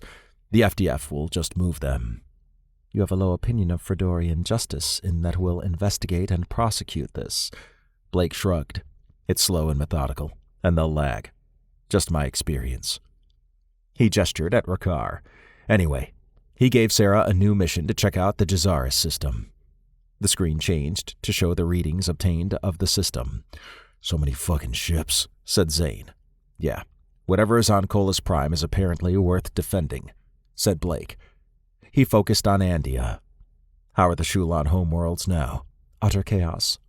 Every one of their homeworlds has now been claimed by other groups. As of now, the Shulon Empire is dead." Teros shook his head. "That's hard to imagine." "Losing your empire." Rakar swatted Teros's arm. "Let's hope we never see that day." They chuckled. The screen changed to show a battle cruiser. Blake sighed. After talking with Governor Cora, it became clear he needed more evidence to get the Kriegans involved. He stretched his arms out.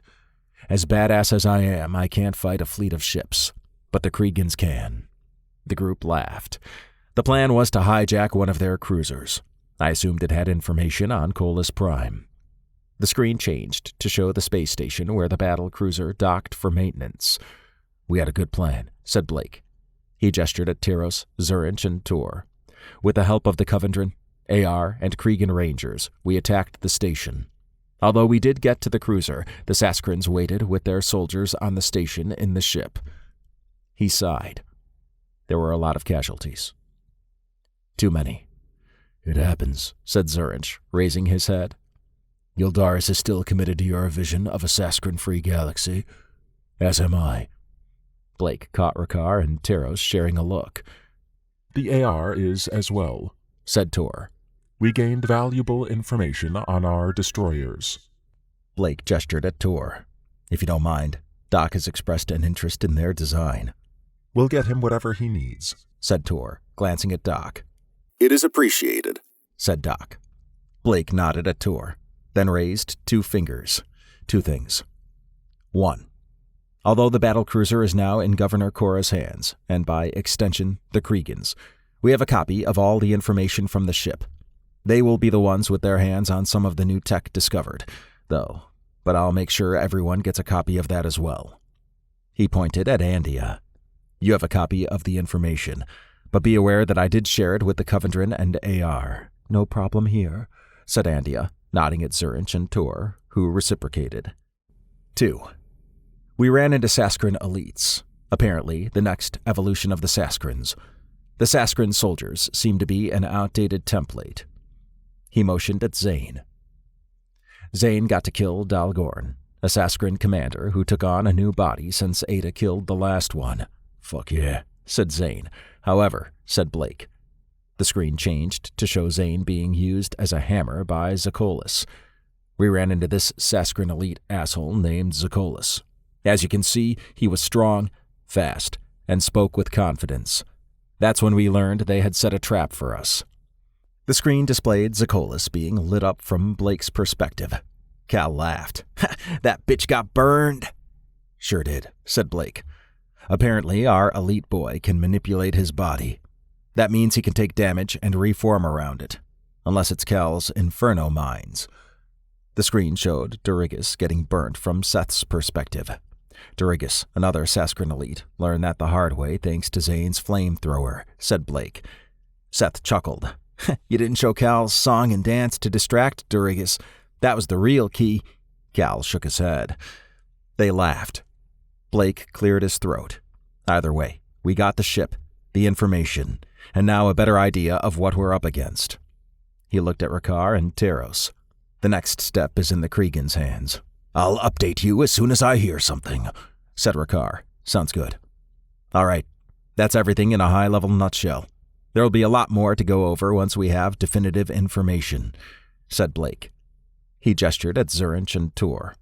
Before you two leave, I have some things to discuss. They nodded. He glanced at Andia, Rakar, Bothan, and Teros. Same with you four, but it doesn't have to be right away. I'll schedule something, said Andia. All right, in that case, debriefing over, said Blake. Everyone began to leave. Although the mission had been a success in terms of the goals, the cost had been unusually high. On top of that, Blake had to suffer Takara and the loss of 2 close friends. If he were not an ancient vampire, he might be a broken person. He wanted to talk to Zerinch and Tor and thank them for their help. Zerinch said he was fine, but Blake saw pain in Zerinch's eyes. A lot of good Covendrin mercs had been lost, and some were from Zerinch's unit that he had come up in. Tor seemed to be indifferent, but Blake always had a hard time reading androids. He planned to meet with Andia, Rakar, Bothan, and Teros later in the day. Blake wanted to officially thank the Kreegan Rangers and offer condolences on the ones who died. Teros's grim face said it all, although he had expressed earlier that the Rangers knew what they were going into. Still, it bothered Blake. He wanted to make a good first impression when working with the Kreegan Rangers, and on the first outing, half a unit died. That was not a long-term viable strategy. On the plus side, Teros had said he was impressed with not only the Exceltion crew, but also the Covendrin and AR. Where that might lead, Blake did not know. What he did know was that the Saskarins were not going to take this sitting down. It would be a race to see if they could finish whatever they were doing on Colas Prime before the Kreegans got involved. The Excelsion's next mission would probably be based on what the Kreegans did. Blake hoped there would be some time before that. He planned to visit Tykor's and Gorakis' planets first with Seth and Ada. Sarah had asked to come, and although he wanted her to, the Excelsion needed someone with command around. He promised her he would make it up to her, but she said she would check with the rest of the crew and see if they wanted to go. Either way, he was going. He was getting tired of visiting his friends' graveyards. All he could do was try to prevent it from happening to friends who were still alive. The end. This has been Rogue, Book 4 of the Earthborn. Written by Adair Hart. Narrated by Michael Wolfe. Copyright 2019 by Adair Hart. Production copyright by Adair Hart.